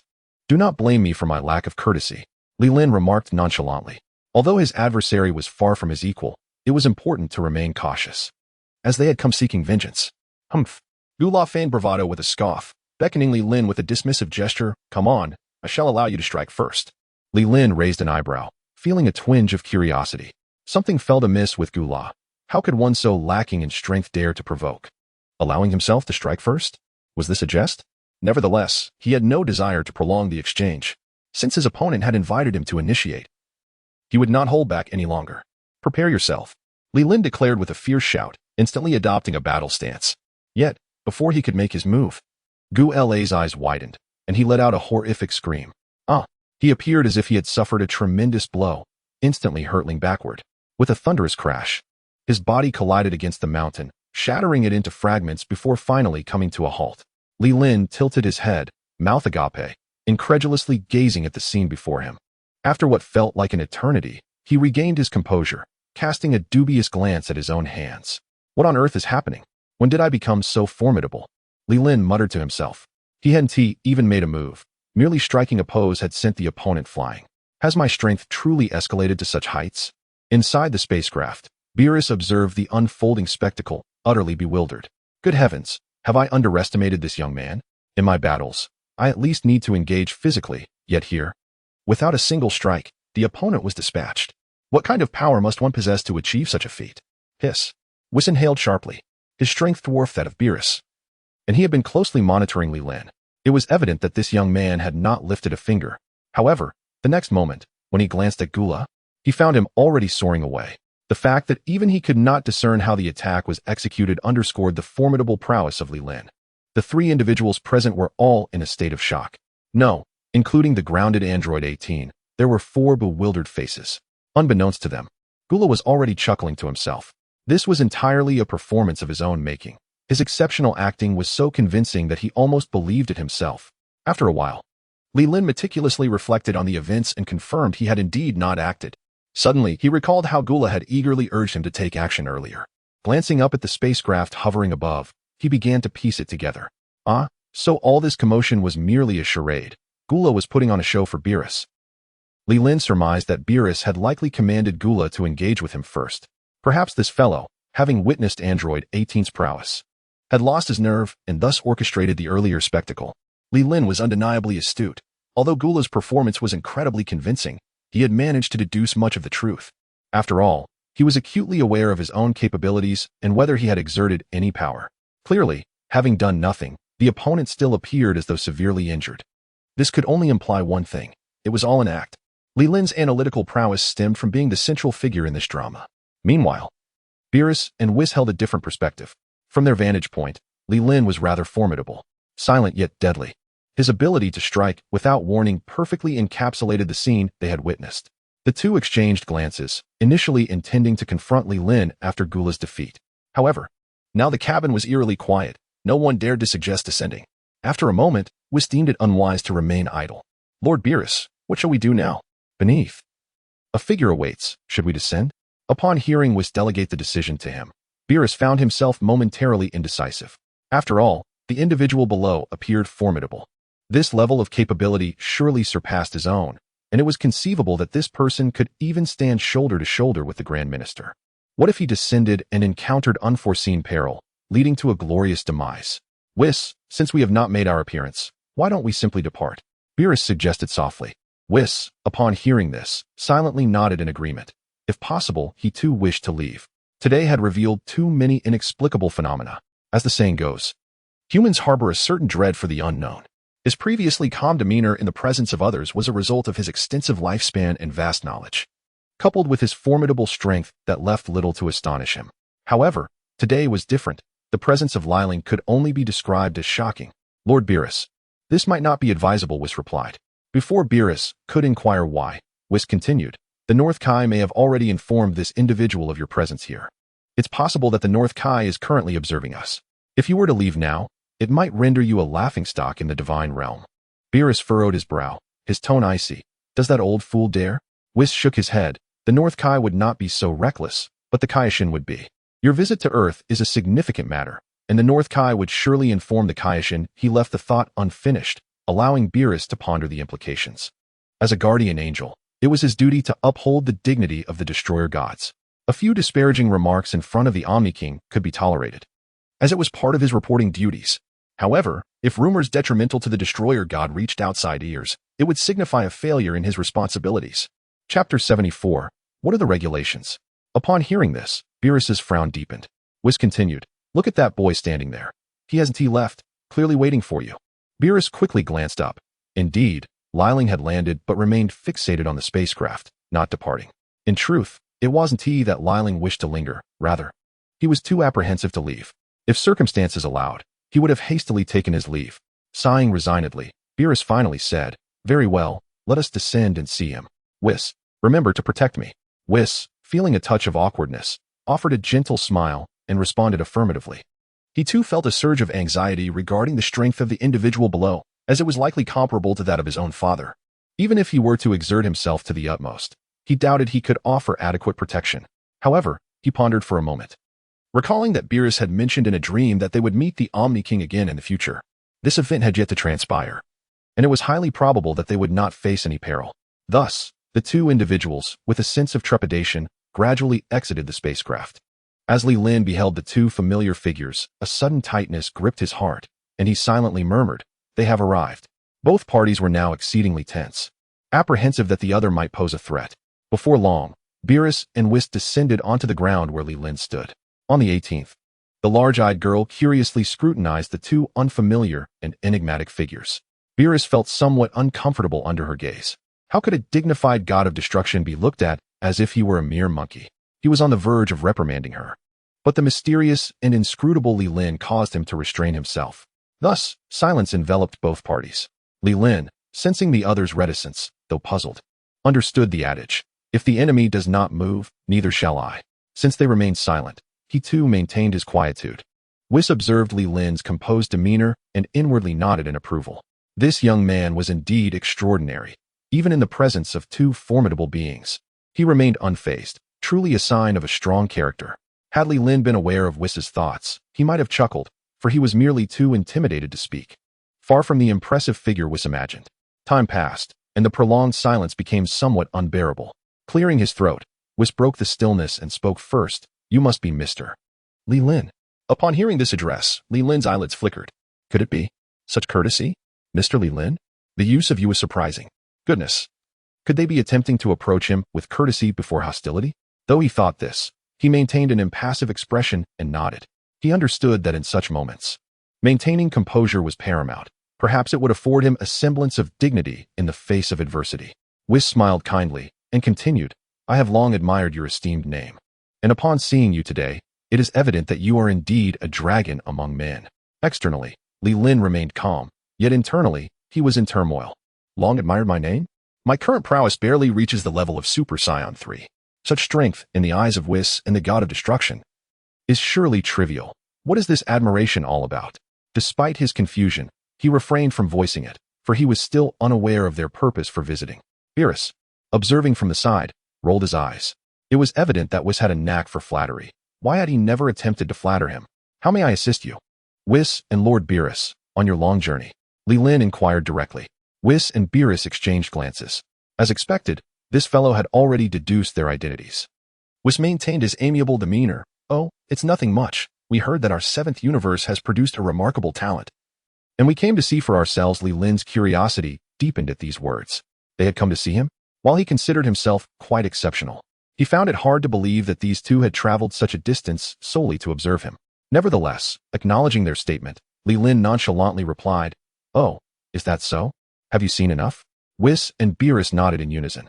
If you have seen enough, then please, do take your leave, Li Lin said with an air of indifference. If it were truly that simple, they should have no further business and ought to return promptly. Upon hearing Li Lin's dismissal, Beerus did not exhibit anger. Instead, he felt an overwhelming sense of relief. He promptly signaled to Whis with his eyes that it was time for their departure. Whis, however, shook his head, indicating that patience was required, for he had a matter of great significance to address. Although Beerus felt some dissatisfaction, he refrained from voicing it. Whis, ignoring his discontent, smiled and said, Mr. Li Lin, please do not rush. There is still one matter we must discuss. Li Lin's heart sank. He had anticipated this. He knew that the purpose of their visit to Earth was not merely a casual one. Yet, he was uncertain whether the forthcoming revelation would be favorable or unfavorable. Should it be a matter of good fortune, he would welcome it with open arms. Conversely, if it were ill news, he would accept it as well. For in the presence of such esteemed individuals, there was little room for choice. What is it? Please, do go on, Li Lin said slowly. Despite feeling an intense trepidation within, he endeavored to maintain an air of composure. Whis, upon hearing Li Lin's words, smiled broadly and replied genuinely, Mr. Li Lin, I sense that our temperaments and dispositions align remarkably well. We are akin to kindred spirits. Why not seize this opportunity to forge a brotherly bond today? Upon hearing this, Li Lin could no longer contain himself and jolted in surprise. Good heavens, what manner of madness is this? A brotherhood? Are we to partake in a martial arts drama? How old are you? I would hardly consider you my ancestor. Moreover, what do you seek in this fraternal bond? What merits do I possess that would warrant such an honor? Why? Whis contemplated this simply. You intend to become my father's sworn brother, thereby making yourself my uncle. Thus, I thought it prudent to establish our bond in advance. We would be brothers, and you would be the junior in my father's presence. Surely, we wouldn't wish to revisit this matter in the future. Beerus watched Whis's antics with wide eyes, incredulous at the absurdity of it all. He wished to exclaim, Is this truly how we are to play this game? Noticing that Li Lin remained silent and visibly shaken, Whis hastily added, Of course, I realize this is rather abrupt, but my intentions are earnest. I genuinely wish to form this bond. Naturally, as I am the one proposing it, you shall take the role of the elder brother. Chapter 75. What kind of game is this? Upon hearing this, Li Lin felt a wave of dizziness wash over him, struggling to maintain his footing. Thankfully, he was enveloped in a state of utter bewilderment. Whis, observing Li Lin's continued silence and his somewhat distressed expression, grew concerned. Could it be that this individual would refuse? Was he truly intent on being his uncle? Li Lin's mind was a tempest of confusion. How had this situation escalated into such absurdity? Whis wished to acknowledge him as an elder brother. Mr. Li Lin, do you agree or disagree? Whis inquired, a note of urgency creeping into his voice. Simultaneously, he added, even if you disagree, you ought to say something, right? Upon this reminder, Li Lin regained his senses. Indeed, this was not the moment to ponder the reasons behind it. Whether he agreed or disagreed was irrelevant. Li Lin lifted his gaze and cast a fleeting glance at Weiss. Noticing Li Lin's attention, Weiss promptly broke into a radiant smile. A shiver coursed through Li Lin, and he shook his head slightly, insisting that he needed a moment of quietude. With that, he grasped the hand of number 18 and turned back toward the castle. In no time, their figures vanished from Weiss's sight. Seeing that Li Lin had temporarily departed, Beerus seized Weiss's garment and exclaimed, Weiss, your approach is truly remarkable. In no time at all, you've transformed an uncle into a brother. What a skill, what finesse. As he spoke, he gave a thumbs up. Truly, the cunning old fox had a sharp mind after all. Weiss sighed helplessly. I had no choice. I couldn't be certain if he would agree. Suddenly, a thought struck him, and he turned to Beerus with a mischievous grin. Lord Beerus, should he agree, you would find yourself in a position of advantage. Beerus, momentarily perplexed, inquired curiously, what advantage do I gain? Weiss chuckled softly and shook his head. If he becomes my brother, wouldn't you then have to address him as uncle or master? Clearly, that would elevate your status, wouldn't it? Upon hearing this, Beerus's eyes widened in realization. After some contemplation, it indeed seemed plausible. However, as the esteemed god of destruction, he could not simply acquiesce to another. Weiss, do not forget. Although you have taught me and are my mentor, in reality, you are an angel, my servant. I am the god of destruction, and my status surpasses yours. Moreover, Colin is your brother. Would he dare to have me call him master? And the Grand Minister is your father. Would he have the audacity to make me call him grandfather? Beerus asserted with righteous conviction. His thoughts on his own affairs raced rapidly, and he quickly produced a multitude of examples. Nonetheless, the truth remained that, while the god of destruction may not possess the highest power in the divine realm, his status was indisputable. Their appointments and fates were directly governed by the Omni-King. No matter how powerful the angels might be, they could only file reports and dared not confront the god of destruction openly. Even the Grand Minister would respectfully address him as Lord Beerus. Weiss, upon hearing Beerus's lofty discourse, nodded with a smile. He believed that Beerus's assertions were not without merit, yet he had overlooked the most crucial point. Lord Beerus, those you mentioned are indeed angels of the divine realm, their status inferior to yours, thus they would not dare to act out of turn. However, Li Lin is different.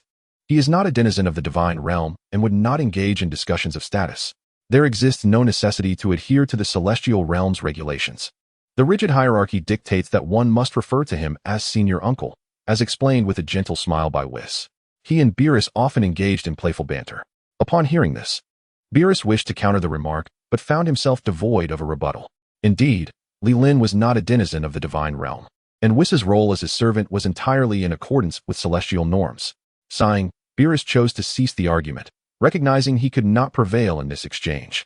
Weiss, still smiling, continued his playful teasing. Oh dear, Lord Beerus, when Li Lin emerges, do persuade him. After all, calling him uncle is far preferable to grandpa. Beerus's face flushed crimson with indignation, rendering him speechless. Weiss realized he had sufficiently riled Beerus, and further provocation might lead to unforeseen consequences, prompting him to remain silent.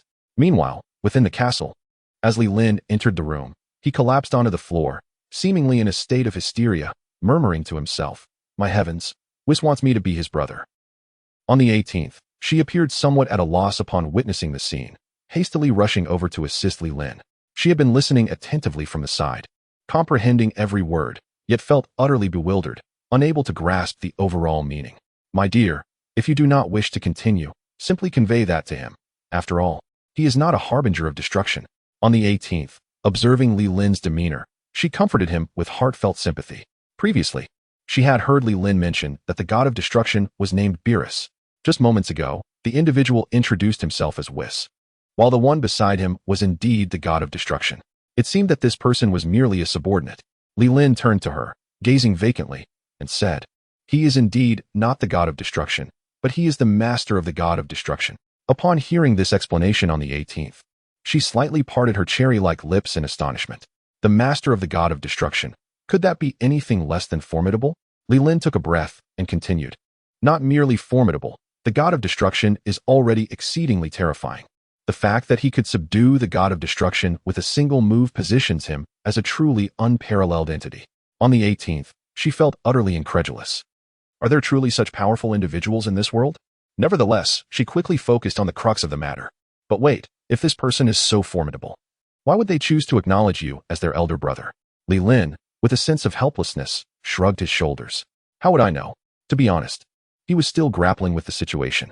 Here he was, enjoying a serene life on this small island with his beloved wife, when suddenly, a guardian angel appeared alongside a god of destruction, claiming they wished to recognize him as their brother.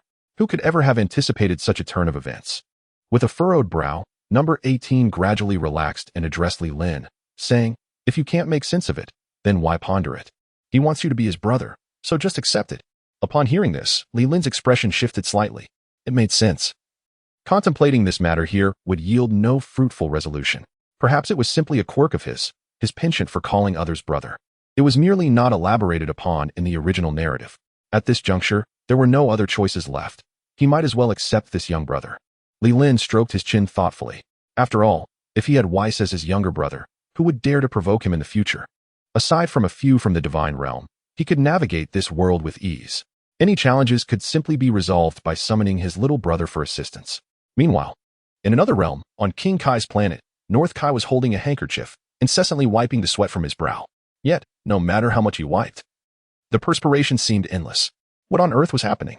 North Kai observed everything transpiring on Earth, his level of confusion rivaling that of Li Lin. He had number 18 to consult, whereas he was left to grapple with the bewildering situation alone. Chapter 76. You have misunderstood. North Kai realized that this situation was beyond his control. Regardless of how outlandish the events he had witnessed were, he still needed to report to the Supreme Kai. On Earth, Li Lin took number 18 by the hand and stepped outside once more. He had calmed down considerably. Although the circumstances were still unclear, upon reflection, this situation might not be entirely unfavorable. After all, an angel was calling him brother. As Weiss noticed Li Lin approaching, a warm smile spread across his face. Mr. Li Lin, have you come to a decision? He eagerly inquired. Li Lin nodded slightly, returning the smile. Though the situation is rather abrupt, I have given it some thought, and becoming your brother is indeed a possibility. Weiss joyfully bowed his head, exclaiming, wonderful, wonderful. From this day forth, we shall be brothers. Li. Oh no, big brother. If there is anything you require of your little brother, please do not hesitate to ask. With that, a flash of white light enveloped Weiss, and similarly, a radiant glow emanated from Li Lin. It seemed as if a connection had been forged between them at that very moment. This is, Li Lin murmured to himself. Noticing Li Lin's puzzled expression, Weiss explained, this is my ability. From now on, you need only call for me in your heart, and I will be there. It also serves as proof of our unbreakable bond. Oh, I see. Li Lin nodded thoughtfully. This would indeed make things much more convenient. If he required assistance or faced formidable adversaries, he could effortlessly summon Weiss to resolve the situation. Reflecting on their newfound brotherhood, Li Lin considered that there were certain questions he could now ask without reservation. I say, dear Weiss. Li Lin spoke candidly. Weiss smiled gently, replying, brother, please go on. Li Lin, gazing calmly at Weiss, voiced his inquiry, why do you wish to swear brotherhood with me? Weiss's expression momentarily froze as he contemplated whether to reveal the prophetic dream bestowed by Beerus. He turned to Beerus, mindful that the god of destruction's approval was paramount. Beerus, indifferent, remarked, if he wishes to know, then by all means, share with him. With Beerus's consent, Weiss turned to Li Lin and gradually recounted the details of the prophetic dream. Li Lin listened in astonishment. Although he anticipated notable achievements in the future, the notion of surpassing the god of destruction and standing alongside the grand priest left him utterly speechless. Are you both too sensitive? Will I truly attain such lofty accomplishments? Li Lin could not help but inquire. If he did not aspire to the heights envisioned in Beerus's dream, would he not be failing to meet their expectations? Upon hearing this, both Weiss and Beerus exchanged glances of mild surprise. Beerus was the first to respond. Your current achievements are already commendable. Without even lifting a finger, you can send foes flying, leaving even beings like gods of destruction and angels perplexed. Such a feat is nearly unmatched across the cosmos. Li Lin furrowed his brow. His current accomplishments were indeed impressive, yet they seemed trivial in the presence of these two. Nevertheless, he nodded slowly. For it had only been a little over a year since he transformed from an ordinary individual to his current stature. His achievements were undeniably remarkable. Weiss, noticing Li Lin's silence, curiously probed, "Brother, to what level has your strength ascended? I cannot discern it." Li Lin was momentarily taken aback, his cheeks flushing slightly. "If you're asking that, I find it quite difficult to articulate." Indeed. I am also curious. Why not share with us?" Beerus interjected, his enthusiasm palpable. After all, he was from the 7th universe, and it would surely be a source of pride before other universes. Clearing his throat, Li Lin coughed lightly, feeling increasingly bashful. Though his strength commanded respect on Earth, what did it truly amount to in the eyes of these two? Whis perceived Li Lin's hesitation and quietly inquired, "Brother, is it inconvenient for you to disclose?" He understood that some elevated beings preferred not to boast about their power before others. Yet, now that they were brothers, could they still be considered outsiders? Li Lin, meeting the expectant gazes of both, felt compelled to share. After all, they had revealed the prophetic dream to him. What was there to hide about his own strength? In any case, he was now Whis' brother, and what did it matter if his power was somewhat modest? "There is nothing inconvenient to articulate. It is merely that my current abilities, when juxtaposed with the two of you, are indeed inconsequential," Li Lin remarked with a resigned smile. He recalled the moment when Beerus first visited the King of the Worlds and engaged in combat with Son Goku in his Super Saiyan 3 form. The outcome? Goku was effortlessly sent flying by a mere flick of Beerus' finger, rendered incapable of continuing the fight. Presently, Li Lin surmised that should a confrontation arise, his situation would not fare much better. Whis and Beerus simultaneously expressed their confusion. What did this mean? Was he being humble? "Brother, how is it that your prowess falls short of ours? Surely, you jest. We witnessed your battle with Gula aboard the spaceship." Whis leaned closer to Li Lin, smiling. He found it hard to believe that Li Lin's abilities were inferior, even to Beerus himself, especially given the vivid recollections of the battle they had just witnessed. Realizing the disbelief etched on their faces, Li Lin surmised that they had misunderstood his intentions. It appeared they had mistaken him for an unparalleled warrior. How peculiar that these two differ from my memories. Now I see where the misunderstanding lies, Li Lin reflected inwardly. While it might be gratifying to maintain their misconception, he recognized that the truth would eventually surface, and it was prudent to clarify matters. "Esteemed sirs, I am not jesting. As for Gula, I cannot fathom his motives. It is highly likely that he orchestrated this charade himself. I was initially oblivious to it as well," Li Lin explained earnestly. He was unperturbed by the potential ire of the two, for Whis had already proclaimed him as his brother, and it would be unthinkable for him to act insubordinately. Moreover, their assumptions were entirely their own, and he had not misled them. Upon hearing this, Beerus furrowed his brow and spoke in a low, serious tone. "So, the situation is not as we imagine." "Indeed," Li Lin affirmed with a solemn nod. "You appear to have misconstrued the circumstances." Whis was momentarily taken aback. Had he been overthinking? Had he misjudged? He had chosen a brother whose strength was evidently inferior to his own. Chapter 77. Regret. Whis' expression twitched, yet he clung to a glimmer of hope and inquired, "What is your current level of power?" Upon hearing Whis' question regarding his strength, Li Lin, despite feeling it paled in comparison, replied with considerable pride, "To speak frankly, in this universe, aside from you and Lord Beerus, there should be no one who can rival me." His statement was not an exaggeration, although the formidable Majin Buu would eventually emerge. Stronger than Super Saiyan 3, he could proudly declare himself invincible at present. Whis felt a slight relief upon hearing this and asked, "How do you measure against Lord Beerus? Can you defeat him?" Beerus, upon hearing this, felt a twinge of dissatisfaction. What did that imply? He was a god of destruction. Why would he be compared? Nevertheless, he refrained from voicing his thoughts, for he too was curious about the true extent of Li Lin's abilities. As Li Lin heard this, he hesitated for a moment before slowly articulating, "In comparison to Lord Beerus, I must admit, there remains a slight gap." "A slight gap, you say? That should not pose a significant issue," murmured Whis. A flicker of intrigue passed through Beerus, who scrutinized Li Lin, pondering whether this young man was truly formidable enough to claim only a minor disparity when compared to himself. Li Lin paused briefly and continued, "Unless unforeseen circumstances arise, Lord Beerus could likely obliterate me with but a mere finger." Indeed, that is the reality. Upon hearing this, Whis was rendered utterly astonished. His mouth agape, as if he were on the verge of an outburst. He felt as though the very blood coursing through his veins was about to surge forth uncontrollably. Beerus, standing nearby, was initially taken aback, but soon erupted into laughter. "Ha ha ha, you've truly amused me." Whis, however, wore a grim expression. Choosing not to engage in verbal sparring with Beerus, the situation was far from what he had envisioned, and his frustration reached its zenith. This irritation swiftly morphed into a flicker of resentment, as he deemed himself foolish for having cowered for so long, only to realize that the individual before him was but a mere insect. Beerus noted the discontent on Whis' face, and his smile grew even more radiant. It was unexpected for the usually astute Whis to find himself at such a disadvantage, one from which he could not recover. You, Whis stammered, pointing a trembling finger at Li Lin. Yet, despite his prolonged silence, he failed to articulate any coherent reasoning. He yearned to unleash a torrent of curses, to seize Li Lin by the collar and demand, "How dare you claim there is merely a slight difference when you could be vanquished by a single finger?" His initial intent had been to approach Li Lin and forge a brotherly bond, thereby averting any future awkwardness. However, his original plan was to position himself as the elder brother, with Li Lin as the younger sibling. To his dismay, he had inadvertently transformed into the younger brother instead. Before he could voice his thoughts, Li Lin hastily pulled number 18 back a few steps. "Brother, you wouldn't be having second thoughts, would you?" At that moment, it seemed prudent to maintain some distance from Whis. Although he appeared amiable, one could never be certain how he might react in such a volatile situation.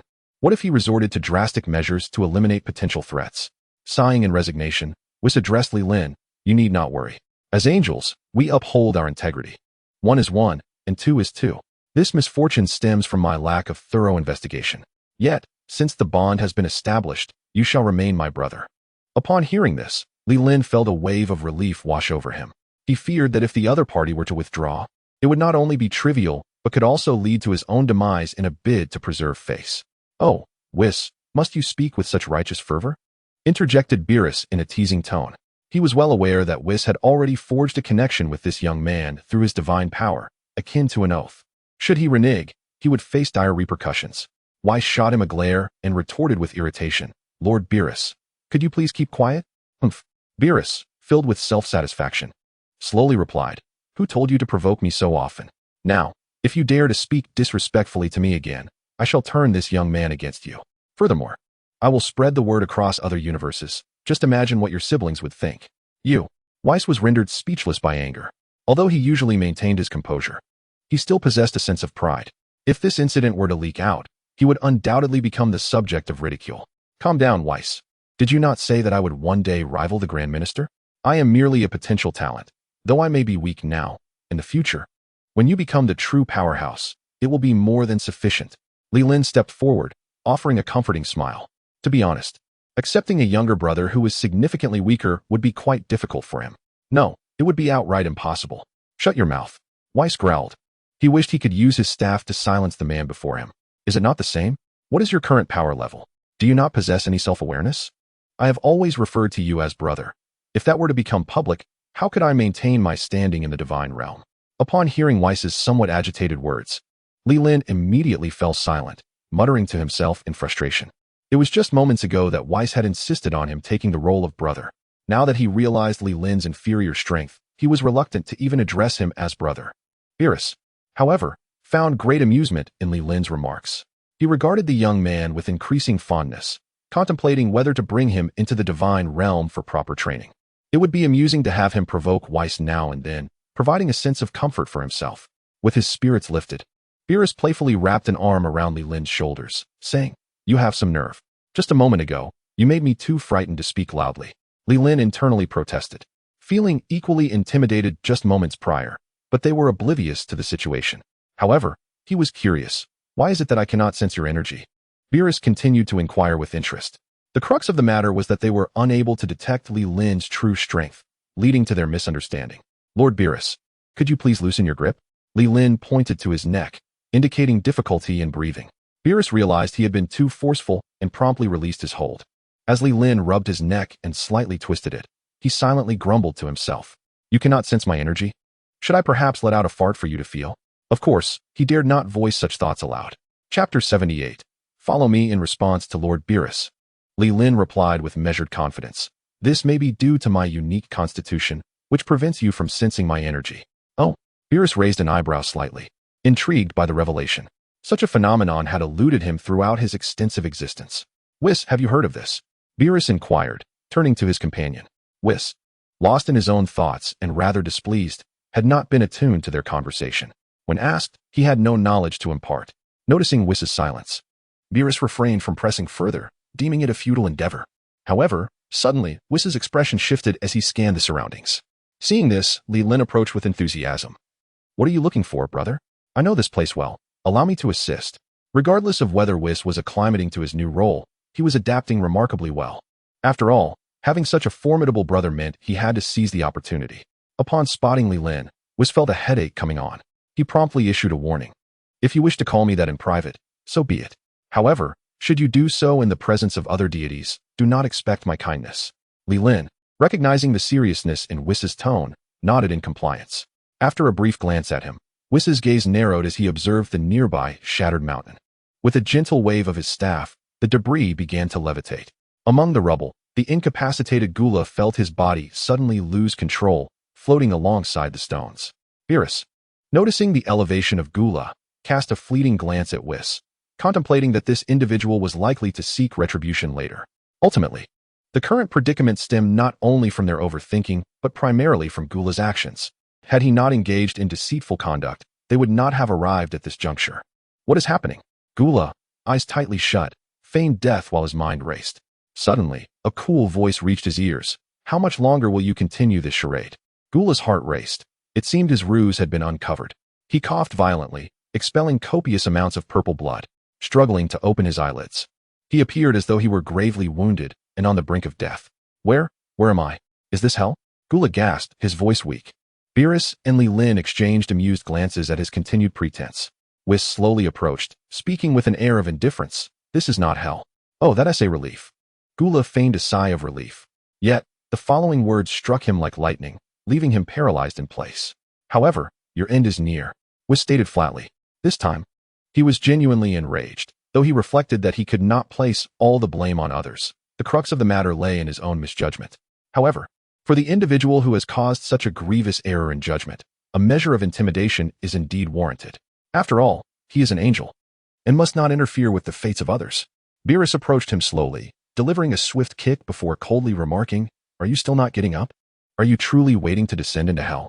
He was acutely aware that Wis would never resort to violence, but he was not bound by such constraints.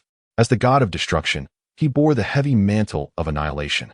To suggest that he could eliminate a mere mortal was trivial. He could obliterate an entire galaxy without a second thought. Even in the presence of the Omni King, he would only boast of his newfound diligence. Gula trembled in fear, abandoning his act and springing up from the ground. It must be said that he had indeed been quite ruthless with himself. The authenticity of his performance stemmed from genuine injury. Lord Beerus, Gula mumbled, his gaze cast downward, afraid to speak loudly. He had harbored hopes of deceiving without consequence, only to find himself exposed.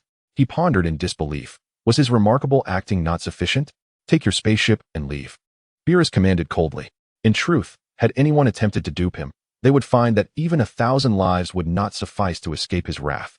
However, Gula still needed to assume Frieza's position, as Beerus had no desire to rise repeatedly to fulfill responsibilities. Thus, he begrudgingly resolved to endure this trial and spare Wis the discomfort. Gula questioned whether he had misheard, yet upon observing Beerus's apparent reluctance to strike, he knelt before him, bowing fervently, uttering words of gratitude. And so, Gula piloted his spaceship away from Earth. Wis, we shall depart as well, Beerus stated nonchalantly. He had already squandered too much time on Earth, and fatigue was beginning to set in.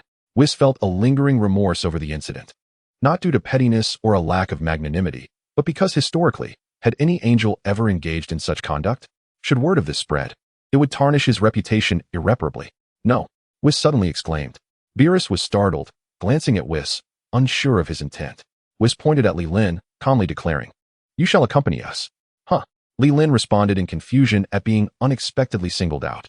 However, before he could inquire further, on the 18th, unable to stand idly by, immediately positioned herself in front of Li Lin, questioning, Why should I go with you? Beerus tugged at Wis and whispered, That's enough, Wis. Their companionship spanned a considerable duration, rendering them both mentor and friend. He was genuinely apprehensive that Wis might act out of line, leading to an unfavorable conclusion. Moreover, Beerus held a favorable perception of Li Lin, perhaps due to his prior rejection of the god of destruction position offered by the Omni King in a dream, which instilled a sense of gratitude within him. Lord Beerus, I am fully aware of my responsibilities, Wis replied calmly. He understood his duties well, and having already exerted divine power to establish a connection with this individual, it was inconceivable for him to undermine his foundation and jeopardize his future. After addressing Beerus, Whis turned to Li Lin, stating, "The reason I want you to accompany me is solely for the purpose of training together." He then glanced at the 18th, adding, "Of course, if you wish to join us, that is entirely welcome." Without awaiting their consent, he waved his staff towards the void, causing their bodies to float uncontrollably. Subsequently, the scenery around them transformed rapidly, as if traversing through a time corridor. Wis's intention was to elevate Li Lin's strength. After all, he had no desire to refer to someone considerably weaker than himself as a brother. Chapter 79. Surface Wounds. Li Lin surveyed the ever-changing surroundings, perplexed to the utmost degree. Who had he offended? He had been living peacefully, only to be forcibly taken away. In a brief moment, under Wis's guidance, they traversed countless celestial rivers and arrived at the center of the seventh universe, the realm of the gods of destruction. "We have arrived," Wis announced nonchalantly. The group gently descended into a picturesque paradise, adorned with countless twinkling stars, and the very air was imbued with sweetness. "This place is rather delightful," the 18th remarked, her previously furrowed brow relaxing considerably. She had anticipated being led to a desolate and inhospitable location, yet it turned out to be such a beautiful environment. Hearing the 18th's praise, Beerus grinned with pride, declaring, "How could my dwelling be anything less than extraordinary? There is no other place like it in the entire universe." Li Lin surveyed his surroundings, nodding silently. Truth be told, it was indeed splendid. The temperature and humidity were perfectly suited for habitation, especially for someone like Beerus, who relished comfort. It was said that he once instructed Frieza to annihilate planet Vegeta over a mere pillow. "Since Whis has brought you here, you may remain. However, remember not to disturb my rest. Otherwise, I shall be quite irate. When I am angry, the consequences can be quite severe." Beerus warned the two. He doesn't particularly enjoy having others linger in his presence for extended periods. After all, he cherishes his slumber, and no one delights in being disturbed during their rest. However, the individual was forcibly brought by Weiss. Moreover, he finds the lad somewhat agreeable, so he allows them to stay. Number 18 continued to admire the scenery around her when she heard Beerus's remark, which instantly put her in a foul mood. It was as if he assumed she was eager to be there. Contemplating this, she felt compelled to confront him. Observing her irritated expression, Li Lin hurriedly stepped forward to restrain her. At that moment, one must yield beneath the eaves. It was best to endure for the time being. After all, she possessed the ability to teleport. Whenever she desired to depart, she could simply execute a clever escape. On the 18th, I observed Li Lin, who was shaking his head at me. Humph. She let out a cold snort and turned her head away, choosing to remain silent. Beerus cast a casual glance at the two, and seeing no objections, decided to refrain from further comment. He clapped his mouth and yawned, then turned to Whis, saying, "I leave it to you." Without looking back, Beerus strode towards the palace in the distance.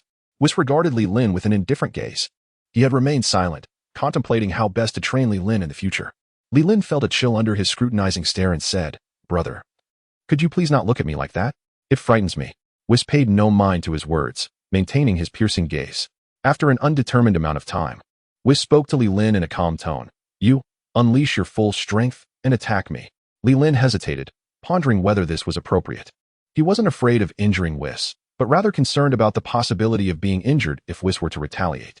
What is inappropriate about this? It's quite normal for brothers to spar, isn't it? Besides, you don't think I've brought you here just for amusement, do you? Whis replied coolly. He had previously stated that he needed to assist Li Lin in cultivating his strength. To help Li Lin improve, he first needed to comprehend the extent of his abilities. Frankly, he still had no clear understanding of Li Lin's actual power.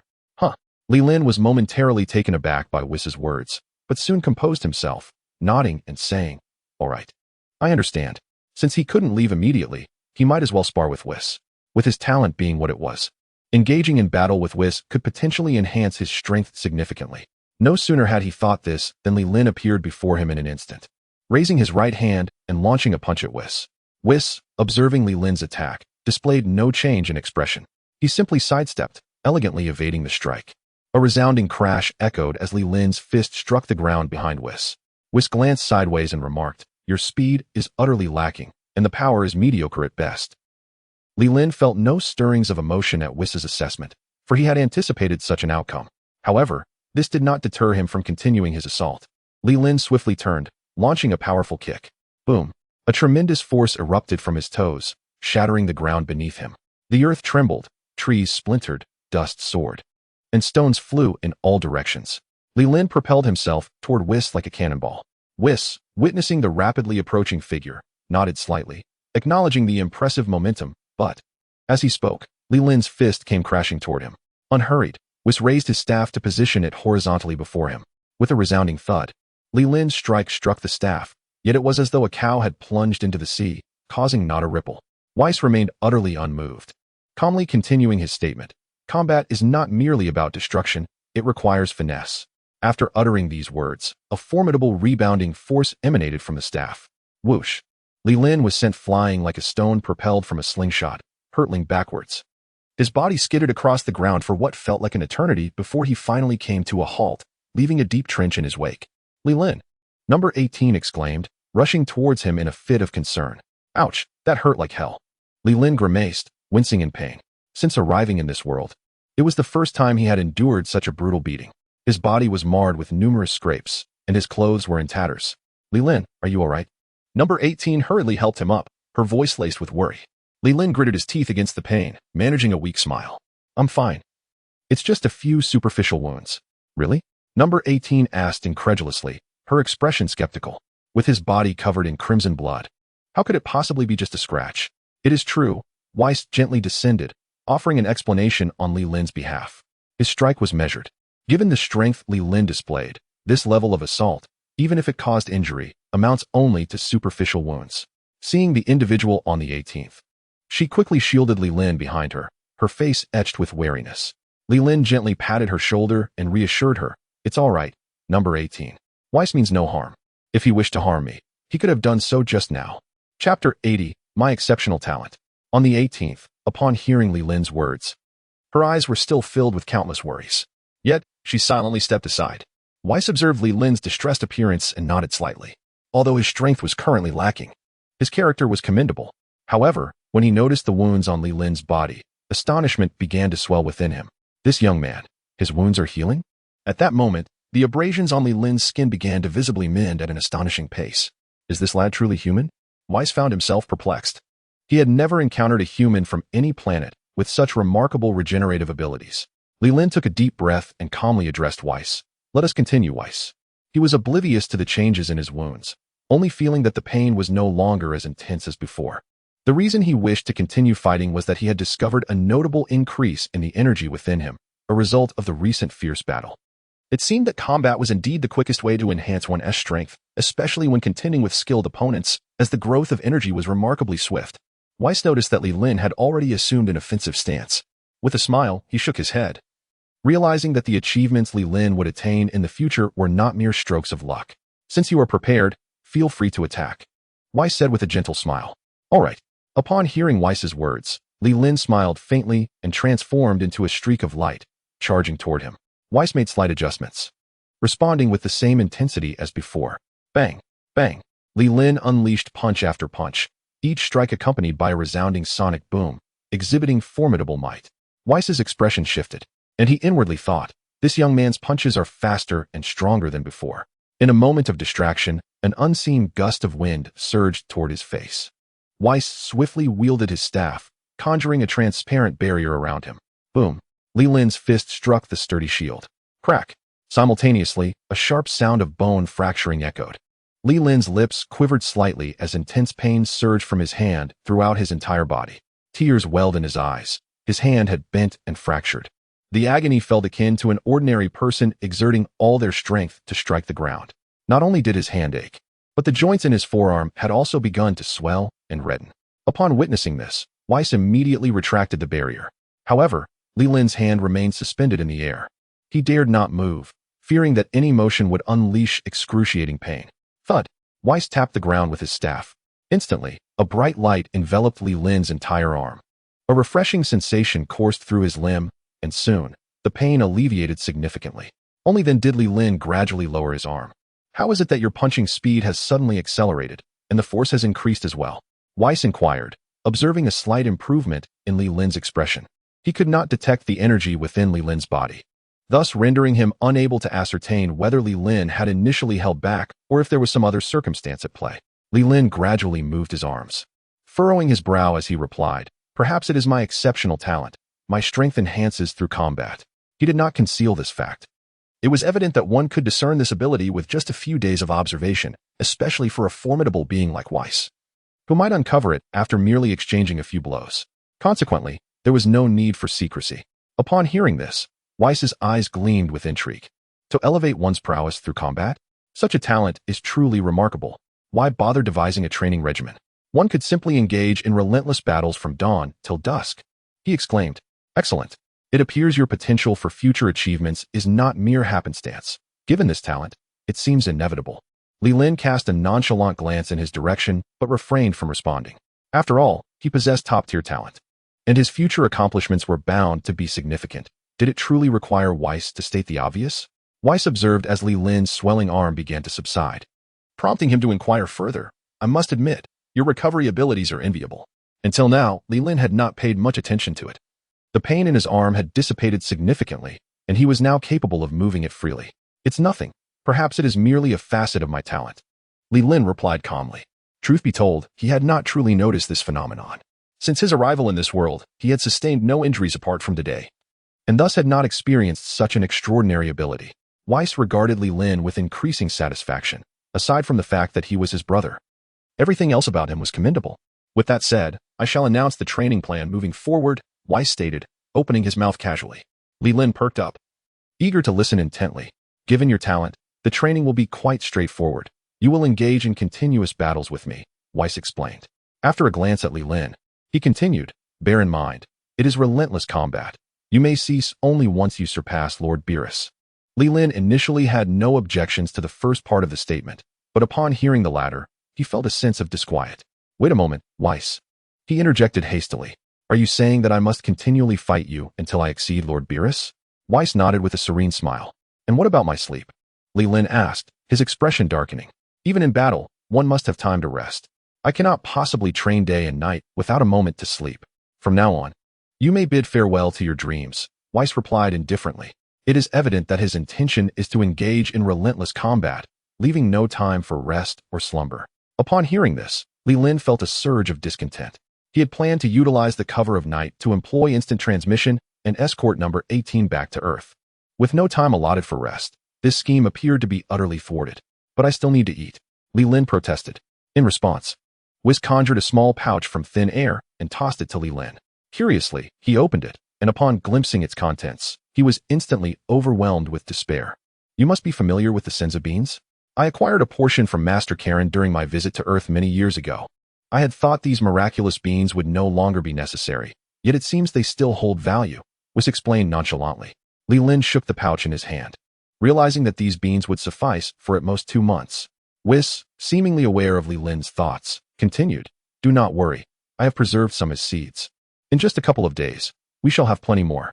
Chapter 81. The commencement of training. Upon witnessing this, Li Lin felt an overwhelming urge to kneel. It appeared that the preparations were excessively thorough, leaving him no avenue for respite.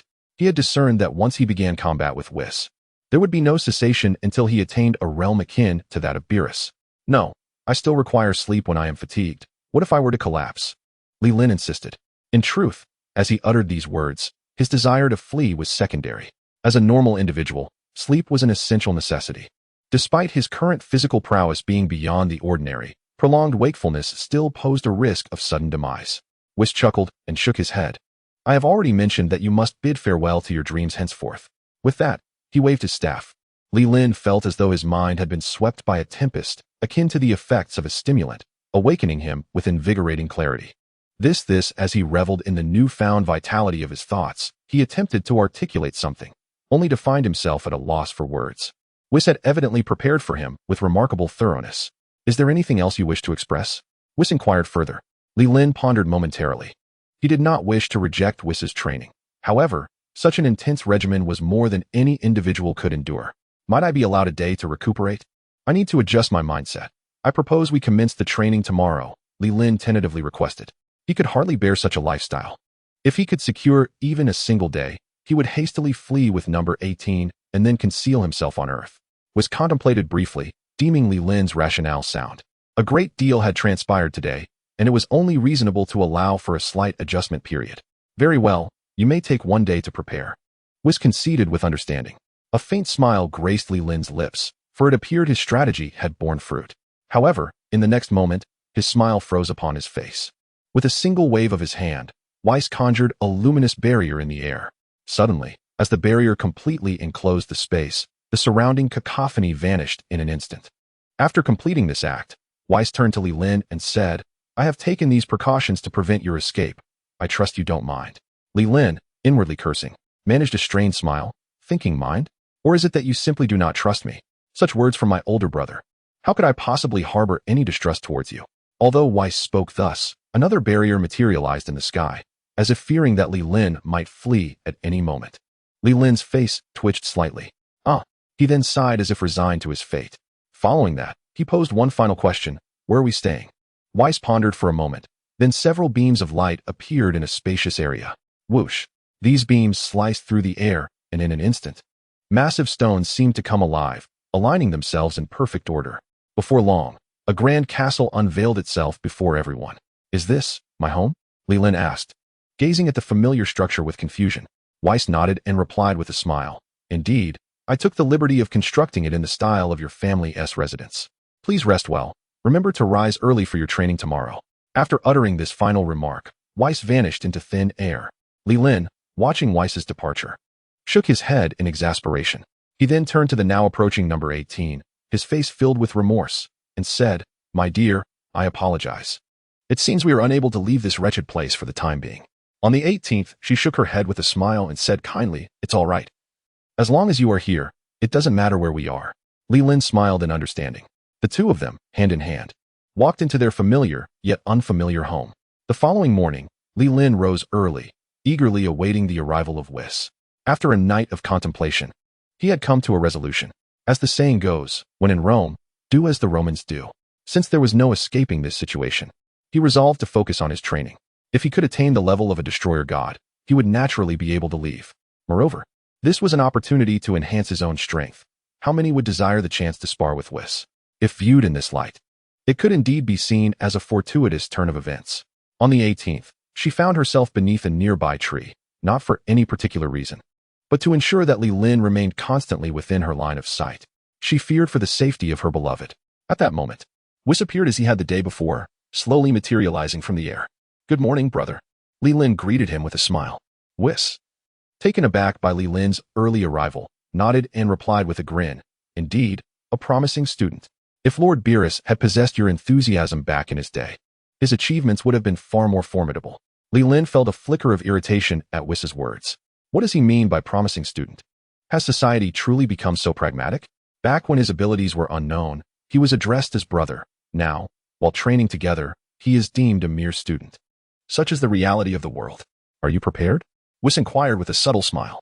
Li Lin stretched his neck and, appearing relaxed, replied, "Let us skip the small talk. If I weren't ready, I wouldn't be waiting for you here."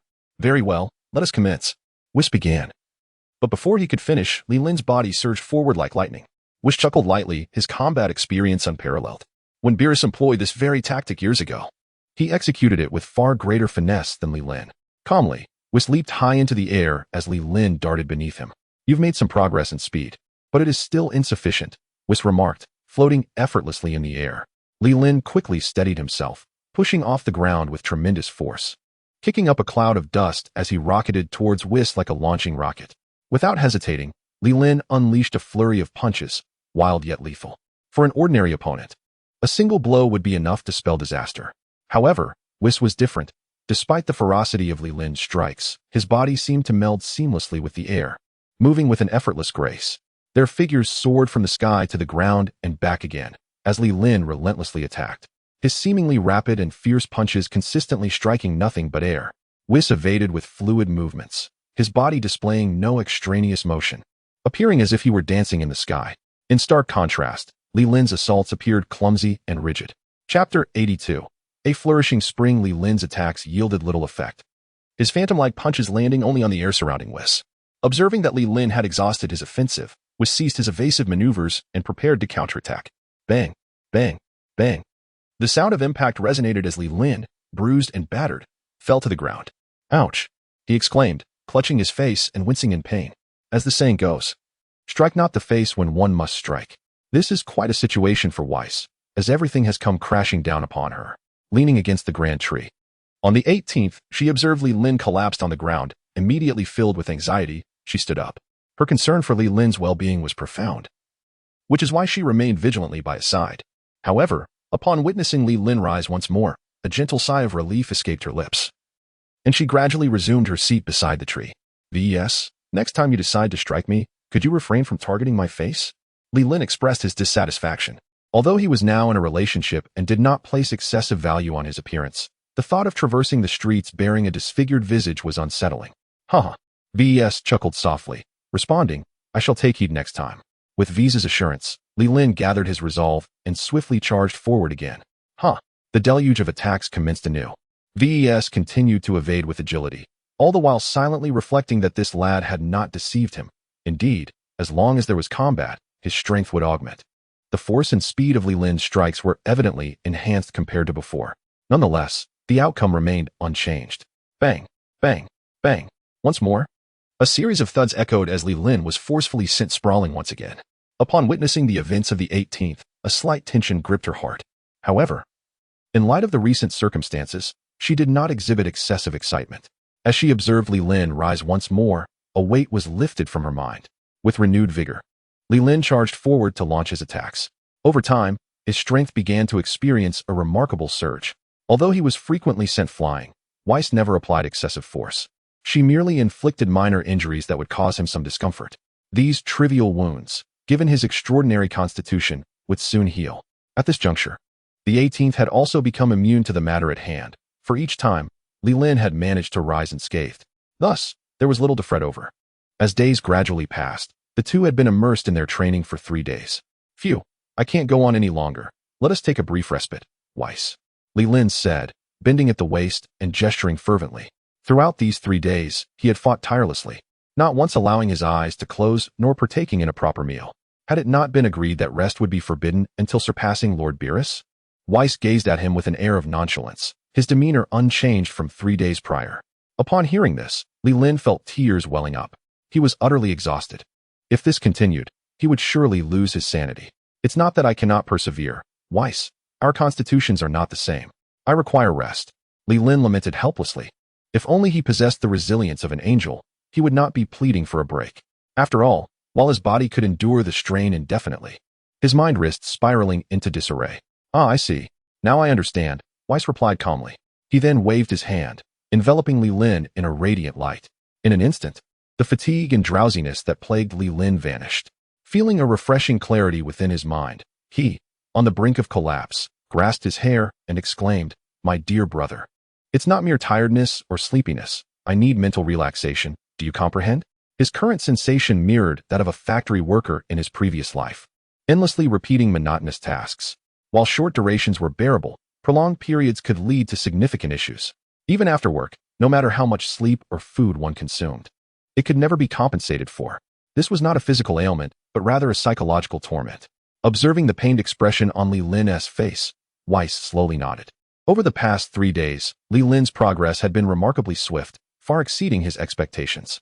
There was no necessity for such draconian training methods. "Very well then. I shall grant you a day of rest. We shall continue tomorrow," Weiss stated placidly. Having spoken, he vanished from sight, leaving the place behind. Sigh. Li Lin exhaled deeply, collapsing onto the ground in exhaustion. On the 18th, I noticed Li Lin seated on the ground and hurried over to offer some consolation. "Are you all right?" I inquired. She had been well in recent days, although she had only accompanied Li Lin during daylight hours, returning home to rest at night. After all, there was little for her to do here. "It's nothing, really. Let's head back," Li Lin replied, waving her hand and feigning a carefree demeanor. "All right," I nodded, supporting Li Lin as we slowly made our way back to our residence.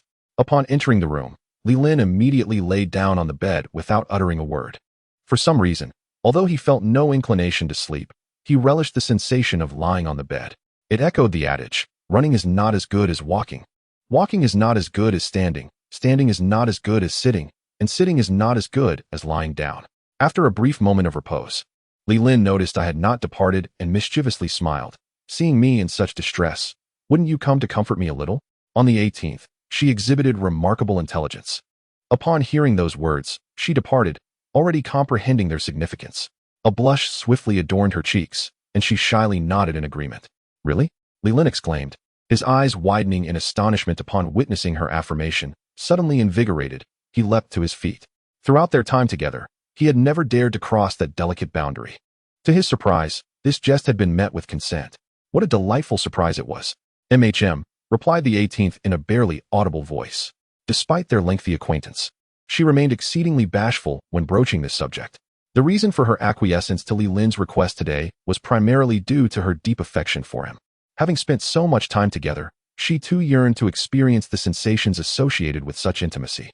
After receiving her response, Li Lin eagerly approached her. Though joyful, he felt a twinge of impatience. He decided that a gentler approach would be more fitting.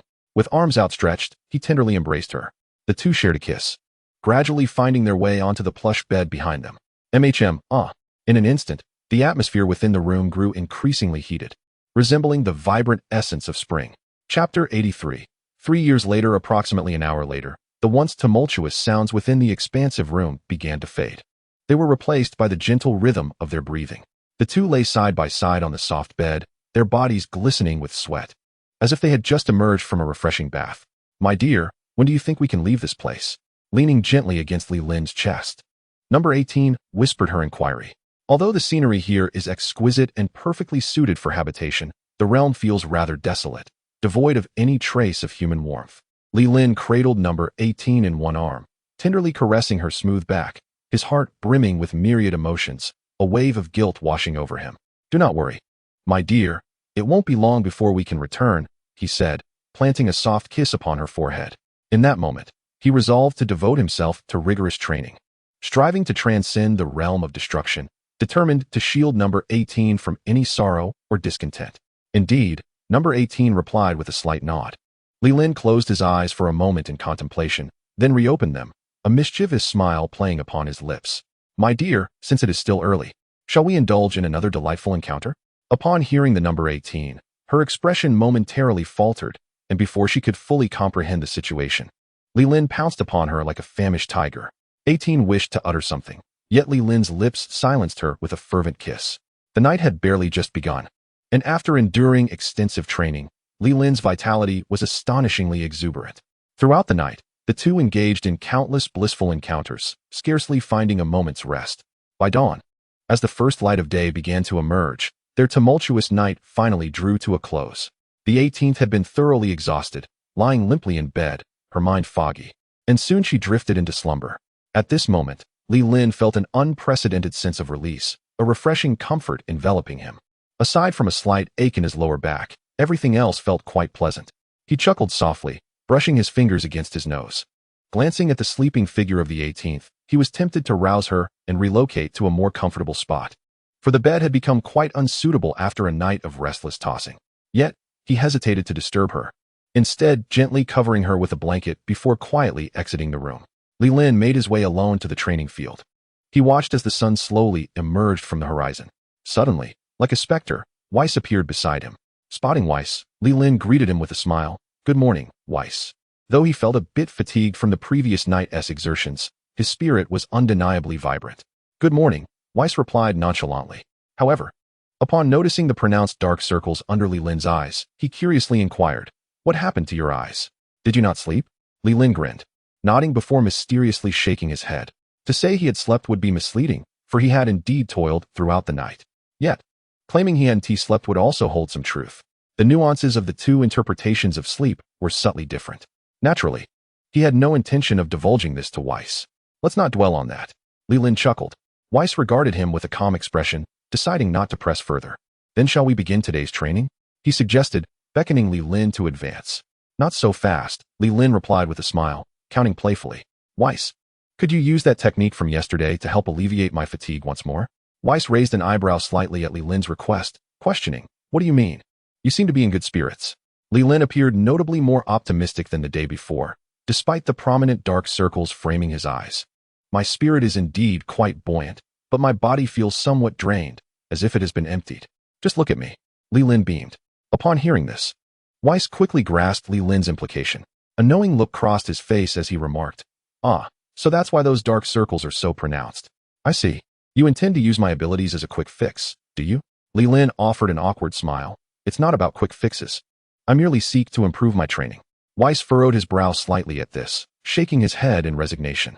To speak frankly, he found himself rather envious of Li Lin. for he had lived to this day without ever experiencing the sensation that Li Lin had encountered the previous night. Weiss said little, merely waving his hand. And in an instant, a radiant light enveloped Li Lin, restoring him to the state he had been in the day before. Excellent. Li Lin felt the void within him dissipate, and he was in peak condition. After a brief moment of jumping in place, he turned to Weiss and exclaimed, "Here I come, brother." In a flash, he transformed into a streak of vibrant light, rushing towards Weiss. As usual, Weiss gracefully evaded Li Lin's onslaught with effortless finesse. Their battles continued, each lasting 3 days of relentless training, followed by a night of respite for Li Lin. Thus, day after day, year after year, 3 swift years passed. On this particular day, Li Lin exerted every ounce of his strength against Weiss. "Huh!" he bellowed, unleashing an unparalleled force that set the surrounding air trembling. His figure darted forth like a bolt of pitch-black lightning, his speed reaching a terrifying zenith. With a single stride, it was as if he had teleported, his fists roaring through the air with the sound of a tempest. Weiss's expression sharpened, for over these 3 years, he had witnessed Li Lin's power ascend like a rocket. The current Li Lin could no longer evade with the same composure and grace as before. A muffled thud echoed as Li Lin collided with Weiss, the former being sent staggering backward while the latter stood resolute. Li Lin's complexion paled slightly, a surge of energy coursing through his body, and blood began to trickle from the corner of his mouth. Weiss stepped forward, the ground beneath him shattering as he propelled himself like an arrow released from its bowstring. Li Lin's heart raced, and he clenched his fists tightly, stifling the urge to spew forth blood. With a fierce shout, he charged at his opponent.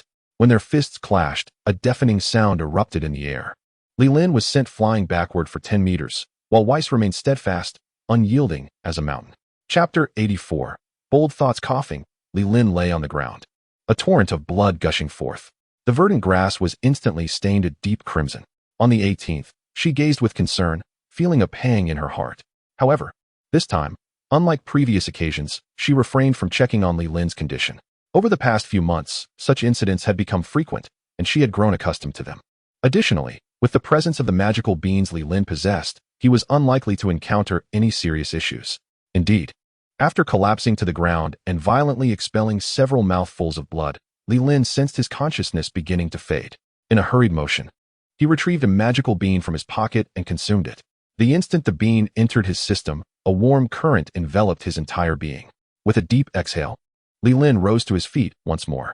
At that moment, Weiss approached Li Lin with a gentle smile, inquiring if he was all right. Their relationship had blossomed over the past 3 years, becoming exceedingly harmonious. The primary reason for this camaraderie was Li Lin's astonishing rate of progress, which far surpassed Weiss's expectations. "I am fine, thank you," Li Lin replied with a smile, equally astonished by the surge of power within him. His current strength was vastly superior to what it had been when he first arrived, having increased manifold. After a brief moment of recuperation, Li Lin addressed Weiss, suggesting they continue their training. To his surprise, Weiss did not nod in agreement as usual, but instead shook his head slightly. Li Lin, puzzled, asked, "What is it, Weiss?" "It shouldn't be time for my break yet." Weiss smiled and replied, "Your current strength has already surpassed that of Lord Beerus. You may take your leave." Upon hearing this, Li Lin raised an eyebrow in disbelief. Was it truly possible that he had surpassed Beerus so swiftly? Is this real? In just 3 years? Have I already outstripped Lord Beerus? Li Lin questioned, recalling Beerus's formidable power, which even Goku in his Super Saiyan Blue form could not contend with. Weiss nodded calmly, elucidating. "Indeed, there is no reason for doubt. As Beerus's mentor, I possess a clear understanding of his abilities. Though Lord Beerus is indeed powerful, he would be unable to withstand even a casual strike from me, despite your relatively short training period. Your rapid advancement has compelled me to engage you with a modicum of seriousness. By this measure, your strength has indeed eclipsed that of Lord Beerus, and not by a trivial margin, but significantly." Li Lin, taken aback by Weiss's words, contemplated in astonishment. Am I truly that formidable? Yet, as he reflected on Weiss's statement, he discerned a deeper implication. It seemed that Weiss was indirectly praising his prowess. Weiss, observing Li Lin, was suddenly struck by a whimsical idea. He then smiled and proposed, "Would you like to test your strength?" Li Lin felt a jolt of excitement at this suggestion and eagerly asked, "How shall we do that?" He had long since forgotten the taste of victory from his earlier trials under Weiss's guidance. After all, no matter how much one strives for improvement, it seems that they are perpetually subjected to the whims of Weiss. With a faint smile, Weiss gestured towards the grand palace ahead and simply stated, call forth Lord Beerus. You shall engage him in combat." Li Lin glanced back at the magnificent palace. After swallowing hard, he cautiously replied, "Isn't that rather inappropriate? If we are to consider sheer strength, I might indeed stand my ground against him. However, within Beerus resides the essence of destruction. Should he become incensed and unleash that energy upon me, what then?" Perceiving the uncertainty in Li Lin's heart, Whis chuckled and reassured him, "Fear not. Lord Beerus's destructive energy shall have no effect on you." "What?" Li Lin exclaimed, startled. He was aware of his unique constitution, a result of the talents bestowed upon him by the system. Yet, it had never been indicated that the destructive energy would be ineffective against him. "Whis, are you jesting with me?" Li Lin inquired skeptically. The god of destruction is the sovereign of a universe. Beyond his formidable strength, he heavily relies on the energy of destruction. "I am not jesting. Allow me to be candid. 3 years ago, upon our first encounter, I sought to use the angelic power within me to probe your essence," Whis explained slowly. At this point, Li Lin perked up, listening intently. "However, my attempts were thwarted. I was unable to penetrate your form in any way. Over these 3 years, while I have assisted you in enhancing your strength, I have also continuously employed my angelic power to explore your body. Regrettably, the results have been far from satisfactory. Your physique seems almost alien, impervious to divine methods of discernment." Whis elaborated extensively, revealing that aside from fighting alongside Li Lin, he had been persistently attempting to comprehend Li Lin's unique constitution. Li Lin was taken aback by this revelation. He had not anticipated that Whis had been testing him all along. Yet, more than anything, he marveled at the might of the system. This situation appeared to be linked to the enhancement of his physical form, a result of his initial phase of talents. Initially, he had believed it merely altered his appearance and bolstered his physique. Little did he realize that not only could it obscure his presence, but it could also elude divine scrutiny. In his view, what he had deemed the least useful talent had turned out to be the most formidable. "However, your angelic power ought to differ fundamentally from Lord Beerus's destructive energy, correct?" Li Lin articulated his final concern. The angelic power of Whis seemed more akin to a force of creation, while Beerus's destructive energy was, quite literally, the annihilation of all matter. The two were inherently dissimilar. Just because Whis's power was ineffective did not imply that Beerus's would be as well. "Indeed," Whis nodded slightly, responding thoughtfully, "you are quite right. The essence of our powers is indeed distinct. However, the rank of angelic power must surpass that of destructive energy. Were it otherwise, some temperamental destroyers would have long since eradicated the angels in their vicinity." At this juncture, Whis seemed to recall his initial guidance of Beerus. This fellow was inherently indolent and resistant to discipline, having attempted on multiple occasions to obliterate himself with his own destructive energy. Alas, upon discovering the futility of such attempts, he resigned himself to diligently pursuing his training. Reflecting on this, Whis chuckled wryly, noting that if angelic power proved ineffective against you, then destructive energy would be even less effective. Upon hearing Whis's words, Li Lin felt a slight sense of relief. However, a bold thought began to form in his mind. "Whis, does the King of All's ability affect me in any way?" Chapter 85. The Fury of Beerus. The clash. Whis's smile gradually faded, replaced by a serious demeanor. In truth, he had not contemplated this question before. It should be effective," he replied after a moment of thought. The capabilities of the King of All were indeed formidable. With just a casual wave of his hand, he could erase the entire universe. Throughout time and existence, no one had ever been observed to be immune to the power of the King of All. "Oh, is that so?" Li Lin murmured. He did not feel particularly disheartened. It was merely an inquiry. Whis, sensing that their conversation had reached a natural conclusion, spoke up, "If you are prepared, I shall summon Lord Beerus." Li Lin nodded slightly in response. Although he had heard Whis assert that his strength now surpassed that of Beerus, he still harbored a strong desire to test his abilities in actual combat. Thud, thud, thud. Just as he finished speaking, Whis struck the ground thrice with the staff in his hand. Suddenly, thunder rumbled, and the earth began to shake violently, akin to waves on the ocean. Each surge following the last. Li Lin stood firm, swaying with the trembling ground, astonished by Whis's immeasurable strength. Merely tapping the ground had elicited such a tremendous upheaval. Most importantly, the ground trembled without sustaining even the slightest damage. This level of control over power left Li Lin in awe. Within the palace, Beerus lay upon his comfortable bed, snoring loudly, drool escaping his lips. Abruptly, the palace began to shake. The soft bed seemed to transform into a trampoline, causing Beerus's body to bounce and roll. Groggily, he opened his eyes, his senses disoriented by the shaking. "What on earth is happening? Can't a person get some sleep?" Beerus exclaimed, thoroughly annoyed as he sat up, his body still quivering from the vibrations. "Curse you, Whis." Beerus gritted his teeth and spoke with palpable irritation. There was no need for conjecture. The tremendous disturbance in the realm of the destroyers could only be attributed to Whis. "Humph." With a disdainful snort, Beerus donned his attire and stormed out of the palace. At that moment, the tremors began to subside gradually, returning to a semblance of calm.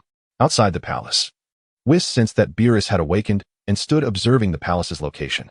"Whis!" Beerus bellowed with indignation. In an instant, his figure materialized before Whis. He raised his hand, intent on striking. However, Whis deftly evaded, allowing Beerus's fist to miss its target. "Lord Beerus, having just awakened, there's no need for such fury," Whis remarked lightly, taking a few steps back. Upon hearing Whis's words, Beerus's anger only intensified. His fierce gaze, bloodshot and filled with a murderous impulse, bore down on Whis. "Why did you wake me? I demand an explanation." Beerus growled, struggling to suppress his fury. He knew he could not best Whis in combat, yet his rage remained unabated. Feigning innocence, Whis shrugged. "Lord Beerus, please do not blame me. It was that young man who insisted." He gestured toward the side, indicating Liline. Upon hearing this, Liline felt a jolt of apprehension. "What do you mean I insisted? Was it not you who suggested Lord Beerus assess my capabilities? Why has the blame shifted onto me?" As expected, Beerus's wrath only escalated at Whis's words. He turned his icy gaze toward Liline, a chilling murderous intent enveloping the vicinity. "Lord Beerus, please allow me to explain." "It is not as it seems." Liline hastily waved his hands, attempting to defend himself. Yet Beerus would not entertain his words, coldly retorting, "Boy, do you wish for death?" Liline found himself in a predicament, pondering how he had become entangled in this situation. Whis, that troublesome fellow. Why did he not clarify, and instead redirected the ire toward me? "Lord Beerus, please let me explain," Liline urged urgently. Beerus was in no mood for explanations. He was solely focused on venting his anger. With a chilling laugh, he continued in a low tone, "Rest assured, if you survive, I shall entertain your defense." Upon realizing his life was in jeopardy, Liline's face paled dramatically. Before he could utter another word, Beerus' attack was upon him. A sphere of destructive purple energy entered his line of sight. Liline, disregarding any further dialogue, hastily attempted to evade. Whoosh! Though the sphere was swift, he managed to dodge it. Bang! The sphere collided with the castle where Liline and Android 18 resided. Contrary to expectations, an explosion did not ensue. Instead, the moment the castle was struck, the surrounding space began to warp dramatically. In the next moment, the magnificent edifice transformed into a myriad of violet specks. "What the hell? Has my home been demolished once more?" Liline turned abruptly to gaze at the scene unfolding behind him, his heart brimming with curses. His abode on Earth had already been obliterated by a cannon shot from number 17. In the divine realm, a castle had been constructed with the assistance of Weiss, and now it too had vanished into nothingness. As the 18th gazed upon the destruction of the home she had inhabited for 3 years, a profound sense of discontent enveloped her. After all, having resided there for such a duration, she had come to regard it as her own sanctuary. Thus, the emotional ties were undeniably strong. The abrupt loss of her home left her in a state of turmoil, making any semblance of joy utterly unfathomable. "Liline, deal with him," the 18th commanded, her delicate visage cloaked in a veneer of frost, her voice laced with indignation. Upon receiving her directive, Liline steeled himself. After all, Weiss had proclaimed that his prowess had far surpassed that of Beerus. What harm could there be in a mere encounter? With this thought, he transformed into a streak of light, hurtling towards Beerus. Surprised to witness his attack evaded, Beerus felt a fleeting stir of astonishment. His previous assault had been a sudden onslaught, executed with remarkable velocity, something that an ordinary individual would find impossible to evade. However, this moment of surprise dissipated swiftly, lacking any significant weight in his thoughts. Hearing the 18th's taunt urging Liline to engage him, and witnessing Lilin's charge, a trace of disdain flickered within him. "Strike me?" Beerus sneered, his tone dripping with arrogance. "Let us see if you possess the capability." As the esteemed god of destruction of the 7th universe, he pondered if anyone, aside from Weiss, could truly challenge him. With that, he bared his slender arms, addressing Liline. "Should you manage to force me back even a single step, I shall concede."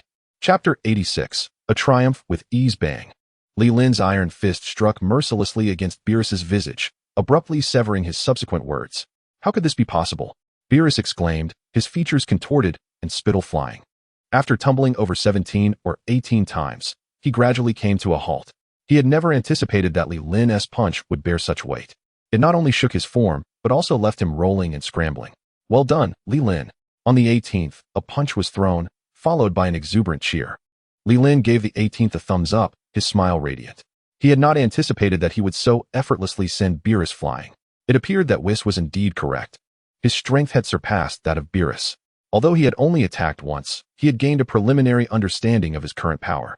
Meanwhile, Beerus lay on the ground, grasping a handful of soil in frustration. How could this be?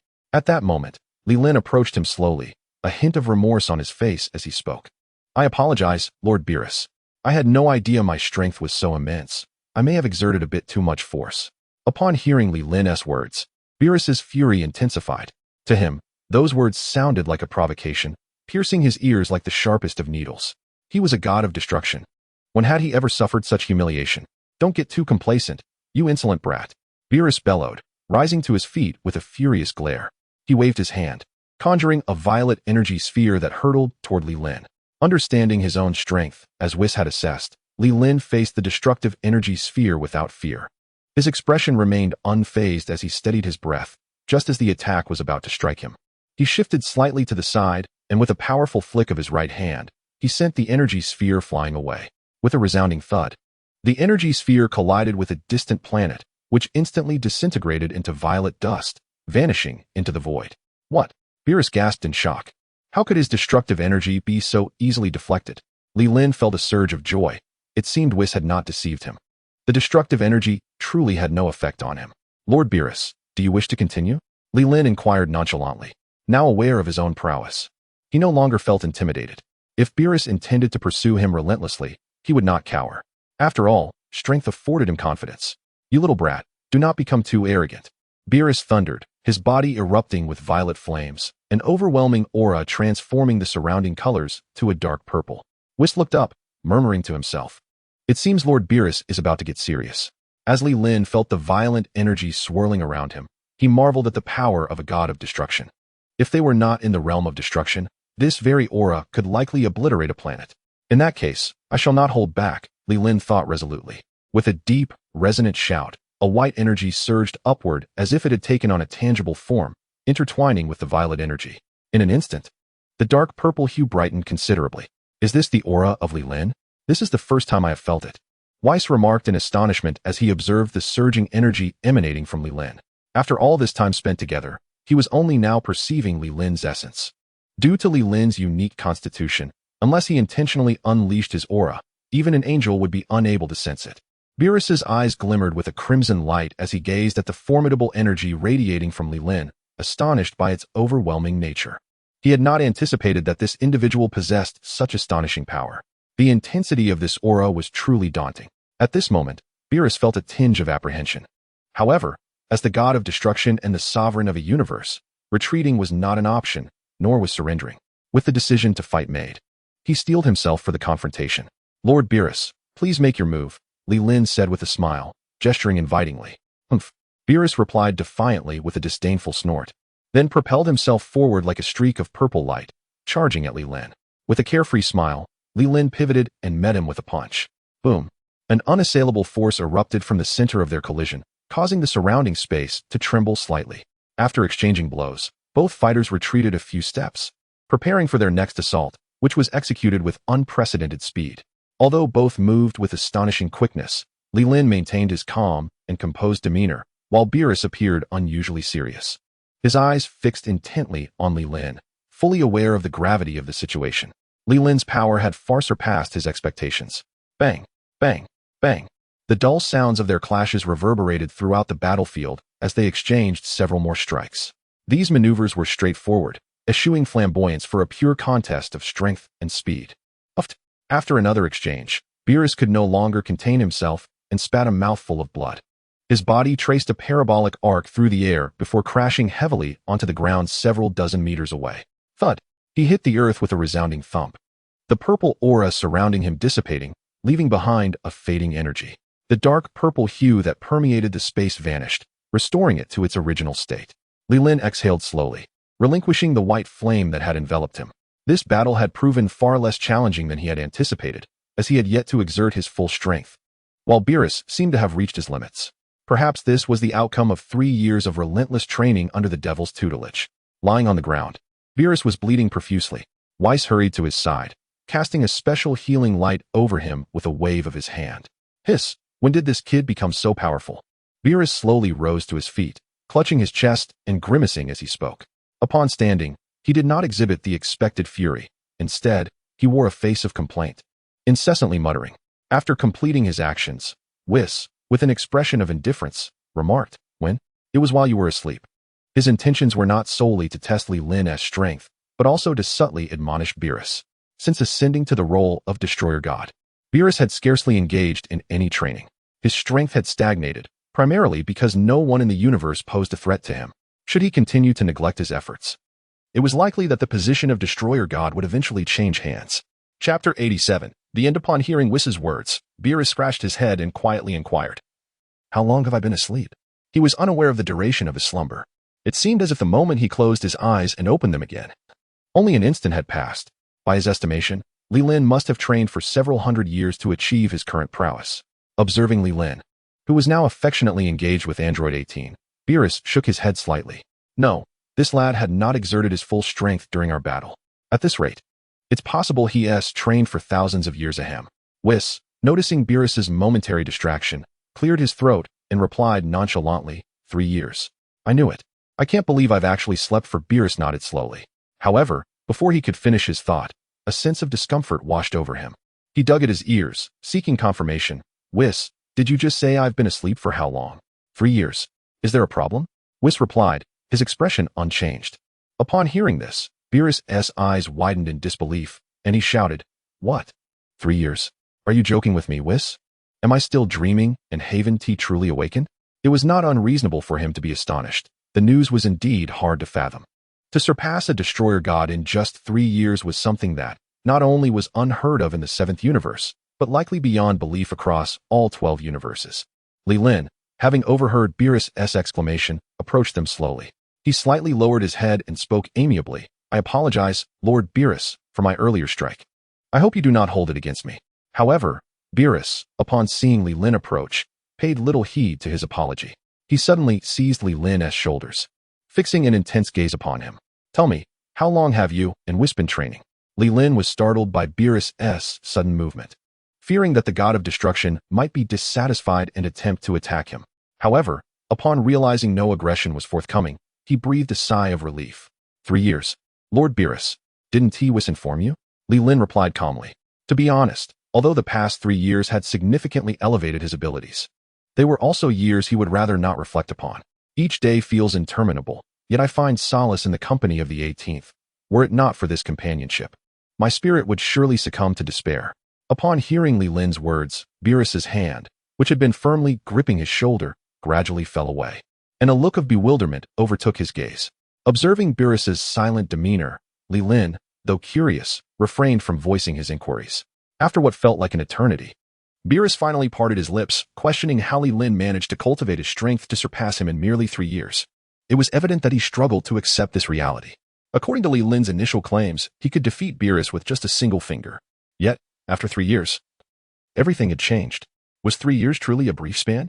Li Lin scratched his head in confusion. After all, it was 3 years, a total of 1,095 days, or 26,280 hours. Weiss approached him and remarked, it is not an insignificant duration.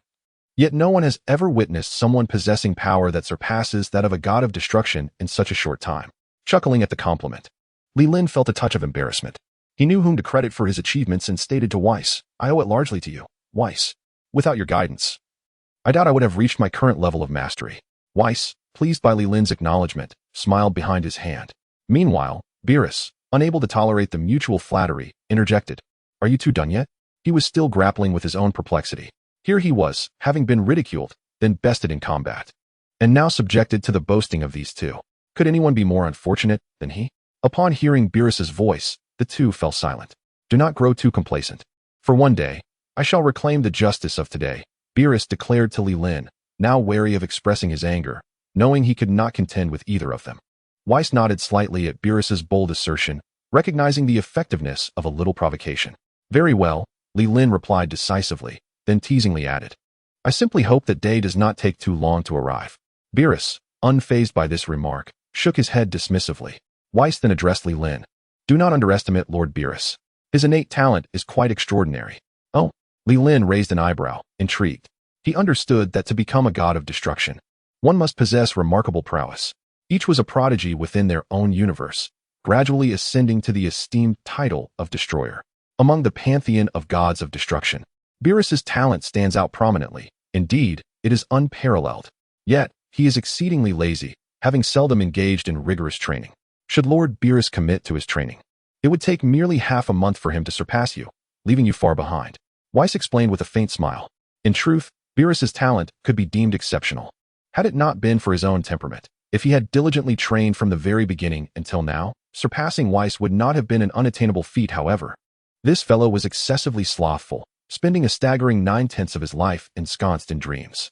Upon hearing Weiss praise him, a smug expression crept onto Beerus's face. He even boasted, "Am I truly that remarkable?" Modesty, modesty. Li Lin was taken aback internally. He was acutely aware of his current prowess.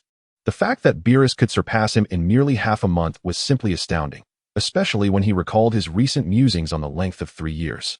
A hint of an awkward smile appeared on his face. Why was Lord Beerus so surprised just now?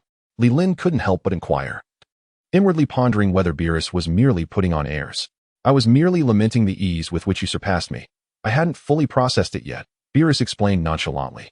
According to his expectations, for someone to exceed him would entail centuries, or even millennia, of arduous training. Who could have imagined that after just 3 years of practice, even with his exceptional talent, he would find himself astonished by the reality that surpassed his mental projections? After a few more casual exchanges, Beerus yawned, preparing to return to slumber. After all, the matter of training could be postponed. There was no need for haste at that moment. Moreover, based on his prophetic dreams, he knew that Li Lin would inevitably surpass him, merely a matter of time. With this thought, he felt a sense of relief and was at ease, ready to continue his nap. Weiss, however, felt a deep sense of helplessness. It seemed that Li Lin's admonitions had had little effect, only a slight impact. Li Lin, not intending to linger any longer, prepared to return to Earth. After all, he had no place to stay here, not even a bed to sleep in. To be honest, having spent 3 years in this place, the sudden departure left him feeling somewhat reluctant, especially considering that all his strength had been imparted by Weiss. He wished to repay him in some way, yet Weiss lacked for nothing. Suddenly, an idea sparked in Li Lin's mind. "By the way, Weiss, would you like to come to Earth with me? There are many delectable dishes. I would be delighted to treat you. After all, we are like family." Chapter 88. A bowl of expired instant noodles. Indeed, upon the mention of culinary delights, Weiss's demeanor shifted slightly, revealing a glimmer of longing in his eyes. Beerus, too, halted in his tracks at that moment.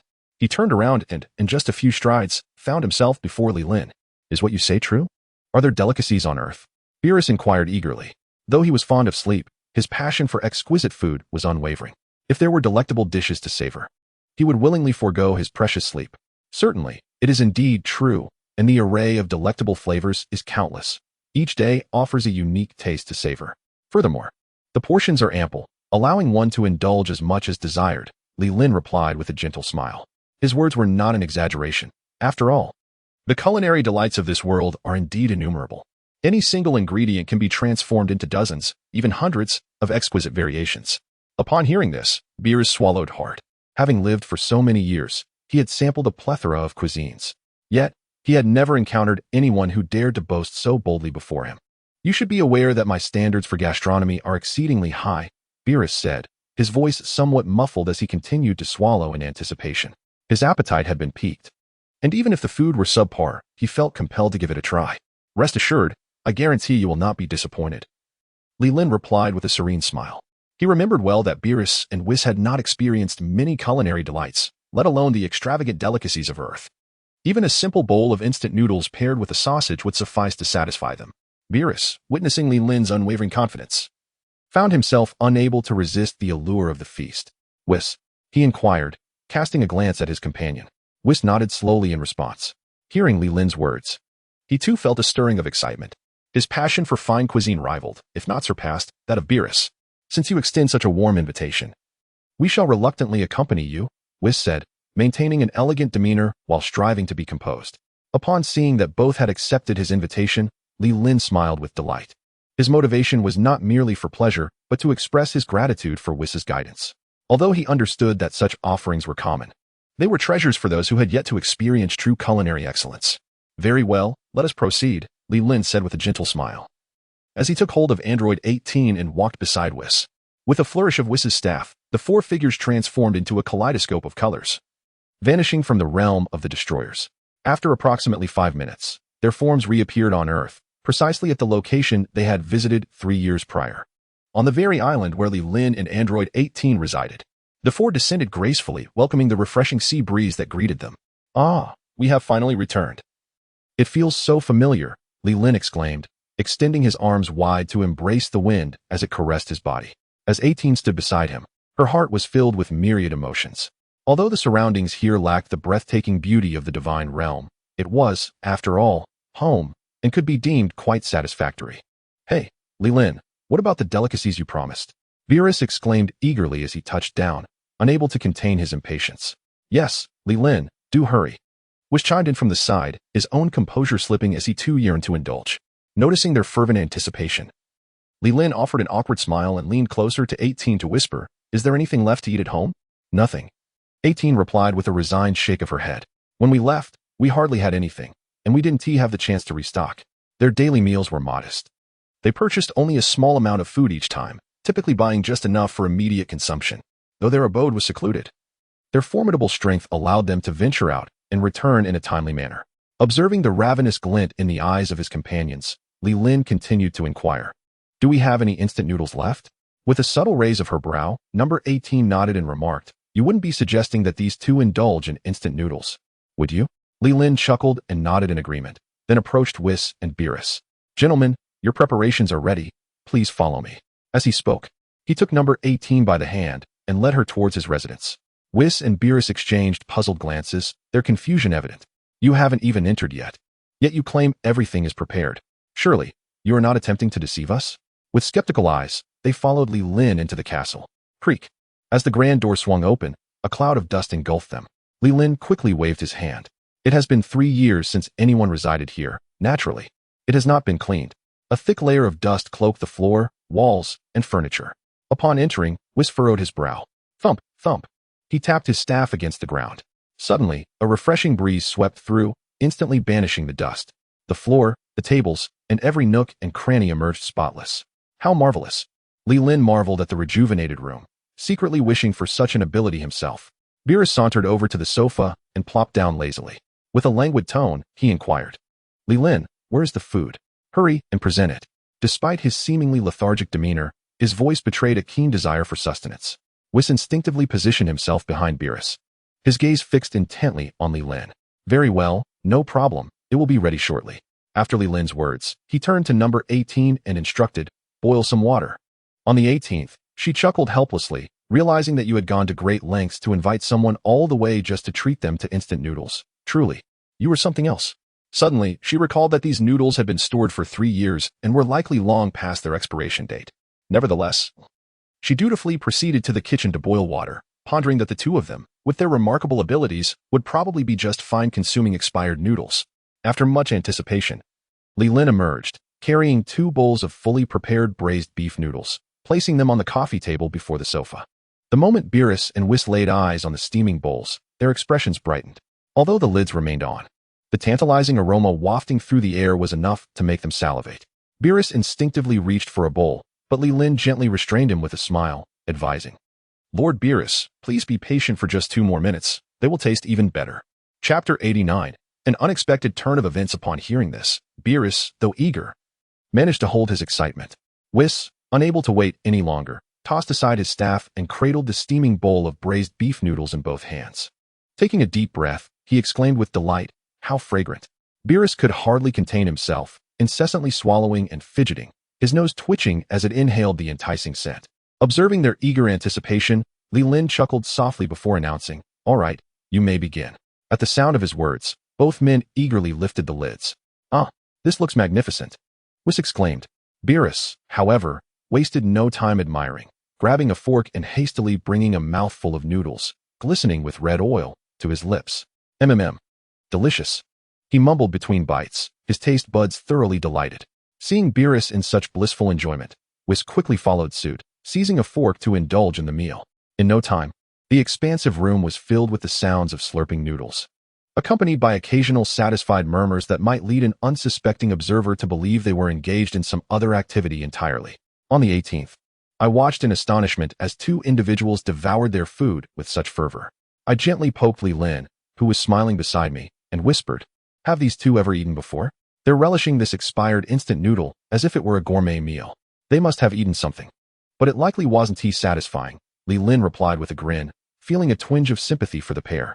After countless eons of existence, they had yet to savor true delicacies. It was indeed a lamentable situation. Before long, the two had finished their feast with remarkable speed. They polished off an entire bucket of instant noodles, leaving not a drop of broth behind. "Ah, how delightful!" Beerus exclaimed, licking his lips in satisfaction. "Huh," Whis sighed contentedly, draining the last of the broth. "What exquisite flavor! If I could partake in this daily, I would have no regrets, even in death." He had never tasted anything so delectable before and felt as though his many years of life had been lived in vain. Li Lin, is there more?" Beerus inquired, pointing to the empty container with lingering desire. Whis gazed at him with intensity, eagerly adding, "Yes, is there any left? This little bit is hardly enough." It was evident that a single bucket had not fully quenched their appetites. A few more would surely suffice. Upon hearing their words, Li Lin chuckled and shook his head. Disappointment flickered in their eyes at his gesture. Indeed, such delicacies are rare and hard to come by. The effort to prepare them must have been immense. Instant noodles are hardly a true gourmet experience. They merely serve to whet one's appetite. "This is merely a quick meal," Li Lin stated slowly. "I often indulged in instant noodles in my past life, and I can assure you, they are best consumed sparingly. Overindulgence leads to a rather greasy experience." Upon hearing Li Lin's words, Beerus and Whis' eyes lit up. "What do you mean, Li Lin? Are you suggesting there exists something even more delicious than this?" Beerus exclaimed, shaking the empty container with excitement. "Indeed," Li Lin nodded, smiling. "As I mentioned, there are countless delectable dishes, and they are plentiful." "Where? Please, show us," Whis urged, his usual composure replaced by palpable enthusiasm. "Patience, my friends. I have nothing here. How about we venture into the town for a meal?" Li Lin suggested cheerfully. He truly lacked any substantial offerings, which is why he resorted to serving them instant noodles. "Yes, as long as it's delicious, I'm willing to go anywhere," Beerus replied, licking his lips. The empty container had already been discarded. Today he felt no weariness, only the desire to feast on exquisite food. However, before they could set off, a sudden commotion erupted outside. Thud, thud, thud. A rumble echoed through the air, the violent tremors causing the very island they inhabited to sway. Waves crashed incessantly upon the shore, each surge more forceful than the last. "What is happening?" Number 18 abruptly leaped into Li Lin's embrace, her thoughts racing to the possibility of Cell's resurrection. Otherwise, such a disturbance seemed unfathomable. Li Lin concentrated deeply and soon discerned two familiar auras emanating from thousands of miles away. Hiss, could it be Son Goku and Vegeta? After a moment of contemplation, he swiftly identified the sources of the energies. Despite the passage of 3 years rendering their signatures somewhat unfamiliar, he still managed to recognize them accurately. "Oh, Vegeta," Beerus remarked, his interest piqued as he turned to Li Lin. "Is that Vegeta, the son of King Vegeta, the Scion?" Upon hearing his inquiry, Li Lin glanced at him and nodded slowly. As someone who had experienced the past, he was well aware of the animosity between Beerus and King Vegeta. It was he, after all, who had significantly contributed to the destruction of planet Vegeta. Humph. Once confirmation was received, Beerus let out a cold snort, indifferently stating, "Frieza is utterly incompetent. It's a pity he met his demise. Otherwise, I would have dealt with him myself." He had learned about Vegeta's existence from Guldo long ago, but had not given it much thought until now. Since fate had brought them together, he felt it was time to confront this once young warrior. Who was the individual battling with him? Beerus continued to inquire of Li Lin, sensing that Vegeta's current energy was exceptionally formidable. Though not particularly impressive in his eyes, such power ranked among the elite in the universe. Yet, what astonished him even more was that the one engaged in combat with Vegeta possessed an aura even stronger than his own. According to his knowledge, Earth was a lowly planet and should not harbor individuals of such extraordinary strength. Son Goku, originally named Kakarot, is also a Scion. However, he was raised on Earth and initially believed himself to be human, Li Lin explained with an air of nonchalance. There was no need to conceal such information. After all, the god of destruction of Universe 7 could effortlessly investigate a person's identity. "Ha," Beerus chuckled derisively. "It seems this race possesses considerable potential, having given rise to two such remarkable beings." Meanwhile, Li Lin furrowed his brow in contemplation. He was curious about the circumstances that led to the confrontation between Son Goku and Vegeta. If it were merely a friendly spar, the intensity of their energies seemed excessively fierce, resembling the ferocity of a life-and-death battle. Could it be Majin Buu? Li Lin pondered silently. He recalled that following the saga of Cell, the emergence of Majin Buu would ensue, having resided in this timeline for several years. The specifics of the narrative were beginning to fade from memory. Majin Buu was supposed to appear 7 or 8 years after Cell's defeat. Yet, regardless of whether it was 7 or 8 years, only a little over 3 years had passed since. Li Lin shook his head, acknowledging that the current storyline had likely shifted.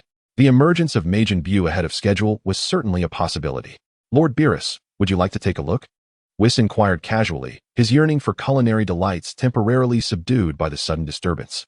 Resuming his composure, he grasped his staff, adopting a demeanor of serene indifference. No rush.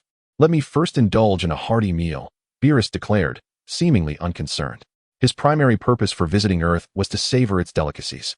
While other events had unfolded, he remained acutely aware of priorities. Indeed, Whis replied with a faint smile, relieved that Beerus was not inclined to investigate further, which might jeopardize their culinary experience. After all, he was an angel and Beerus was a god of destruction. Any occurrences should rightfully revolve around the latter's decisions. Li Lin cast a glance at them, sighing inwardly in exasperation. Despite the gravity of the situation, they remained preoccupied with feasting. Yet, considering their status as the mightiest beings in the entire 7th universe, it was hardly surprising that they felt little urgency. Come along, Li Lin, Beerus said, patting his shoulder. Let us first indulge in some delectable cuisine. The spectacle can wait. Agreed, Whis nodded in affirmation. With a smile, Li Lin extended his hand toward Android 18 nestled in his embrace. Shall we? Let's go enjoy a meal. On the 18th, she nodded gently. Their stay in the realm of destruction had instilled a desire to savor the culinary delights of Earth. After such an extended period, their sustenance had solely comprised the mystical beans. Now, having returned to Earth and witnessed Beerus and Whis relishing instant noodles with such gusto, it was only natural for them to yearn for the flavors of gourmet cuisine. Once this decision was made, Whis confirmed the existence of a nearby city inhabited by people. In an instant, the 4 of them vanished from the hall. The next moment, they materialized in a bustling metropolis. Their sudden appearance drew considerable attention, but they paid little heed to the curious onlookers and continued walking forward. After a short while, they discovered a restaurant. This will do, Li Lin remarked, surveying the establishment's considerable size. One by one, they entered the restaurant. To avoid unnecessary scrutiny, they opted for a private dining room. The waiter presented them with menus and invited them to place their orders. Li Lin perused the menu briefly, then waved his hand grandly, declaring, no need for staples. Let us have one of each dish listed. The waiter was taken aback, having never encountered such a bold ordering style. Nevertheless, adhering to the principle that the customer is king, he complied with Li Lin's request. As they sipped the complimentary tea, the 2 deities, Whis and Beerus, were utterly astonished by its quality. They could wax poetic about the experience, and with the dishes arriving at a leisurely pace, they seized every opportunity to indulge in the free tea, requesting pot after pot. Their fervor suggested a desire to reclaim their investment through tea alone. Li Lin felt a twinge of embarrassment, wishing to feign ignorance of their identities, as their behavior was quite disgraceful. Yet, he turned his gaze toward the window. For the energy fluctuations outside had intensified, signaling that this battle was far from a mere sparring match. Even at a considerable distance from the epicenter of their conflict, the ground beneath still trembled slightly. He pondered the nature of the skirmish, muttering to himself. It wasn't concern for their well-being, but rather a desire to ascertain the cause of their clash. Surely it couldn't be over a woman. After all, in the conventional narrative, the only time Goku and Vegeta engaged in such fierce combat was against Majin Buu. Any other encounters typically amounted to mere training sessions, never escalating to such formidable intensity.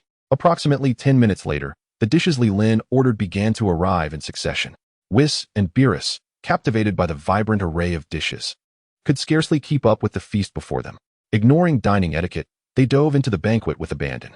Let us eat as well, Li Lin softly suggested. He and 18 had modest appetites, typically consuming only a small amount at each meal. However, this time, perhaps due to their nostalgia for Earth's cuisine, they found themselves yearning for more. Their pace of eating was astonishingly comparable to that of Beerus.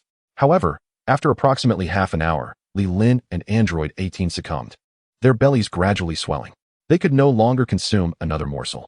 In contrast, Whis and Beerus seemed to possess stomachs forged from some material unknown, akin to black holes. The table, once laden with dishes, now lay bare, yet a mere glance revealed it to be entirely empty. Fortunately, the dishes continued to arrive, and with each new course, the servers efficiently cleared away a mountain of empty plates.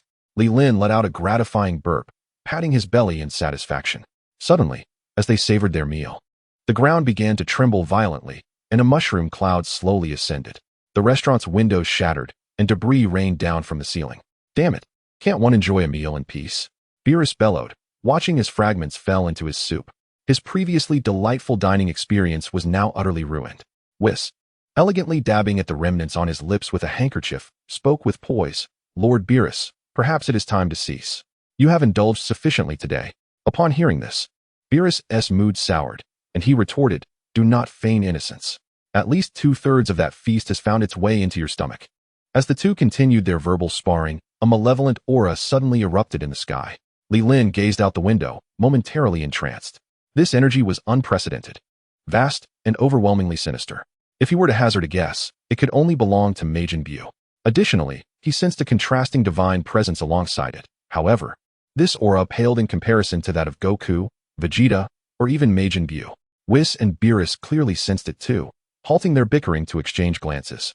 It seems our visit today was not in vain. The Kaioshin is indeed on Earth. How intriguing, Beerus murmured with a hint of disdain. Chapter 91, The Battle of Goku and Vegeta. Upon hearing Beerus's words, realization struck Li Lin. Indeed, the plot involving Majin Buu necessitated the presence of the Kaioshin, so that divine aura belonged to him. Beerus casually wiped his mouth with the tablecloth and remarked nonchalantly, let us go and investigate.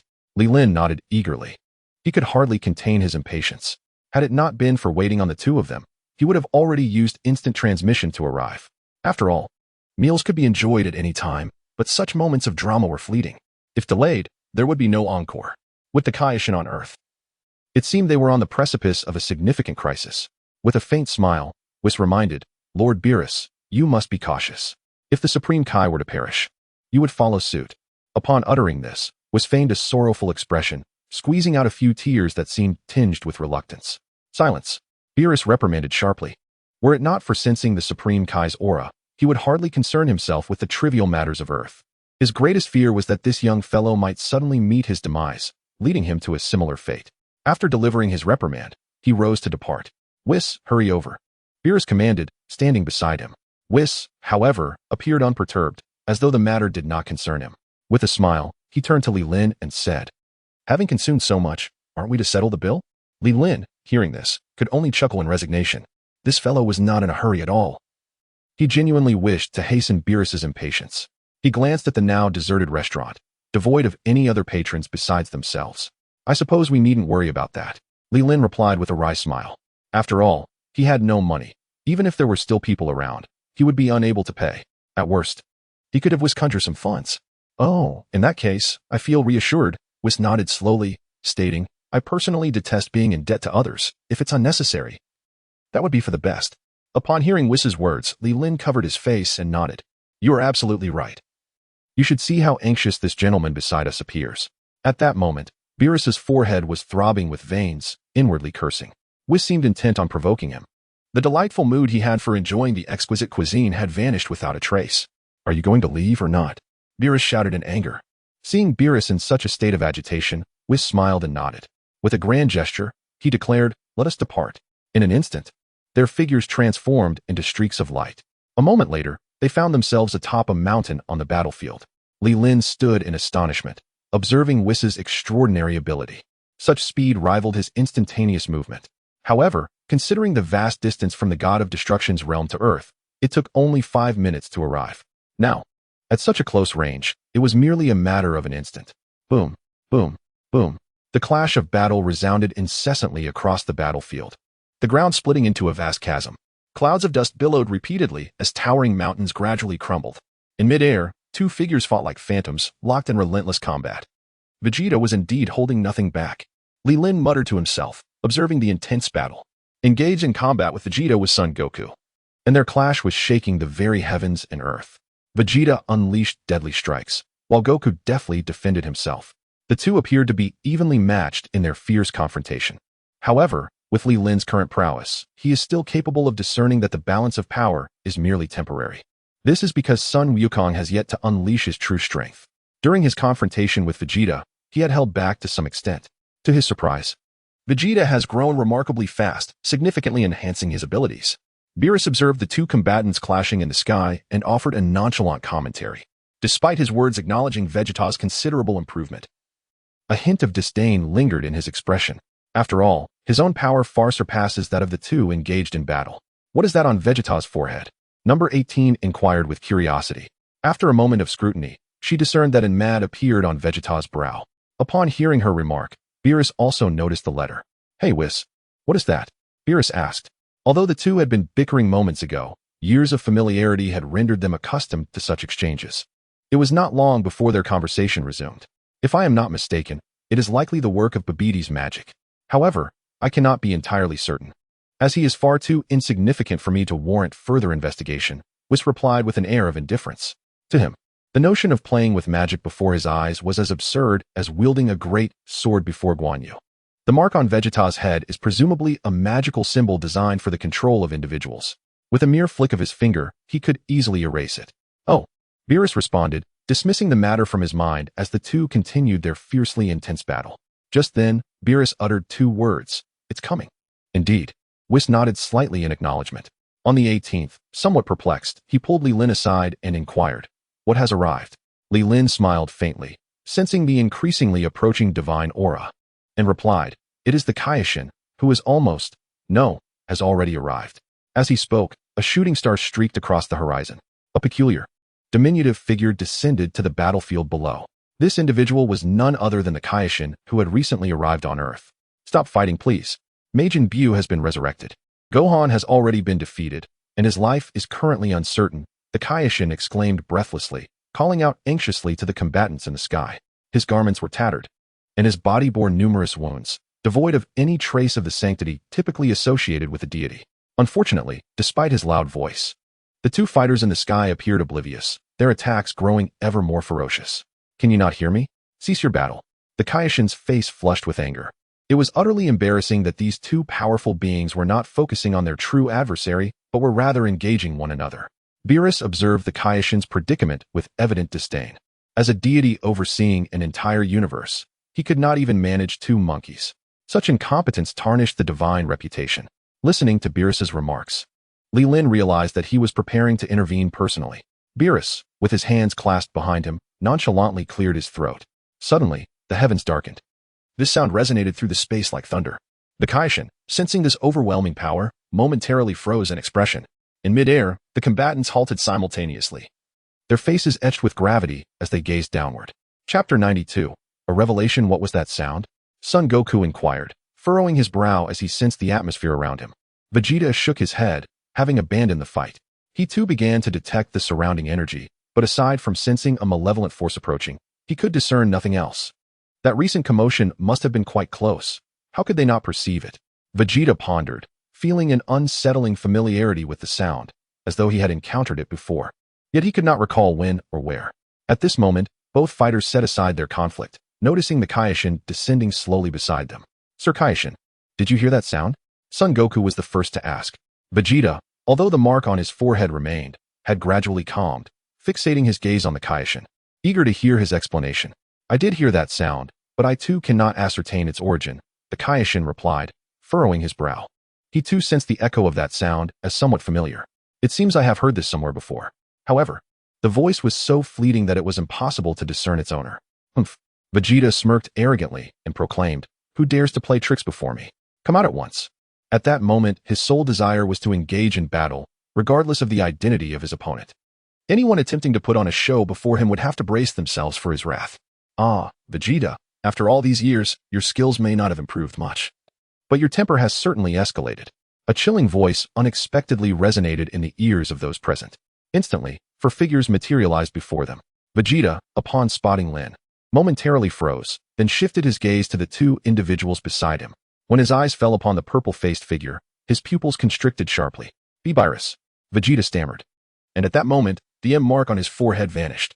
Lin observed this and raised an eyebrow, contemplating the extent of Vegeta's fear of Beerus.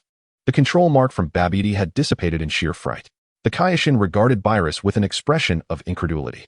He had never anticipated that the god of destruction would visit Earth. However, this astonishment quickly transformed into elation.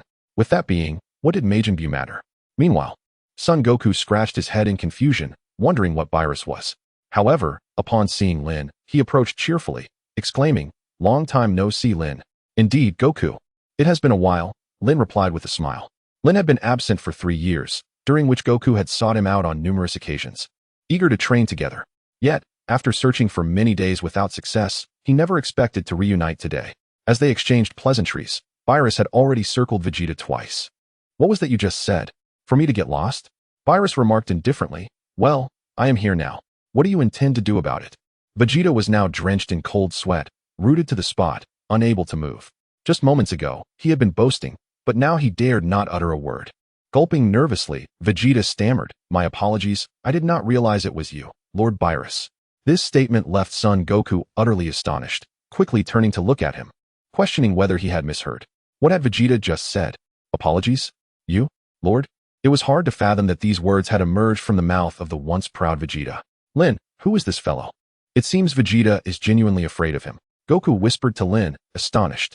After spending several years with Vegeta, he had never witnessed him in such a cowardly state. The individual in question possesses an extraordinary background, known as the God of Destruction, the mightiest being in the entire universe, as Li Lin elucidated with a smile. "What?"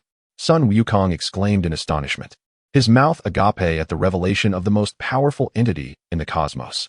He was taken aback by the magnitude of this title, God of Destruction. It appeared to imply a divine status as well.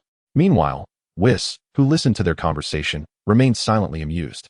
If one were to exclude him, Beerus could only be considered the second most formidable being in the universe. Just how powerful could he be?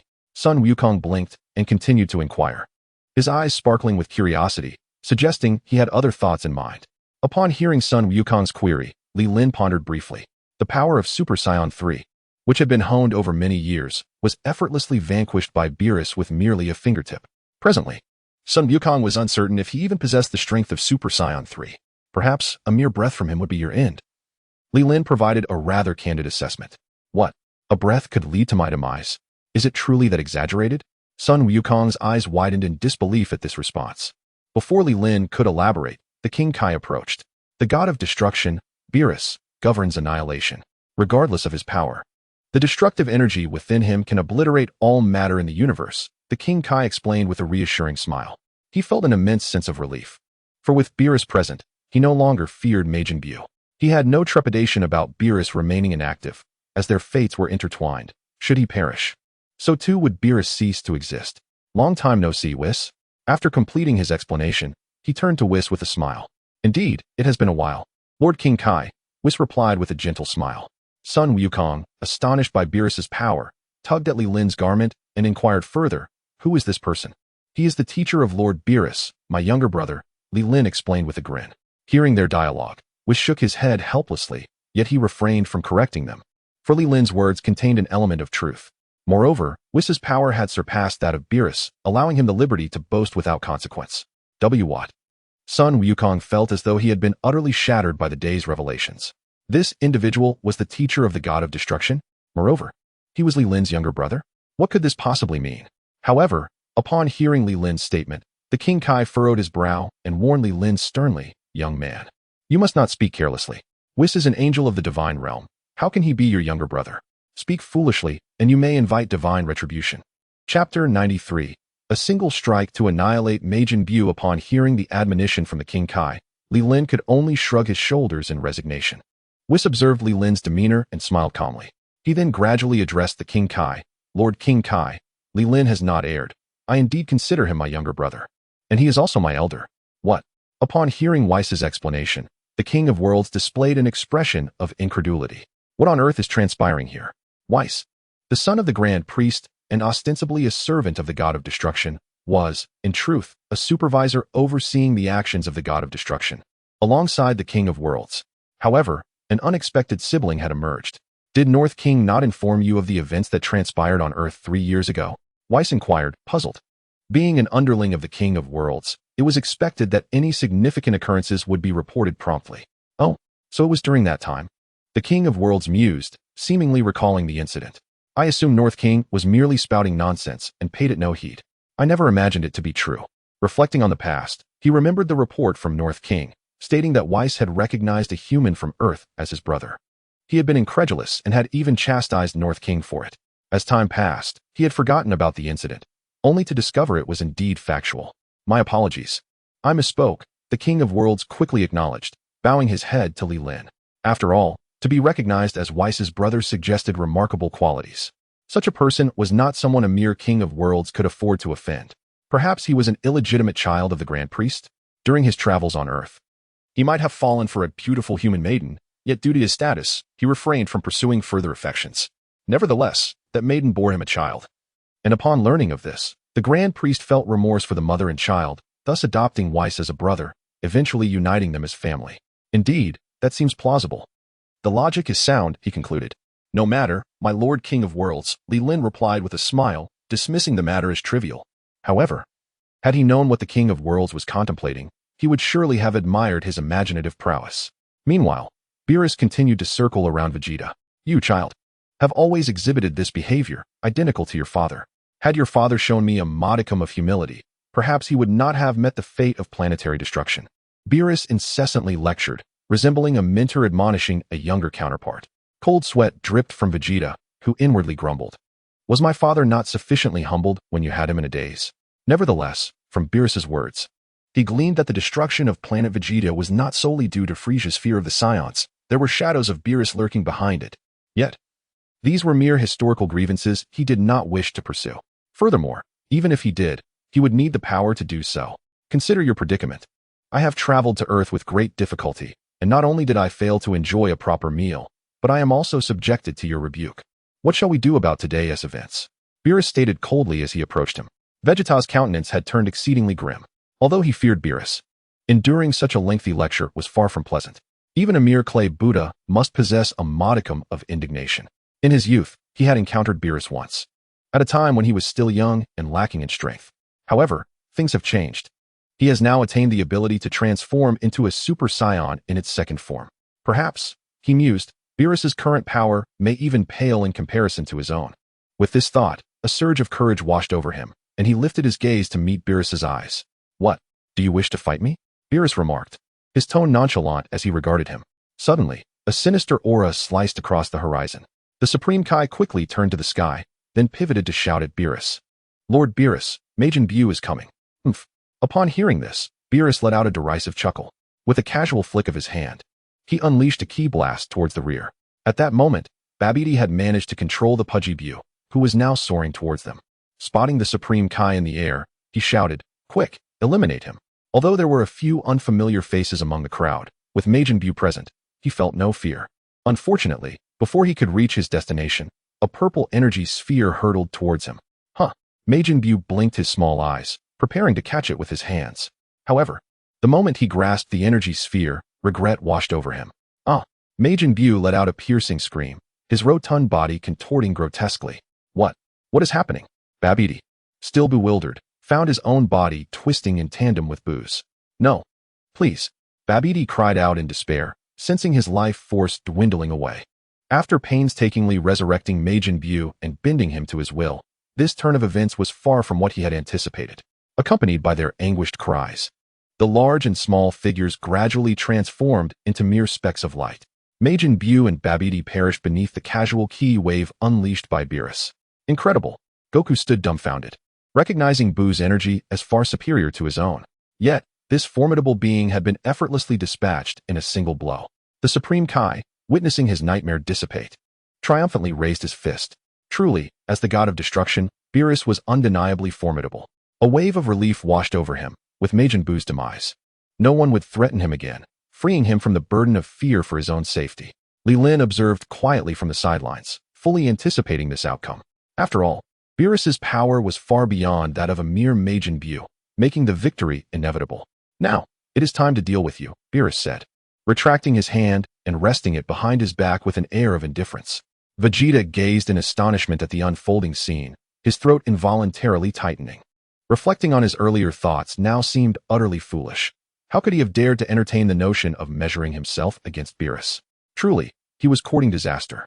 Lord Beerus, please forgive me. I did not mean to offend you, Vegeta said, bowing his head, beads of sweat cascading down his face like pearls. Goku, undeterred by the gravity of the situation, rushed forward, disregarding the potential consequences. "Hey, Goku, what do you think you're doing?" King Kai exclaimed, sensing an ominous premonition as Goku charged ahead. "This fool, he can't possibly be thinking of challenging Lord Beerus, can he?" Chapter 94. His brotherly Lin observed Goku's frantic demeanor and seemed to grasp the gravity of the situation. This fellow truly intends to challenge the god of destruction. How intriguing, he mused. Whis, standing nearby, smiled serenely. King Kai, now on edge, was acutely aware of Goku's reckless nature. Though their acquaintance was relatively brief, they had fought side by side before. "Whis, perhaps you could advise Lord Beerus to spare Goku. He merely has an adventurous spirit," King Kai said anxiously to Whis. As the Kai of Universe 7, he had to consider the welfare of his universe. A powerhouse like Goku would be an invaluable asset in the future. Losing someone of his caliber at the hands of Beerus would be a tragic waste. "Fear not," Whis replied with a calm smile. "While Lord Beerus is indeed a god of destruction, his wrath is primarily reserved for planets. Unless provoked, he is not inclined to take lives." Having served as Beerus's guardian angel for an extensive period, Whis understood his temperament all too well. Li Lin pondered for a moment, then slowly nodded. It seemed accurate. Beerus had never directly taken a life. The only exception was during the incident with Black Goku and Zamasu. Meanwhile, as Vegeta was drenched in cold sweat, feeling utterly helpless, Goku boldly positioned himself before Beerus, shielding Vegeta behind him. With a clap of his hands, he exclaimed, "Lord Beerus, might I request a battle with you?" Goku's expression was earnest. It was his first encounter with such formidable strength, and it would be a great regret to miss the opportunity to spar. This imbecile, Vegeta muttered inwardly, cursing Goku's audacity. Did he not realize that Beerus had effortlessly obliterated Majin Buu with a mere flick? Did he not understand their own limitations? Beerus furrowed his brow slightly. It was the first time he had encountered someone eager to engage him in combat. In the past, merely hearing his name had been enough to send others fleeing in terror. Behold, the ever-solemn Vegeta serves as the quintessential example of this situation. Is that acceptable? Observing Beerus's silence, Goku cautiously inquired once more. Nearby, the King Kai, exasperated, covered his face. Although he could not hear Goku's words, he could easily surmise the nature of his request from his demeanor. "Are you not afraid of death?" Beerus remarked coolly, regarding Goku. Surprisingly, he did not display anger towards such an audacious individual. Goku, momentarily taken aback by Beerus's words, scratched his head and replied, "Why would I die? Isn't this merely a friendly spar?" It must be said that Goku occasionally exhibits remarkable intelligence, yet more often than not, he seems utterly oblivious. Enough. Vegeta could no longer contain himself and forcefully shoved Goku aside. "Lord Beerus is not someone you can challenge. Do step aside." Goku, feeling somewhat disgruntled, immediately began to argue back. "I know he is powerful. That is precisely why I came to challenge him." "Oh." Beerus observed the unfolding scene with keen interest. It appeared he had begun to reassess Vegeta. This fellow did not seem as selfish as he had initially presumed. Perhaps a flicker of benevolence still lingered within him. "Cease your bickering," Beerus intoned with a low, commanding voice. Instantly, silence enveloped the two. Goku gazed at him with fervor, while Vegeta's expression was tinged with apprehension. Beerus scanned them both before stating, "A battle shall not take place." "What?" Goku responded, disappointment evident in his tone. After such a lengthy wait for a worthy opponent, to be denied battle was almost more unbearable than death itself. Vegeta, on the other hand, breathed a sigh of relief. After all, he and Goku were comrades in arms. If this ally were to perish, the future would indeed lack excitement.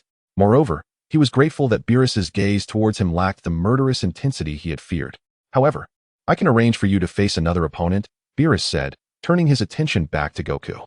Upon hearing this, Goku was initially taken aback, then uncertainly asked, "Might it be your master?" He recalled that Li Lin had mentioned a tall figure wielding a staff was Beerus's mentor. It seems his name was Whis. Goodness, that would be splendid. If Beerus is already so formidable, how powerful must his master be? Upon hearing Goku's thoughts, Beerus slowly shook his head and replied, "It is his brother." "His brother?" Goku blinked in surprise, then suddenly recalled something. "Is it Li Lin?" "Indeed." Beerus nodded. Vegeta, standing nearby, was utterly bewildered. What does this mean? Who is Beerus's master? Is it that individual who accompanied him? And how has his brother become Li Lin? What sort of convoluted relationship is this? Is Li Lin a viable option? Goku queried skeptically. It is not that he looks down upon Li Lin. Rather, it is primarily due to his remarkable progress over the past 3 years. He has not only attained the second stage of Super Saiyan, but has also reached the third stage. During his previous battle with Vegeta, he had refrained from using this power. Why not? We shall discover it through combat, Beerus remarked nonchalantly.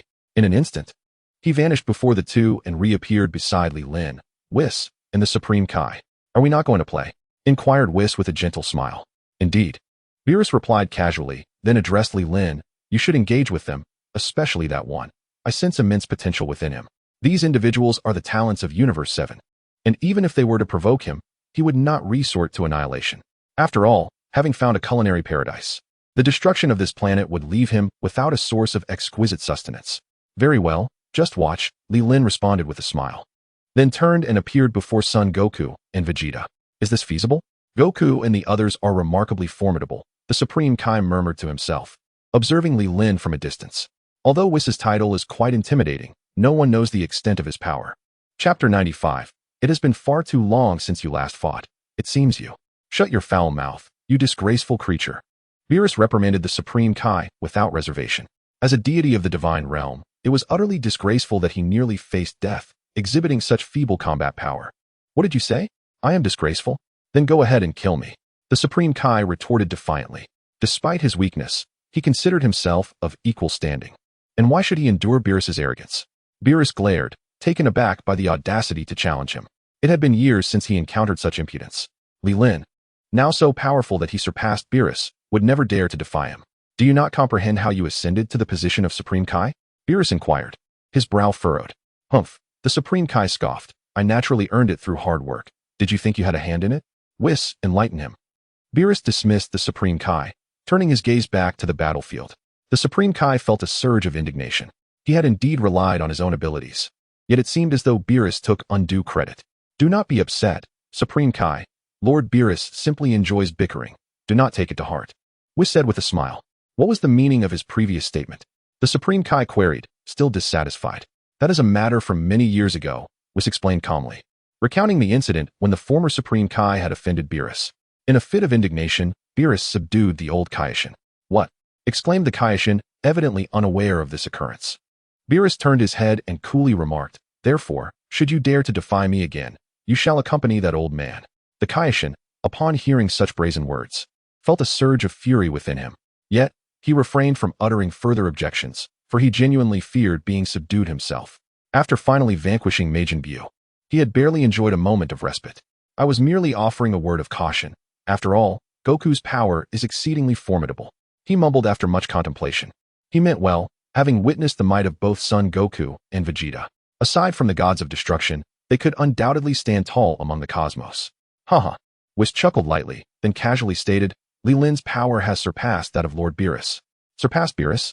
The Kaioshin's eyes widened in disbelief. His mouth agape as if it could accommodate an egg. In his understanding, apart from the angels, the gods of destruction were the mightiest beings in the universe. To be told that someone exceeded a god of destruction was utterly preposterous. Humph. Upon hearing Whis mention this, Beerus crossed his arms and huffed disdainfully. Observing Beerus's unwillingness to contest the claim, the Kaioshin involuntarily swallowed hard. He had not anticipated that beneath such an unassuming exterior lay such immense power. As he gazed at Li Lin, his eyes brimmed with astonishment. On the battlefield, Li Lin smiled softly at the two before him. Upon seeing that his opponent had become Li Lin, Vegeta suddenly felt a wave of relief wash over him, a confident smile resurfacing on his face. Although he was not the one to initiate the challenge, he was eager to test his skills. Kakarot, leave this guy to me, Vegeta proclaimed grandly, dismissing Li Lin entirely. After years of rigorous training, he had already attained the second stage of Super Saiyan. Comparing his current strength to that of Li Lin during their battle with Cell, he felt assured of his superiority. Hey, what's the meaning of this? I was the one who issued the challenge. I should go first. Son Goku retorted, displeased. It was always like this. Whenever faced with a formidable opponent, Vegeta would attempt to interject. Whoever said it doesn't matter, but the opponent must be mine, Vegeta declared nonchalantly. Stretching his body, Goku immediately protested, firing back. Then why didn't you voice this when Beerus was present? Vegeta's movements abruptly froze in midair, clearly struck by the remark.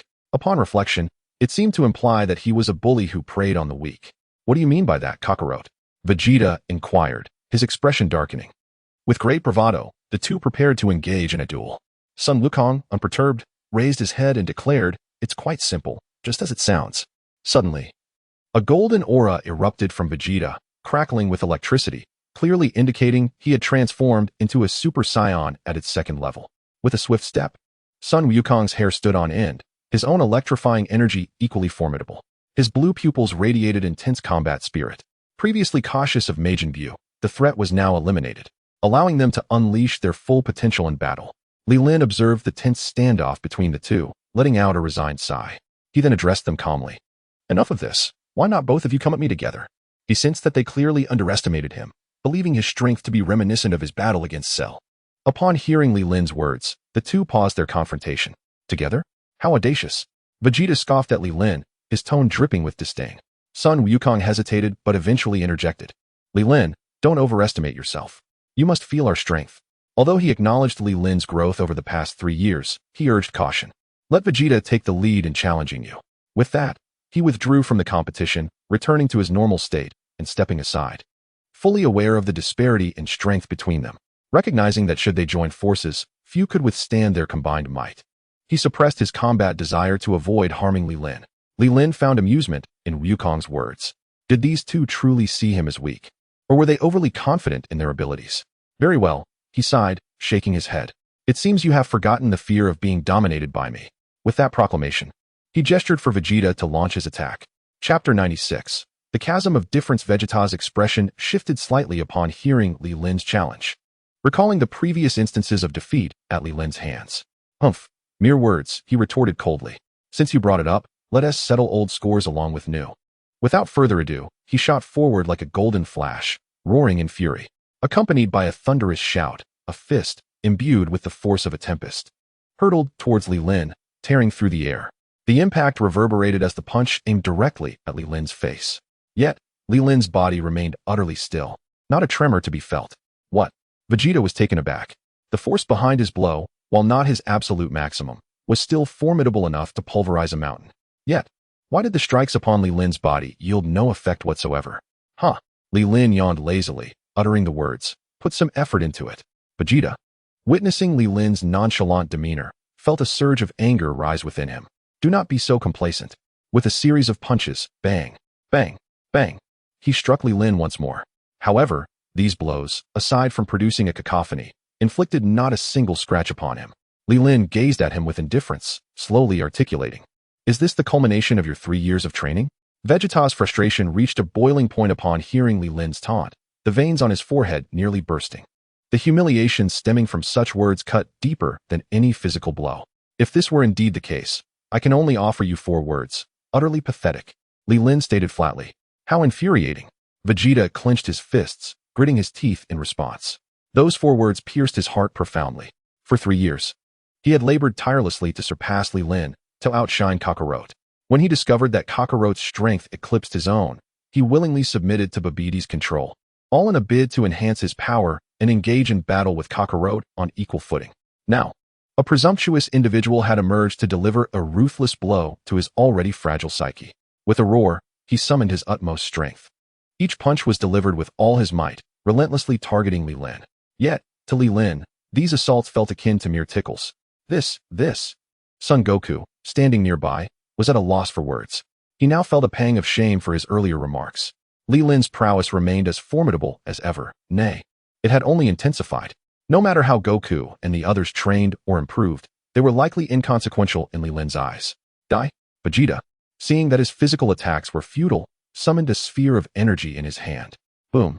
A powerful energy wave struck Li Lin's head at point-blank range. A scorching wave of heat, mingled with clouds of dust, surged outward. Hoo. After unleashing his attack, Vegeta swiftly retreated, panting heavily. Had he succeeded? Son Goku tilted his head, watching curiously. His notion of success did not imply defeating Li Lin, but rather whether he had managed to provoke even a slight movement from him. It had become evident to him that Vegeta's attempts had failed to inflict any harm on Li Lin. If he could merely compel Li Lin's body to budge, that would have been deemed a success. As the dust gradually settled, Li Lin's figure remained steadfast. What? How? How is this possible? Vegeta exclaimed in astonishment, unable to fathom the vast chasm that lay between them. His own attacks proved utterly ineffective, a wave of frustration coiling around his heart. He was unwilling to accept that despite his relentless training, a vast chasm still separated him from Li Lin. Not far off, on the other side, he pondered. Is this truly all there is? How dreadfully boring. Beerus observed the despondent Vegeta, speaking with a hint of indifference. He now felt fortunate that he had refrained from intervening.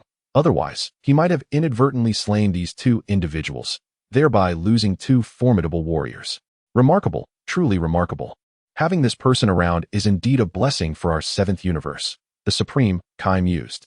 He glanced at Beerus's fearsome countenance and muttered to himself, if only this individual were our destroyer in the 7th universe. Beerus suddenly turned to him, his expression dark and warning. If you wish to accompany that old fool, I can send you off at this very moment. The Supreme Kai instinctively recoiled at his words. He merely spoke his mind, expressing his true feelings. Little did he know that their connection with Li Lin stemmed from Beerus's dream, in which he envisioned his position being usurped by this young man. By bringing up such matters, the Supreme Kai was essentially poking a tiger in the rear. Heh! Whis chuckled softly, choosing to remain silent. On the battlefield, Vegeta had entirely lost his fighting spirit. With every attack proving futile, what was the point of continuing? Get up and keep going, the two of you together. Li Lin urged impatiently. He had yet to make his move, allowing them to fight freely, yet they had lost their will to battle. Remarkable indeed. Goku stepped forward, patting Vegeta on the shoulder. Just watch me now, okay? You? Vegeta snapped back to reality, noticing Goku's confident smile, a hint of disdain crossing his features. He almost retorted that their strengths were comparable, questioning how much better Goku could truly be. Yet, he refrained from voicing this thought, fearing that Goku might have a trick up his sleeve. The last thing he wanted was to be proven wrong and lose face on Earth. Finally, it's your turn to act, Goku. Li Lin observed Goku's approach with a flicker of interest. The pace of the unfolding events had quickened significantly. He wondered if Goku could still transform into Super Saiyan 3, just as he had against the original Majin Buu. You are impressive, Li Lin. I never anticipated that in less than 3 years, you would become this strong. Goku remarked with a smile as he walked. Thank you. Li Lin smiled in response. His newfound strength could be attributed to sheer luck, having encountered Beerus and his companions. If he had followed his usual training regimen. Now, it seems that he has reached a level slightly above Super Saiyan 3. Nevertheless, my strength will undoubtedly astonish you, Sun Wukong said with ease. Chapter 97. Super Saiyan 3 Sun Wukong. Li Lin observed his confident smile and pondered quietly. It appears this fellow has likely attained the realm of Super Saiyan 3. If that is the case, his talent is indeed rather terrifying. Is that so? I find myself somewhat intrigued. Li Lin replied with unruffled composure. Though he claimed to be looking forward to it, he did not take it too seriously. While the power of Super Saiyan 3 is significantly greater than that of Super Saiyan 2, in the face of Li Lin, there seemed to be little distinction. Sun Wukong chuckled softly twice, then an astonishing aura erupted from his body. With a mighty roar, a golden light surged into the sky. His muscles instantly became more defined. His hair transformed into a brilliant gold, and his pale blue eyes fixated on Li Lin. The lightning surrounding him isolated the air, as he evidently shifted into the form of Super Saiyan 2. Futile. Vegeta, watching from the side, slowly shook his head. He now felt utterly devoid of confidence. Facing Li Lin, he saw no glimmer of hope for victory. Sun Wukong's appearance bore no distinction from his own. Even if they were to engage, the outcome would likely not differ significantly. However, in the next moment, the world around them underwent a colossal change, as fragments of rock began to ascend into the air. Suspended 2 or 3 yards above the ground, they instantly disintegrated into dust. What is happening? Vegeta, captivated by this anomaly, quickly turned his gaze towards Sun Wukong. There, he beheld Sun Wukong radiating with golden light, a dazzling brilliance that was nearly blinding. Sun Wukong opened his mouth wide, veins protruding on his forehead. His shout echoed throughout the cosmos. In an instant, his energy surged to an astonishing degree. Boom! A golden lightning bolt suddenly struck from the sky. The powerful shout dissipated. Sun Wukong's hair elongated, reaching down to his waist. Subtle changes began to manifest in his facial features, as his eyebrows vanished in that moment. The lightning entwined with golden flames receded, replaced by an immense aura. Kakarot can still transform. Vegeta exclaimed in disbelief. He had thought that his own strength, though inferior to Sun Wukong's, was only marginally so, nearly negligible. Yet now, he realized how profoundly mistaken he had been. The magnitude of this aura far exceeded his own. They were no longer in the same realm. He was not the only one in shock. The Supreme Kai nearby was also taken aback by Sun Wukong's display. Remarkable. The talent of the Saiyans is indeed terrifying, the Supreme Kai murmured. This visit to Earth has truly opened his eyes. The young man possesses commendable abilities. Beerus unexpectedly offered a compliment. Though it may have sounded rather casual, receiving his praise undoubtedly signifies that Son Goku has attained remarkable prowess. Indeed, from a human perspective, such talent is truly extraordinary, remarked Whis, nodding nonchalantly. And what of Li Lin? Beerus inquired, casting a glance in his direction. Li Lin is also human, and a true Earthling at that. In terms of innate ability, it is unlikely anyone surpasses him.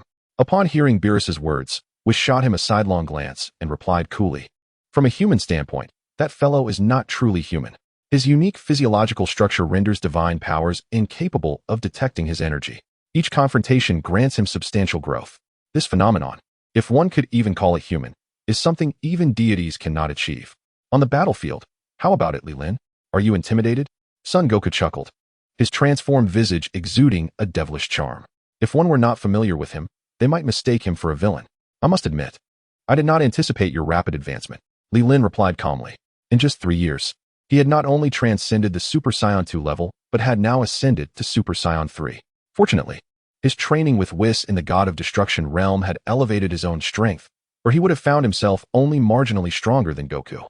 However, there's one thing. Son Goku mused, a slight frown creasing his brow. This enhancement is indeed monumental. Vegeta, sensing the energy emanating from Son Goku, felt a bitter pang in his heart. Despite his arduous training, he remained the weakest among them. Without any warning, Son Goku appeared directly before Li Lin. He grinned mischievously, saying, "Here it comes." He aimed to catch Li Lin off guard, throwing a punch. Bam! The fist connected with Li Lin's face, producing a resounding impact. The ground beneath them collapsed instantaneously, forming a vast crater. Yet, they did not plummet into the depths but remained suspended in midair. Quite impressive indeed, Li Lin remarked with a faint smile. Son Goku slowly withdrew his fist, astonished. His attack had seemingly no effect. Come, let us continue. Li Lin extended his arms, inviting Goku to strike at will. After a brief moment of astonishment, Son Goku's expression turned grave. Seeing Li Lin with his arms wide open and devoid of any defensive posture, he decided against holding back. Thud, thud, thud. A flurry of iron fists rained down upon Li Lin. Each punch carved deep imprints in the air as it was thrown. Yet, these blows capable of distorting reality had no effect on Li Lin. His body stood firm like an unyielding boulder, while Son Goku's assaults fell like mere raindrops. No matter how torrential the downpour, it could not shake the steadfast stone. Deceptive, isn't it? Sun Wukong felt an increasing sense of dread as he fought. Despite exerting all his strength, he was drenched in sweat. Upon witnessing this, Vegeta was engulfed in terror. Is this still a human? Even Kakarot's formidable assault fails to inflict any effect. However, after a moment of fear, he felt a slight relief in his heart. It seems he is not the only one in an awkward position. Even if Kakarot has surpassed him, he remains helpless before Li Lin. It must end now, Wukong. I am about to take action, Li Lin stated calmly, asserting that this exchange held no significance. His power utterly overwhelmed the two of them. Upon hearing Li Lin's words, Sun Wukong hastily ceased his attacks, raising his hands defensively before him. If he were to initiate an assault, he might not only be defeated but also severely injured. Boom! Li Lin's aura erupted instantaneously, a formidable shockwave shattering Sun Wukong's defenses. His arms seemed uncontrollable, unable to remain fixed in front of him. He could only endure the intense onslaught that assailed his body. Sun Wukong felt his blood and organs being relentlessly compressed. Before long, a trickle of blood began to flow from the corner of his mouth, rumbling.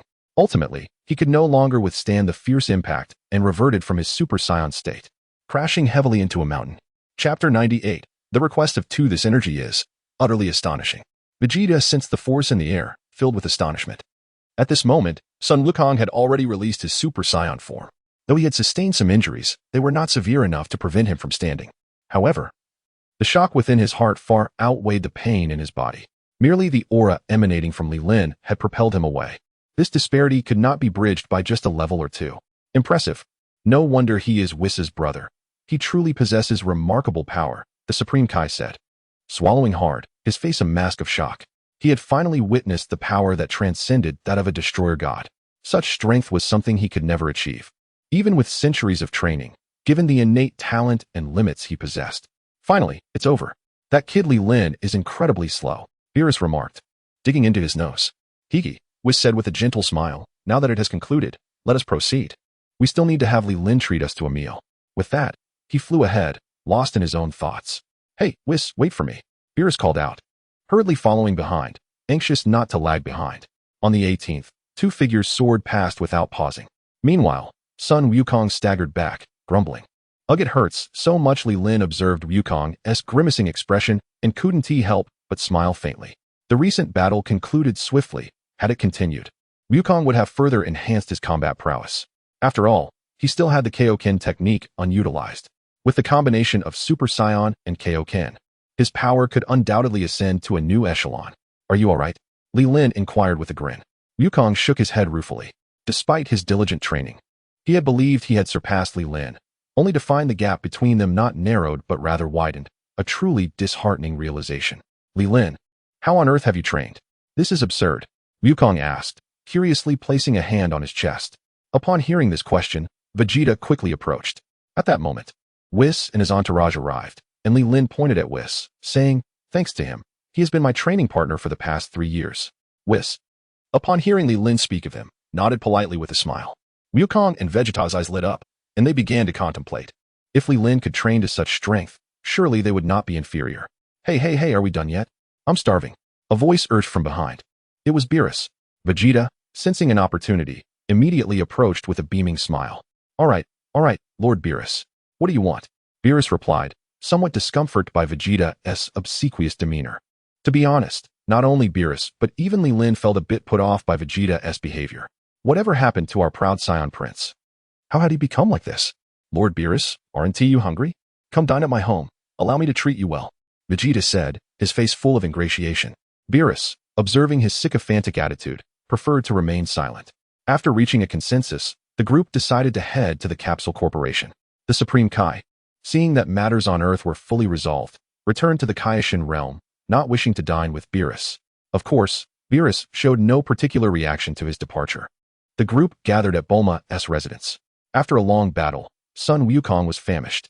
Upon seeing the food laid out on the table, he disregarded all decorum and began to eat heartily. Whis and Beerus, undeterred, also commenced to devour the dishes on the table. Li Lin and Android 18, having already dined, opted not to join the ravenous crowd, instead settling onto the sofa to casually watch television. Vegeta, breaking from his usual demeanor, busied himself in the kitchen like a devoted housewife. Upon noticing the empty dishes on the table, he promptly returned with a fresh platter of food. The meal lasted for over an hour, and when it comes to dining, the combat prowess of Whis, Beerus, and Goku is truly remarkable. A vast array of food was consumed entirely, accompanied by several large jugs of tea and fruit juice. After satisfying their appetites, Whis prepared to escort Beerus away from this delightful place called Earth, with plans to return during their leisure time. However, just as they intended to depart, Vegeta appeared directly in front of them. What is it? Do you require something? Beerus inquired nonchalantly. Having enjoyed the meal, he no longer held much disdain for Vegeta. May I train with you? Vegeta asked, a broad smile adorning his face. He had been bustling about, not having eaten a single bite, all for this moment. His apron still clung to him, a testament to his efforts. Train with me? Beerus raised an eyebrow, speaking with mild surprise. So, you were waiting for me all along. Hee. Vegeta maintained his cheerful facade. He gazed enviously at the towering figure of Li Lin, yearning for strength. He was content with merely surpassing that cockroach fellow. Meanwhile, Goku, having been satisfied, lay still on the ground. Yet, upon hearing about the opportunity to train in the God realm, he instantly perked up and leapt to his feet. I want to go too. I want to go, he exclaimed, rushing to Beerus with uncontainable excitement. He had long harbored the desire to train in the God of Destruction's realm, but was unsure how to voice it. Now that Vegeta had broached the subject, he certainly could not let Vegeta have all the glory. Kakarot, I was the one who suggested it, so you can step aside, Vegeta retorted, displeased. He had set aside his pride for the sake of becoming stronger. Before any agreement could be reached, Goku interjected, it doesn't matter who proposed it. I'm definitely going. With his hands clasped behind his head, he expressed a calm confidence. Such training opportunities might come once in a lifetime, and he could never afford to let it slip away. The thought of relinquishing it would be more painful than death itself. Vegeta, hearing this, felt his anger flare anew, and the two resumed their endless bickering. Beerus furrowed his brow and turned to Whis. What do you think? Though both were looking to him for guidance, he had no intention of intervening in their training matters. After all, he had more pressing concerns, namely, his sleep. Thus, it would ultimately fall to Whis to mediate between the two. Decide as you wish.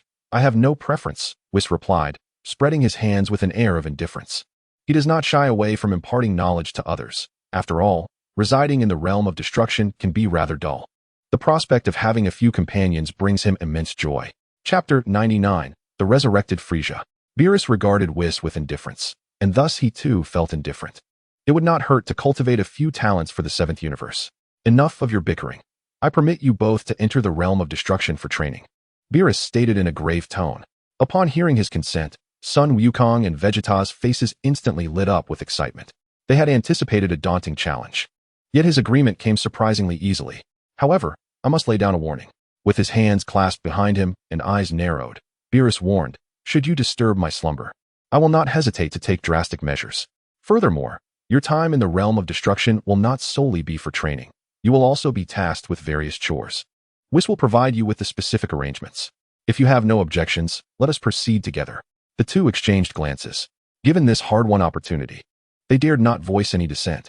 They fervently nodded, indicating their agreement. As long as they could train, they would endure any task, even the most menial. Very well. Beerus acknowledged with a slight nod. Seeing that everyone was prepared, Whis decided it was time to depart. He glanced at Li Lin and Android 18, who were idly seated on the sofa. Li Lin, we are leaving. Will you join us in the realm of destruction? Whis inquired. Li Lin chuckled and shook his head. I will pass. I wish to enjoy some tranquility on Earth for a while.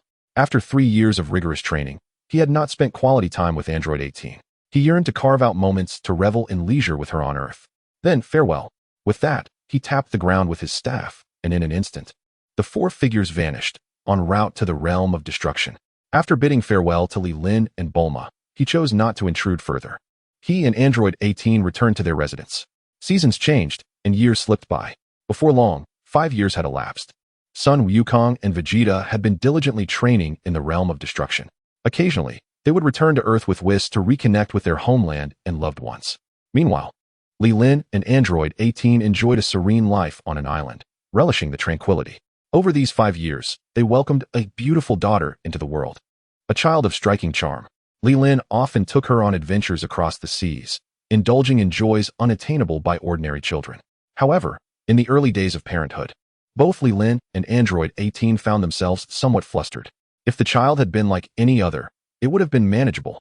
However, this little one was quite extraordinary, capable of scaling walls and bounding about mere moments after birth. While other children required diaper changes, they could simply lift her to change her.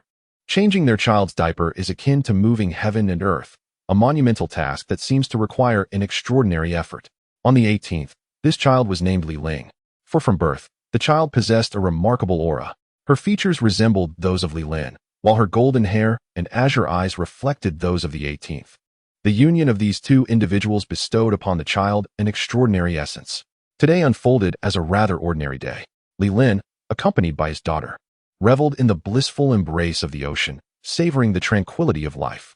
Suddenly, the previously radiant sky darkened ominously. Thick, roiling clouds gathered, accompanied by flashes of lightning. Frightened, Li Ling nestled into her father's embrace. Li Lin quickly murmured soothing words, his gaze fixed upon a particular direction. Could it be the Dragon Balls? He pondered uncertainly. Such celestial phenomena could not merely be attributed to natural weather patterns. It could only be the result of someone harnessing the power of the Dragon Balls. But who could it be? Li Lin cradled his child, furrowing his brow in contemplation. Due to the scattered nature of the Dragon Balls across the globe, it was an arduous task for an ordinary person to gather them all, unless aided by a dragon radar, which was traditionally safeguarded by Bulma, who would seldom use it without pressing necessity. As he delved deeper into thought, the darkness dissipated, and light once again bathed the Earth. A spacecraft emerged, soaring from the atmosphere at an astonishing velocity, heading towards the vastness of outer space. Li Lin narrowed his eyes, keenly observing the vessel. A sudden thought flickered in his mind. Could it be the minions of Frieza? He murmured to himself. Yet, such speculation remained unproven. He shook his head. Since certainty eluded him, it was best not to dwell on it. Although the possibility of Frieza being involved was significant, what could he do? Despite his gradual enhancement in strength, confronting any adversary from the cosmos remained beyond his current capabilities. With this in mind, he embraced Li Ling and returned to his abode. 3 days later, in the boundless darkness of the universe, a colossal spaceship traversed the void, illuminated by a sudden burst of light. The entire craft trembled under the influence of energy waves, nearly ceasing its operations. Father. Frieza, my lord, You have finally been resurrected. A round-faced, diminutive figure gazed at the revived Frieza, his expression a mix of excitement and trepidation. Crack, crack. Frieza twisted his neck, producing a symphony of joint sounds. Surveying his restored form and the unfamiliar individual before him, he inquired, "Who are you?" The round-faced figure, visibly anxious, responded, "My Lord Frieza, I am Sorbet, your subordinate, currently serving as the chief strategist of the Frieza force, temporarily managing the operations of the Frieza army." He was the one who had utilized the Dragon Balls on Earth 3 days prior, with the intent of resurrecting Frieza. "Oh, I seem to recall something," Frieza replied nonchalantly. Although it was the person before him who had revived him, his cold and ruthless nature left no room for expressions of gratitude. Perhaps in the next moment, he might utter, "To thank you for bringing me back to life, I shall send you to hell for a little visit." Such ingratitude was entirely unsurprising given his character. "What has become of the Frieza force?" Frieza inquired, gazing out into the cosmos with a detached tone.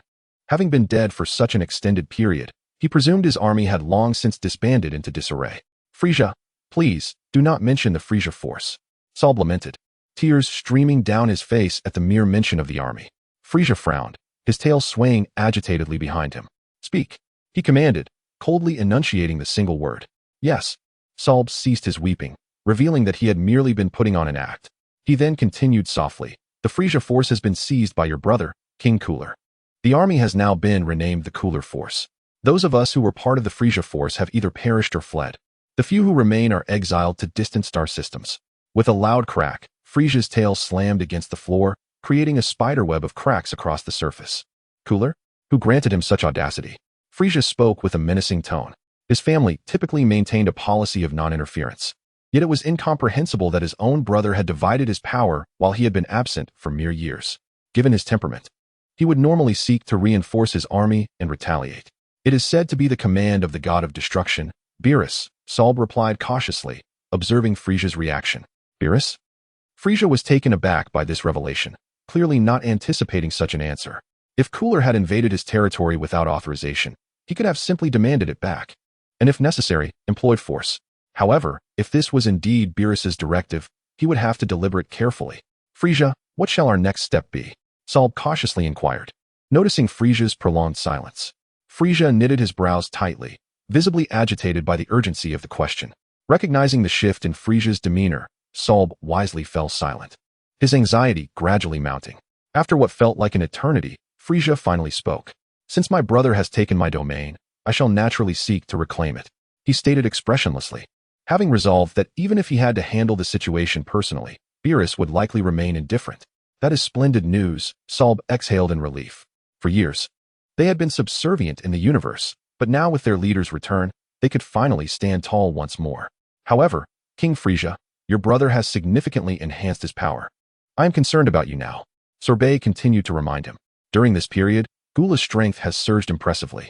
It is rumored throughout the universe that, besides the gods of destruction, no one else can rival him." "Heh," Frieza scoffed. "The Frost Demon race possesses an exceptionally high aptitude for training, particularly his brother, who, in terms of innate talent, surpasses even Frieza himself. Nevertheless, this does not imply that Frieza would fear him. I am not suggesting we go immediately. Grant me approximately 4 months of training, and I shall undergo a remarkable transformation," Frieza declared with unwavering confidence. His ambitions extend beyond merely dealing with Gula. After resolving matters with Gula, he intends to visit Earth to exact revenge on the one who once obliterated him with a single blow. In the realm of the gods of destruction, Son Goku and Vegeta have been diligently training. Whis has been effortlessly guiding the two. Over the span of 5 years, their progress has been remarkable. Not only have they significantly increased their power, but their combat skills have also reached an extraordinary level. Bang, bang. Whis lightly tapped their heads, producing 2 muffled sounds. Goku and Vegeta felt dizzy, collapsing onto the ground while clutching their heads. "Ouch, that hurts." Goku grimaced, feeling a bump form on his head.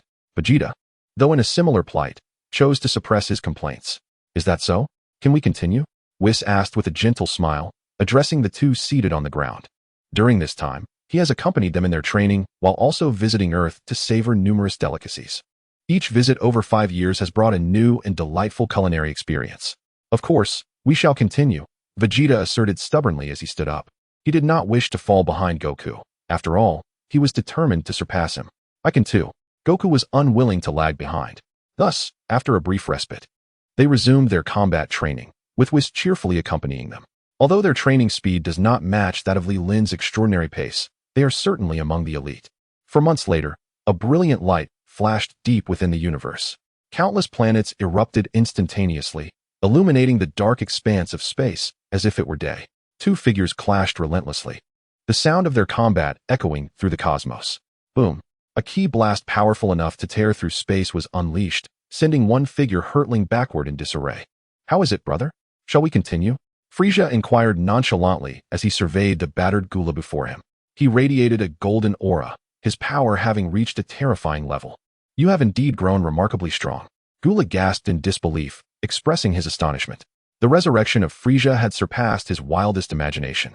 After returning, Frieza effortlessly defeated him, an occurrence that was utterly remarkable.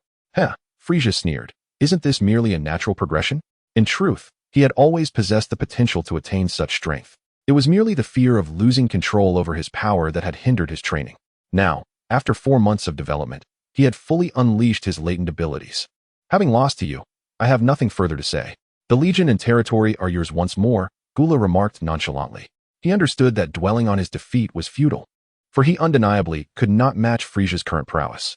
Given time, he would undoubtedly rival Frieza in strength, but the present circumstances rendered that impossible. "You are wise to recognize this," Frieza replied coolly. Though they were brothers, any semblance of fraternal affection was absent. Should the other dare to be verbose, Frieza would consider sending him on his way. However, since Gula was sensible, he could spare himself the trouble of confrontation. "If there is nothing else, I shall take my leave," Gula stated solemnly. After ruling over the 7th universe for many years, he had had his fill of being a cosmic emperor. Returning to reign as a local sovereign seemed a perfectly acceptable choice. "Do as you please," Frieza replied indifferently, adding, "I intend to visit Earth to deal with the one who ended my life. If you wish, you may observe." He had reclaimed his power, and now his focus shifted solely to vengeance. This notion had consumed him from the moment of his death to his revival, and now it was on the verge of realization. The presence of an audience would undoubtedly enhance his sense of accomplishment. Gula scoffed lightly before responding, "No need for that. I shall refrain from joining the spectacle." He was acutely aware of the identity of the individual who had slain Frieza, a being whom even Beerus would regard with utmost respect. The notion of Frieza seeking revenge was nothing short of delusional. He was referring to Li Lin, and it was evident that his perception remained anchored to the time of his first visit to Earth. Chapter 101. The reunion of Earth's inhabitants. With that, Gula transformed into a shooting star, soaring into the vastness of space. "What a pity," Frieza murmured to himself as he watched Gula depart. He believed his strength to be formidable, convinced that the individual on Earth was no match for him. When the time came, he would ensure that this person met a gruesome fate, a means to vent the suffering he had endured in the afterlife. Time flew swiftly. Ever since the dragon had been summoned, peace had reigned on Earth. Li Lin continued to spend each day exploring every corner of the planet with his daughter. Now, he possesses nothing but time, and he must cherish this hard-won, leisurely life. "Li Lin, Li Ling, come to the table for dinner." On the 18th, at the entrance, one hand wielding a shovel while shouting loudly, Li Lin, upon hearing this, took Li Ling home and commenced their meal. The family of 3 gathered around the table, indulging in delicious dishes, creating an atmosphere of warmth and comfort. However, this serene moment was abruptly shattered by an overwhelming aura. It appeared that Frieza had indeed arrived. Li Lin set down his bowl and lifted his gaze towards the window. "Frieza? Are you referring to that Frieza?" Curiously, number 18 inquired. Having only heard of Frieza's infamous name, but never having encountered the being in person, Li Lin slowly nodded in acknowledgement. He could unmistakably sense that overwhelming energy. It was undeniably Frieza. "However, did you not kill him long ago?" Number 18 continued to question. "He has likely been resurrected, for this energy is immense," suggesting he has come prepared. Li Lin remarked with a faint smile. "It appears that while the narrative has diverged in certain aspects, it still follows a general trajectory. Are you going to confront him?" Number 18 asked, her brow furrowed. Frieza's arrival is undoubtedly aimed at Li Lin, for it was he who had slain Frieza, prompting the latter to return to Earth after his resurrection, presumably seeking vengeance. Indeed, Li Lin nodded calmly. He had no choice but to confront him, as no one on Earth could contend with Frieza. Goku and Vegeta were occupied training in the realm of destruction and would not return anytime soon. If Frieza could not find him, he might recklessly annihilate Earth, which would be disastrous. While he could survive in space, he had a wife and daughter to protect. He could not allow them to come to harm. Hence, he must implore Frieza to meet his demise once more. Be careful, then. On the 18th, a hint of concern creased her brow. Despite her faith in Li Lin's ability to resolve the situation, the fact that he was her beloved stirred an undeniable anxiety within her. With a gentle smile, Li Lin placed a reassuring kiss upon her forehead. Do not worry. With him, there is nothing to fear. With those words, he pivoted gracefully and vanished from her sight in an instant. With a resigned shake of her head, Number 18 seated herself at the dining table, continuing her meal. Meanwhile, Li Lin arrived ahead of schedule at the designated landing site for Frieza. At that moment, the formidable warriors of Earth simultaneously sensed the suffocating aura emanating from Frieza, prompting them to converge on Li Lin's location. Before long, a familiar group of faces appeared within Li Lin's line of sight. Piccolo, noticing Li Lin already waiting, gracefully descended beside him. It seems you arrived quite early, Piccolo remarked with a smile. Initially, he had presumed that a nonchalant powerhouse like Li Lin would only intervene in dire circumstances. It appeared he had misjudged. Li Lin had indeed been there in anticipation. I'm left with no choice. If I don't come, who among you can contend with him? Li Lin replied, shrugging his shoulders in exasperation. Had circumstances permitted, he would have preferred to remain uninvolved. However, should he refrain from taking action, relying on Goku or Vegeta, it would likely be too late for any remedy. Chuckling awkwardly, Piccolo stroked his chin, acknowledging the truth in Li Lin's words. In the absence of Goku and Vegeta, should a formidable adversary appear on Earth, there truly was no one else capable of handling the threat besides Li Lin.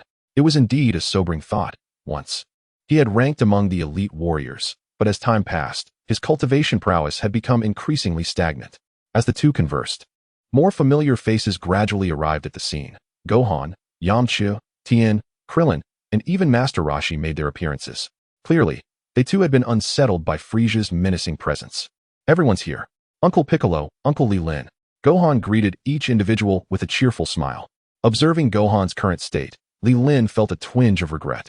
Having eliminated Majin Buu prematurely, Gohan was unable to train under the Kaioshin and attain his mystic form as depicted in the original story. Once possessing a potential that surpassed Goku's, he now found himself stagnating. Of course, Li Lin merely mused on this. Even if Majin Buu had not been defeated early, given Gohan's current lifestyle, a decline in his abilities would have been inevitable. Ah, so you've been here all along. Seeing you puts my mind at ease, Krillin remarked, patting his bald head.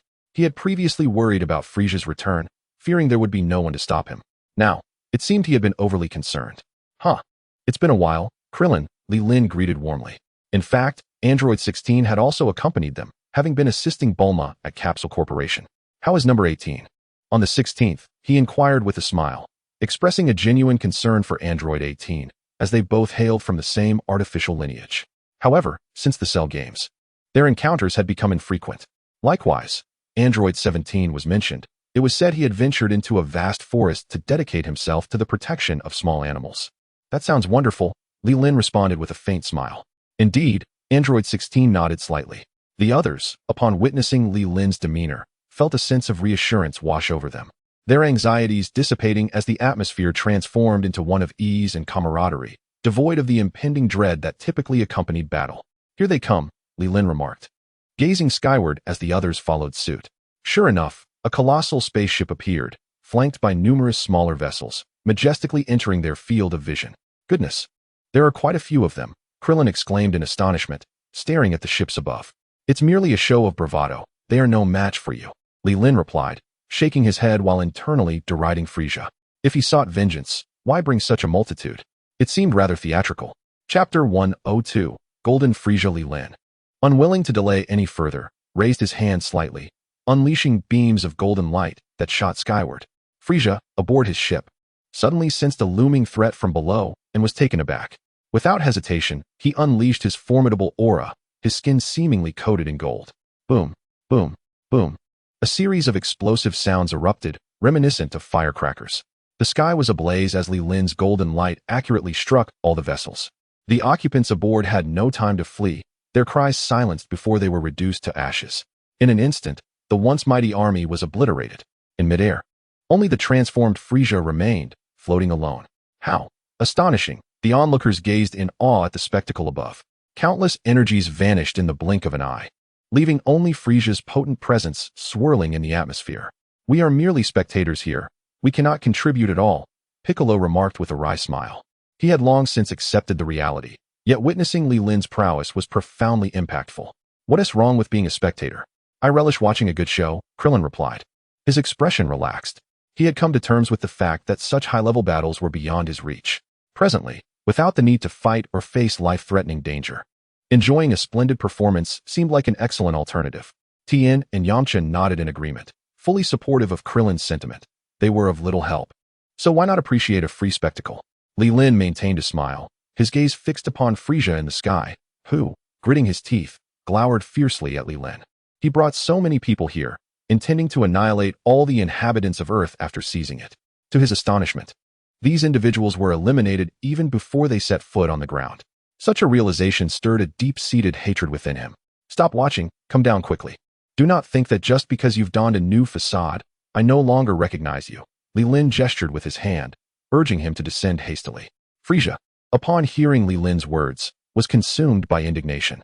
He had tirelessly honed his skills, exhausting his innate talents to acquire such formidable power. How could Li Lin belittle his efforts by suggesting it was merely a change of skin? Frieza gracefully descended, striving to maintain his composure while suppressing the raging fury within. At long last, we meet again, Frieza remarked coldly, his gaze directed at Li Lin, sharp as a serpent's fang, brimming with a desire to strike down the one who had subjected him to relentless torment. Since we've crossed paths, take a moment to admire the scenery around you.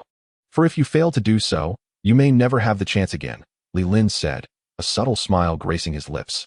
Arrogant. Frieza could no longer contain himself and barked furiously. How could the opponent not see how much stronger he had become? The audacity to speak so boldly in his presence was infuriating. What is the matter? Are you anxious? If so, hurry and show me just how much you've strengthened. Li Lin's smile widened radiantly. Take this. Frieza roared, charging towards Li Lin. A flurry of punches and kicks rained down upon Li Lin, producing a cacophony of sounds. Li Lin frowned slightly, sensing the pain coursing through his body. It appeared he had underestimated Frieza in this state. After a series of strikes, Frieza quickly retreated, astonishment overshadowing Li Lin's own reaction. How is this possible? Why did my attacks lack effect? Frieza pondered silently. His recent assault, though not delivered with full force, would have decimated any ordinary opponent 1,000 times over. I admit, I underestimated you. Now you are worthy of my attention, Li Lin shrugged, his tone turning slightly more serious. Upon hearing this, Frieza paused momentarily, then seemed to grasp the implication. This fool was insinuating that he was akin to a dog. You insolent wretch, do not get carried away. Frieza seethed with fury, his body surging forward like a bolt of golden lightning, accompanied by a powerful shockwave aimed at Li Lin. Li Lin nimbly evaded the attack with a slight shift in his stance. Frieza, quick to react, adjusted his posture and retaliated with a punch. With a snap, Li Lin seized Frieza's fist mid-strike, exerting a force that crushed it mercilessly. Oh! Frieza exclaimed in shock. A piercing scream escaped from Frieza's lips, as excruciating pain caused perspiration to cascade down his body. He resembled a figure stripped of its very essence. Let go of me, you bastard! Frieza cried out, his anguish palpable, yet his defiance unwavering. Very well, Li Lin replied coolly. With a series of resounding thuds, Li Lin delivered a powerful kick, sending Frieza hurtling through the air. Frieza's chest was struck multiple times, and he collided forcefully with a cliff before tumbling down, ultimately crashing to the ground. Li Lin swiftly followed, landing a kick to his abdomen that propelled him several meters away. With a dull thud, Frieza fell, spewing blood from his mouth. The force of Li Lin's blow rendered Frieza utterly devoid of combat capability. His golden skin vanished, revealing a pallid body marred by wounds. Why do you insist on coming here? Isn't living a better option? Must you seek death once more? Li Lin approached him slowly, a hint of exasperation in his voice. Frieza, witnessing Li Lin's approach, was overtaken by dread. Regret consumed him. He lamented his decision to provoke this formidable being. As he had once said, having been resurrected with great difficulty, why hadn't he chosen to live peacefully? Please, don't kill me. I swear I won't dare again. Frieza pleaded desperately. All he wished for was to leave this place unscathed, yearning to escape the torment of his past, a veritable hell that had been a source of relentless suffering. Had I known this would be the outcome, would I have acted differently? Li Lin sighed, then continued, I have a favor to ask of you. Upon hearing the first half of the sentence, Frieza's heart plummeted. However, when he heard the latter part about delivering a message, a glimmer of hope ignited within him. Was it possible that this man would spare his life? All right, no problem. Frieza quickly nodded in agreement, eager to know, to whom shall I convey this message? And what should I say? Please extend my regards to your father, Li Lin stated matter-of-factly. At that moment, he stomped his foot down, and Frieza's body was lifted into the air. In that instant, a wave of energy surged behind him. No, Frieza cried out, his eyes widening with regret as the light engulfed him. With a deafening explosion, Frieza's form was obliterated once more. Thus, the once mighty emperor of the universe was vanquished by Li Lin for a second time.